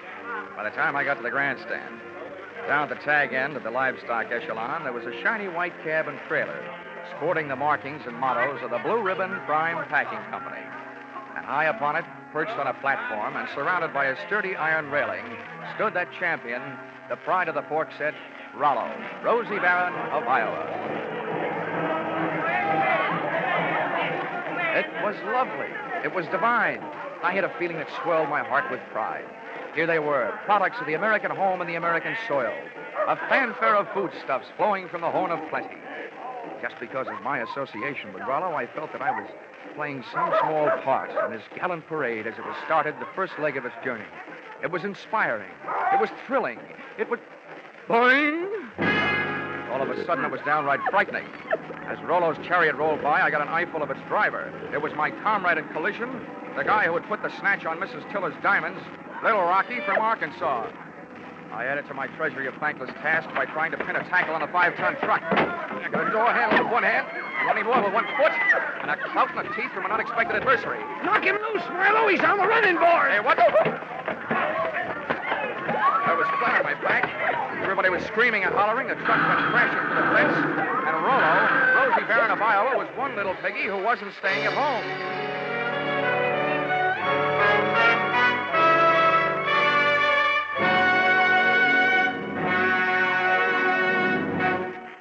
In just a moment, the second act of Johnny Dollar. But first, Taking in the action from Johnny Dollar, are you? All right, that's good, because staying with CBS is the way you'll head straight for the big return from vacation 8 days from now, Monday the 29th, of Lux Radio Theater and all the other big Monday night CBS favorites. And by staying with CBS, you'll find more action later tonight with Bill Grant of Call the Police and with Sam Spade, who'll be heard from on most of these same CBS stations. Now, with our star, Charles Russell, we return to the second act of yours truly, Johnny Dollar.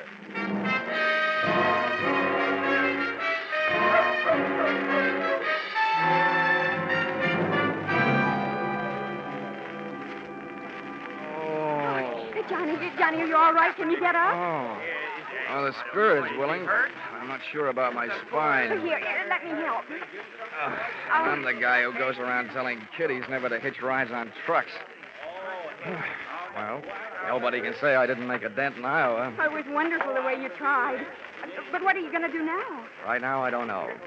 The only place I can think of at the moment where I might find a hot pig is a barbecue stand. Oh, this is no time to be funny. Well, look, up until now, all the laughs are on me, kid, so let me be the judge, huh? Well, what are you going to do? Well, first I'm going to practice my arithmetic and see what adds up. You can't unload a stolen pig in a pawn shop. So, question number one is, where do you unload it? Where would you go? Well, where would I... Well, I'd never thought of it. Well, here's what I figured. The Rollo on the hoof is too well known to peddle for anything like the dough he's really worth. I mean, he's not like a big diamond that you can cut up and Or is he? What is the going price on pork? The market this morning was at $23.50. Well, that kind of money hardly sounds like Little Rocky's kind of project. But maybe things are tough. By the way, Alva, have you ever been in Arkansas by any chance? Why, no. Why do you ask? Just wondered. Hey, Dollar, just a minute. I want to talk to you. Oh, barnyard bloodhound himself. Yeah, Sheriff? Would you mind, Alvin? I was just leaving. How could she be that cold on such a hot night? Huh? What's bothering you, Sheriff? I saw your little performance, Dollar, when you leapt at that truck. Just how hard was you really trying? How hard was I... I ought to punch you in the nose, badge or no badge. Now, don't you go getting huffy. I just want you to know that I don't fool easy. When I'm on a case, I'm suspicious of everybody. Yeah, that must be rough on your wife. How often do you have her in handcuffs? Huh? Well, Now, look, Sheriff, all I need from you is the use of a car so I can go looking for old Lardhead. No, you don't. There's enough missing around here as it is. Rollo, Miss Tiller's jewelry, and I ain't about to add a county vehicle to the mess. And besides, I want to keep an eye on you. Good. You might learn something. Come on. Here, wait a minute. Where are you going? Over to the Ferris wheel. That truck hasn't been off the fairgrounds more than a couple of minutes. I want to get a look at the countryside. Ferris wheel. Say, that gives me an idea. I hoped it would. Come on. Say, you know, Sheriff, I don't know very much about this farm-side ferreting racket. Well, there's more to it than meets the eyes, I can tell you that. Oh, yeah, I bet there is. Tell me, didn't I see a feed trough on Rollo's truck with a lot of mash in it? Well, now, let's see. If he ate yams this afternoon, he'd eat mash tonight, all right. Does mash kick up any kind of a smell? Oh, sour as swill. But the pig seems to like it. Uh-huh. How does this sound to you, Sheriff? Suppose right after you take your ride to the top of the Ferris wheel to case the countryside, we were to get ourselves a nice hungry pig. Say, that gives me an idea. We could take that pig and he could smell that mash in the air and sniff out the trail of that truck. Sheriff, if you aren't a genius, I wouldn't be surprised. Oh, Shaw. It was planting time in Iowa that night, at least for ideas. Two of which I had planted in the not-too-fertile mind of Sheriff Harry Blewett. And as long as it took us to walk from the trotting track to the Ferris wheel, it came harvest time for notion number one. Right this way for the big ride on the big wheel. Hurry, hurry, hurry. Okay, mister, okay. I'm the sheriff. I want you to run me up to the top of that wheel and hold me there long enough for me to get a look around.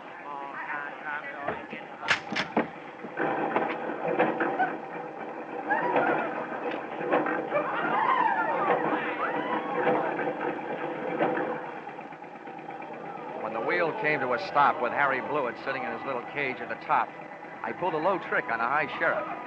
I bought a pink lemonade from the juice stand next to the Ferris wheel, walked over to the motor that rolled the big heap, unscrewed the cap on the gas tank, and gave it a big, long drink.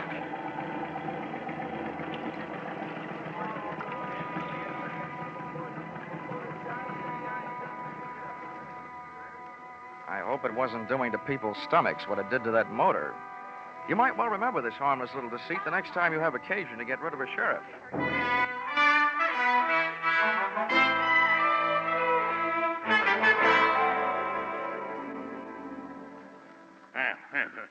This kind of publicity is a little too expensive, Dollar.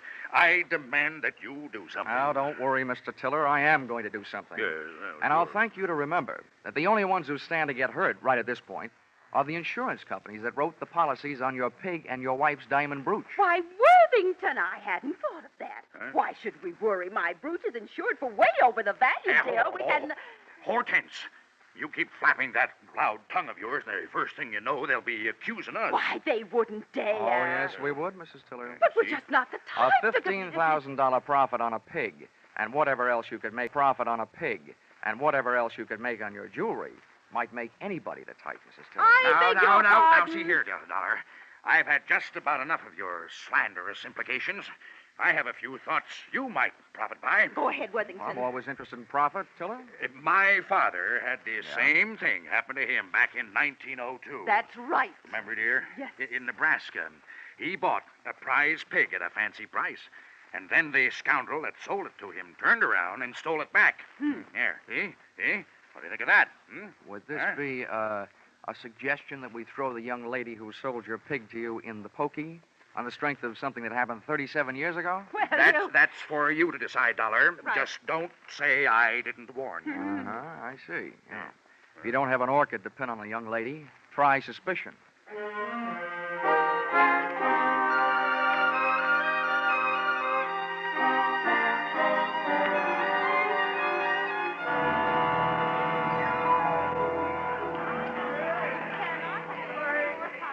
With most of the crowd packed in the grandstand watching the free attractions, I had a good chance to scout the fairground for Alva Anderson, from whom I wanted to learn a little bit more about the habits of not only pigs, but their ex-owners.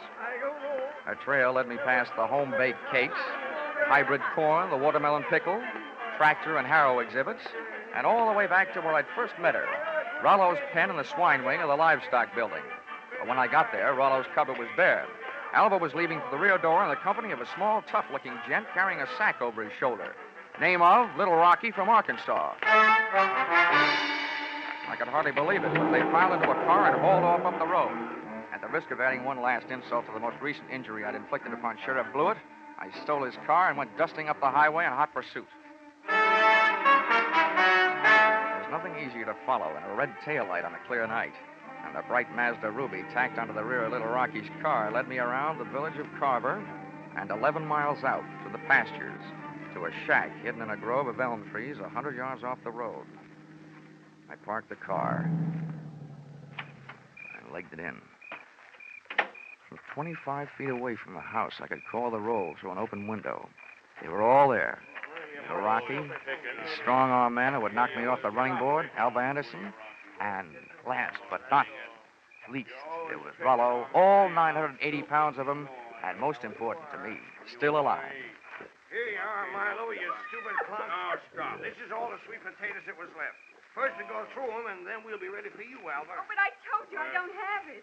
We'll see about that later. Hey, Marlowe, don't get the porker excited. I didn't do Here, put the sack on the table. Then when we look at him, we throw him out the window and away from him. Now, hurry up. All right. Well, it ain't in this one. Ain't in this one either. Nope. Ain't in this one. Shut up, just look. Well, I just... And from now on, from you, no thinking. Anybody dumb enough to stash a $30,000 hunk of jewelry and pig food ought to go see a head doctor. Oh. Come on. Through the open window, I was being bombarded by sweet potatoes and facts.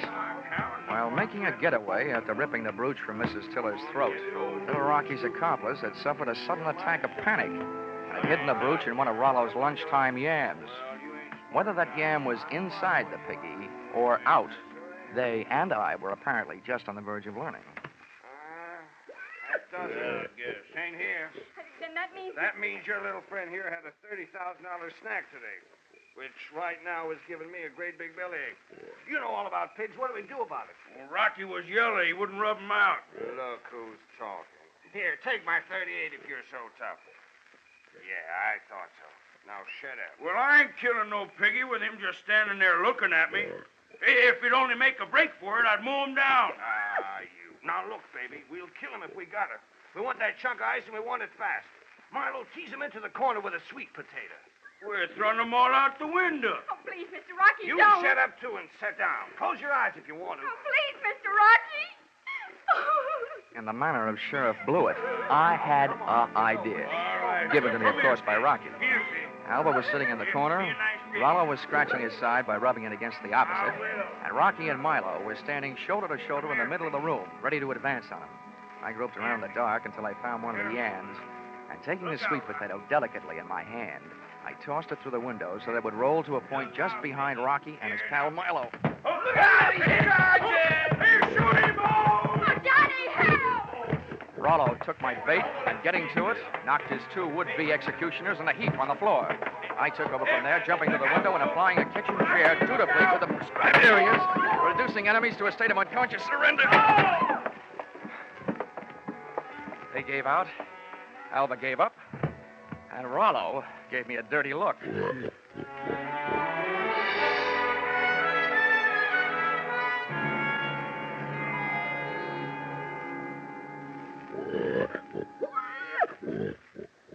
Well, Mr. Tiller, here he is, safe and sound, good as new, fat and sassy. Well, good. Congratulations. And not only that, but in him someplace, he not only has a good fighting heart, but also that diamond brooch of your wife's. Yes, very interesting. Well, I'd better go charter a plane. Rollo is due in Kansas City at noon tomorrow. Oh, but it might upset him, Mr. Tiller. Rosie Barron of Iowa's never flown before. He might lose weight. Yeah, what's the big hurry to get him to Kansas City? Is he booked for a personal appearance? Oh, no, hardly that. He's due to be slaughtered at a special ceremony. All the plans are made. Oh, I wouldn't want to disappoint my boys. They've been looking forward to this. Oh. How do you like that? Why, it's almost murder. Poor Rollo. Oh, Johnny. Come on, let's get out of here, Alba. Gosh, who'd have ever thought I, Johnny Dollar, would ever gotten so attached to a pig?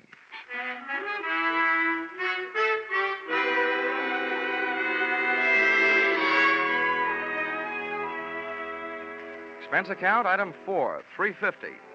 Dinner for Alba and me. A vegetable dinner, by the way. And speaking of that, reminds me, if you find a $30,000 brooch in a pork chop, it'll only mean that the Blue Ribbon Prime Packing Company didn't have much luck when they went looking for it. Expense account item 5, $20. One new gold-plated badge, which I sent to Sheriff Harry Blewett, appeasement, for having stranded him atop that Ferris wheel, for stealing his car, and for suggesting that he use a hungry pig for a bloodhound. Oh, the porker followed the mash scent, all right. Next morning, they found Sheriff Blewett searching an old mash factory 8 miles the wrong side of town. Item 6, $76.80. Bus and train fare, Carver, Iowa, back to Hartford, Connecticut. But I'm still wondering every morning at breakfast time, what else can you eat with eggs? Except ham or bacon or sausage. And maybe you don't think that's a problem, having known a certain champion named Rollo, Rosie Barron of Iowa. Expense account total, $1,463. Yours, truly, Johnny Dollar.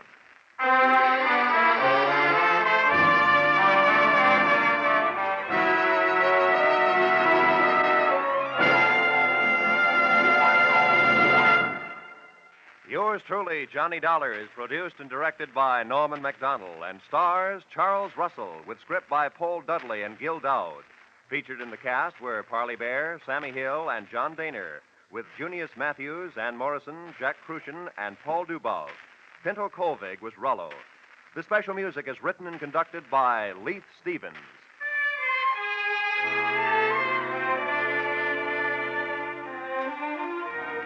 Be sure to be with us at the same time next week when another most unusual expense account is handed in by Yours truly, Johnny Dollar.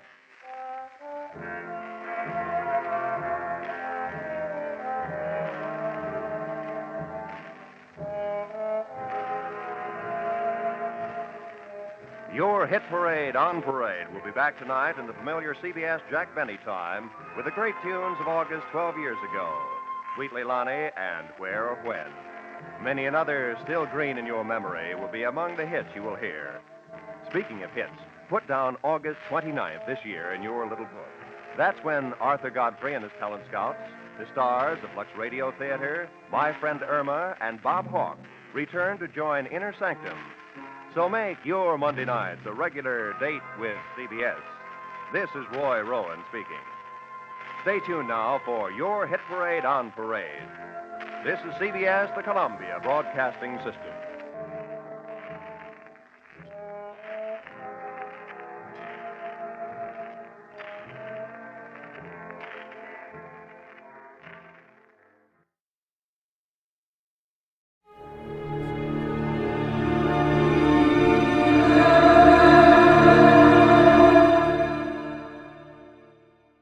Johnny Dollar?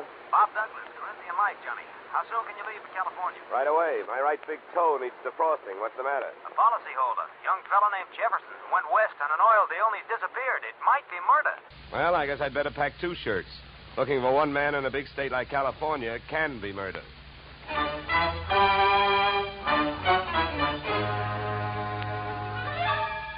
Edmund O'Brien in the transcribed adventure of the man with the action-packed expense account. America's fabulous freelance insurance investigator. Yours truly, Johnny Dollar.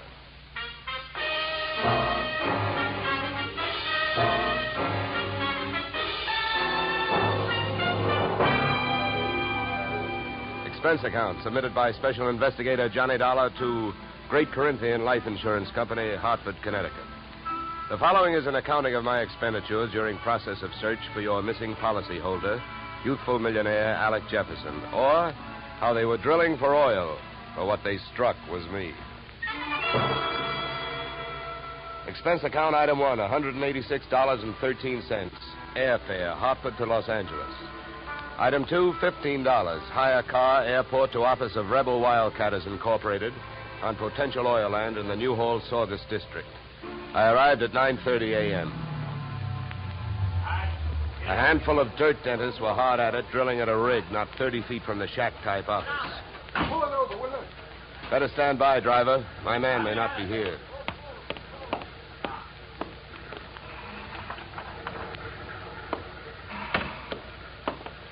Morning. Can you tell me where I'll find Mr. Flaherty? You're talking to him. I'm Mars Flaherty. What can I do for you? My name is Johnny Dollar, Mr. Flaherty. Yeah. I've been sent out here by the Corinthian Life Insurance Company to see if I can get a track on your partner, Alec Jefferson. I see. Well, it's their money you're spending, Dollar, so I don't care much if you waste it. But if you don't mind my saying so, I do think you're going to be wasting your time. Well, I get paid by the day. Then I guess you don't mind wasting time. Oh, look, don't get the idea I'm just naturally pessimistic. I'm not. It's just that I've already done a lot of looking for young Jefferson, and when that bird flew to coop, he didn't leave a feather you could trace him by. Well, do you have any objection to giving me a few details? No. Sit down. Not at all. Thank you. To save time, maybe I'd better tell you what I already know. Well, it can't be much. It isn't. I suppose you realize Corinthian Life is the administrator of Jefferson's father's estate. Yeah. I know that. Well, having charge of the money, they naturally know that young Jefferson financed this operation. That's right. His money, my experience. The only thing we needed was a little more luck. Well, there you have it. That's all I've got. What can you tell me? That whatever young Alexander got, he was asking for. For a guy built like a cream puff, he got mighty strong around here. Around an oil field, that isn't healthy even for a big guy. How do you mean he got strong? Too much money, too much opinion. That mixed up with too many other men's women can mean trouble for anybody. Any particular women? Too many. Mind telling me who they are? No. Matter of fact, I got a list right here. Yeah, you can have it. I already tried it. Just one more thing. Yeah? How and when did he drop out of sight? A week ago last night. Yeah, he left here at 5 o'clock for his apartment on the Sunset Strip in Hollywood. He never got there. I checked that, too. Here, yeah. Give me that paper back for a minute. I'll write down the address. Thanks. Well, I'll be around. Oh, by the way, the first thing we try to figure out in my racket is who would benefit most. How would you like to have him found? Dead or alive? Either way, Dollar. I can take it. I've lost partners before.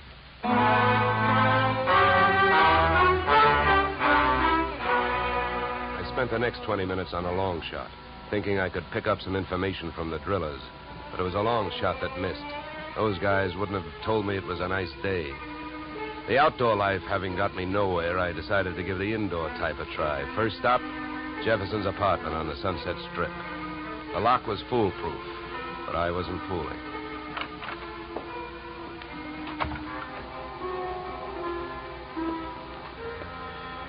The joint was decorated in a lovely shade of hangover green. A series of alcohol rings from the bottoms of glasses carrying out the motif on all flat surfaces. In the living room, I found several pieces of loosely strewn feminine attire. In the bedroom, I found one piece of loosely strewn female.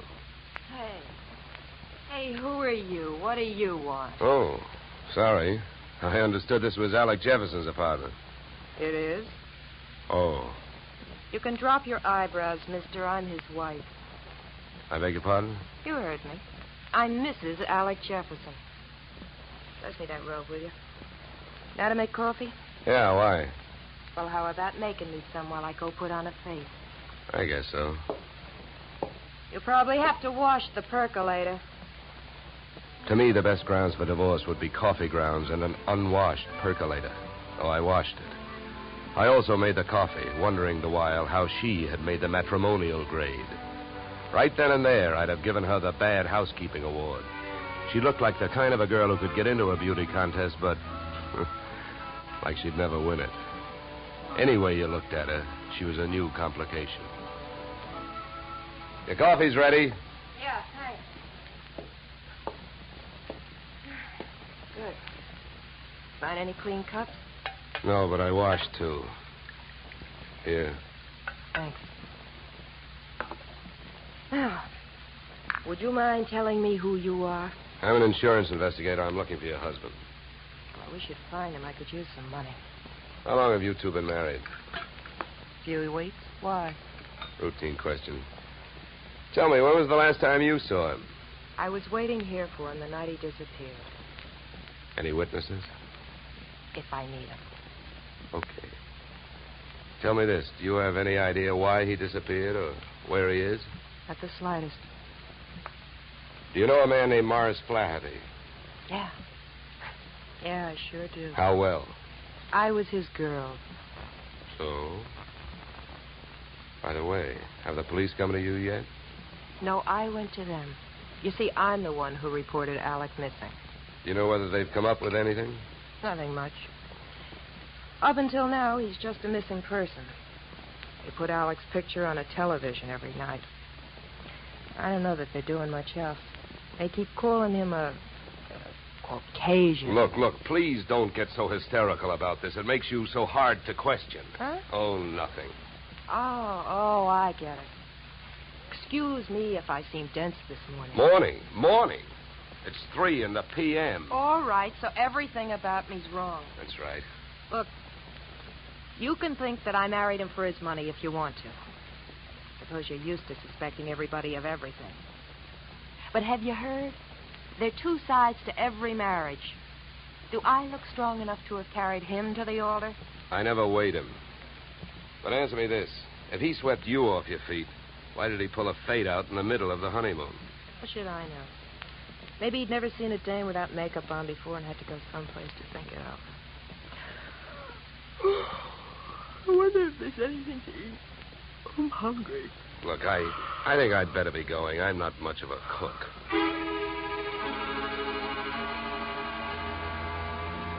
When you're working on a case, your nerve ends are easily disturbed. So when I left the house and saw a hardtop blue Plymouth parked opposite the apartment, mine clanged an alarm. In the car sat an equally hard-topped man reading holes in a newspaper. I gave him the slow walk-away and quick turn treatment, and I caught him with his newspaper down. Then I had to go into my act. Why, George, you old son of a gun. Huh? Oh, my gosh, it's good to see you. What are you talking about? My name ain't George. What? What? Well, I'll be. What you know is I came out of the house, I got half a look at you, and as I started to walk away, the face registered. Why, mister, you're a dead ringer for an old school pal of mine, George Pfeiffer. Now, how do you like that? Look, come here. Let me take a closer look. Come here. All right, look out. Sleep tight. Okay, Sleeping Beauty, over you go. I'll drive. I turned the car up into the Hollywood Hills, found an empty house with a for sale sign out front and a garage out back, and drove in. His wallet was bulging with everything but money and information. An ID card gave his name as Philip Wilkins, his occupation as private detective. The next fact I came up with was that Mr. Wilkins was a light sleeper. He came to find me still fishing through his wallet. Give me that. Okay, hold it, mister. Take it easy. Here, you can have your wallet back. Now, keep calm, and everything's going to be all right. If you don't, I'll have to give your whiskers another dusting. Oh, look, what's a big idea? What'd you slug me for? You know why, Mr. Wilkins, because you had a plant on me, and I figured if you were that curious about me, I wanted to know more about you. You're nuts. I wasn't watching you. I was watching that house you come out of. There's a dame in there that I'm getting paid to tail. I can't afford to be convinced of that. Who hired you? I'm not telling. You or anybody else, Mr. Dollar. Oh, word travels fast. First you tell me you're not watching me, then you also tell me you know who I am. So what? Is that illegal? You went to see the dame that I'm watching. I was told you'd probably be around, and you was. You'll be in my report. If you're healthy enough to make it. What were you really doing with that stakeout? Were you watching the apartment, waiting for somebody to show up? Do you really have a tail on Mrs. Jefferson? Or did you follow me in from the oil fields? Why should I follow you? Maybe you and I got the same approach to this case. You found him yet? No, but it's still early. Who else is interested in finding Jefferson? Well, I hear he's quite a playboy. Maybe one of his playmates wants him served with breach of promise papers. Oh, come on, Donald, let's face it. I can't tell you who I'm working for. You know that. It ain't ethical. It's not ethical to let yourself get picked up as easily as I picked you up either. But let it go. I don't suppose by any chance you know a man named Mars Flaherty. Know him? I'd like to see one of his derricks fall on him. Why so? What did he do to you? A couple of days ago, I went out there to try and sell him some information. He had 3 of his men beat me up and throw me off the oil field. Yeah? What's with that look? Don't you believe me? Who knows? You might be telling me you hate Mars Flaherty to keep me from thinking you're working for him. I think you better get out of this car and let me drive away, Dollar. You're in a lot of trouble. I don't think so. Oh, you don't think so? I can have you pulled in for kidnapping. If that's what you have in mind, then first you'd better get a few witnesses for yourself. Now, come on, suppose you calm down for a minute. If you really hate that guy, well, maybe we can make a deal. If it's against him, I'll deal with him. How much do you know about Flaherty? My bookie's marked lousy from way back. He's promoted about 50 wells, and none of them ever happened. He's wild to hit oil. It's my guess that he's got a hunch that this is the big one. That's why I think his partner disappeared. Yeah, what difference would that make? Even if his partner turned up dead, Flaherty would still have to split any profits with young Jefferson's estate. Maybe not. I know they had a queer deal. Well, who'd know about that deal besides Flaherty and Jefferson? I don't know. But I do know one way of finding out what it is. How's that? Flaherty keeps all his papers in the safe in his office. I've even got the combination. I'll give it to you. You keep it. Wilkins, I still don't know who you're trying to get even with, Flaherty or me. So what I'm going to do is give you half a break. Then I'll only be taking half a chance. Yeah, then why don't you want the combination to the safe? I don't need it. You're going to open that safe. Because you're going out there with me. Tonight.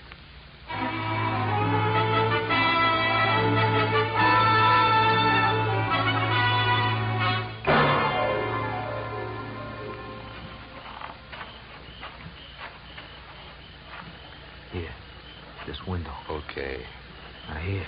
You handle the glass cutter. Right. Now, look. Here's what we do. I'll wet this suction cup. Get a grip on the glass, see?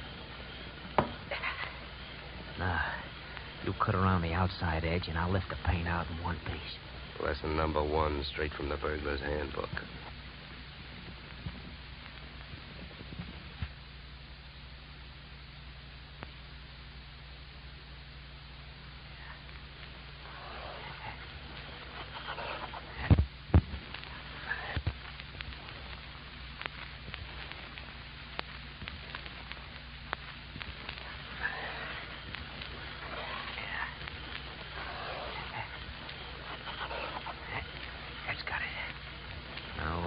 There's a little tap with the knuckle.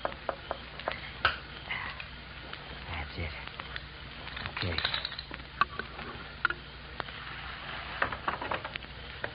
All right, in we go. You first. Okay.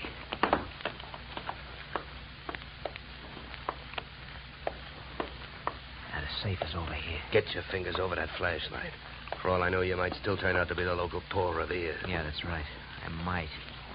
Here. You hold the light. Thanks, I will. Go on, get to work. All right. I'm as anxious to get this over with as you are. All right. Give me a little more light, will you? Okay.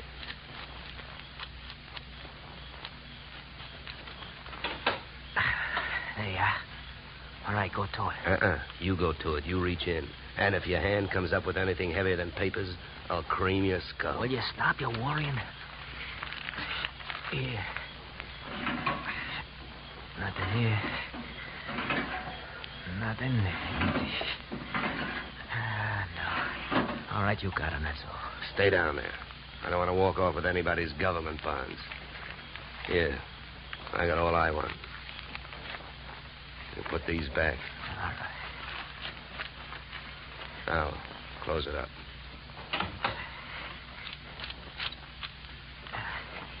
All right, now, come on. Let's get out of here. Just a minute, Wilkins. I can have a good look at these papers. You can look at them later. Come on, let's go. Look, this I'll give you for free. And it's the difference between being a $4 a day private detective and a $10 one.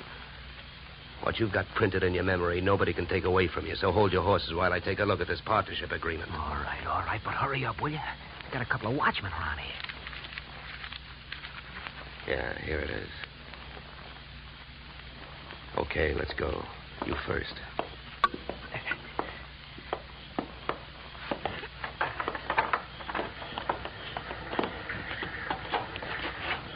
Okay, back to the car. Make it fast and easy.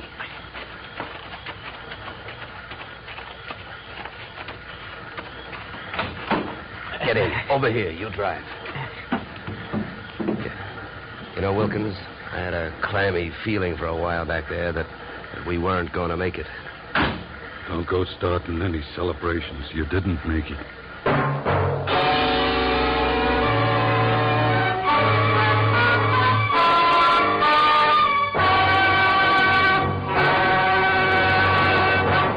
In just a moment, we will return to the second act of yours truly, Johnny Dollar. But first, and young Johnny Dollar to Bing, Gary Cooper, and young Gary this Wednesday. Now we return to yours truly, Johnny Dollar, starring Edmund O'Brien.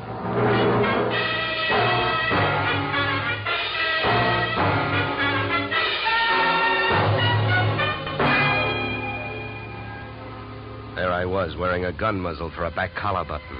My left leg picked up the nervous vibrations of my front seatmate, Philip Wilkins.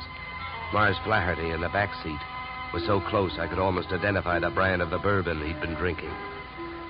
I suppose you got what you went into the office after. Huh? I not only got it, I memorized it. And it makes you look bad. Yeah, then I don't have to explain to you why I don't want you two guys or the paper running around town on the loose. Well, it's a corporate paper. That means it's on file somewhere. So what difference does it make? Start the car. Where are we going? To my house. Go ahead, get going. Okay, Wilkins, you better roll.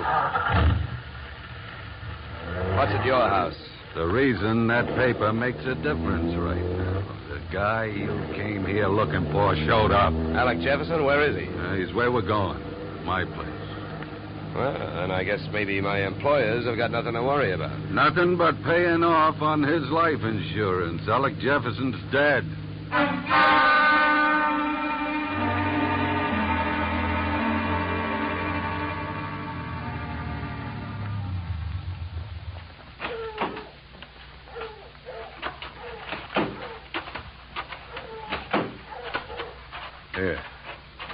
Here, Dollar, here's the key.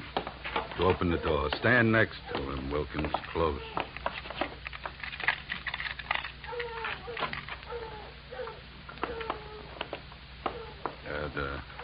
The light switch is on your right. There's your boy, Dollar. Died young, didn't he? Yeah, the thing is, it looks like he died in my house. Now, what do I do now? If you're putting on an innocent act, you're doing pretty good, Flaherty.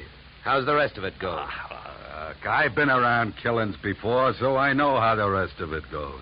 The cops take one look at this, they grab me, and before that happens, I got some work to do. So have I been around killings before. Work to do. So have I been around killings before. And I know how the rest of your story goes. You came into your house and you found him. Somebody hit Jefferson over the head with that piece of firewood to get rid of him and make you look guilty. You're being framed. Huh?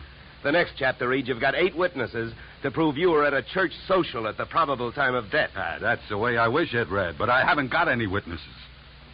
I've been on the loose out in the hills ever since I saw you this morning. Oh, yeah? What are you, a nature lover? An oil man. In my racket, you never stop sniffing. When I came back and found him here, I headed it for the office. I wanted that paper you got out of the way for the time being. Would that gun of yours object if I looked the body over? Help yourself. Thank you. Any idea how long he's been dead, Dollar? Oh, hard to tell. Feels like quite a while. Could have happened before I met you. What do you mean by that? Nothing. Hey, Flaherty. Huh? You ever see this before? Well, what is it? An earring? No, let me see that. Here, hands off. Don't touch it. That's another $4 detective move. You don't touch evidence. You draw a mental picture of it. What are you trying to do? Involve yourself or uninvolve a client? How about it, Flaherty? Do you have any idea who that earring belongs to? Maybe one of the dames on that list you gave me, huh? I wish I could get away with lying to you, Dollar, but I don't think I'm in a position to try. Huh? It belongs to Ada. Oh? Jefferson's wife? Not legally. What do you mean? I married her in Mexico in 45. She must have liked the scenery. She took Jefferson down there and went through a ceremony with him 2 weeks ago. Without divorcing you? That's right. You guys really turned out to be partners. Now, how about that earring? How do you know it belongs to Ada? Well, it's one of a set I bought for her about 6 months ago. Well, I might as well tell you. They'd find out anyway. Uh-huh. Well, I don't suppose you're in the mood to let me do what I want to do. What's that? Call the police? No, not yet. Well, I'll tell you one thing. With this piece of evidence that just turned up, you're wasting your time holding on to us. What you should be doing is getting to Ada before she flies the coop. That would really fix you up. Sure would. I don't want to see her get loose any more than you do. Then I guess we better go pay Ada a visit.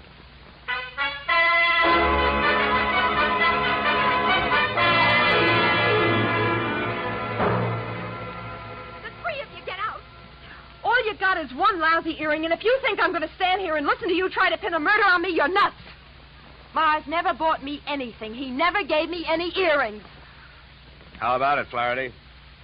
That's too bad, Ada. If I thought there was a chance to help you, I would. But your earring was laying right there on the floor next to his body. Why, you oily monster, you. What are you trying to do to me? Why, if anybody had reason to kill Alec, you did, you miserable thief. Now, wait a minute, Ada. Don't make yourself look worse by throwing a lot of accusations around. I know about the contract between Alec and Mars. In case of death, the survivor gains full control of the oil field. But a good piece of evidence will beat out a good piece of motive in any court in the country, and you've got both working against you. Get out of here. You don't know what you're talking about. I think I do. Knowing about that agreement, you married both these guys. Those Mexican marriages are just weak enough to help you beat a bigamy rap if it came to that, and just strong enough to help you collect if either of your husbands died. Your next move would be to divorce the one that was still living and take advantage of the California community property laws. Oh, you've got it all figured out, haven't you? Well, not quite. I haven't figured out why young Jefferson went to all the trouble of dropping out of sight and then showed up to get himself murdered. I think I can tell you. It was about time you told us something. I was working for Alec Jefferson. That's why I couldn't tell you, Dollar. I was getting paid to help him stay out of sight and keep my eye on these two. The contract had him worried. But when I uncovered the bigamy and told him about it, he decided to go to Flaherty and try and straighten it out, man-to-man basis. You know that, Ada? No. I don't know anything about anything. That's a lie. I was with him this morning when he called you. He told you he was going out there. You had plenty of time to get out there and wait for him. You can't get away with it. You can't prove anything. Now get out of here! Not before I don't mind the gun, Flaherty. I got her. No, let me go. Hey, none of that. Around you go. That's better. Yeah, much better. Now, come on, Angel, across the room. Well, Flaherty, don't you think I'd better call the police now? I'm afraid there's nothing else to do.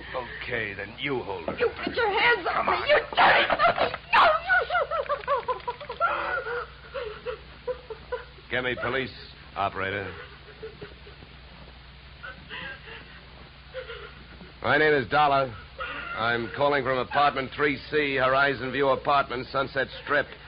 I've got a murderer here for you. It's out in Newhall, but that can wait. Well, dead bodies usually do, but you never can tell about a killer. Well, that's it. You got a good tight hold on her, Flaherty? Yeah, I can handle it. Good.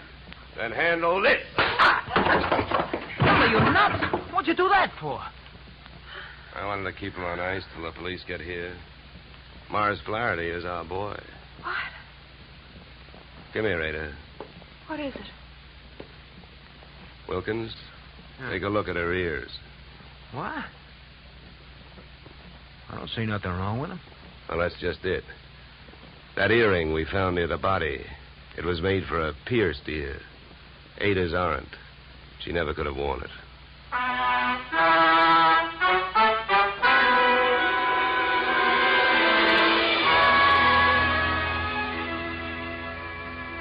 Morrow?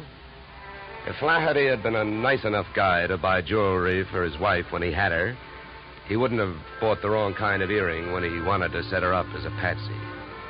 The police traced his purchase of same to a Main Street pawn shop. But what really nailed him was the biggest switch of all. Since the murder weapon was a shaft of rough bark firewood, there were no fingerprints on it. But by the same token, there were weapon prints on Flaherty's fingers. A batch of tiny splinters under the skin. Inasmuch as my own girl furnished the practice which made me perfect on this case, I assume you will not be annoyed at my listing expense account item 3, $65, one pair gold earrings inscribed to Olga with love. Item 4, $187.13, return transportation Los Angeles to Hartford. Expense account total, $711, signed yours, truly, Johnny Dollar.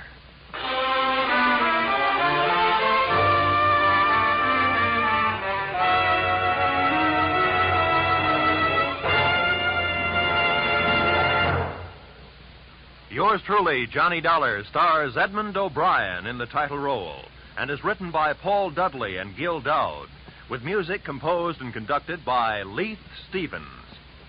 Edmund O'Brien can currently be seen starring in the Harry M. Popkin United Artists production, DOA. Featured in our cast were Michael Ann Barrett, Ed Max, and Tony Barrett. Yours truly, Johnny Dollar, is produced and directed by Jaime Del Valle. Be sure to join us next Tuesday evening when Edmund O'Brien returns in another transcribed adventure of... Yours truly, Johnny Dollar.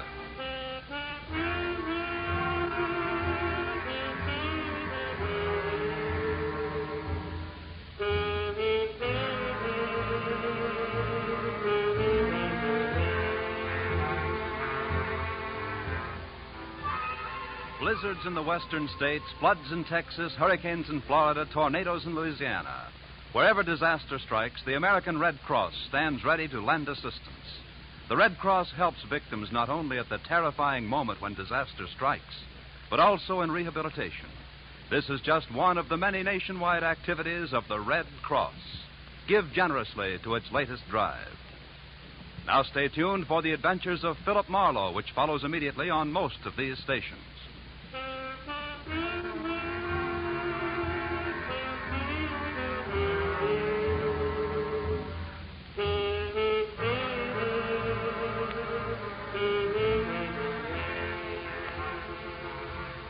This is CBS, where yours truly, Johnny Dollar, meets adventure next Tuesday night, the Columbia Broadcasting System.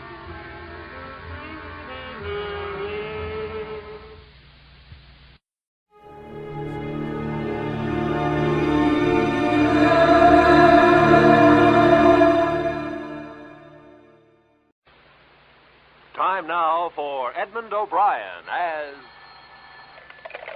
Johnny Dollar. Why in the world are you down here, Dollar? Your train leaves in 45 minutes. Well, I'm taking a quick refresher course in ancient history. You're sending me out to find a missing archaeologist, aren't you? Well, I want to be able to talk his language in case I find him alive.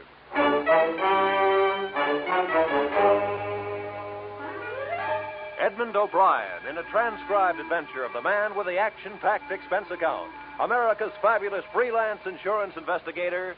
Yours truly, Johnny Dollar.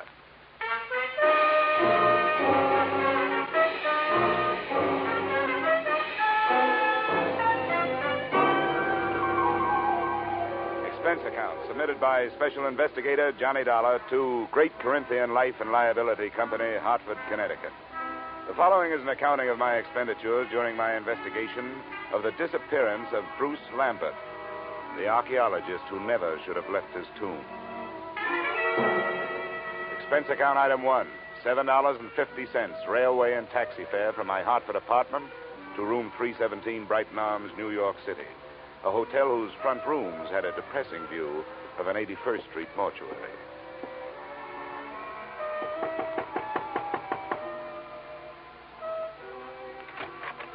Miss Lambert? Yes, please come in, Mr. Dollar. She was tall without awkwardness, had the physique of an athlete, but still with softness, and a golden tan made her seem out of place, set against the snow heaped on the sill outside the windows. Thank you for coming, Mr. Dollar. I realize that mine was a rather unusual request to make of an insurance company. Not at all, Miss Lambert.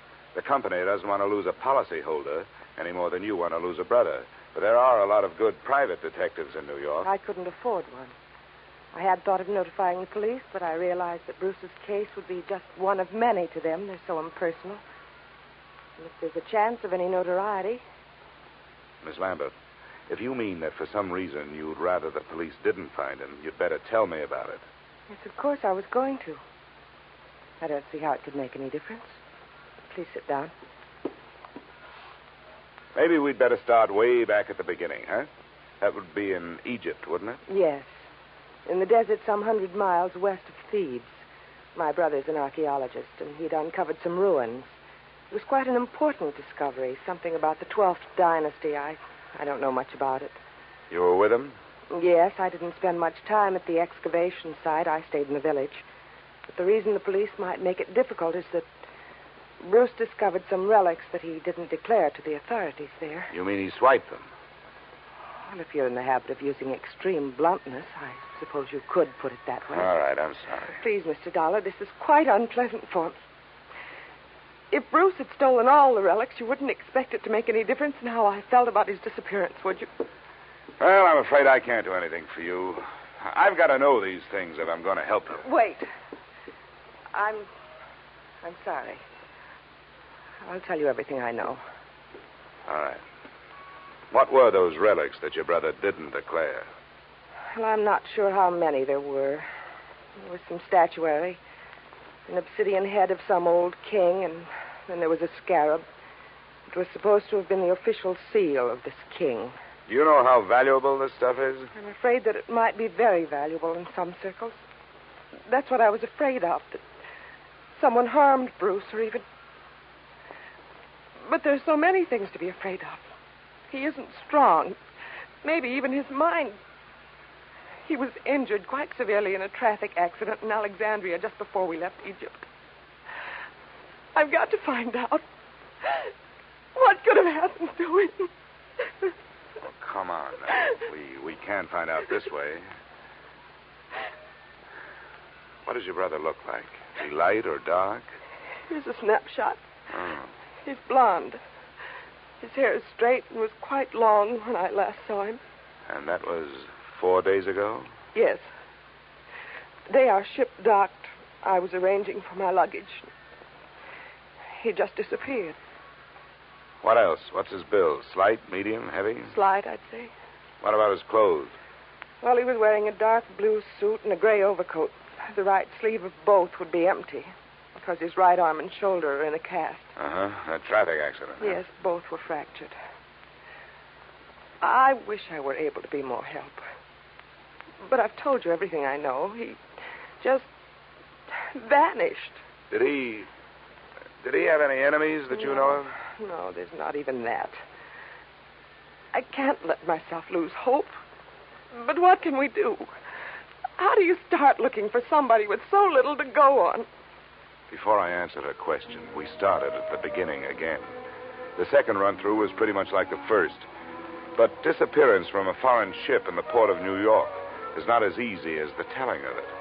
I left the troubled Marcia, checked into an 8th-floor room in the Brighton Arms, where a phone call told me the North Fleet had already sailed. No hope of information there. So I headed for the U.S. Customs Office. Good afternoon. Mr. Nixon? Yes? Well, my name is Dollar. I'm an insurance investigator. The girl outside said you could help me. I'd like to get some information on a passenger who arrived from Alexandria on the North Fleet. North Fleet. Well, I'd have to know the day of arrival and the name of the line. It was 4 days ago. They'd made it... that would make it the 20th. It's a British ship. North Fleet. Well, no.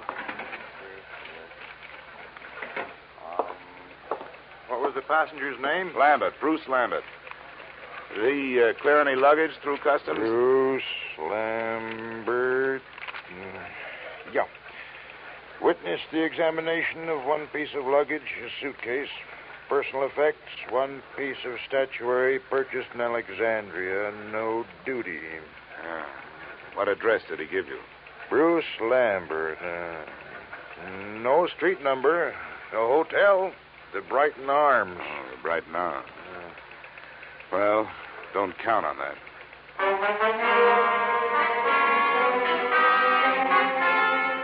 Expense account item 2, $30, which, with my ID card, helped impress the cab drivers who worked the entrance to the pier where the North Fleet had docked. Checking these cabs took the whole afternoon, and midway through it, I realized I wasn't the only one interested in that particular hack stand. I wasn't sure at what moment I'd actually noticed him. He was doing a very bad job of hiding behind a Journal American on the other side of the street. All I could see was the lower half of an overcoat, the seam of some razor-sharp trousers, and some pointed shoes. But I began to feel his eyes looking at me as I went on with my questioning. That finally paid off through the mouth of driver number 782. You know, you meet all kinds in this business. Some you forget, and some others you remember. Yeah, well, do you remember a guy with his arm and shoulder in a cast? And something you learn in this business. That's to read people's faces. You get to know a deadbeat before he gets a chance to deadbeat you. And you catch on if a guy is scared of something. Well, if he was afraid of something, it's not me. He's been reported missing by his sister. I've been hired to find him. How much does $10 buy? You know, maybe he don't want to be found. Is that what you think? Sure. He paid me more to climb up than you offered. Well, I've got more. What are you going to do with him? I want to talk to him. I want to find out if he's all right. If he wants to stay lost, that's his business, not mine. How's 25? Get in, my boy. It's not very far from here.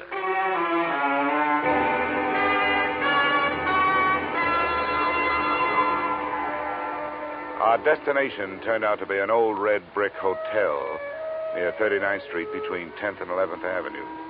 And it occurred to me that as an archaeologist, Lambert was running true to form. He'd even used some ruins to hold up in. One $5 bill brought the information from the room clerk that Lambert was out of his room and another bought a pass key that let me in.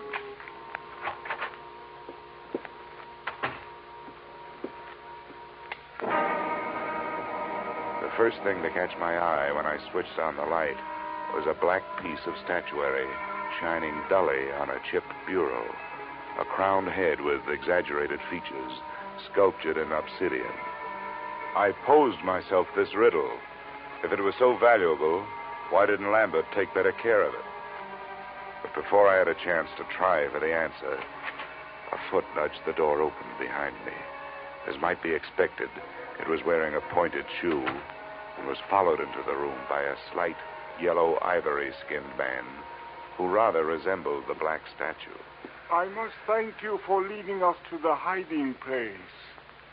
Where is he? Well, that depends on who he's hiding from. It looks like it's you. Perhaps it is that you do not know where he is. Yeah, perhaps. I followed your taxi after you talked with those drivers. That was very smart.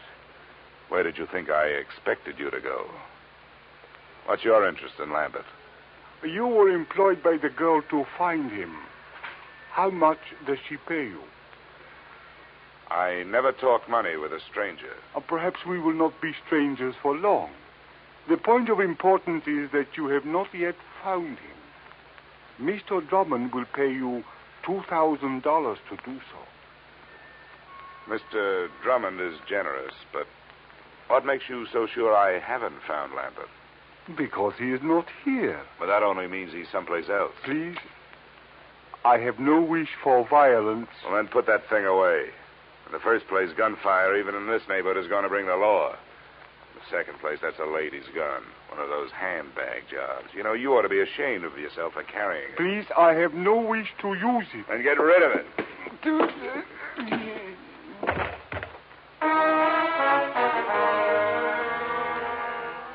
I hate little men who try to play bully. But there was more than that behind my fist. I figured I could learn to know him better if he was quietly stretched out on the floor. I was half right. An Egyptian passport told me that his name was Ammon Hicks. Hometown, Alexandria. There was nothing else.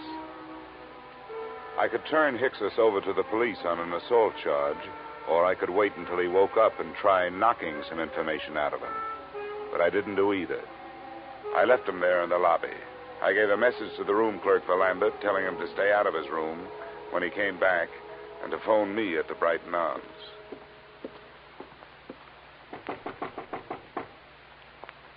Who is it? Dollar. Oh, just a second. Is there any news? Did you learn anything, Mr. Dollar? Yeah, I made some progress. I met Ammon Hicks. You told me your brother didn't have any enemies. That little Egyptian is out looking for him with a gun. Why'd you lie to me? I have no right to ask you to believe me now. That's so true. But I wish you would. Please come here and sit down. No, thanks. You sit there and I'll stand here. I think I'll be less inclined to believe you from here. That's not fair. I know. I wasn't fair with you either. I want to be. But there are some things I just can't tell you. Why not? Well, I can't tell you that either. No, nuts. Women like you make everything tougher than it should be.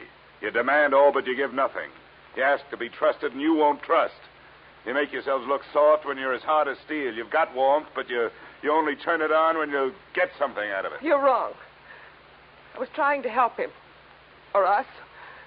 I had to lie. Look, I started this thing wanting to help you.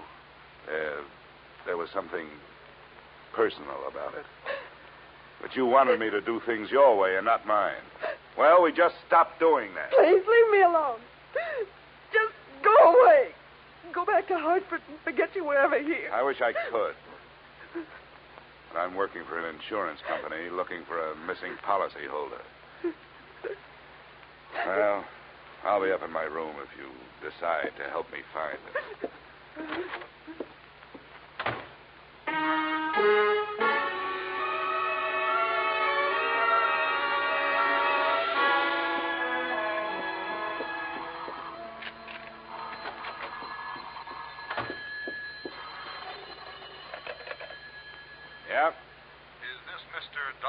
That's right. This is Bruce Lambert. I got your message to call. Where are you now? Not so fast. There were 2 attempts on my life while I was on my way here from Alexandria. I'm not anxious to tell anybody where I am.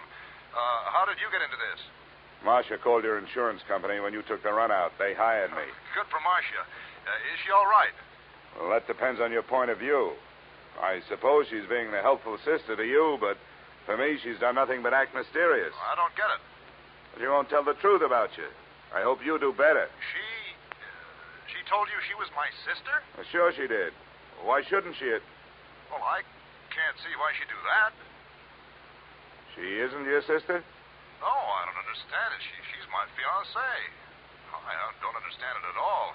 Where is she? I better talk to her. That's a good idea.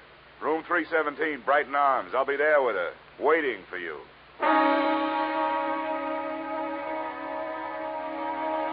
Which, in a way, was how it worked out. Except that I waited for him in the corridor outside her room. I left Marcia where I found her. She was on the bathroom floor, where she died from wounds inflicted by the proverbial blunt instrument, and where her lies had died with her.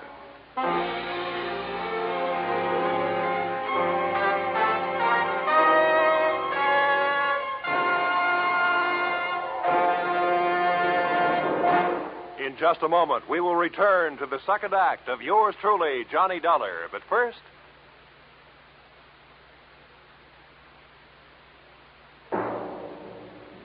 And now, with our star, Edmund O'Brien, we return to the second act of yours truly, Johnny Dollar.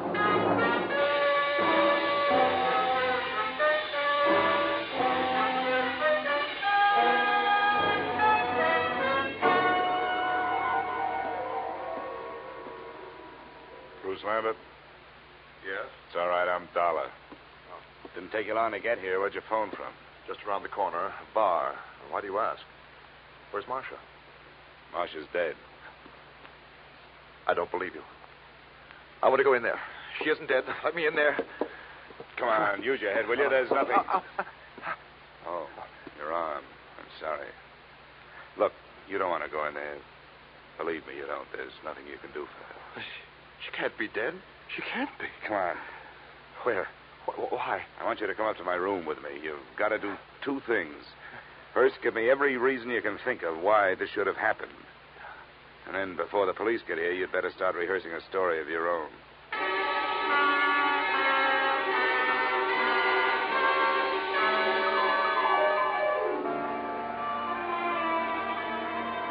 Now, Abbott, the first hole in Marcia's story is that she wasn't in Thieves while you were working on your ruins. That's right. I didn't even know her then. I met her in the hospital in Alexandria after my accident. I was there for 2 months, you see. She was my nurse. But she did know about the relics. That statue and the scarab that I haven't seen. Oh, yes. Here it is. This is the scarab. Oh, yes, she knew. We talked about my little deceit.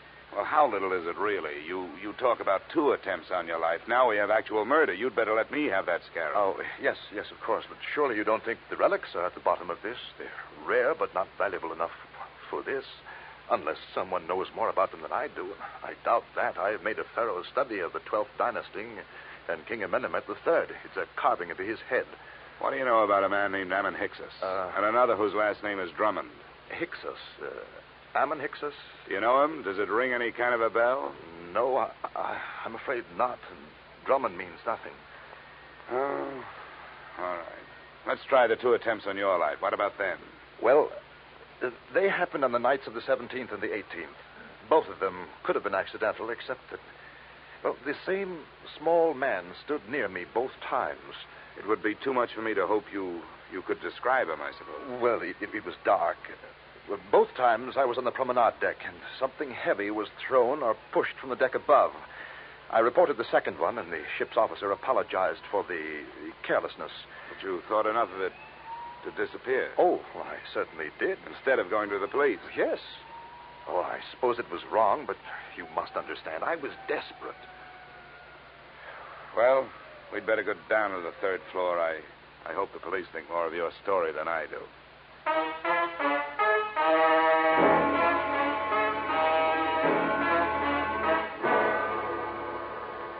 20 minutes, room 317 really looked like a murder scene. The place was swarming with New York's finest, white with fingerprint powder, and blinding with flash bulbs. The lieutenant to whom I made my statement looked as if he thought I was as crazy as I thought everybody else in the mess was. But then he changed his mind. Dollar? Hey, where is that insurance stick? Here I am. Him in the bathroom. Oh, there you are, Dollar. Yeah, find a suicide note or something? What'd you say that name was? Hicksus. Yeah. Well, I guess there aren't too many ways to spell that one, so this must be it.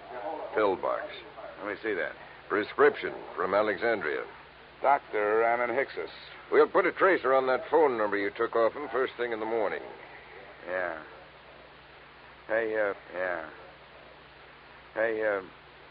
you going to take Lambert in for questioning? I guess we'd better. Routine. He's clear as far as I can see. Well, do something for me, will you? Have your doctors run a test of that plaster cast of his. And call me in my room, huh? A test for what? Well, just look it over. It would make a handy blunt instrument, if nothing else.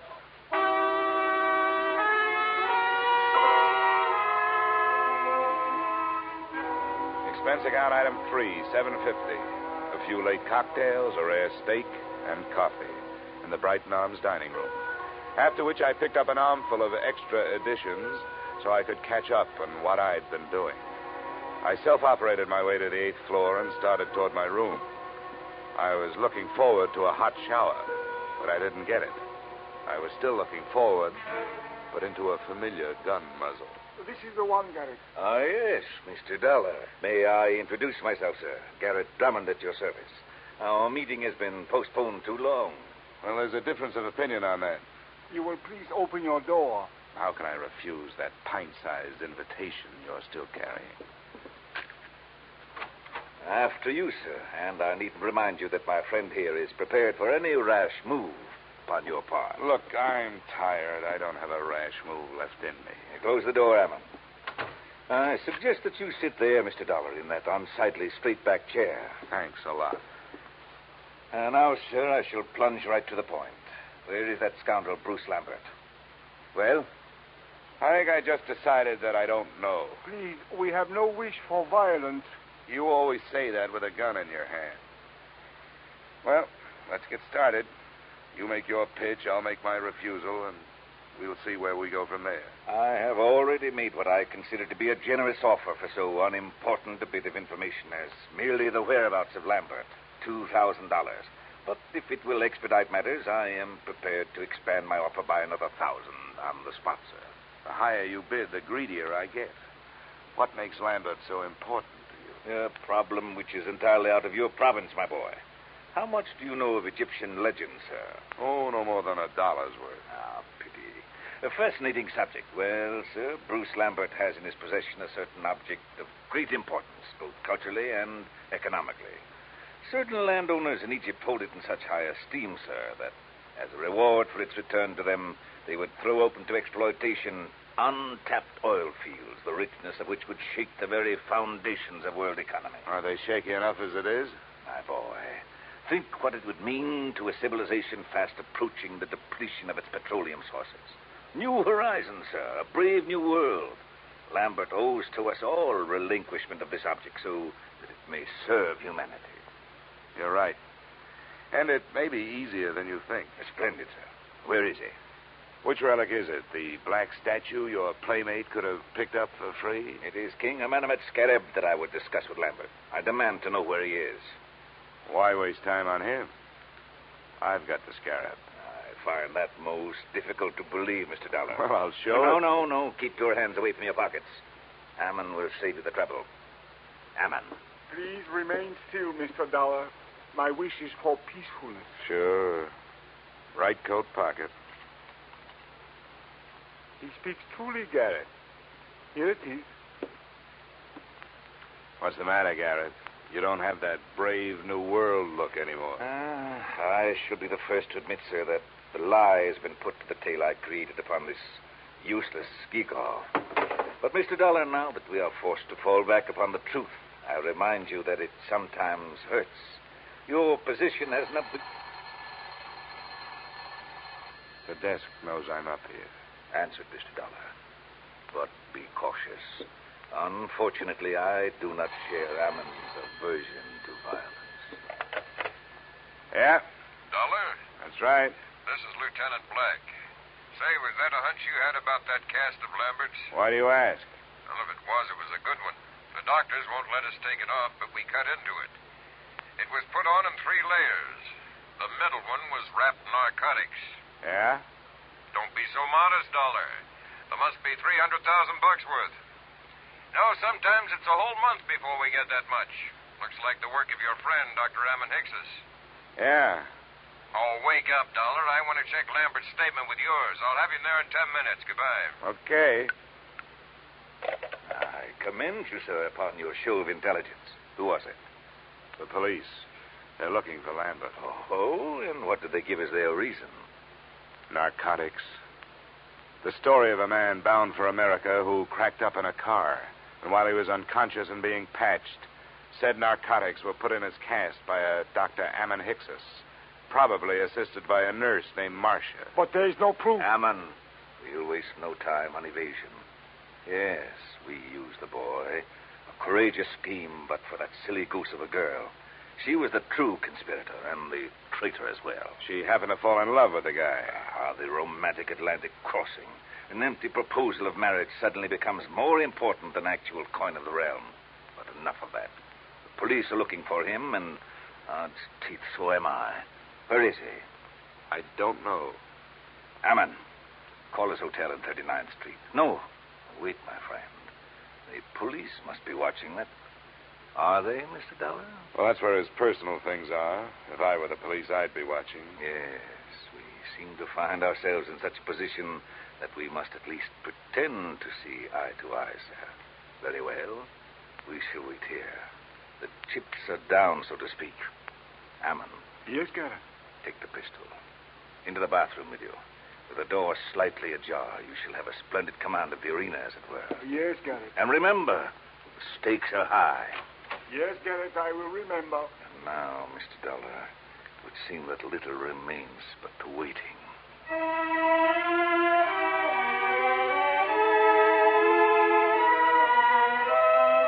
The waiting was more than enough. Drummond settled himself on the bed, facing the door, his pudgy hands folded over his bulging waist. I was still in the desk chair, facing him. As usual, the police were late. 20 minutes passed before we heard the knock on the door. Your guest, Mr. Dollar. Come, we shall go to the door together. Now, keep your back to me and open it. It's your party, Drummond.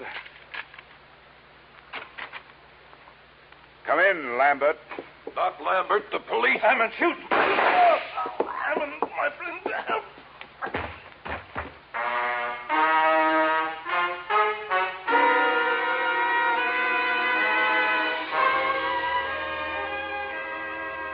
Drummond's wound wasn't half as excruciating as his call for help.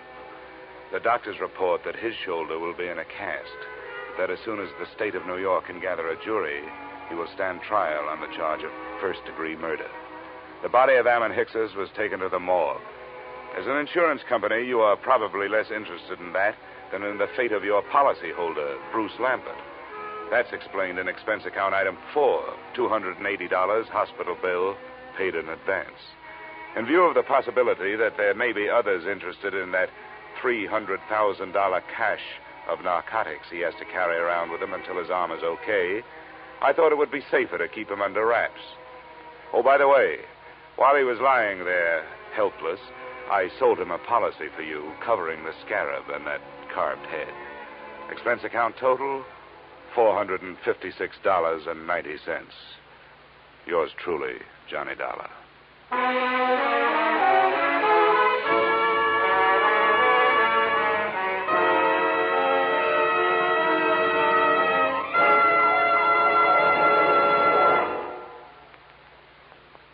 Yours truly, Johnny Dollar, stars Edmund O'Brien in the title role and is written by Paul Dudley and Gil Dowd with music by Leith Stevens. Edmund O'Brien can currently be seen starring in Harry M. Popkins' United Artists production, DOA. Featured in our cast were Virginia Gregg, Jay Novello, Ed Begley, John Daner, and Pat McGeehan. Yours truly, Johnny Dollar, is produced and directed by Jaime Del Valle.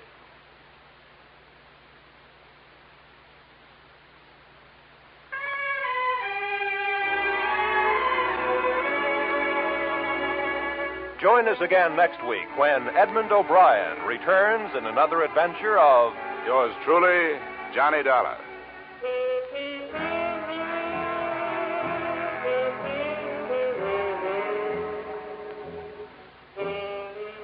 $54,000 is burning a little old hole in that little old jackpot of Sing It Again this week, just waiting for somebody to light up the right answer and drop the cash and prizes in his lap or her lap. Dan Seymour gives the gals the same chance he gives the fellas when he starts putting in those calls from coast to coast. So be listening this Saturday when Sing It Again and the $54,000 Phantom Voice come your way on most of these same CBS stations. This program was transcribed in Hollywood. Roy Rowan speaking. This is CBS, where yours truly, Johnny Dollar, meets adventure every Friday night, the Columbia Broadcasting System.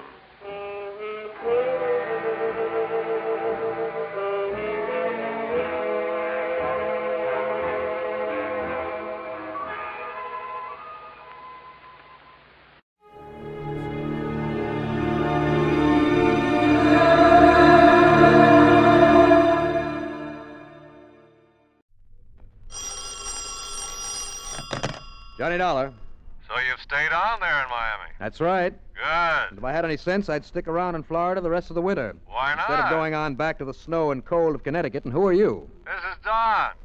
Don Boomhauer, Johnny. Don? Yes, sir.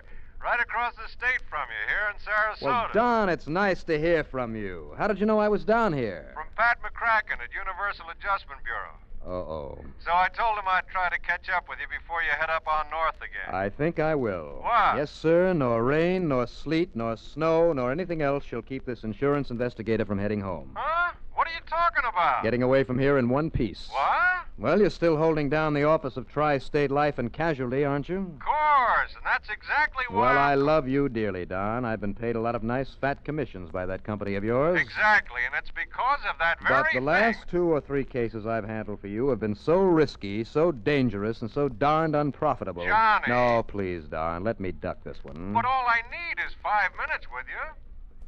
5 minutes? That's right. Well, what kind of a case could I possibly cover in 5 minutes? None at all that I know of. Well, then. Did I say anything about taking on a case? Well, no. But I'll tell you this. 5 minutes with me over here may very well keep me from getting involved in something pretty serious. Yeah, like what? Oh, like maybe spending a few years in a federal prison, something like that. Oh, now you're kidding. Am I? Well, aren't you? Come on now, Don. No. You come on. Over here to Sarasota. Well, just 5 minutes with you, huh? Yes, Johnny? Well, I still think you're kidding. No, Johnny. But okay, Don, I'll see you. I'm sure it's a gag.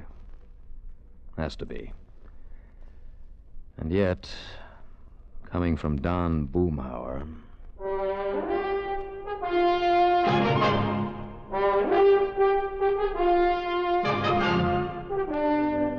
CBS Radio brings you Bob Reddick in the exciting adventures of the man with the action-packed expense account, America's fabulous freelance insurance investigator. Yours truly, Johnny Dollar.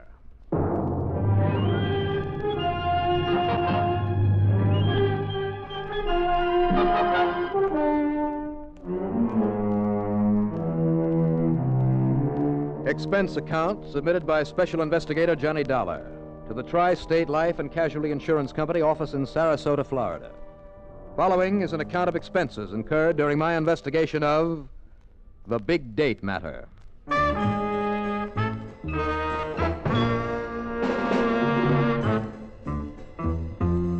Expense account item 1, 2020, plane fare, tips and taxi. In a little over an hour from the time I left Miami, I was in Sarasota talking to Don Boomhauer in his office near the foot of Main Street. Sure, Johnny, simply because I asked you to. Wrong, Don. Only reason I agreed to come on over here on my way back to Hartford is because it means a little more time away from the snow up there. Yeah, Florida's pretty nice this time of the year, isn't it? Handled a jewelry store robbery there in Miami, huh? Yes, and almost got my head shot off, which is why I'd like to be able to relax for a while. But now, What is this case you seem to think I can solve in 5 minutes for you? I told you I have no case for you. Yes, I guess you did. All I want you to do is to check over some of these figures for me. Don, you know the only kind of figures that I give a hang about? I know. The ones on pretty girls. Well, why not? After all, just because you're a staid old married man. Don't knock it, Johnny. How is Frances, by the way? Fine, just fine. You give her my best. Huh? Oh, do it yourself. I told her that if I could persuade you to come here at all, I was sure I could get you to stick around for a few days. How about it? We'll see. Now, about those figures you mentioned. Oh, yeah. Johnny, have you kept any account of the monies we've paid you this past year in commissions? I can tell you down to the last penny. Good, because if it agrees with these figures here, all you have to do is sign this statement, and the Bureau of Internal Revenue will quit threatening to send me up the river. So that's what the big emergency is. Yeah. Huh? One of my part-time clerks balled up some of the paid-out items a couple of months ago, and the tax man just wants proof that we actually gave you this money. So if this figure agrees with yours... And it does. Good. Well, then take this pen, affix your lawful legal signature, and try for once to make it legible. Sure. Under the desk, Johnny. Those shots are right outside on the street. Telling me? Move over so I... Hey. What? Shots, did you say? What's the matter with you? Can't you hear them? Well, just take a good look out there. Come on, let's go and see. Got our heads blown... Hey, what the dickens... Sure, it's that car out there with the pretty little blonde sitting in it, backfiring. Son of a gun, you're right. Yeah, but I guess we're not the only ones who thought they were shots. You mean that mob that's gathering? Yes. Looks like half the town has come to see what it's all about. Hey, I hope they don't lean against my plate glass window and break it in. Look at that crowd. Poor gal. Yeah, pretty too, isn't she? Yes, come on. I'll see if I can give her a hand. Come on, Don. Oh, why not? Now, I don't think I know her, Johnny. Well, that's too bad. But she might do anyway. Might do? For what? As a date for you. What else? A date? Sure. That wing ding that Francis and I are taking you to out at the yacht club on Bird Key tonight. Oh? Sure. Yeah, she is kind of cute looking, isn't she? Uh-huh. Nice-looking car, too. Brand new. And after all, you're going to need some transportation. Well, come on. I'll see if I can find out what's wrong with that bus of hers. Sure, Johnny. You go right ahead. Okay, I will. And purely incidentally, find out if she has a nice evening dress she'd like to show off tonight. Sure, why not?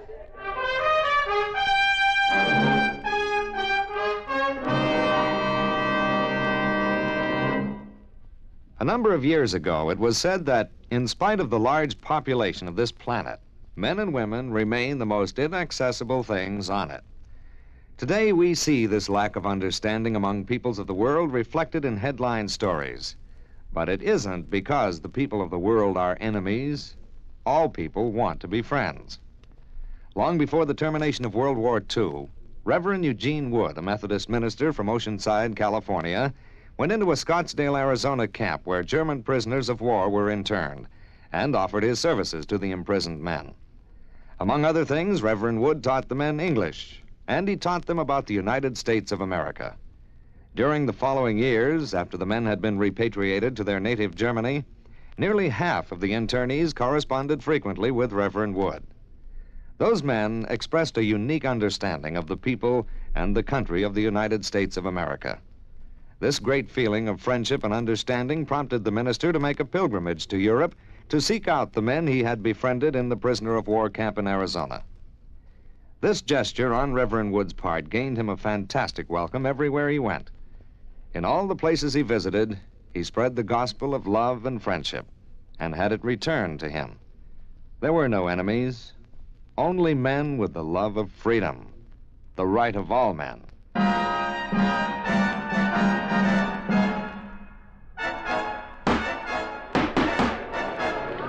By the time I got outside the door of Don Boomhauer's office, it looked as though half the town was gathered there. By the time I got to the car where the cute little blonde gal was fighting the ignition switch to cut the engine, stop it from backfiring, 3/4 of the town was present, including the merchants and customers from all the stores and cafes and hotels there on Main Street. The folks had come to see the fun and, of course, offer all kinds of unhelpful suggestions. Well, don't just stand there, please. Can't you help me get this thing started? Well, can't you turn off that switch? I mean, the ignition key? No, and I've already broken 2 fingernails trying to. Well, all right, then. Pull the release for the hood. The what? Under the dash, there to the left of the steering post. You see it? Oh, this? This little handle? That's it. Give it a pull so I can go around to the front and raise the hood. Oh, now what good will that do? Oh, that awful noise. Well, if I get the hood open, I can pull a wire off the distributor and stop the engine. Distributor? What's the distributor? Just pull on that little handle. This one? That one. Go ahead, pull it. Okay, now if I can get the hood open, excuse me. So, and I surely would appreciate it. All right, here now. Just Now, what the Sam Hill? Don't tell me this thing is stuck too. Hey, now, do you all mind telling me what's the big idea around here? Officer. That's right. What do you all think you're trying to do around here? What's the matter with you, anyhow? Now, look, help me get this hood open. It's stuck. You mean it isn't noisy enough for you as it is? All right. Okay, fair now. I'll take care of this, man. You and the boys get the crowd moving along. Okay, Sergeant. Now, you look here, buddy. Look, will you help me get this hood open so we can stop the engine? Stop the engine? Yes, sure. Now, come on. Well, you crazy or something? All you have to do is get that gal of yours in there behind the wheel to turn off the switch. I have been trying to. I told you, officer, that's just the trouble. You told me nothing. Now, look here. No, Sergeant. Well, that is the ignition switch is stuck. And I tell you, if you all don't cut out this here noise, bust off some of those wires or something. Now, listen. Right this minute, I'm going to haul you in the car and this girlfriend of yours off to... Oh. Yes, it's stopped. Well, that's that. Oh, it is, huh? Young lady, you get this car out of here and over to some repair shop before this happens again. You hear me now? Oh, yes, sir. I certainly will. Oh, well, now, wait, miss. I don't know what you did to stop it from making that awful Oh, noise. nothing. Absolutely nothing. And But now, also, I'm terribly upset about it happening right here on the main street. Okay. Just get it out of here. Uh-huh. Vanna, clear this crowd off the street. Right, Sergeant. Awfully. Oh, my pleasure. And maybe I'd better go along with you to make sure it doesn't do it again, Oh, huh? no, it runs fine now, but thanks anyway. Hey, did I tell you to get this thing out of here? Yes, sir. Right away, officer. Oh, no, wait, please. Wait, nothing. You go on, miss. Yes, sir. Bye. Look, listen, I just want... Miss. The only thing you want to do is keep out of jail. Officer. The idea of letting that thing backfire out here on Main Street. What do you think I had anything to do with it? If I had any sense, I'd lock you up right now. Oh, now, wait a minute, officer. Go on, get on your way. I don't know who you are, and the only way I'm going to find out is by putting your name on the blotter at headquarters for disturbing the peace. What? And I'm going to do just that unless you make yourself mighty scarce around here in a hurry. Now, go on. Oh, now, look here, will you? Don't bother me. Vanna, I Yes, guess you Sergeant. can all go on back to your regular beat again. Okay, Sergeant. All right, you men. Well, I guess Go back to that's your that. regular beat now. Scout O'Connor, we'll do this. Okay. Well, it doesn't look as though you did too well, Johnny. Well, I didn't really have a chance to talk to her. Yeah, that's too bad. Yes, it is. But she's a living doll, all right. Are you sure you don't know who she is, Don? No, sorry. But don't worry, Johnny. I'll round you up some kind of a date for the affair at the club. Now, let's see. Maybe Bill Hall knows somebody nicer. Forster Harm. What's the matter? Hmm? I said, what's the matter? Oh, nothing. I was just thinking. Oh. And I'll bet she dances like a dream. I wonder what her name is. No, we'll never know, I'm afraid. Now, don't bank on that. But now, if you'll just sign this statement that you came over here to sign. Oh, sure. Here. Here, use this pen. All right. There you are. Legible, too. Now I'll call Frances and tell her that you're staying over with us. If only I'd noticed the license on her car. Then I'll see what charming, good-looking girl around this town is available. But I doubt if even the police And did. would like the famous Johnny Dollar for a date tonight. Obviously, that one cop didn't know her. What? Hardly dare to ask him anyway. Johnny. Which means that probably none of the other police who were there would be of any help either. What are you talking about? That girl, my date for tonight. Oh, now, Johnny, I was only kidding about her. Well, I'm not. But you don't even know her. I will. And chances are that if you should find her and proposition her for a date, you'd get your handsome face slapped. I'll risk it. Yeah? What if she turns out to be somebody's wife? No wedding ring. Oh, you did notice that. I noticed that, among other things. But how are you going to find her? Well, if she's still here in Sarasota, if she lives here... Oh, now, Johnny, this is all a little... Okay, go ahead and find her. How? Well, I have an idea. Yeah? What? May I borrow your car for a little while? Sure. Here. Yeah, help yourself. Okay. When do I see you again? Now, just give me a little time. All you want. Up until dinner time, when you'll have to pick me up here. Now what? Yes, I see. Stopping at that jewelry store across the street. Here comes another prowl car from the other end of the... Uh-oh, Johnny. Yeah, I see him. Same policeman you were arguing with a few minutes ago. Only why is he coming in here? I'm sure I don't know. Officer. All right now, Buster. What? Just put up your hand so I can slip these cuffs on you. Sorry, Mr. Boomhauer. What are you talking about? You think I don't know now what you all were up to out there, you and that gal? What? Creating all that disturbance out in the street with that backfiring car. Now, officer. So as to draw the crowd so as your Confederate could have a clear field to rob that jewelry store across the street? Put out your hands, sir. Oh, now hold everything. That store was robbed while the mob was gathered around the car? Thanks to this man's diversionary tactics, somebody walked out with must have been $60,000 or $70,000 worth of watches and pins and rings and everything. So they called us up. I wrote the insurance on that store. Now, if you don't want to come along peaceful, mister. Oh, now, whoa, now. Yeah? Yes, officer, wait. What's that, Mr. Boomhauer? Well, don't you know this man? This is Johnny Dollar. Johnny Dollar? That's right. Y'all mean that freelance insure... Well, you mean the friend of the lieutenant that comes down here now and then to... This is Johnny Dollar? Here, officer. My credentials? I have known him for years, officer. He's Johnny Dollar, all right. Yeah, and these papers all look... Yeah, but if he was out there by that car... So, Don, you insured that store, huh? Does that mean I'm on expense account as of now? As of now. Yeah, well, now... Fine. And as long as I have the keys to your car, well, I'll see you later. Yeah, now, you wait a minute, mister. Yeah? Unless I can get Lieutenant Phillips to identify you. Oh, he'll be glad to, I'm sure. Yeah, now, you all wait. You're the only suspect I got. Oh, no, you haven't.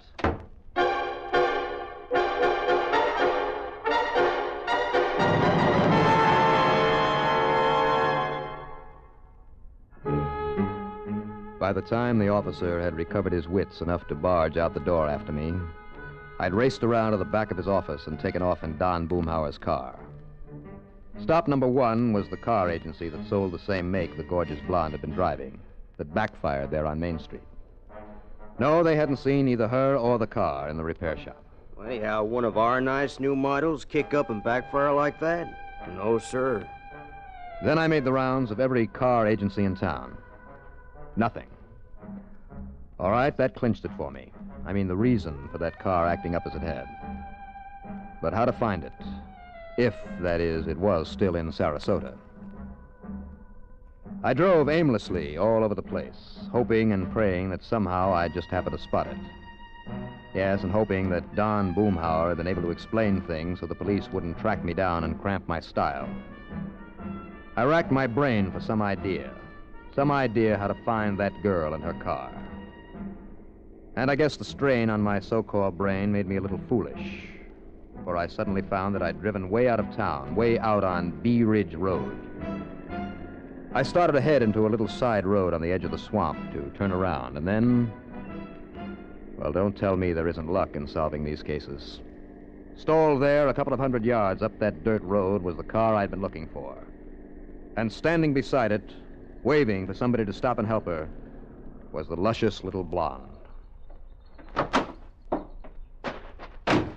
Well, thank goodness somebody came along to help me get this old car started. Well, hi there. Why, it's you. The nice man who tried to help me back in town. None other. Well, you're certainly my good Samaritan today. Now, what seems to be the trouble? I don't know. It just stopped. And neither one of... I don't know a thing about cars, except how to drive them. Now, maybe I should have gone along with you after that trouble back in town, huh? Well, somebody who knows something about these things should have. Well, this time I see you got the hood released to work. Yes, I just pulled out that little old handle and it popped open. Yeah. Well, now, let's see. Just, how did you happen to be coming out this way? Oh, maybe I was out looking for you. Oh? Why? Well, when I first saw you there in town, I thought maybe I'd ask you for a date tonight. And don't hand me a crack in the face for saying it. Why should I?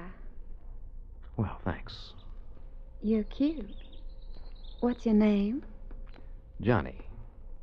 Johnny Dollar. You're... Well, that's a funny name.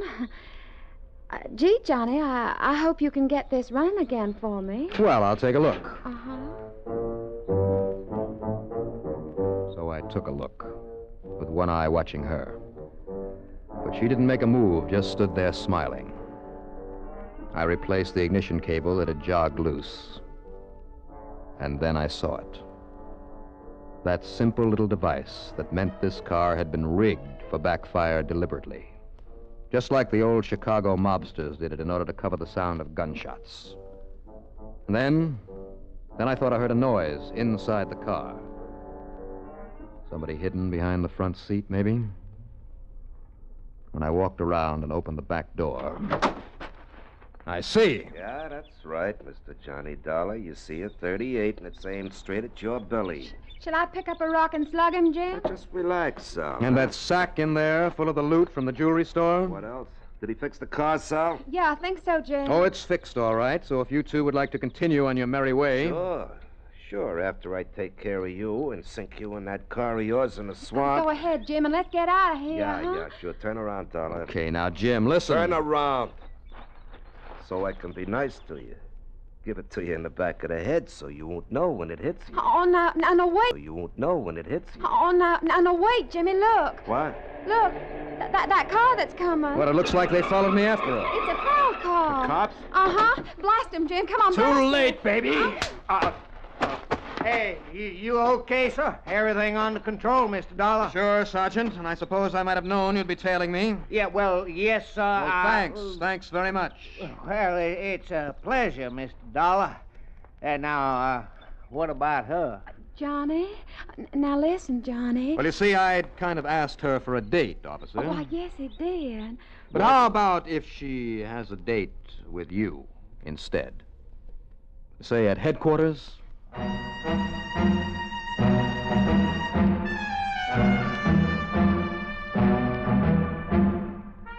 So, thanks to sheer luck and clean living, of course, I'll pick up a commission on the recovery of all that jewelry. Expense account total, only that $20 or so for the extra plane ride. What a life. Yours truly, Johnny Dollar.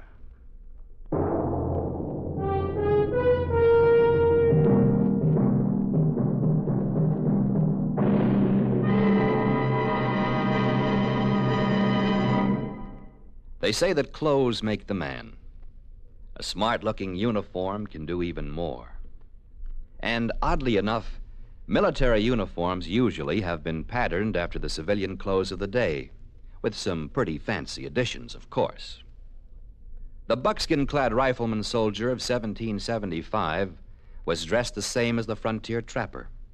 The naval seaman, the same as the merchant sailor. It wasn't until the new American government was able to get enough money scraped together that uniforms started to get fancy. But the uniforms weren't really uniform. The infantry had one color combination, and the artillery had another. Even most regiments were dressed differently. Some uniforms were blue and white.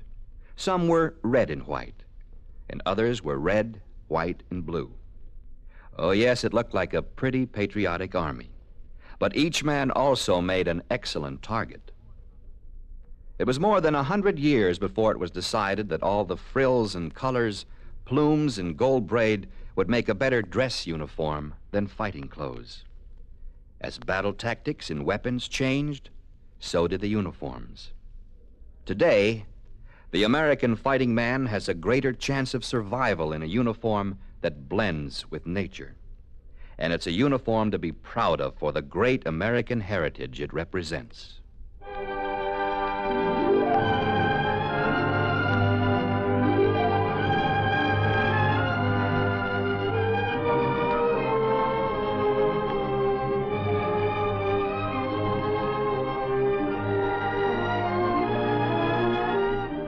Yours truly, Johnny Dollar, starring Bob Reddick, is written by Jack Johnstone.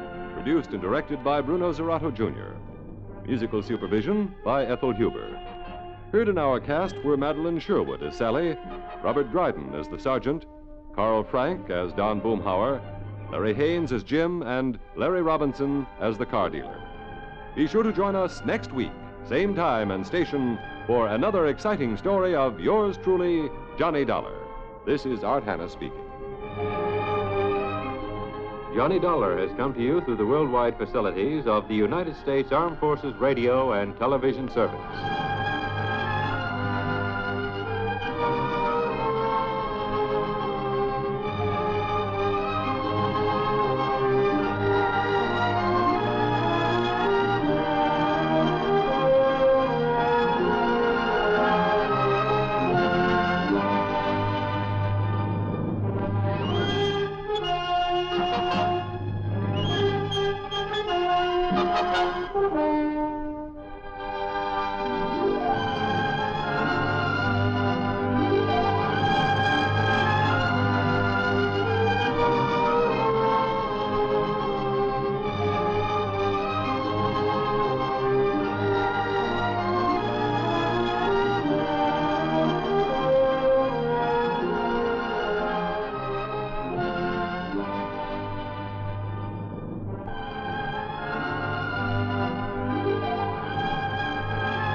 Get this and get it straight.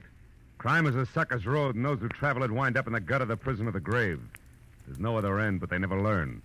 This time it started as a routine search for a rich girl's fiancé, and the trail led to a silent house haunted by a face at the window and blood in an open cedar chest.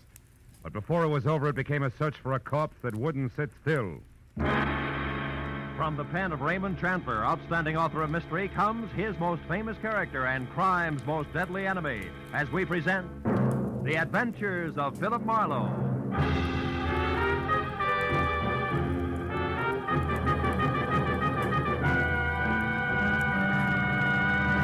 Now, with Gerald Moore starred as Philip Marlowe, we bring you tonight's exciting story, The Busy Body.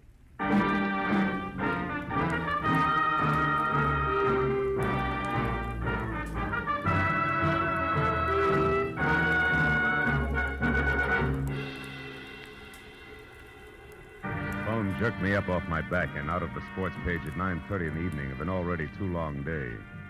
On the other end was a warm, feminine voice, edged with the kind of self-assurance that means money, and lots of it.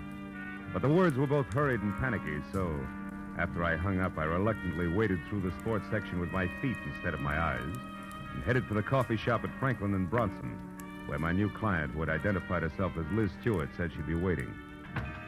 A pair of blue eyes at a table in the corner measured me from haircut to shoelaces. So I took the cue and walked over. After we introduced ourselves, I was waved into the chair opposite her. She leaned toward me and started with a rush. Mr. Marlowe, I've got to find a man named Dean Howard as soon as possible. It's not exactly a new switch. He's my fiancé. We plan to notify my Uncle Hanley of our engagement tonight. Who is Uncle Hanley? Uncle Hanley Stewart of Stewart Aluminum. Okay, go ahead. Dean Howard was to meet me at 7, but he didn't show up. Mm-hmm. And then about 7:45 he called. He started to tell me something that he referred to as a horrible mistake, but before he could get it out, we were cut off. Well, I tried to call him back. Coffee? Hmm? Coffee. No. Okay. I tried to call him back, but there was no answer. So I went to his house, but it was locked and dark. And yet his car was still parked outside. Uh-huh. Well, look, Miss Stewart, why don't you save yourself $50, go home and wait for an apologetic phone call, huh? What do you mean? Well, this stacks up as being a case of cold feet or a little celebration that got out of hand. Either way, there's nothing to worry about. I've come to you for help, Marlowe, not a pat on the head. Okay. I'll assume it's my error for the moment. How long have you known this Dean Howard? Well, I met him at a party about 3 months ago. Mm-hmm. Uncle Hanley and I both liked him tremendously right from the first. I suppose you've considered the possibility of another woman? Well, of course, I'm not a child. I can see that. Well, Dean has been deeply troubled for the past week. He wouldn't tell me why, but I'm certain that this business tonight is tied in with it. Something's wrong, and I want you to find out what it is. All right, but I'm no leg man for Cupid, so if it turns out to be nothing more than a guy's heart beating in double time, I drop it. Fair enough? Fair enough.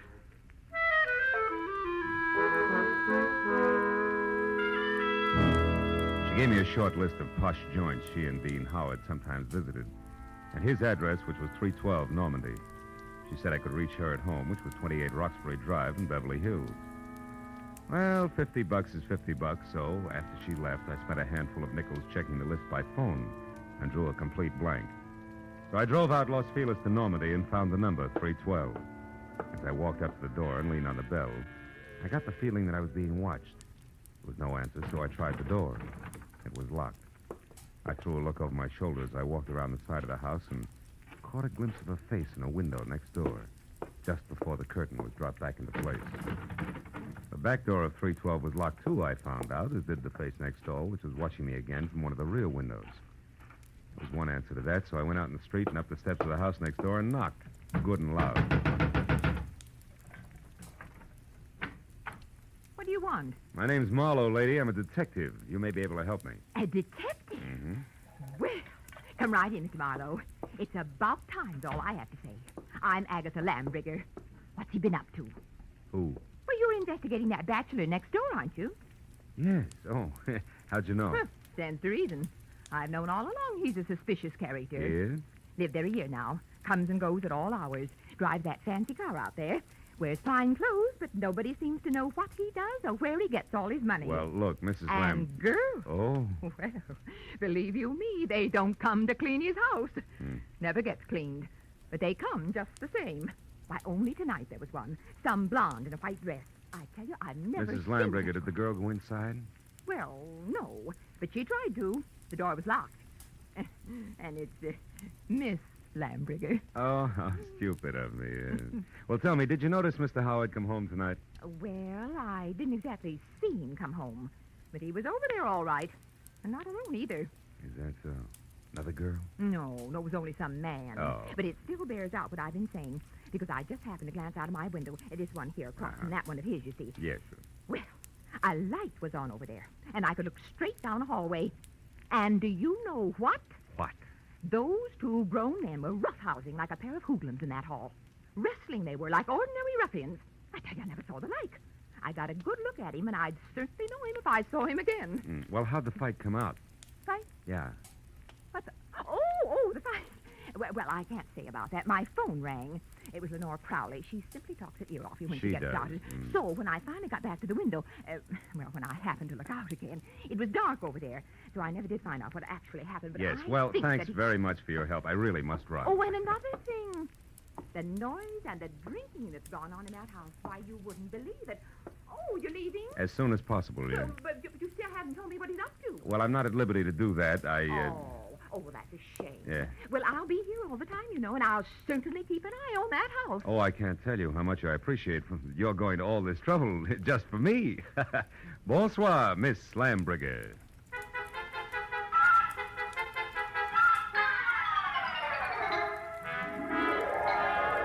I backed out of that wind tunnel, got in my car, and drove noisily around the corner. Then I cut my lights, turned quietly into an alley behind the house, and stopped. Slipped through Howard's back gate and up the side of the house, found a window that could be persuaded, and went in. Yeah, Howard was a lousy housekeeper, and everything that didn't get brushed off in normal traffic was covered with dust. I found my way to the room opposite Agatha Lambrigger's observation window and ran smack into her first lie. Where she said there was a hallway, there was a solid wall, papered with purple roses and hung with 4 dingy pictures in bronze frames, 2 on each side of a big, ugly mirror. There were 2 hallways, but no angle at which either could be seen from her window. Furthermore, there was no sign of a struggle. One hall led to the study, the other to the bedroom, and I checked both. But still, there was no indication of a fight. On my way out, I barked my shin on the nose of a lion carved on the corner of an oversized cedar chest, just as the abrupt sound of someone at the door brought me to a rigid halt. Whoever it was had the patience of an 8-year-old on circus day.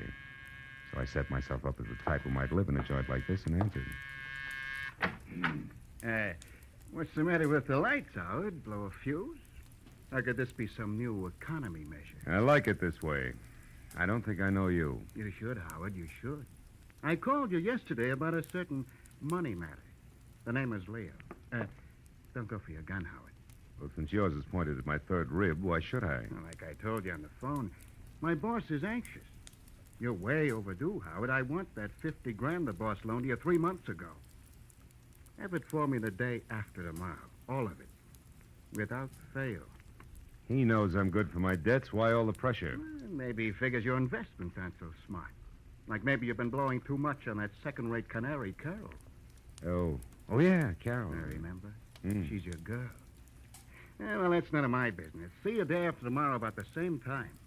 And if you get a headache from worrying about paying off, just think of the one you'll have if you don't pay. It'll be like 10 times this. Oh! Good night.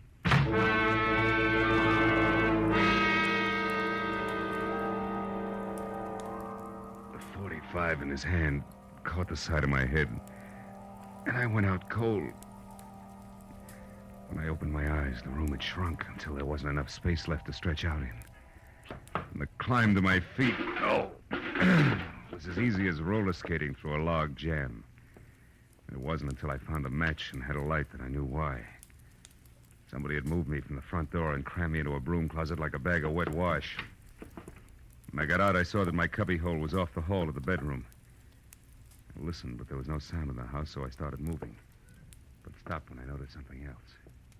The big cedar chest with carved lions on the corners that had been closed before now was standing open. I struck another match. Inside on the bottom was a thick red puddle of blood. Blew out the match and was in the middle of a mental apology to Liz Stewart when it came. I ran for the front door in time to see Agatha charge out of the driveway and down the street. Stark terror twisting her face. Help! Help! Hey, Miss Lambringer, hold it! Oh, Mr. Marlowe! Mr. Marlowe! What is it? What happened? I saw him, Mr. Marlowe. I saw him. Up by the alley near the hedge. He's dead, Mr. Marlowe. Dead in my backyard. All right. Now take it easy, Agatha. Who was Howard. He's there now, lying on his back close to the hedge, and he's dead. What'll we do? Come on, we'll have a look. You can show me where he is. Well, all right. He's right back here. I happened to look out my rear window, and I saw something move. The dogs had been getting in my pansies lately, and I thought this was another. So I came out to chase him away. That's when I saw the body. It's right back here. It's gone. Mm-hmm. Now, look, Miss Lambringer. I've got a headache. I'm getting a little tired of this. You saw a body here just like you saw a fight in a hallway from your window. You're so anxious to be in the middle of things, you'd make up any kind of a story. No, I'm not. No, I'm not. I saw that fight, and I saw Dean Howard's body, too. It was here, I tell you. Where? Show me exactly. Well, right about there, I'd Oh, say. sure. And I suppose it... Hey, wait a minute. Yeah. My apologies, baby. There is something here. Could be blood. Here's 2 dimes and a bar receipt from the tulip room on the strip. Oh, good heavens. What'll you do now? Raid the place? You can use my phone. Thanks, but until we know where the body is, we better play it cagey. Now, let's keep this a secret between us. That'll take a lot of courage, I know, but I can trust you, can't I? I won't open my mouth to a soul, Mr. Well, Marlowe. that's great. That's splendid. Now, you better go inside and stay there until you hear from me. Who knows? You may yet be a heroine, Miss Lambringer.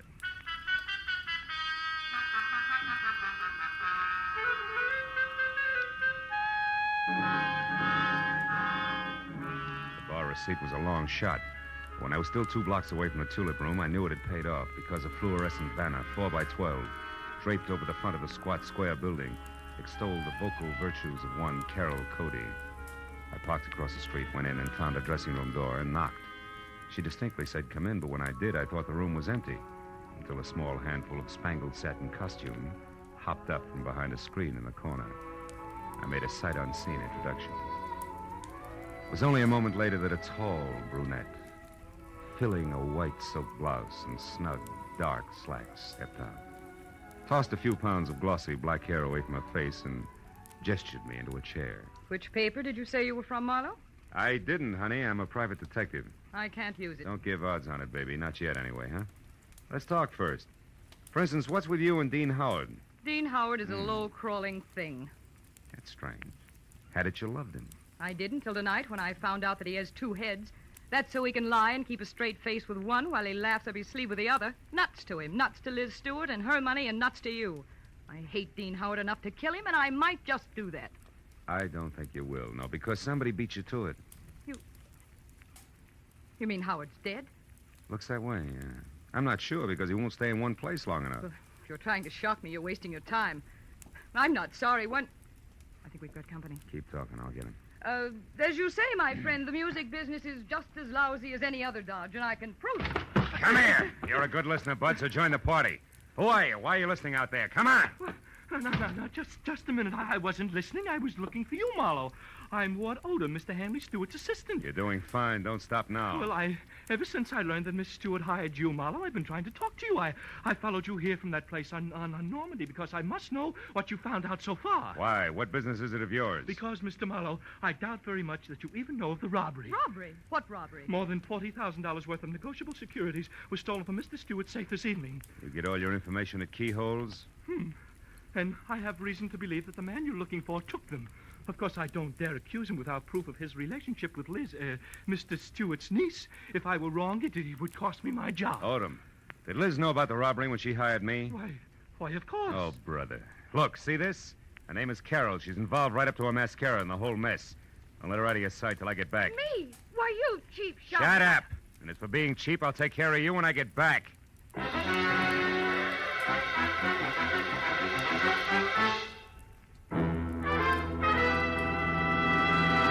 In just a moment, the second act of Philip Marlowe. But first, three gentlemen with highly varying but equally effective approaches to dealing with crime entertain you with their deeds of daring on CBS every Sunday. Jethro Dumont, alias the Green Llama, Police Commissioner Bill Grant of Call the Police, and Dashiell Hammett's Sam Spade. These three sterling gentlemen all make their appearances tomorrow on most of these same CBS network stations. And now with our star, Gerald Moore, we return to the second act of Philip Marlowe and tonight's story, The Busy Body.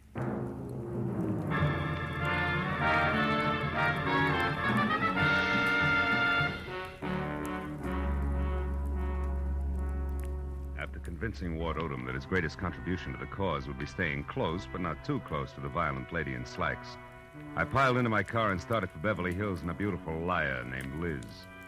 I didn't stop until I was at number 28 Roxbury Drive, out of my car and walking fast up the semicircle of gravel driveway that led to the carefully antique front door.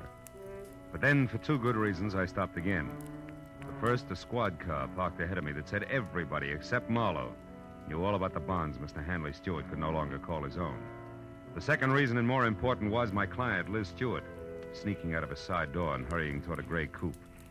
I stepped back into the shadow of a squat palm and waited for her to come abreast of me. Late date, Miss Stewart? What? Marlowe, why, you startled me. Considering everything, it's the least I can do. What do you mean? I don't like clients who lie to me. So if you don't mind, I'll just stroll along with you while you assure me you can explain everything. But I can, Marlowe. Just give me a chance, please. All right. Why didn't you tell me that 40 grand worth of negotiable bonds disappeared from your uncle's safe at the same time as Howard? Oh, because I didn't want you to be prejudiced, to be looking for a thief from the start. If Dean did take those bonds, he had a reason. Like being fond of money? No, like being forced to do what he did. All right, let's say he was forced. What then? Well, then I wanted to help him, to get to him before the police. They'd arrest him in a minute. And you, on the other hand, would get the bonds back to your uncle, convince him it was all a mistake, and talk him out of telling the law, huh? And with your own dough, you would help Howard out of the spot he was in. Is that it? Yes. But you haven't proved that Dean took the bonds. No, I haven't. Could have been anyone who knew the combination of the library safe. Which includes how many? Aside from Uncle Han and myself, just the family lawyer and Mr. Odom. Yeah, what about Odom? Could he have done it, Liz? No, I don't think so, as much as I dislike him. You see, Marlowe, for years, Odom's been very close to Uncle Han. He's had 1,000 opportunities to steal if he wanted to, or like this afternoon, for instance. He had $10,000 worth of the bonds with him today. What was he doing with all that dough, paying gas bills? He was going to sell them for my uncle. But the transaction fell through, so he brought them back to the house and put them back in the safe. Anyway, Marlowe, I don't think he'd have the courage to steal. I know what you mean. I've already met Mr. Odom. When? Oh, about a half hour ago. In a nightclub called the Tulip Room. Odom thinks Dean is guilty, Liz, but he's afraid to mention it publicly till he knows a little more. What's a nightclub got to do with Dean? Carol Cody. Who? She's Dean's girlfriend. Marlowe, you're crazy. I talked to her, honey. She's a singer there. Told me that she and Howard were more than chummy, but that she gave him the air tonight when she found out about you. And you believed that? Mm-hmm. Now that I've had a little time, I believe even more. Details that she never bothered to mention. Details like Dean Howard and Carol Cody playing you for a sucker. He gains your confidence, then the combination of the safe, and then goodbye. But you see, the end was a switch, Liz. Dean didn't... Dean didn't what? Hmm? What is it, Marlowe? What are you staring at? Back of my car there. That's not gas dripping on the driveway. The color's too red. Liz, stay back. No, Marlowe. I don't want to. I want to... Marlowe! It's Dean. He's dead, Marlowe! Yeah. That, Liz, is the switch I was talking about. I think Dean Howard not only crossed you, but Carol Cody as well. She did it! She killed him! She killed him because she All right, found all right. out. Now listen. Get inside. Tell the police about this. Do you hear me? But first, give me a 5-minute lead. I'll take your car. I want to get to Carol Cody before the law does. Without saying another word, Liz Stewart, her face drawn and streaked with tears, handed me the keys to her car and turned and walked slowly back to the house. I took one long look at the blood-soaked shirt front on the body I had been a step behind all night. Then got into Liz's car and pointed it back toward the tulip room. 20 minutes later, when my knock on the locked dressing room door brought no answer, I had kicked my way in. Alone and half-conscious in the middle of the floor was Ward Odom, the man I'd assigned to stand sentry over the brunette. Oh, Marlowe. Marlowe, she tricked me. Asked for a cigarette, and I went to light it. She swung. It adds, Odom, and you're lucky she let it go at that. It was more permanent in Howard's case. Oh, then you found his body, Marlowe. Yeah, in the trunk of my car. Oh, how awful. And she did all that, this Carol Cody? Yes and no. She must have had help, Odom, because, first of all, it takes something stronger than the chanteurs to keep shifting a corpse from cedar chest to garden to car, at the rate that Howard was being moved. And second, an old crow named Agatha Lambriger saw a man roughhousing with Howard over at his own place, not a woman. You mean there was a witness to the murder, Marlowe? Well, more or less. And you have no idea who the murderer is? No. And that, Odom, is all the more reason why I want to catch up with Carol Cody. Happen to know where she lives? Well, yes, just at the Grayfield Apartment Hotel on North Havenhurst Drive. North Havenhurst. It's a room 118. 118. And I think that it's... Marlowe, wait, my top coat is gone. What? Yes, and she was wearing slacks, remember? Marlowe, maybe she's leaving town disguised as a man. It's a point, Odom. I still think I'll try the apartment hotel first.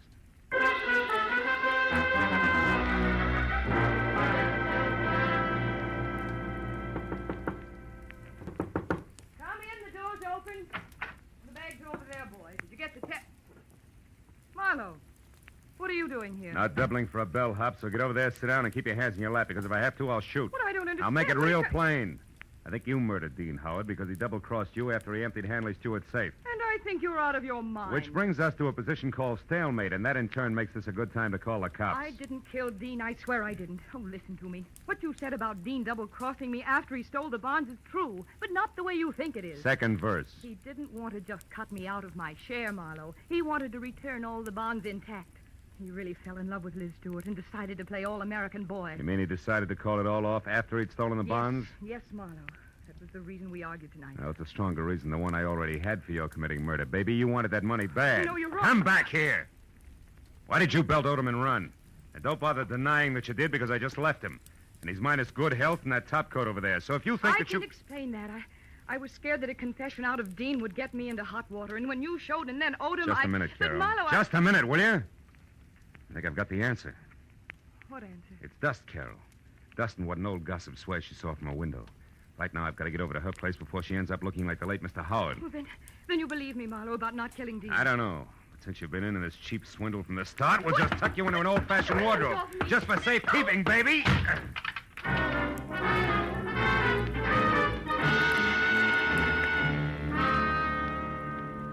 Outside in Liz's car, I slammed my foot down hard against the accelerator and didn't ease up until I screeched to a stop, away from 310 North Normandy, where I knew murder was scheduled to happen again. I was next to a pair of half-open French doors through which I could see Agatha Lambriger sitting erect in a straight-back chair. I was happy that I hadn't taken any longer in getting there. I was also happy that the man standing opposite her, gun in hand, the man who had murdered Dean Howard, had his back to me. I got a firm grip on the .38 in my hand. You've been so nosy, Miss Lambriger. And it's too bad that Marlowe had to let me know you've been a witness when I killed Dean Howard. A roughhouse, I think you called it. A roughhouse is what I thought at the time. But when I saw Dean Howard's body out in the alleyway, I knew... You knew I killed him. Everything would have been simple if you hadn't had your nose out a mile. I was going to run over him.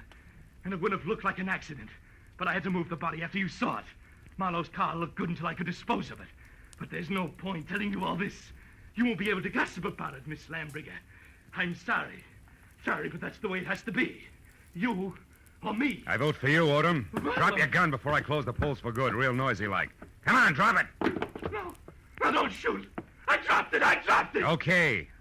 I'll move to the middle of the room, hands high. Marlowe, I didn't want to do it, but I had to kill him.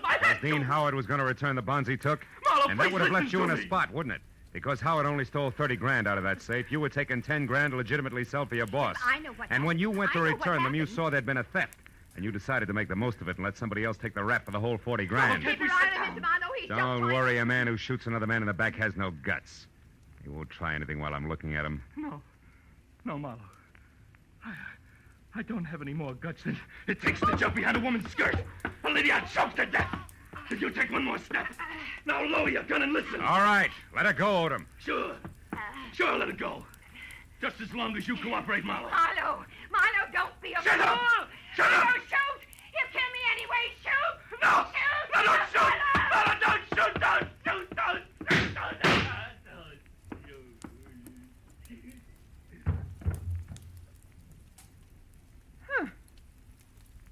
You were right, Marlowe. No guts.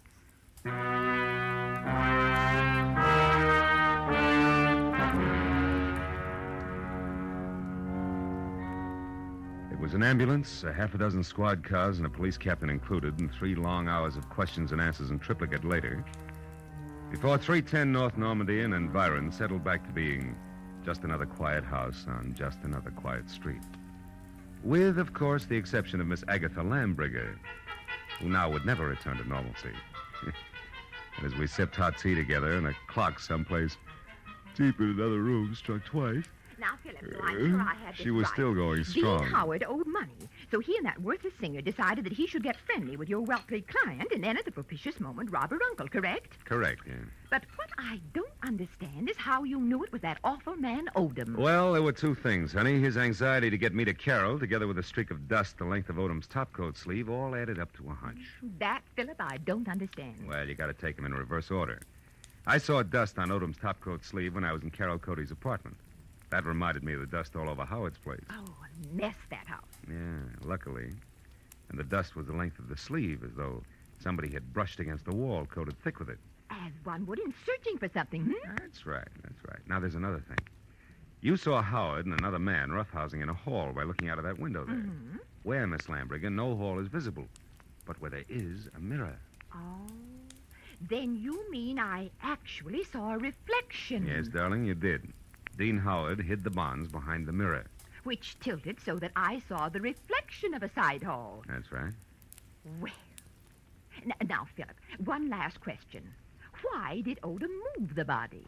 Well, if it's the last, I'll answer it. Because he didn't want Howard's death to appear a murder on the night the bonds were stolen. It was better if he died accidentally and wasn't connected with a theft. Oh, I see. Yeah, well, now look, Miss Lam... Excuse me, I'll only be a minute. Yeah, but Miss Lambriger... Hello? Oh, hello, Judith. Yes, wasn't it thrilling? Miss Lambriger, really, I... Darling, it all started so innocently. My part, I mean. Well, it was about 7 Miss Lambriger, I have... Philip, I'll be with you in a minute. Oh, Philip, who? Why, the detective, the one I mentioned mhm. earlier. A long minute, I'm sure.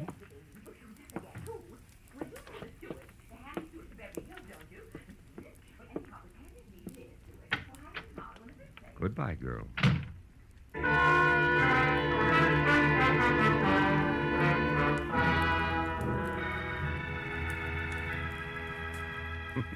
When I got outside, the silence was deafening. And then I remembered that I still had a client up on Roxbury Drive who I had to see. And that there were automobiles to be exchanged, and maybe, if I could find them, some right words to say to a girl who had a very rough night. So I started driving that way, slowly. But 10 minutes later, when I was halfway there, I stopped, turned around, and headed back for 310 North Normandy, and my .38 that I'd forgotten after a handful of policemen had finished examining it. It wasn't until I was at Agatha Lambriger's front door again that I realized something more important. Well, then this Odom, this killer, grabbed me as a shield, Judith, and told Marlowe he had guts enough. Guts was his word, my dear. Yes. Well, I could get my gun another day.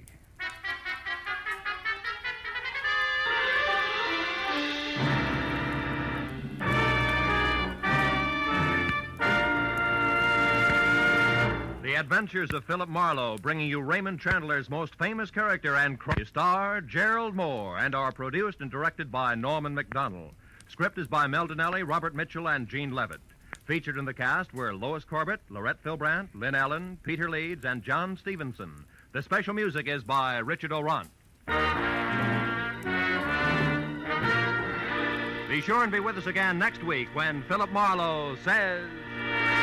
It began as the threat of a beating that turned into murder with a brown-eyed blonde, a jovial hippopotamus, and a tough ex-soldier of fortune, all complicating the problem until I got next to the key man.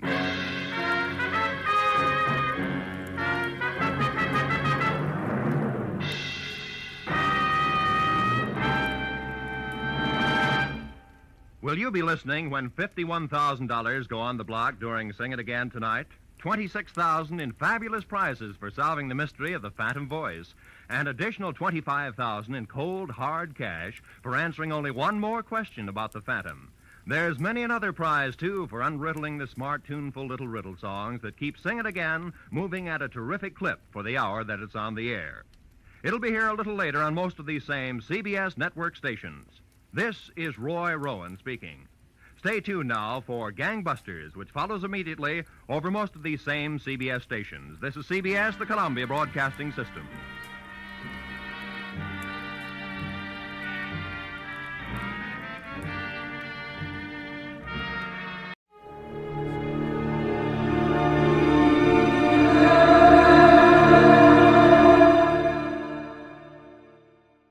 Autolite and its 96,000 dealers present Suspense.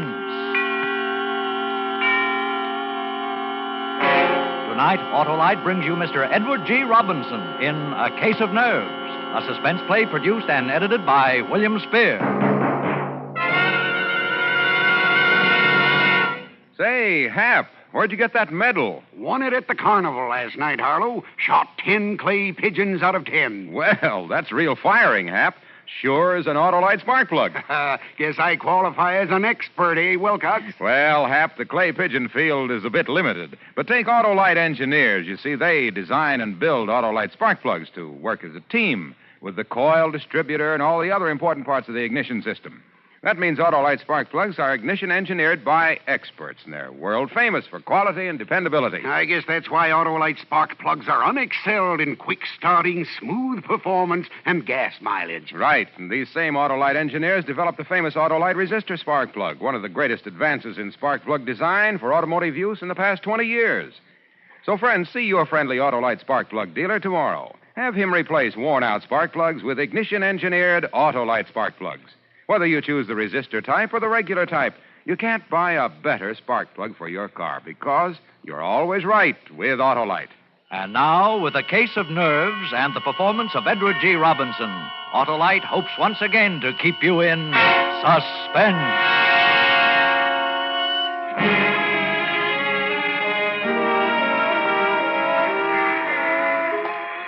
I got off the train in Toledo and walked through the station to the street. I passed up the waiting taxi and swung aboard a bus. Taxi drivers are likely to remember you, and I couldn't take a chance on that. I hadn't paid any attention to the bus. I didn't know what the line was or where it was going. It didn't make any difference. I didn't know Toledo very well anyway. I watched out the window, and when I came to a likely neighborhood, I got off. Strange, unfamiliar quarter of the city, and yet familiar because every city has neighborhoods like it. Drab, faceless houses looking almost alike. And then most of them drab men and women anxious to make $1 by renting a room.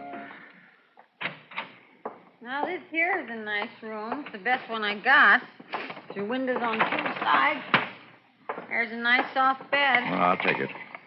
How long you figure on staying? Oh, just overnight. I'll pay you now. Oh, well, that's $2, please. Yeah. Oh. What's the matter, mister? Are you sick? Yes, I'm very sick. Is there a doctor near here? Hey, you are sick. Yeah, I think I'll go to bed. That doctor. Oh, yeah. There's Dr. Martin just around the corner. He's young, but he's good. Well, would you call him for me, please? Ask him to come right up. Oh. Yeah, sure. Right away.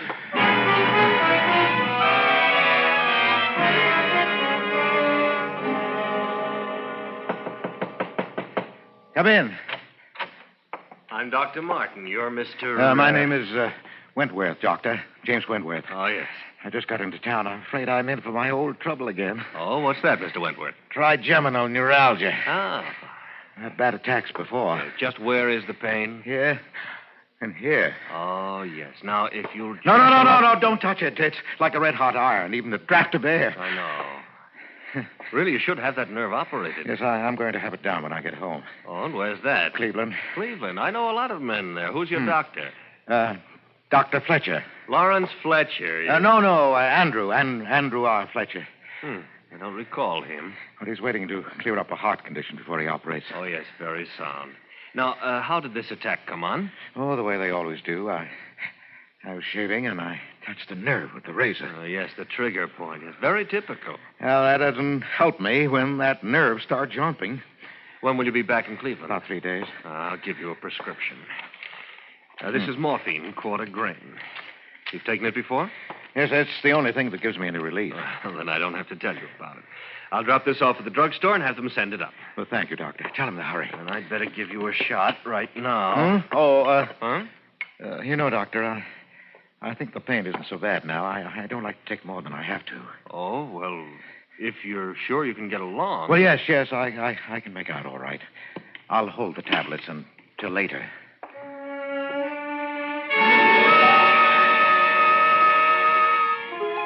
I paid Dr. Martin, young Dr. Martin of Toledo, and he left. I waited for the package to arrive from the drugstore. Then I stayed the night so the landlady wouldn't think it was peculiar. In the morning, I got on the train, went back to Cleveland, to the hospital with the little white tablets in my pocket. The little white tablets with which I would kill Louise.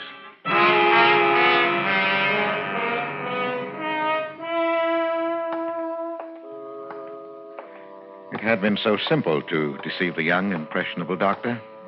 So simple to counterfeit the symptoms that I'd seen Louise react to for 4 years now. It would keep her in bed for 4 years more. Great. For 20. I'd live with the tic douloureux, a painful nerve so long. Too long indeed. Dr. Van Tour had to come every day now. The nurse had to be on hand day and night to combat Louise's attacks, to quiet the raging nerve with morphine. Yes, but not for long. In my pocket were the little white tablets that would bring her peace. I went into the hospital kitchen. Oh, hello, Mr. Baker. Oh, hello, Nellie. I'd like to bring Mrs. Baker a milk. Of course. I just give it a touch of the fire to take the chill out. I've missed you. Been away, I hear, Mr. Baker. Yes, I had to go out of town. And you ask me it's a good thing. For you, I mean. You needed a change. The hospital day after day was telling on you. Oh, I don't think so. Yes, it was. I could see.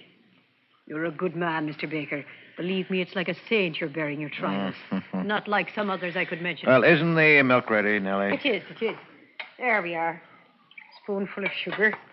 Just the way Mrs. Baker likes it. Well, thank you, Nellie. And give Mrs. Baker my regards. Yes, I'll do that, Nellie.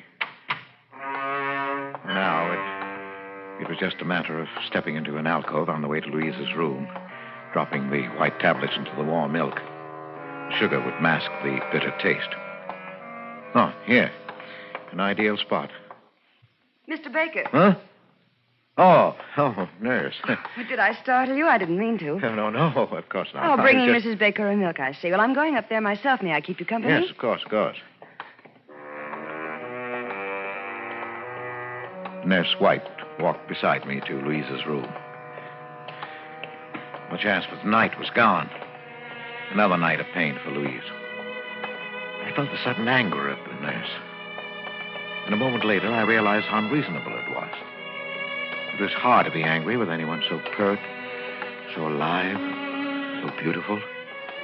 Even in her severe uniform, she managed to remain feminine, provocative. There was always a flower at her shoulder. Today, it was a sprig of flowering dogwood. And her quiet, unprofessional perfume was an exciting tingle in my nostrils. And then, we were in front of Louise's door. Hello, Mrs. Baker. Look what I brought you. Albert, dear. Hello, darling. Oh, I'm so glad you're back, darling. I missed you. I missed you, too. Here's your milk. You never forget, do you, Albert? How was your day? Just fine. Wasn't it, Miss White? Oh, yes, Mrs. Baker. A very good day, all things considered. Well, I'm glad. I brought you something else, Louise. Oh, the locket. Hmm. Oh, thank you, Albert, for remembering. Look, nurse, isn't it beautiful? Oh, it is. It's an old piece, isn't it? It belonged to my mother. I had to hunt all over the house for it. Whatever gave you the sudden notion you wanted it anyway? I don't know. I've had a feeling I'll be joining Mother soon. Oh, Louise, please don't talk that way. Now, Mrs. Baker, you're going to be up on your feet before you know it. And that's almost enough talking tonight, Mr. Baker. No. Mrs. Baker, do you want me to leave a tablet for you? Yes, thank you, dear. Here you are. I hope you don't need to take it. Well, good night. Good night, Miss White. The tablet. You've been taking it every night? Well, I try not to. But lately, the pain... Yes, I know. Oh, Albert, dear, you deserve something better than this. Please, dear. Now, your nose to the grindstone to pay for the doctors and nurses. Oh, don't worry. A little handball at the club, and then this room. Yes, but you're going to get better, dear. You must believe the doctor. That's what Pauline says. Pauline? The nurse. Oh, yes, of course. Oh, is she looking out for you all right? She's a dear. And very pretty, don't you think? Pretty? Yes, I suppose so. I hadn't noticed. I used to be pretty. You used to embarrass me sometimes, the way you looked at me. But you're still beautiful, Louise. You'll always be. I'm sorry, dear. I won't talk like that again. You'd better go now, Albert. I'll try to sleep. Yes. Well, good night, dear. I'll see you tomorrow.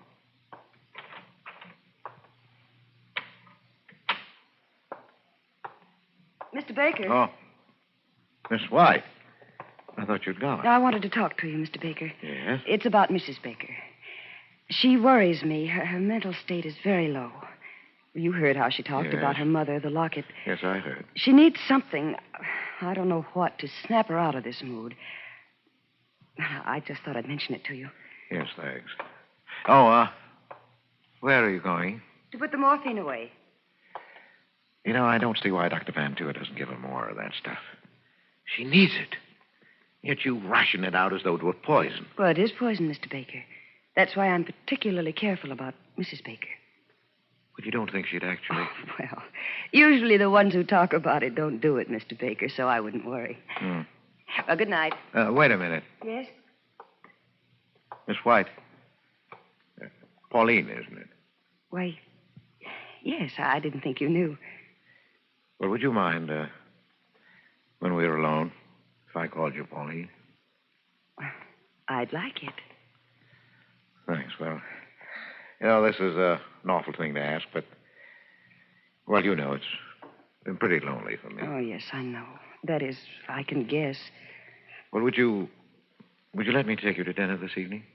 Why, thank you, Mr. Baker. I'd love it. I'm off duty at 8. Well, I'll pick you up then. And, Pauline. Yes, Mr. Baker. My name's Albert. At 8, then. Albert.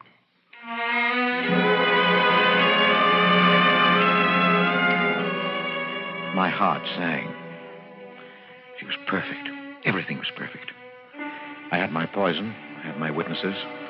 Louise had said just the right things in their presence, talking about her locket, making her veiled hints at suicide. How beautifully everything fell into place. I started toward the lobby door when I heard my name. Oh, Baker. I say, Baker. Oh, Dr. Van Tour. How are you? Oh, fine. Say, I want you to meet someone. This is Dr. Martin of Toledo. I looked at him, at the man who stepped forward to shake hands with me, and my mouth went dry. This was Dr. Martin of Toledo who had given me my murder prescription. The eager, bumptious young man who stood there now looking straight into my eyes and saying, Hello. How's that bad nerve of yours?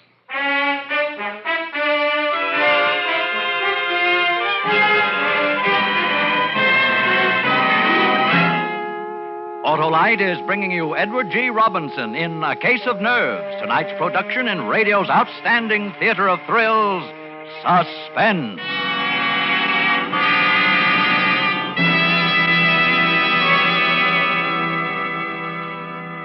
Say, Harlowe, I had my fortune told at the carnival, too. Oh, that's so. What'd the gypsy see in the crystal ball, huh? Well, he said I would soon consult with an expert about... Ignition-engineered Autolite spark plugs? Yeah. Well, they're built by experts because Autolite engineers are the experts who design and build complete ignition systems used as original factory equipment on many makes of America's finest cars. So naturally, they engineer Autolite spark plugs to work as a team with the coil, distributor, and all the other important parts of the ignition system. You mean, of course, they know how to build ignition-engineered Autolite spark plugs that can't be beat for quick starting, smooth performance, and gas mileage. Precisely. And it was these same Autolite engineers who developed the famous Autolite resistor spark plug, one of the greatest advances in spark plug design for automotive use in the past 20 years. Oh, that gypsy had nothing on you, Wilcox. Well, friends, see your friendly Autolite dealer tomorrow. Have him replace worn-out spark plugs with world-famous ignition-engineered Autolite spark plugs. Whether you choose the resistor type or the regular type, you can't buy better spark plugs for your car because you're always right with Autolite. And now, Autolite brings back to our Hollywood soundstage our star, Edward G. Robinson, in A Case of Nerves, a tale well calculated to keep you in suspense. I was caught flat-footed. I couldn't answer, couldn't even turn and hide. Dr. Martin stared at me a minute, unbelievingly, and then his jaw hardened. After a long time, he put out his hand. Because there was nothing else to do, I took it. Oh, this is Mr. Baker, Doctor. It's his wife who has this trigeminal condition. His wife, eh? Well, yes, of course. You didn't think I meant Mr. Baker, did you? He's as strong as an ox. Yes, I can see that. No. I ran into Dr. Martin in the doctor's lounge, Baker. He was telling me about a case he just saw in Toledo. Was Toledo, wasn't it, Martin? Symptoms were remarkably similar to Mrs. Baker's. Remarkably. I thought he might like to look in on Mrs. Baker. You don't mind? She's sleeping, I think. Oh, it's too bad. Well, another time, perhaps, eh, Doctor? Oh, yes, certainly, Doctor. Well, I've got to run. Glad I ran into you, Martin. Have lunch sometime, eh? Yes, glad to. I'll see you later, Baker. Yeah, sure, Doctor, sure. I'll have to be going myself now, Mr. Wait, Baker. wait, Doctor. I want to talk to you. Don't see that there's anything to talk about. Yes, but there is. I want you to know that what happened in Toledo yesterday. You don't have to explain. I understand. You understand? You didn't say anything, Dr. Van Tour. Well, why should I? It's none of my business. None of your business? Of course. I admit I didn't have you tagged as an addict. Addict? Yes. You don't look like one, and that trick of refusing an immediate shot, well, I've got to hand it to you. You fooled me completely. And using your wife's symptoms. Very clever. I don't doubt you can get a supply whenever you need it with that routine. Oh, no. I assure you. Please, don't bother to lie to me. I guess I ought to thank you for teaching me that trick. It won't work again on this baby, believe me. And now, if you'll excuse me, Mr. Baker, or Mr. Wentworth, I'm heading for a spot of handball. Oh, wait. Yes? No hard feelings? No, of course not. Look, Doctor, if you really mean that about no hard feelings, and if you haven't got a partner, well, I play a pretty good game. That's what I call a switch, anyway. All right, hop in.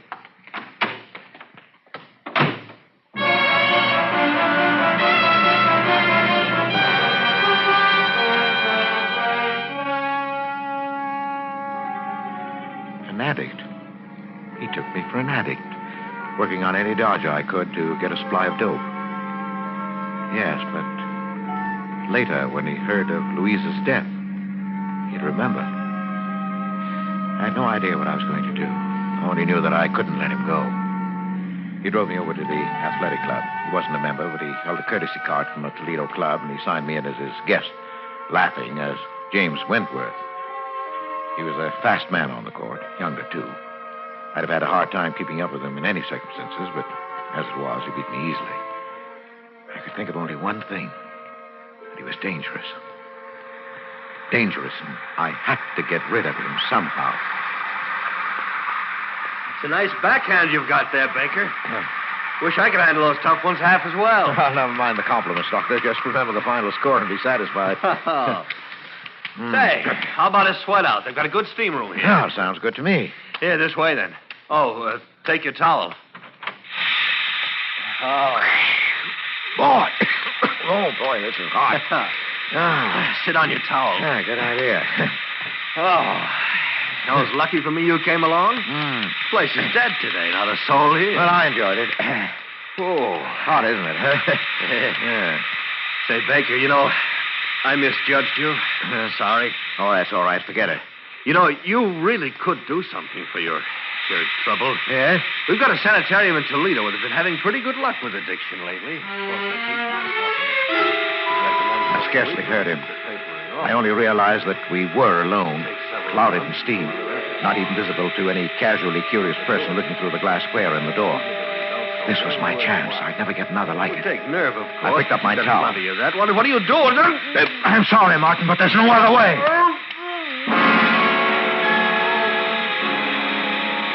I whipped my towel over his head and got behind him where his flailing arms couldn't reach me. I didn't want to leave any marks on him. With my free hand, I covered his mouth and pinched his nostrils shut through the towel. He fought hard. But in a few minutes, he hung limp in my arms. And after a few minutes more, I knew he was dead. I left him there, hidden in the steam. In the locker room, I dressed quickly, parted my hair on the wrong side, and plastered it down in a way I'd never normally wear it. The man at the reception desk barely glanced at me as I passed him. Later, when they found Martin, they'd look for a man named Wentworth. They'd never find him because he didn't exist.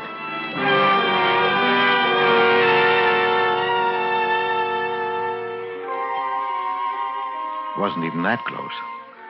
The papers reporting Martin's death put the cause down to heart failure brought on by the shock of exercise in the steam room. They didn't mention a companion. It wasn't important. And I waited anyway. A week. Waited and watched carefully.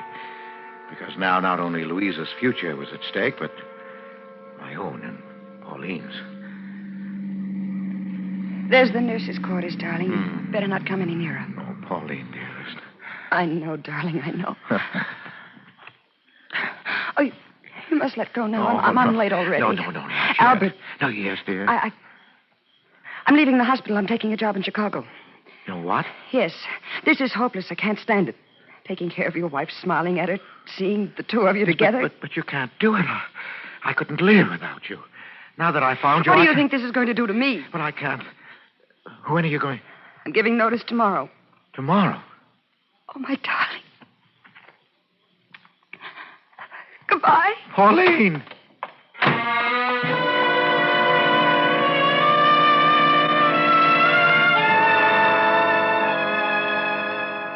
She was gone. She said goodbye. So I knew what you meant. When I saw her again, it would be in the hospital across Louise's bed. She'd be Miss White, and I'd be Mr. Baker. No, I couldn't stand that now.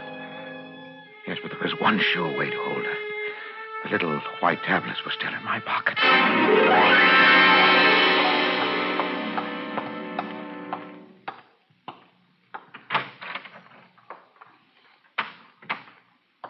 Louise, Albert, dear. I brought you your milk. Oh, thank you, dear. Hold this, will you, please? What's that? Oh, your locket. It's beautiful, isn't it? Who shall I leave it to, I wonder? Miss White. She's a sweet girl. Oh, Louise, now don't talk that way, Louise. You're not going I'd to... like her to have it. I'll take the milk now, Albert.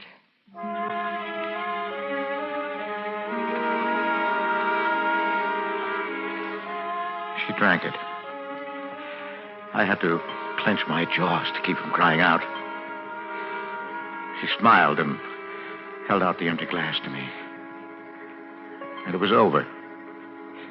I went home and talked sleeplessly, waiting for the inevitable. Hello?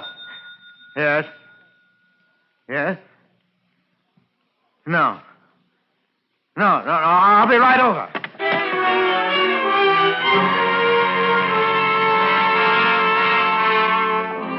Dr. Van Tour was outside Louise's room, and a white-faced Pauline and Nellie from the kitchen as I hurried up the corridor. Oh, Baker. Oh, Doctor, can I go in? No. Baker, your wife is dead. What? Dead? Oh, but I don't understand. I thought she was improving, that you planned to operate. She died of an overdose of morphine. Oh. Oh, Mr. Baker, I'm terribly sorry. I am too, Mr. Baker. Yes, but how could she get it? That's what I intend to find out. She took it in this glass of milk. There are traces left. Nellie here says you brought it up to her. I didn't want to, Mr. No, that's Baker. all right, Nellie. Well, of course I took it up. I did every night. Everybody in the hospital knows that. Yes, I knew it also. Was anybody in the room when you brought it? No. Just Louise. And you saw her drink the milk? No, Doctor. She didn't drink it then, not until after I'd gone. She did that frequently. Well, that's right, Doctor. Yes, I know that, too. Only last night, before she drank it, she managed to dissolve in it a lethal dose of morphine. I've checked the hospital supply. Every tablet is accounted for.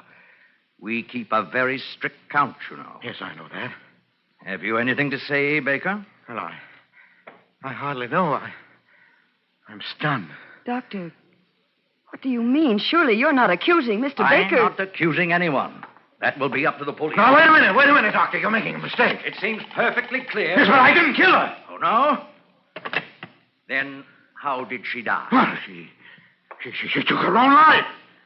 She'd hinted more than once. Miss White, you remember? Yes, Doctor. I spoke to Mr. Baker about it myself. You know she was very depressed. That's true, nurse, but the morphine, it must have come from the outside, or we'd have missed it. No, wait a minute. The tablet you left for her each night. Yes, I ordered that. Well, what of it? Instead of taking it, she saved it. Well, she must have. It's the only way it could have happened. Well, that's it, Doctor. It must be. For the past week, she's been exhausted and drawn in the morning, yet the tablets were always gone. Well, if that's the case, nurse, how does it happen that you failed to find them? She couldn't leave her bed. You bathed her and changed the linen every day. The locket. The locket? Yes. Yes, of course. You remember, Miss White? She made such a point of asking me to bring it to her. And then the way she talked about joining her mother. Yes, I do. I do remember. She wanted you to have the locket, Pauline. It was her last wish. Now, where is it? I have it here. It's clutched in her hand. Let's...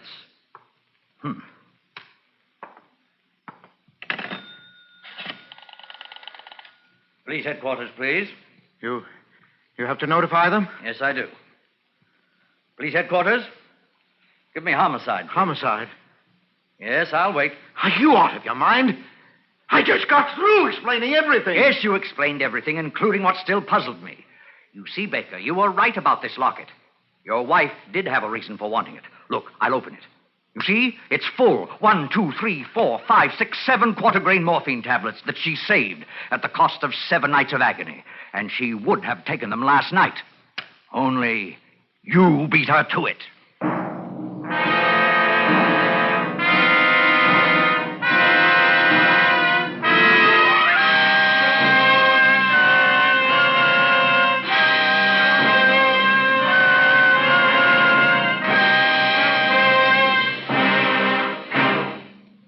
Suspense, presented by Autolite. Tonight's star, Mr. Edward G. Robinson.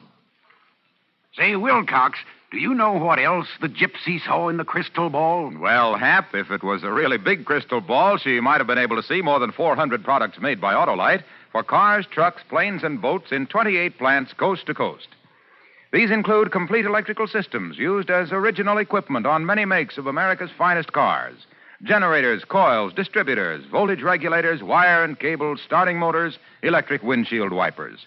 All engineered to fit together perfectly, work together perfectly, because they're a perfect team.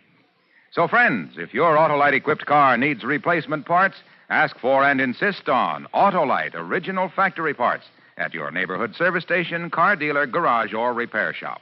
Remember, you're always right with Autolite.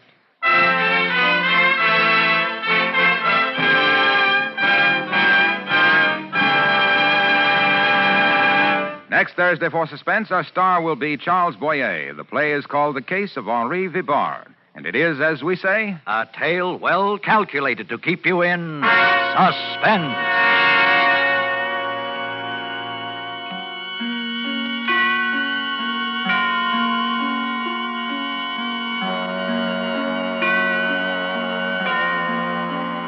Tonight's suspense play was produced and edited by William Spear and directed by Norman MacDonald.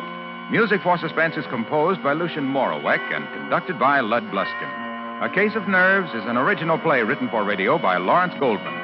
Edward G. Robinson may soon be seen in My Daughter Joy, an Alexander Korda production for London Films. In the coming weeks, you will hear such stars as Broderick Crawford, Jack Carson, and Kathy and Elliot Lewis. And don't forget, next Thursday, same time, Autolite will present Suspense, starring Charles Boyer.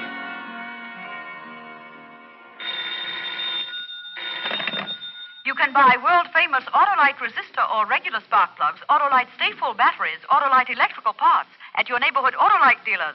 Switch to Autolite. Good night. Autolite, sponsor of Suspense, is proud to acknowledge receipt of the National Safety Council's Public Interest Award for exceptional contribution to highway safety. This is the second consecutive year that Suspense and its sponsors have been so honored. This is CBS, the Columbia Broadcasting System.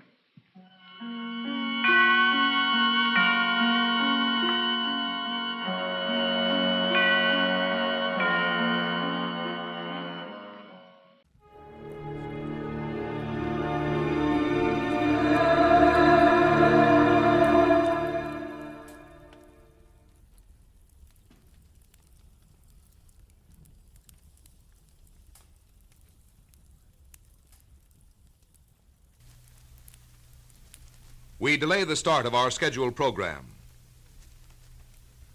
We have delayed the start of our scheduled program to bring you a bulletin from CBS News. 2 helicopters carrying the United Nations ceasefire team left Kaesong shortly before 9 o'clock Sunday morning Korean time. Communist officers are already in Kaesong to participate in the preliminary ceasefire talks. This bulletin has come to you from CBS News. We now resume our scheduled program. Most Saturdays at this time, we spend an exciting half hour of adventure and action with America's public hero #1, Hopalong Cassidy. Well, even two-fisted cowboys take summer vacations when they can, and Hoppy is no exception. Hopalong and Topper will be back with us riding the CBS air trails again 11 weeks from tonight, September 22nd. Get this and get it straight.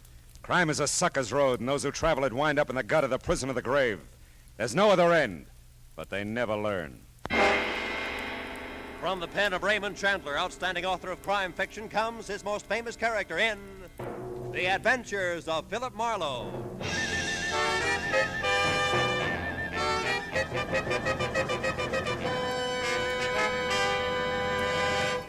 Now, with Gerald Moore starred as Philip Marlowe, we bring you tonight's exciting story, A Seaside Sabbatical.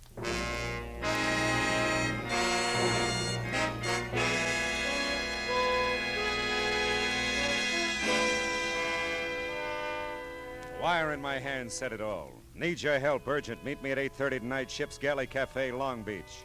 Signed, Dale Higgins. The time and the place were known factors, the need for help, the urgency, and most of all, Dale Higgins were unknown. And my hazy recollection of algebra told me that 3 unknowns are mathematically impossible to find. Call it a challenge, call it money, call it a chance for a shore dinner, call it anything you like. But 8:15 found me pulling into a parking lot on Ocean Boulevard, not far from the amusement pier. Just leave it there. I'll be right with you. Oh, hello, Mr. Marlowe. Hiya, Red. How's it going? Oh, great, thanks. What brings you to the capital of Iowa? Corn. My aim's getting bad, Red. I thought I'd come down to the Pike and try for my limit at a shooting gallery. Gee, really? Yeah. Greatest practice in the world. Is it still 35 cents and no questions asked? Huh? Oh, to park the car. Yeah, that's it. Okay, kid, keep it. Oh, thanks. Hey, mind if I recommend the Quick Quack? How's that again? Used to be the Dead Duck. Best shooting gallery on the Pike for my dough. Oh, that Quick Quack. Oh, sure. Anybody be a fool to go anywhere else, Yeah, huh? my sentiments exactly. See you, Red. You bet, Mr. Marlowe.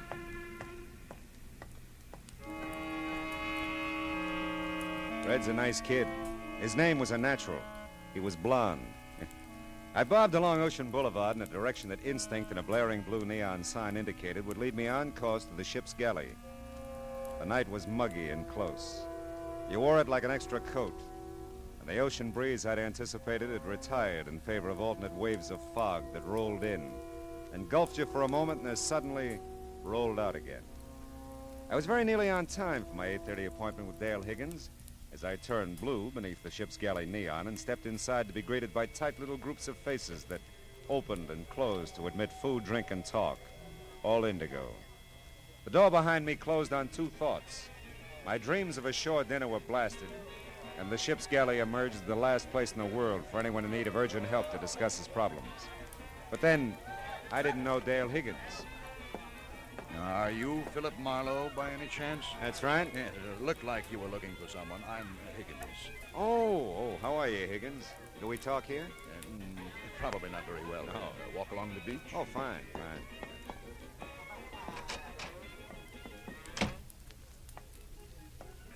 Oh. Say, Higgins, did you ever wonder why people pack into hot little rooms on a night like this? Oh, you mean the ship's galley? Yeah. Well, philosophy is not my business, Marlowe. What is?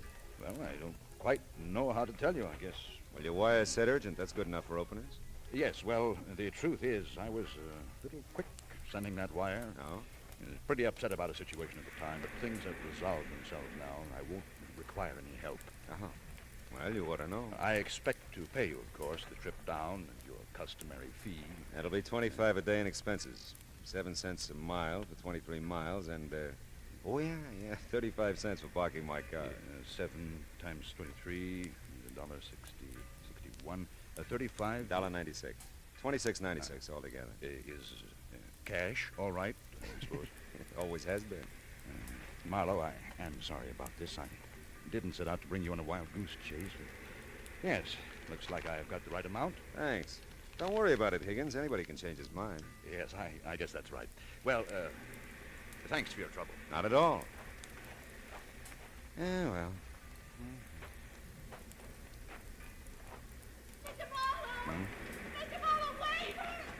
I turned in the direction of her voice, but the fog has a cute way of diffusing sound as well as sight. And I realized I wasn't closing in on anything, that the fog was circling me and I was circling it. So I stopped and waited. I listened and heard nothing but the sound of the sea and the faint wheezing of the pike calliope.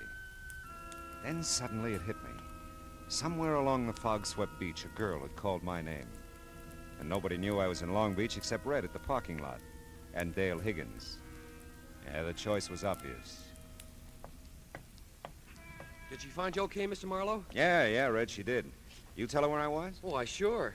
I told her you and me always did our shooting at the Quick Quack. Good boy. Now tell me who she is. Who she is? Yeah. You mean you don't know her, Mr. Marlowe? That's the general idea, Red. Well, I guess she's my age. This I know. Who is she? She's... Yeah. She's... You want your car, Mr. Marlowe? No, Red, not now. I think I left something back at the Quick Quack.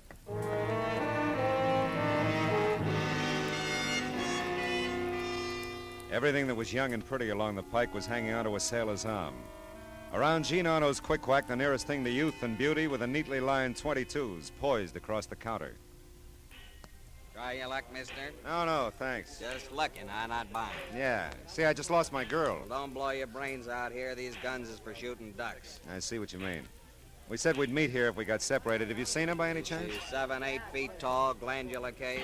She's 3 stalls down, billed with toothpick. Thanks so much. Still just looking, not buying. Still just look... Try it from a distance. It looks even better. Go on, bud. Beat it. I spotted her. At least I'd spotted a frightened fawn of a thing who caught my eye as if we were the only two on the pike. And there was something about her that made me wish we were. I followed her away from the crowded amusement section up the ramp toward Ocean Boulevard. Suddenly, she broke into a run, darted into an alleyway. I wasn't far behind her. No one saw you, did they? Follow me. Like who? He might have. And there may be others. I don't know. That makes 2 of us. Now, wait a minute. Let's talk, huh? I saw you meet him. I thought it was you at the parking lot. I saw you meet him, the ship's galley. Something like you lost in a mob. I'll kill you, you know. If you're with them, I'll kill you. I've got to before someone kills me. I don't know. I don't know about you. Now listen, baby, I'm with you. Don't come any nearer. All right. I can't be seen with you. I can't walk out of here with you. He's around somewhere. I know he is. Oh, Mr. Marlowe, you'll help me. You'll have to. There isn't anyone else. Of course I will. Well, then look.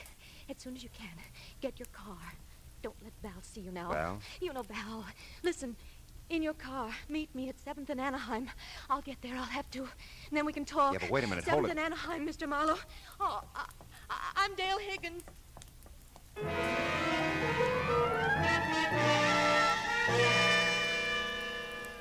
It was a study in contrast all the way.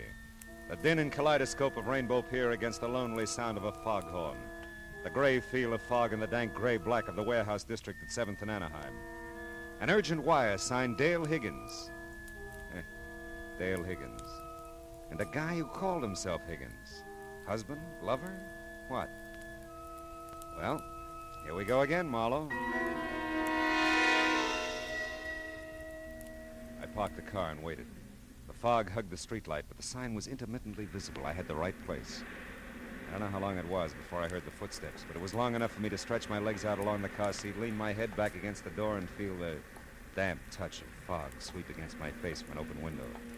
I remember starting to turn my head toward the direction of the steps and thinking that Dale had made it in good time. Oh!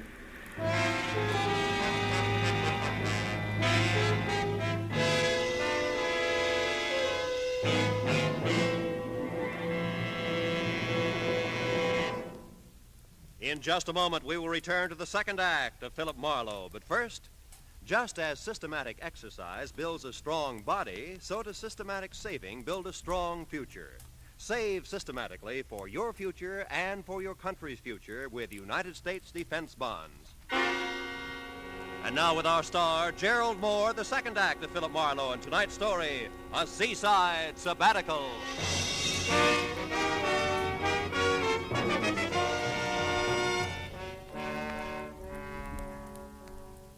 I could almost hear the chain pulleys clanking the first time I opened my eyes. And it took another game try before the fuzz faded away and the room slowed down to a Lambeth walk. Off somewhere, the faint sound of breakers. And I did the ceiling, the walls, and one corner of an expensively furnished room before I centered on the fuzzy, indeterminate face at my bedside. A kind face, motherly and pleasant. It talked. I'm Mrs. Higgins. Oh no. Yes, I am. Is everybody in Long Beach named Higgins? You don't really feel a bit well, do you? No, not really. We're awfully sorry, Mr. Marlowe. I know when Dale realizes what she's done, she'll be sorry, too. Yeah, I suppose. Dale bean me? What, with a pier? She's often violent, I'm afraid. Such a high-strung girl. Gives way so easily, you know. Yeah. Imagines all sorts of things and then, well, just gives way. Yeah. But I won't worry you with that. Dale's my problem. I won't worry you with anything, Mr. Marlowe. Just you get a nice rest. I'm a cinch. We'll pay whatever damages there are, of course. But I won't hear of you leaving now until you're much better. Oh. Hey. The mother of the Higgins clan had locked the door and walked away. My head felt big and woozy and rammed down into my neck. I was not in the pink. Mother Higgins had ordered a nice rest, and it looked like I'd need it. But I don't like strange rooms and locked doors and high-strung girls who give way. I was still trying to get out of bed when another door clicked slowly open on the other side of the room. My little frightened fawn was back, and my head hurt. I heard Marie with you. That's how I knew you were here. Oh, poor Mr. Marlowe. Did they hurt you? They sure did. It wouldn't do, you know, if they found me talking to you. I feel better now that you're here. I wish I did. What happened to you, do you know? I have a rough idea. Say, honey, how much do you weigh? 105 when I left the convent, but that's not important. Listen, I can't stay long. You know, a romance with you would be rough. Please, Mr. Marlowe. They're going to kill me. Val and Marie, All right. Now settle down. They are, and I don't know why. Maybe if I knew why, I'd understand. Yeah, but listen, I didn't even know Val then. Val? Val Nichols, a friend of Marie's. She sent him to the boat to meet me, and ever since then I just know they are going to kill me. Dale, listen to me. I don't know Val. As a matter of fact, until you told me, I thought his name was Higgins, and I don't know Marie. What makes you think they're going to kill you? You met Val last night, the ship's galley. You talked to him. And Marie was just here. Oh, don't try to confuse me. You're all I have. All right, honey, but tell me, isn't Marie your mother? My stepmother. Daddy's dead. And when I got off the Orange Coast the other night, whenever it was, there was Val. The Orange Coast? That's how I came back. Mr. Marlowe, you're not trying to understand. If you won't help me, then... He's coming. Don't let him... I hope that you're not bothering Mr. Marlowe, Dale. No, I'm not. He asked me to come in. He likes me. Of course he does, dear. We all do. No. Feeling better, Mr. Marlowe? The worst way. Oh, I'm sorry. Come, Dale. Let's let Mr. Marlowe rest. Oh, you could use a little rest yourself, my dear. No. He wants me to stay. I'm not bothering. Well, you're not bothering at all, honey, but maybe it would be better if you come back a little later. Yes, huh? yes, of course it would, dear. Now, come along now. I can come back, though, Mr. Marlowe. You promise? Sure. If you promise, I know you'll keep it. Never mind, Val. I came in alone, you know. I can find my way out. She's sweet. She's sick. A very sick young lady, Marlowe. Troubled, confused. She's got nothing on me. Now, look, what is this all about? I don't know what day it is, what I'm doing here, who you are, anything. Well, it should all have ended with our meeting at the ship's galley last evening, Marlowe. You're not clearing anything up for me, you know. You've seen her, talked to her. You must realize that she imagines things. Right now, she imagines that she's been away from here a long time, that she came back a few days ago upon a ship, that her mother and I want to kill her. She did send me the wire, Oh, though. yes. Well, we had no idea one of her spells was coming on. We left her for a short time yesterday. The switchboard has its instructions, of course, and they reported it to Mrs. Higgins on your return. So we thought it best if I met you and... Called me out. It's not in your line, Marlowe. You're right. I'm going to keep it that way, too. Mrs. Higgins realizes that she's going to have to do something about Dale. Institution, perhaps, some long-range treatment at any rate. Dale was in no condition to be running around last night playing mysteries and taking up your time. Whoever hit me in the head last night was in pretty good condition. Well, if I had gotten there 2 minutes sooner, I could have spared you all that. You were following her? No. I was coming back from my boat. I had gone down to the harbor after I left you. Oh. As on the way back, I just happened to see Dale, and knowing the state she was in, I followed her, of course. I see. She doesn't know she hit me, does she? I don't believe that she has the slightest idea what happened.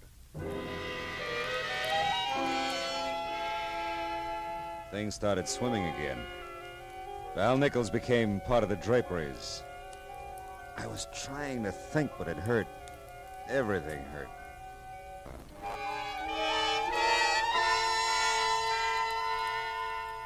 The next time I tried, I was more successful. The sunlight was streaming in the room. The clock on the night table, visible for the first time, said it was almost noon. So I got up. It was still pretty fuzzy on the edges, but I found my clothes hung neatly in the closet.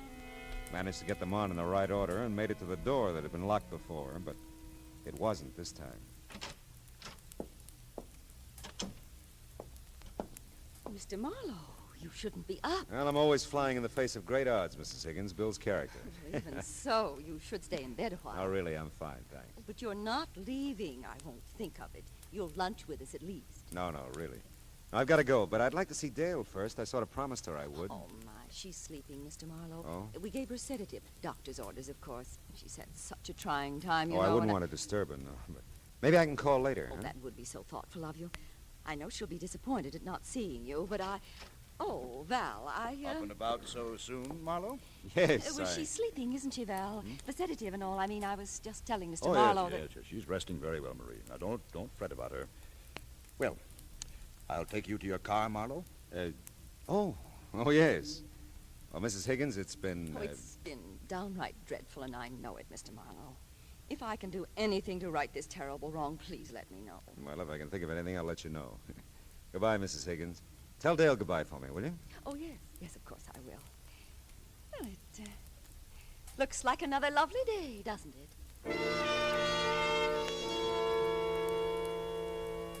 I followed Val Nichols' lead to an elevator, and for the first time discovered that I was in an apartment hotel on a different stretch of Ocean Boulevard than the one I'd grown to loathe the night before. Val filled in a few last details as he walked me to my car in the underground garage. Seems he'd driven Dale and me to the apartment from 7th and Anaheim in my car and sent a lackey back for his. It fit. We shook hands, and that hurt my head, too. I drove off. Somewhere in the harbor district, the need for coffee and a few lungful of ocean air forced my hand. I parked the car and found both in a ship-shaped spot with a clear view of the docks. The first cup cleared my head, and the second one down near cleared the counter. Hey, watch it. I am. Oh, I'm sorry. That's okay. It'll wipe up. How about you? Get any on you? No, I don't think so. You know anything about ship schedules? Like what? Like that first one out there at anchor. The Orange Coast? Yeah. Well, it seems to me she landed 3 or 4 nights ago. Don't know how long she'll be tied up. She's a fruit boat, though. Their office is just a block from here. Oh? More than likely, they're booked solid, but if you want to check...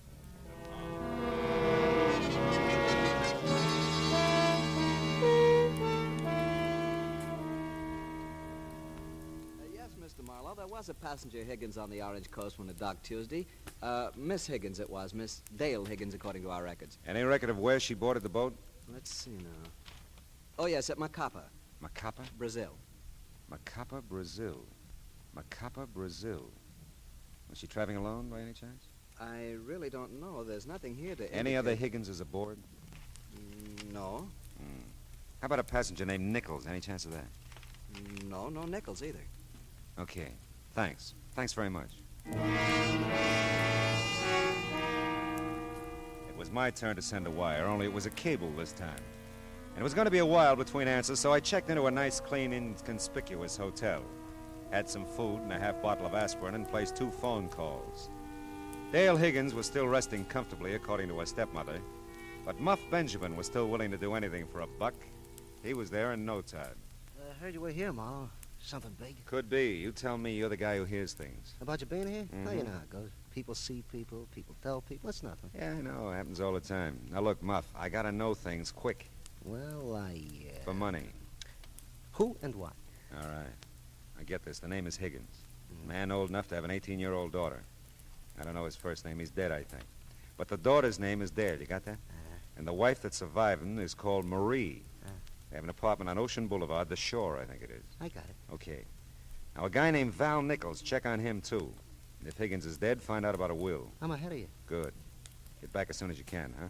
You double the dough, I'll double the speed. You're double.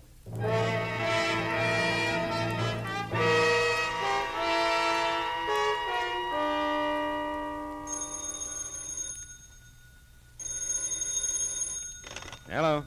Mr. Philip Marlowe, please. Speaking. I have a reply to your cable to Macapa, Brazil. Oh, good. Give it to me slow, huh? Dale Higgins, accompanied to boat by nun. None? Order of the Holy Cross has convent near here. Suggest you check there. Signed Emerson Ward, Macapa Fruit Exporting Company. Did you say Order of the Holy Cross? That's right. Do you wish to send a reply? No. Oh, not yet, anyway. Thanks.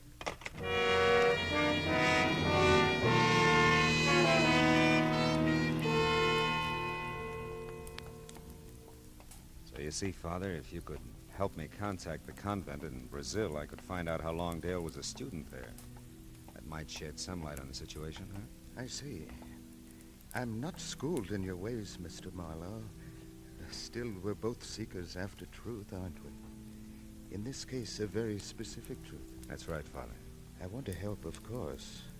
Your cable said this was a Sisters of the Holy Cross convent? Yes. If there were any way we could call down there. You see, Father, time's pretty important. If it's possible, we shall call, my son. Meanwhile, our prayers are with Miss Higgins. Come, Mr. Marlowe.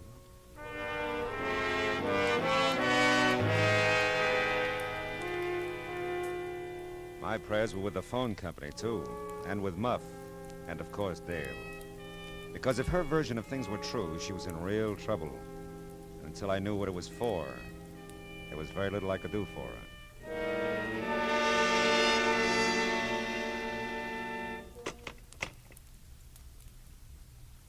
Was the information from the sisters helpful, Mr. Marlowe? Well, they were very cooperative, Father. Dale's been a student there for almost 7 years, winter and summer. Her stepmother visited her every day, but Dale never left the convent until 2 weeks ago. Maybe it all fits, huh? I'll bless her, my son. Thank you, Father. And thank the Sisters of the Holy Cross.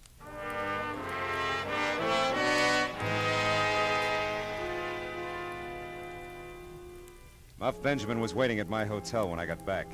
It was another study in contrasts. So far, I dealt with a priest, an informer, and a sister superior. And together, we were all coming close to an answer. His name was Dale Higgins, too, the doll's father. Died 7 years ago, loaded. Yeah? Left his second wife, Maria, good income. But the big load went to the kid. All right, what'd you get on Val Nichols? Oh, he's a bad one. Yeah? Specialty is knocking down rich widows. Currently fraternizing with this Marie Higgins thing. Bless you, Muff. Huh? I mean, here's your dough.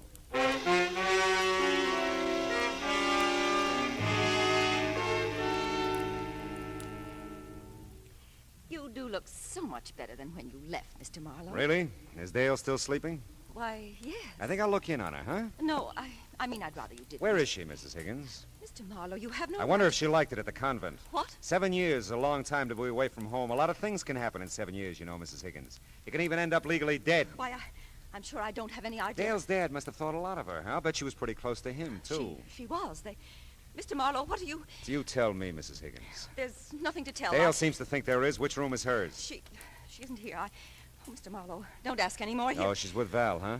On his boat. Oh, how did this ever happen? I didn't want it this way. I thought if she could have been declared legally dead, I'd have taken care of her. I mean, kept her there in the convent. No one knew she was there but Val. Val had to have her really dead. Is that expensive, Mrs. Higgins? Oh, help her, Mr. Marlowe. He'll do it this time. He'll kill her, I know. Believe me, I don't want that. How long have they been gone? Not long. Half an hour, maybe, but no longer. I'll go with you.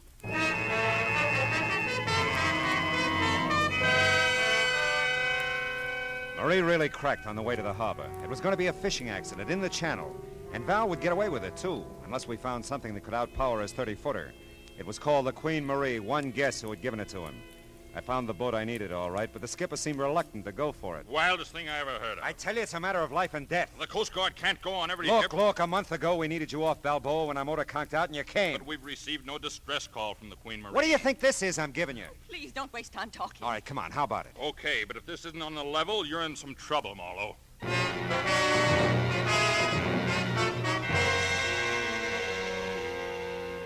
By the time we'd cleared the harbor, I knew Val didn't have a chance. Every boat in the area had been alerted.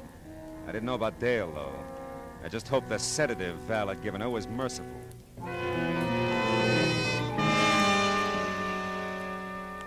The Coast Guard took care of Val once we came alongside the Queen Marie, and I took care of Dale. She was in the galley, tied securely. Still dopey, but she came around after a while.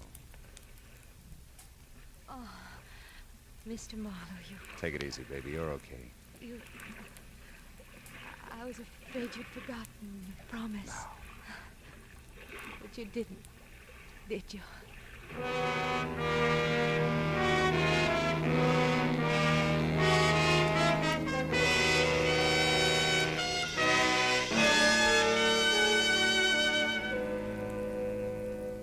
It was night now, and the lights that stretched out along the shore looked friendly and warm.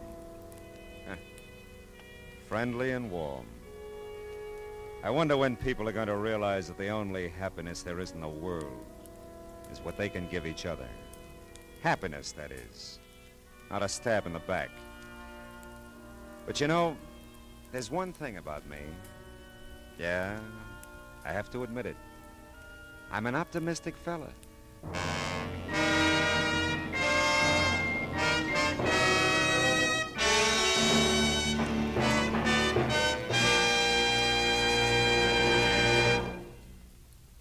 The Adventures of Philip Marlowe, bringing you Raymond Chandler's most famous character, star Gerald Moore, are produced and directed by Norman MacDonald and written for radio by Kathleen Height. Featured in the cast were Gene Bates, John Daner, Irene Tedrow, and Lee Millar, with Harry Bartell, Barney Phillips, Lou Krugman, Donna Hayner, and Stan Waxman. Gerald Moore may soon be seen in the Santana production, Sirocco. The special music is composed by Pierre Garrigank and conducted by Wilbur Hatch. Be sure to listen again next week at this same time when Philip Marlowe says... This time an old lady got taken for a new kind of ride by a new kind of chauffeur. And I got involved up to a gun in my ribs. All because I decided to spend a quiet day at home.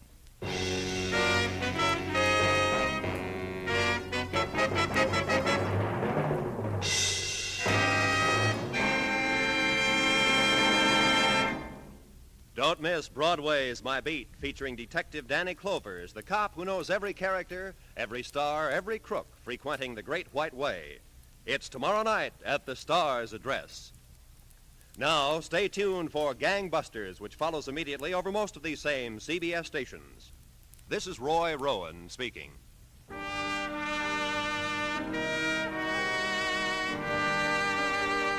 This is CBS. Hear Horace Hyde every Sunday night, the Columbia Broadcasting System.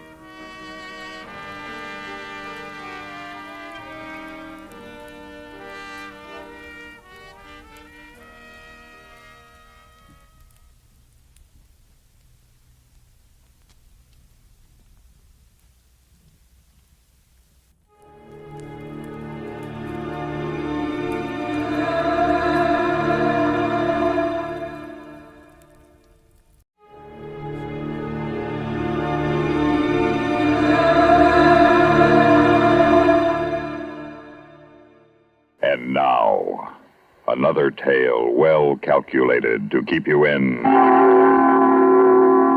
suspense. The time, Christmas 1958. The place, Korea. The story, a Korean Christmas carol, written for Suspense by George Bamber.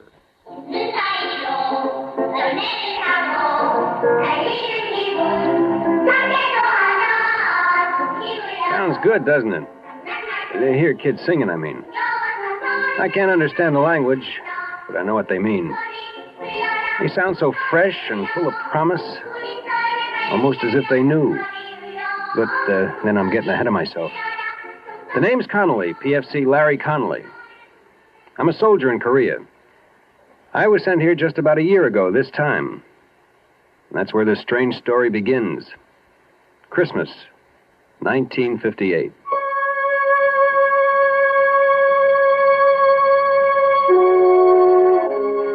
Christmas was for me that year miserable.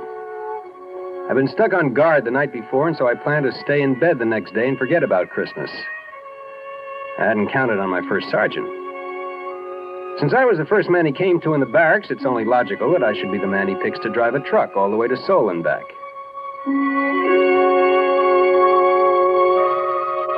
It was night by the time I got on the road headed back from Seoul. It started to snow. Big flakes coming down soft at first, then so thick and fast I could hardly see.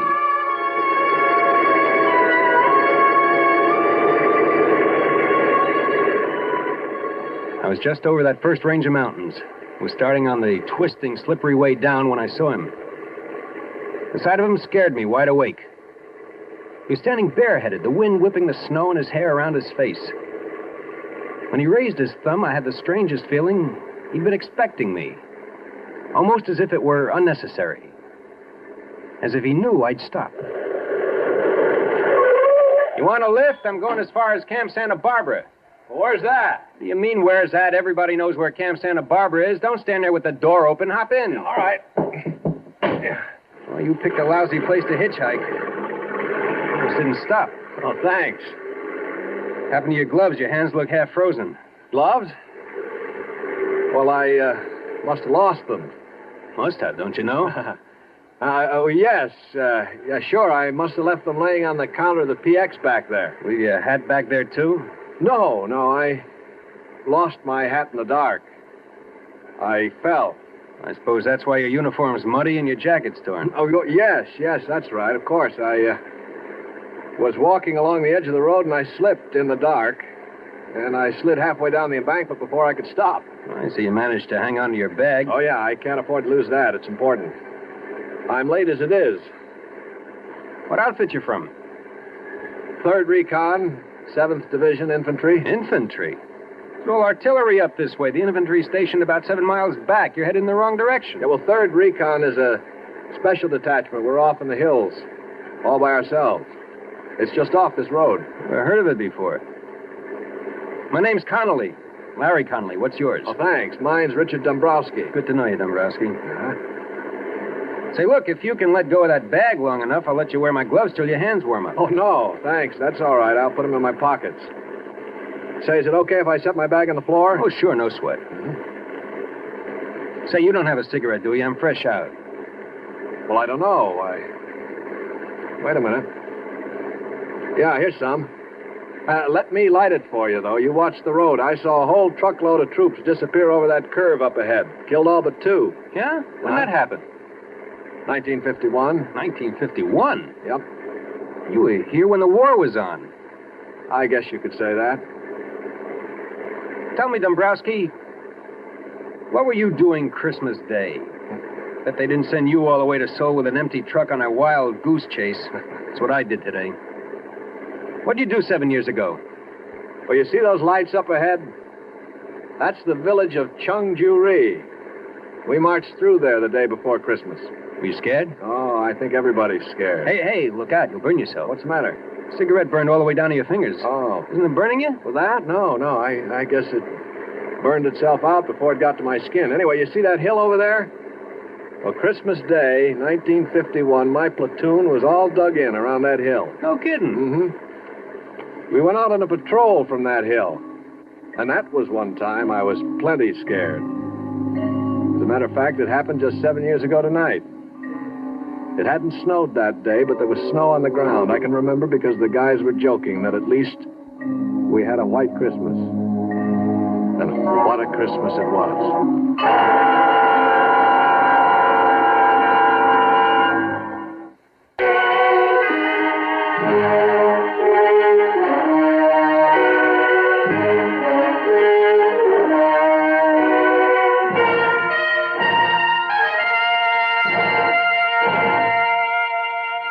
As I said, it was quiet Christmas Day, 1951. We were sitting around in our holes waiting for the fun which we knew would begin the next day. They'd managed to get hot turkey up to us, so we were relatively comfortable and happy until Brownie, our squad leader, came back from a talk with the old man. All right, I'll take the first 5. The old man wants us to go out and have a look around. Come on, knock it off. Get rid of your dog tags and canteens, anything that might rattle or make a noise. We won't be gone long, but we're moving light. Hey, Whitey, might as well leave your helmet here. We want to move quiet. But, Sarge, it's too cold to go out without a hat. Cut the comedy, Walker. We moved out on schedule just as night was falling. And with the night came the cold. We moved rapidly along the valley for about an hour or so when Brownie stopped and raised his hand. All right, you men, hold it up. Once we get on the other side of that ridge up ahead, we'll observe maximum security. No talking, no lights. Keep down. And watch where you put your big, clumsy feet. Yeah. These people just love tripwires with flares attached. Walker, you still got the walkie-talkie? If I didn't, I wouldn't be here to tell you about it. Still working? It's warm, if that's what you mean. That's more than I can say for myself. All right, keep it that way. We may need it if we run into trouble. Hey, while we're here, let's take one last check on your gear. Make sure your rifle bolts aren't frozen, weapons on safety, and all grenades are secure in the pins. Okay, everybody set? Let's move out.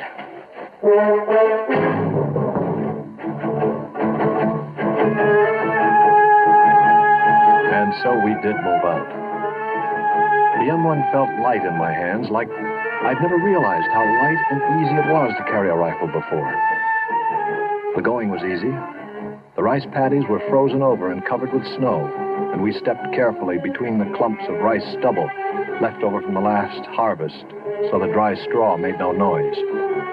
We walked steadily, quietly, maybe 200 yards without a sound, regularly stepping up and over each low rice paddy wall as we came to it, each one bringing us just that much closer to the top. And then it happened. Hit! Down! Hit the target! Get down! Somebody must have tripped a wire because suddenly the inky black was transformed into the merciless white of the operating table. Everything seemed stopped and slowed down, just like an old movie before the projector blows up. I could see the other guys, the hills, and the deadly, winking fires of the guns. And then we fell down to the protection of the earth. And some of us fell with metal in our bodies. Crawl, you apes! Crawl to the mud tight and stay low. They can't hit us there. And we crawled, digging our knees and fingers into the frozen mud until they were bruised and torn. We crawled closer to the ground and faster than we ever had before. We crawled to the sanctuary of a foot-high mud hill. Keep your heads down. We got a sprint. Was about 150 yards to our front. Where's the other? Yeah, there's 200 yards to the left. They got us pinned in a crossfire. We'll never get out of here. All right. Now, don't panic. Keep your head down. We'll make it out. Walker, see if you can raise Lady Wolf on the walkie-talkie. Walker? Walker's laying out there in the middle of the paddy, Brownie. He's never going to have to worry about being warm again. Smith's out there, too. I saw him get it. I saw it when the flare went up. I saw him catch it in the face. Okay, Harry, easy. He's still got the walkie-talkie. Can you see if it's all right? He's laying on it. It's hard to tell. Whitey, that flare is going to go out mighty quick. If a man was fast, he could probably streak out there and back before they put up another one. We can use that walkie-talkie to call up some artillery to get these monkeys off our back. I can't, Brownie.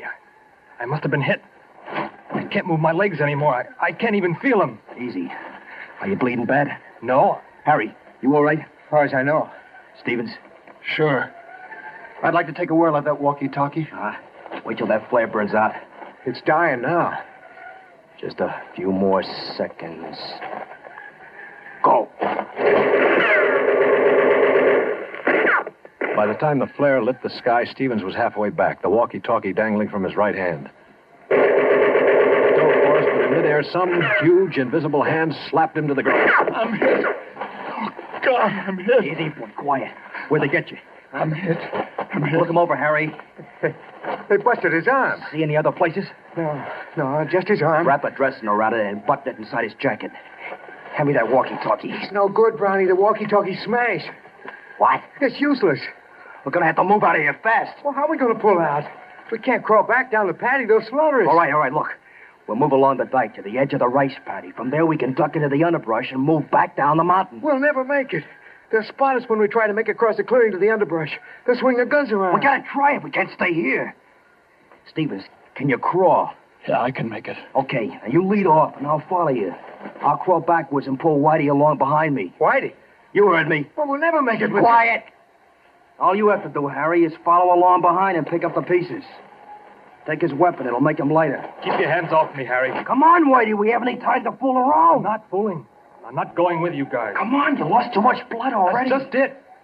Like you said, Brownie, it's only a matter of time. You can't get anywhere with me. You'll never even get past the clearing trying to drag me across. You're smart enough to know that, Brownie. It'll be tough enough, even with two good legs. We're not leaving you here. That's what I figured you'd say, Brownie. I'm still in charge here. I figured you'd say that, too. Brownie, you see this grenade? It doesn't have any pin in it. The only thing that keeps the spring from kicking the clip off is my hand. Now get out of here, Brownie, before I let it go. Oh, Whitey. You want me to let loose of this grenade? Now prop that BAR up on the dike in front of me and scatter the clips where I can get at them. I'll wait until you guys get to the edge of the paddy before I open up. Look, baby. I'm still holding the grenade, Brownie. Time is running out. You're going to have to hurry. I feel like I want to fall asleep, and I don't know how much longer I can stay awake. Just wish me a very Merry Christmas and beat it. Merry Christmas, Whitey. All right, you guys, what are you waiting for? Let's move out.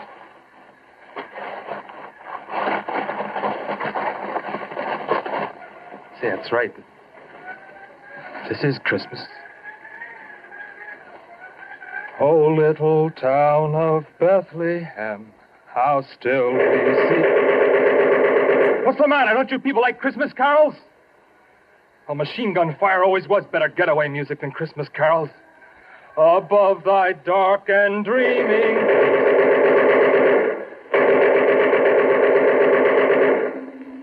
Whitey lay there until the others had crawled to the end of a low rice paddy wall. And then he threw his grenade. When it exploded, he opened up with a BAR, making enough noise to make the enemy think the patrol was launching an attack.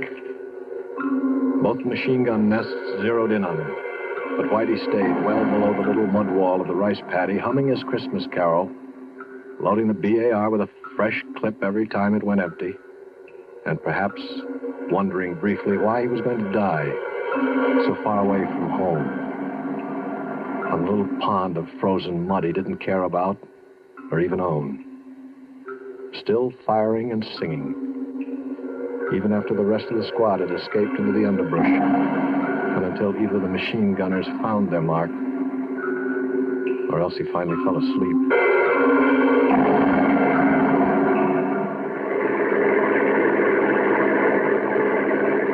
Gosh, he was quite a guy. No, I guess it was just a detail that had to be done, and he had to do it. Well, there's my stop right there where that little road turns off up ahead. Your detachment's up that road? That's right at the end of it. Well, sure, I've seen that road before, but I didn't think there was anything up there. Well, just let me out here. Yeah, sure thing. Thanks a lot. No sweat. Say, if you ever want to look me up, remember my outfit's all the way up at the end of this road. I'll be right up there. Okay, I'll drop in sometime. Right. So long. And thanks again. I drove off figuring it'd be a very cold day in Korea before I ever looked him up. Such a weird guy, he gave me the creeps. I got about 5 miles down the road when I discovered he'd left his bag sitting on the floor of the Deuce and a Half. Took a lot of arguing with myself, but I decided that the only decent thing I could do was to swing around and take it back to him. Besides, maybe I could stop in the orderly room and check him out. Find out what his story really was.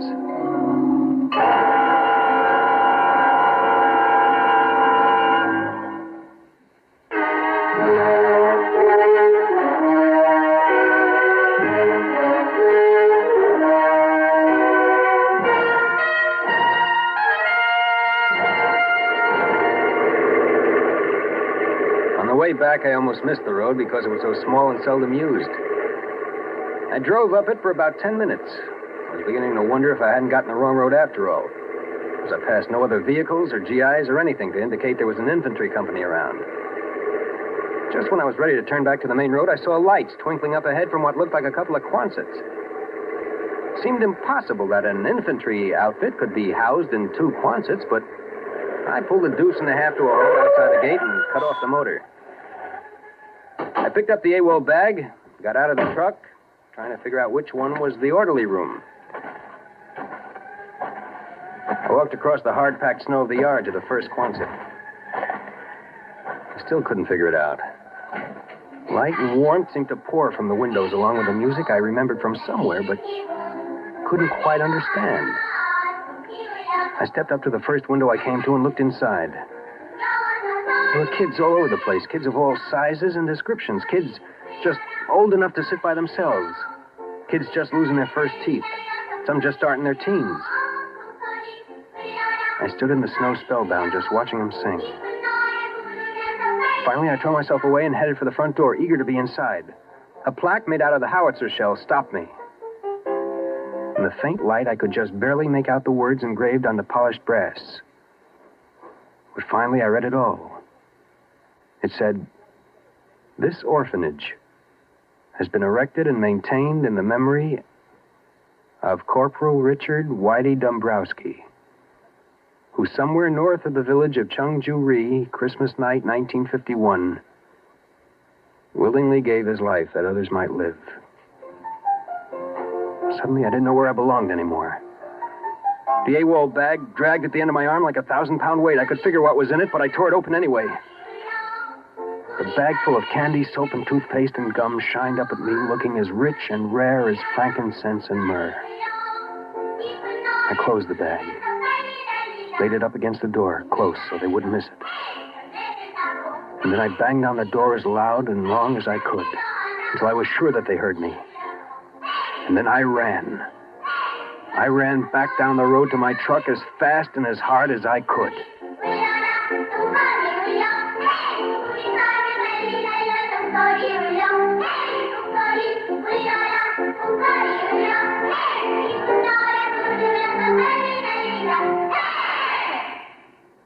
Suspense.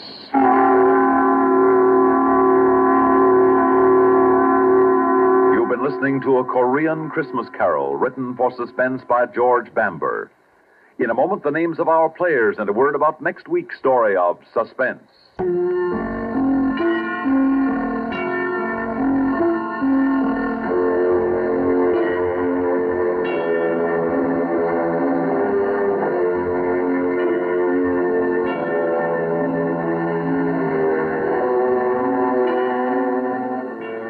In tonight's story were Bill Lipton as Larry Connolly and Lyle Sudrow as Richard.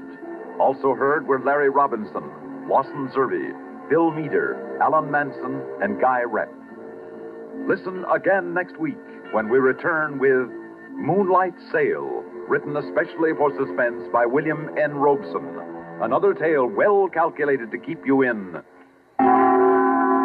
suspense.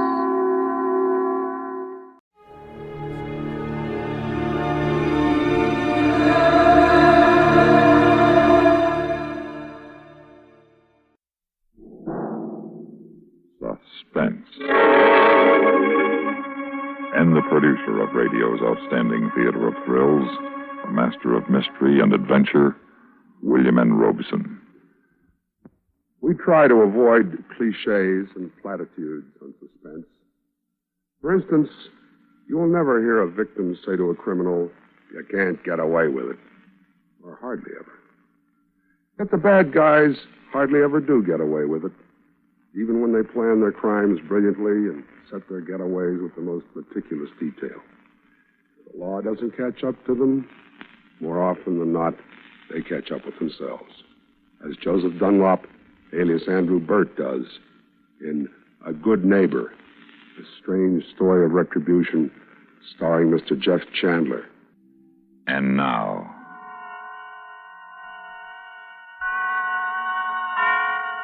Mr. Jeff Chandler in A Good Neighbor, a tale well calculated to keep you in suspense.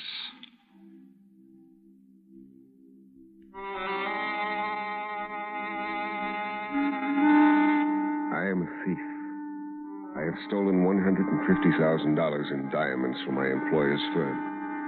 Last night, I left New York in a second-hand car, the jewelry in a steel box locked in the trunk. The theft will be discovered this morning. In a few minutes, I'll reach the place where I'll hide on this deserted Maine coast.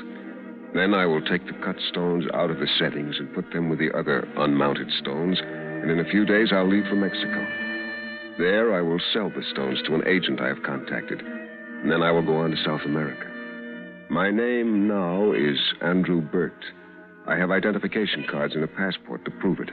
They were very expensive, but I will be very rich, and the police will be looking for a man named Joseph Dunlop, who has vanished from New York.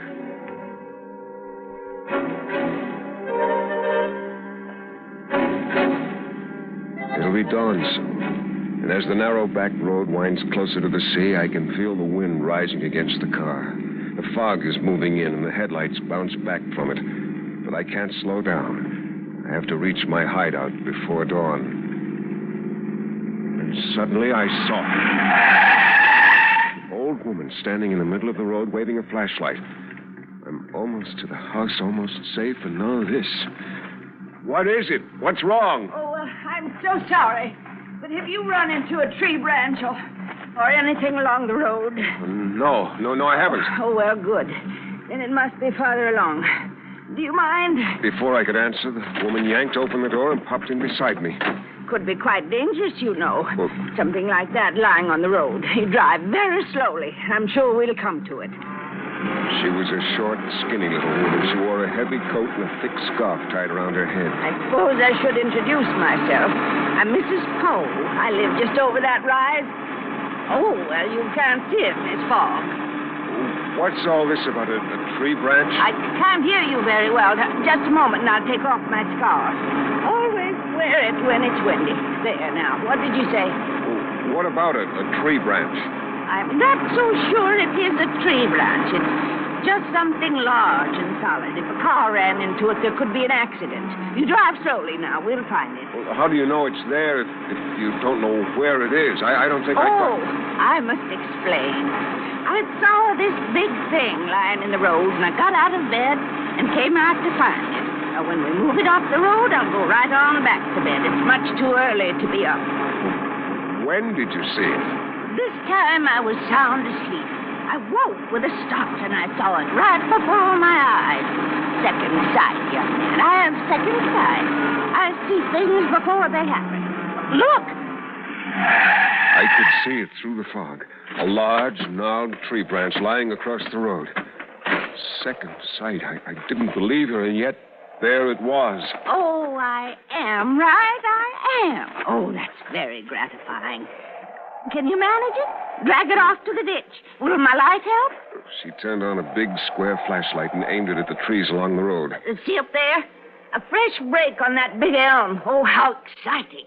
Looking at this strange little woman, I wanted to get back in the car and get away from her and from the wind and fog, but I couldn't. The tree branch was blocking the road. How did she know about it? She could be a local character making a fool out of me, but why on this back road before dawn? I got hold of one end of the limb and dragged it into the ditch. Now, couldn't a thing like that wreck a car?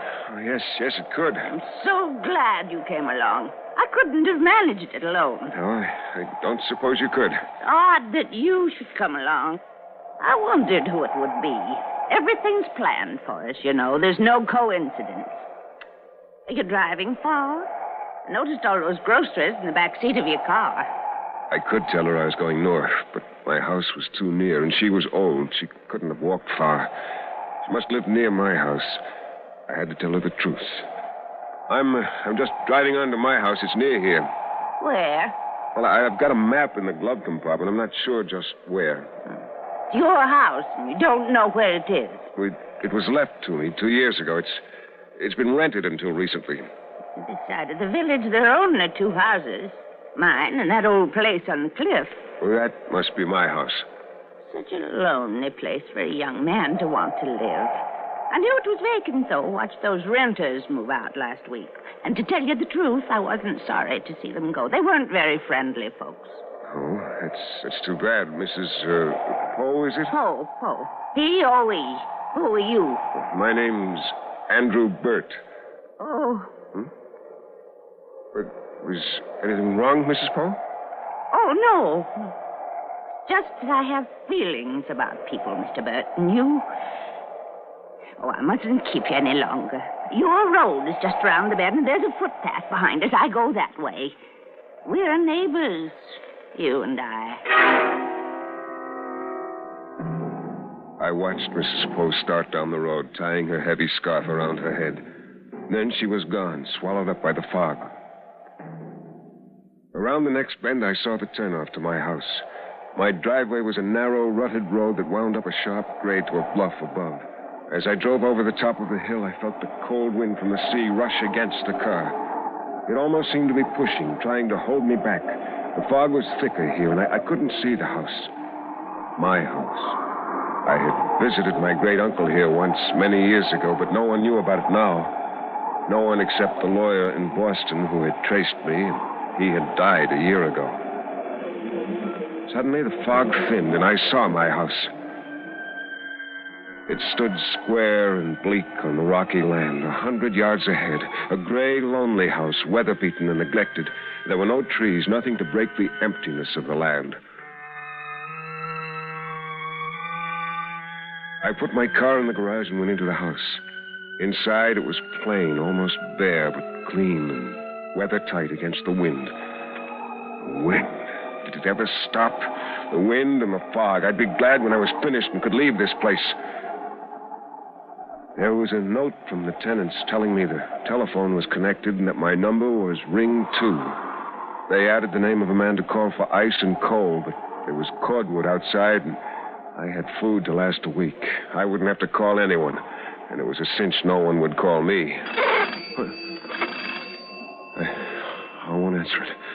No one knows I'm here. Mrs. Poe. Hello? Mr. Bert? Mr. Bert? Yes. Oh, well, I'm home, and so are you. That's nice. Are you comfortable? Very, thank you. Well, if you're sure. Now, if anything goes wrong, if you need anyone, you just call me. I won't need anything, Mrs. Poe. I hope so, Mr. Bert. But I have a feeling about that house. Well, you're not alone, Mr. Bert. You have a neighbor. A neighbor. A meddling, eccentric old woman. I had to be careful, not give her anything to gossip about in the village. Mrs. Poe could be a very dangerous nuisance. Well, I won't let her be. I'm a thief, but if necessary, I'm capable of murder. I'm not going to let anyone stop me now. This project's been too successful to be loused up by an old biddy with second sight. I went back to the car and carried the cartons of food into the house. Then I opened the trunk and took out the box. It was quite ordinary looking, the kind of steel box you buy for storing important papers. I locked the garage doors and went into the house, put the box on the kitchen table, and opened it. The diamonds. They caught the light and reflected it 100 times, shining and glinting in that cold, empty room. After 2 years of waiting and planning, I had them. I was rich and free. Free of my dull, respectable job and my dull, respectable employer. Quiet, cautious Mr. Radcliffe. What would he do without me? What would he do without his diamonds? All he could do was tell the police and insurance people about Joseph Dunlop, a man they would never find. I even felt a little sorry for Mr. Radcliffe. He had trusted me so much. And now, well, he had his insurance. He could buy more diamonds. I spent some time getting the place settled. In case anyone should come to the house, it would look like I was planning to stay. Once I went outside to look over my property. The wind was getting stronger, blowing the fog into the dawn, and the smell of the ocean was clean and fresh. I could see Mrs. Poe's house a few hundred yards away on lower ground. She was standing on the porch of her house, and she waved to me. I didn't wave back. I went inside and had some breakfast, then slept for a few hours. At last, I started to work. The unset stones I put in a soft leather bag in my pocket, and then I started breaking up the set pieces. I cut the links off the jewelry and gently pried the stones from their settings. Then I hammered the metal out of shape. I worked slowly, carefully, keeping the bits of gold and platinum in a neat pile on the table and laying the diamonds out in a row. Oh, they were magnificent stones. I had chosen well. It was beginning to get dark when I finished. I looked at my watch, almost 5 o'clock. But one more part of my plan was completed. I gathered up the diamonds and put them in the leather bag with the uncut stones. Then I scraped up the bits of metal and put them in the steel box with my jewelry tools. Now I had to get rid of the box. That woman, that prying old woman. Hello. Mr. Bert? Mr. Bert? Yes. This is your neighbor. This is Mrs. Poe. Well, what is it, Mrs. Poe? I'm coming over, Mr. Bert, for a little visit. No. Well, that is, not now, Mrs. Poe. I was just going to rest for a while. I'm very tired. Oh, of course. You drove all last night, didn't you? You must have been in a hurry. Is everything all right? Yes. Everything is all right. Evil comes to him who evil thinketh. I always try to remember that. Goodbye, Mr. Bird.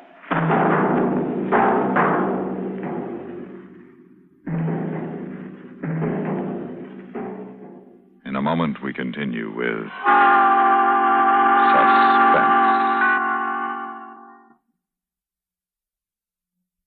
And now, we continue with A Good Neighbor, starring Mr. Jeff Chandler. A tale well calculated to keep you in suspense. That hateful, meddling Mrs. Poe. No, I can't let her upset me. She doesn't know anything. She's harmless. must go on with my plan. I had to hide the steel box where it would never be found. Someplace... the sea. I'll throw it into the sea. I put on my coat, picked up the box, and went outside. I looked over toward Mrs. Poe's house. Was she watching me, staring out from the darkened windows? If she wants to know, I'll tell her. I'll tell her I decided to go for a walk to make me sleepier. I started across the barren, rutted yard. Then I turned off toward the protection of a shallow draw on the far side of the house. I could follow the draw to the cliff hidden from Miss Poe. It was hard walking across the fields. The wild grass whipped against my legs and tangled my feet. The cold wind rushed against me, making every step more and more difficult, until at last I reached the edge of the cliff and looked down at the sea more than 100 feet below. No, it wouldn't work. Below me were huge rocks, boulders piled high against the foot of the cliff and stretching out to sea. I couldn't drop the box here. It would land on the rocks to be found and reported. I had to hide it somewhere else. But where? I had no tools to bury it. It wouldn't burn. If I hid it in the house, Mrs. Poe or some other busybody might find it after I'd gone. I turned and looked behind me. I could see the top of my house in the distance and the smoke from Mrs. Poe's chimney. Again, I looked down at the rocks below me, and then the earth under my foot gave way. I slipped forward, struggling to throw myself back. I fell. Sliding toward the edge, I clutched, tore at the grass. I grabbed a rock half buried in the ground and just hung there. I was half over the edge of the cliff, lying on my face, clinging desperately to the rock. Then I inched my way forward, away from the edge, crawling carefully forward until I was back on firm ground. I lay there shaking, my face buried in the grass. And slowly I got to my feet. The box. I dropped it. I got down on my hands and knees and crawled toward the edge again. And I saw the box. It was lying in the grass close to where I'd fallen. I reached out and grabbed it, dragged it back to me. I got to my feet and stumbled away toward my house. As I made my way back along the draw, I tried desperately to think of a place to hide the box, hide it where it could never be found. I wanted nothing to connect this house with the man I had been in New York. Then I saw the well. It was off beyond the draw. I pushed through the grass that was almost waist high, laid aside the steel box, and dropped to my knees beside the well. The top of it was almost even with the ground and covered with wide wooden boards. The few stones that had once been around the top had fallen away. I lifted one of the boards from the top and threw it aside. Then another, and another, and finally the last flat, heavy board was off. The well was about 5 feet across the top, lined with damp, slippery stones. I picked up a rock and held it over the top of the well and dropped it.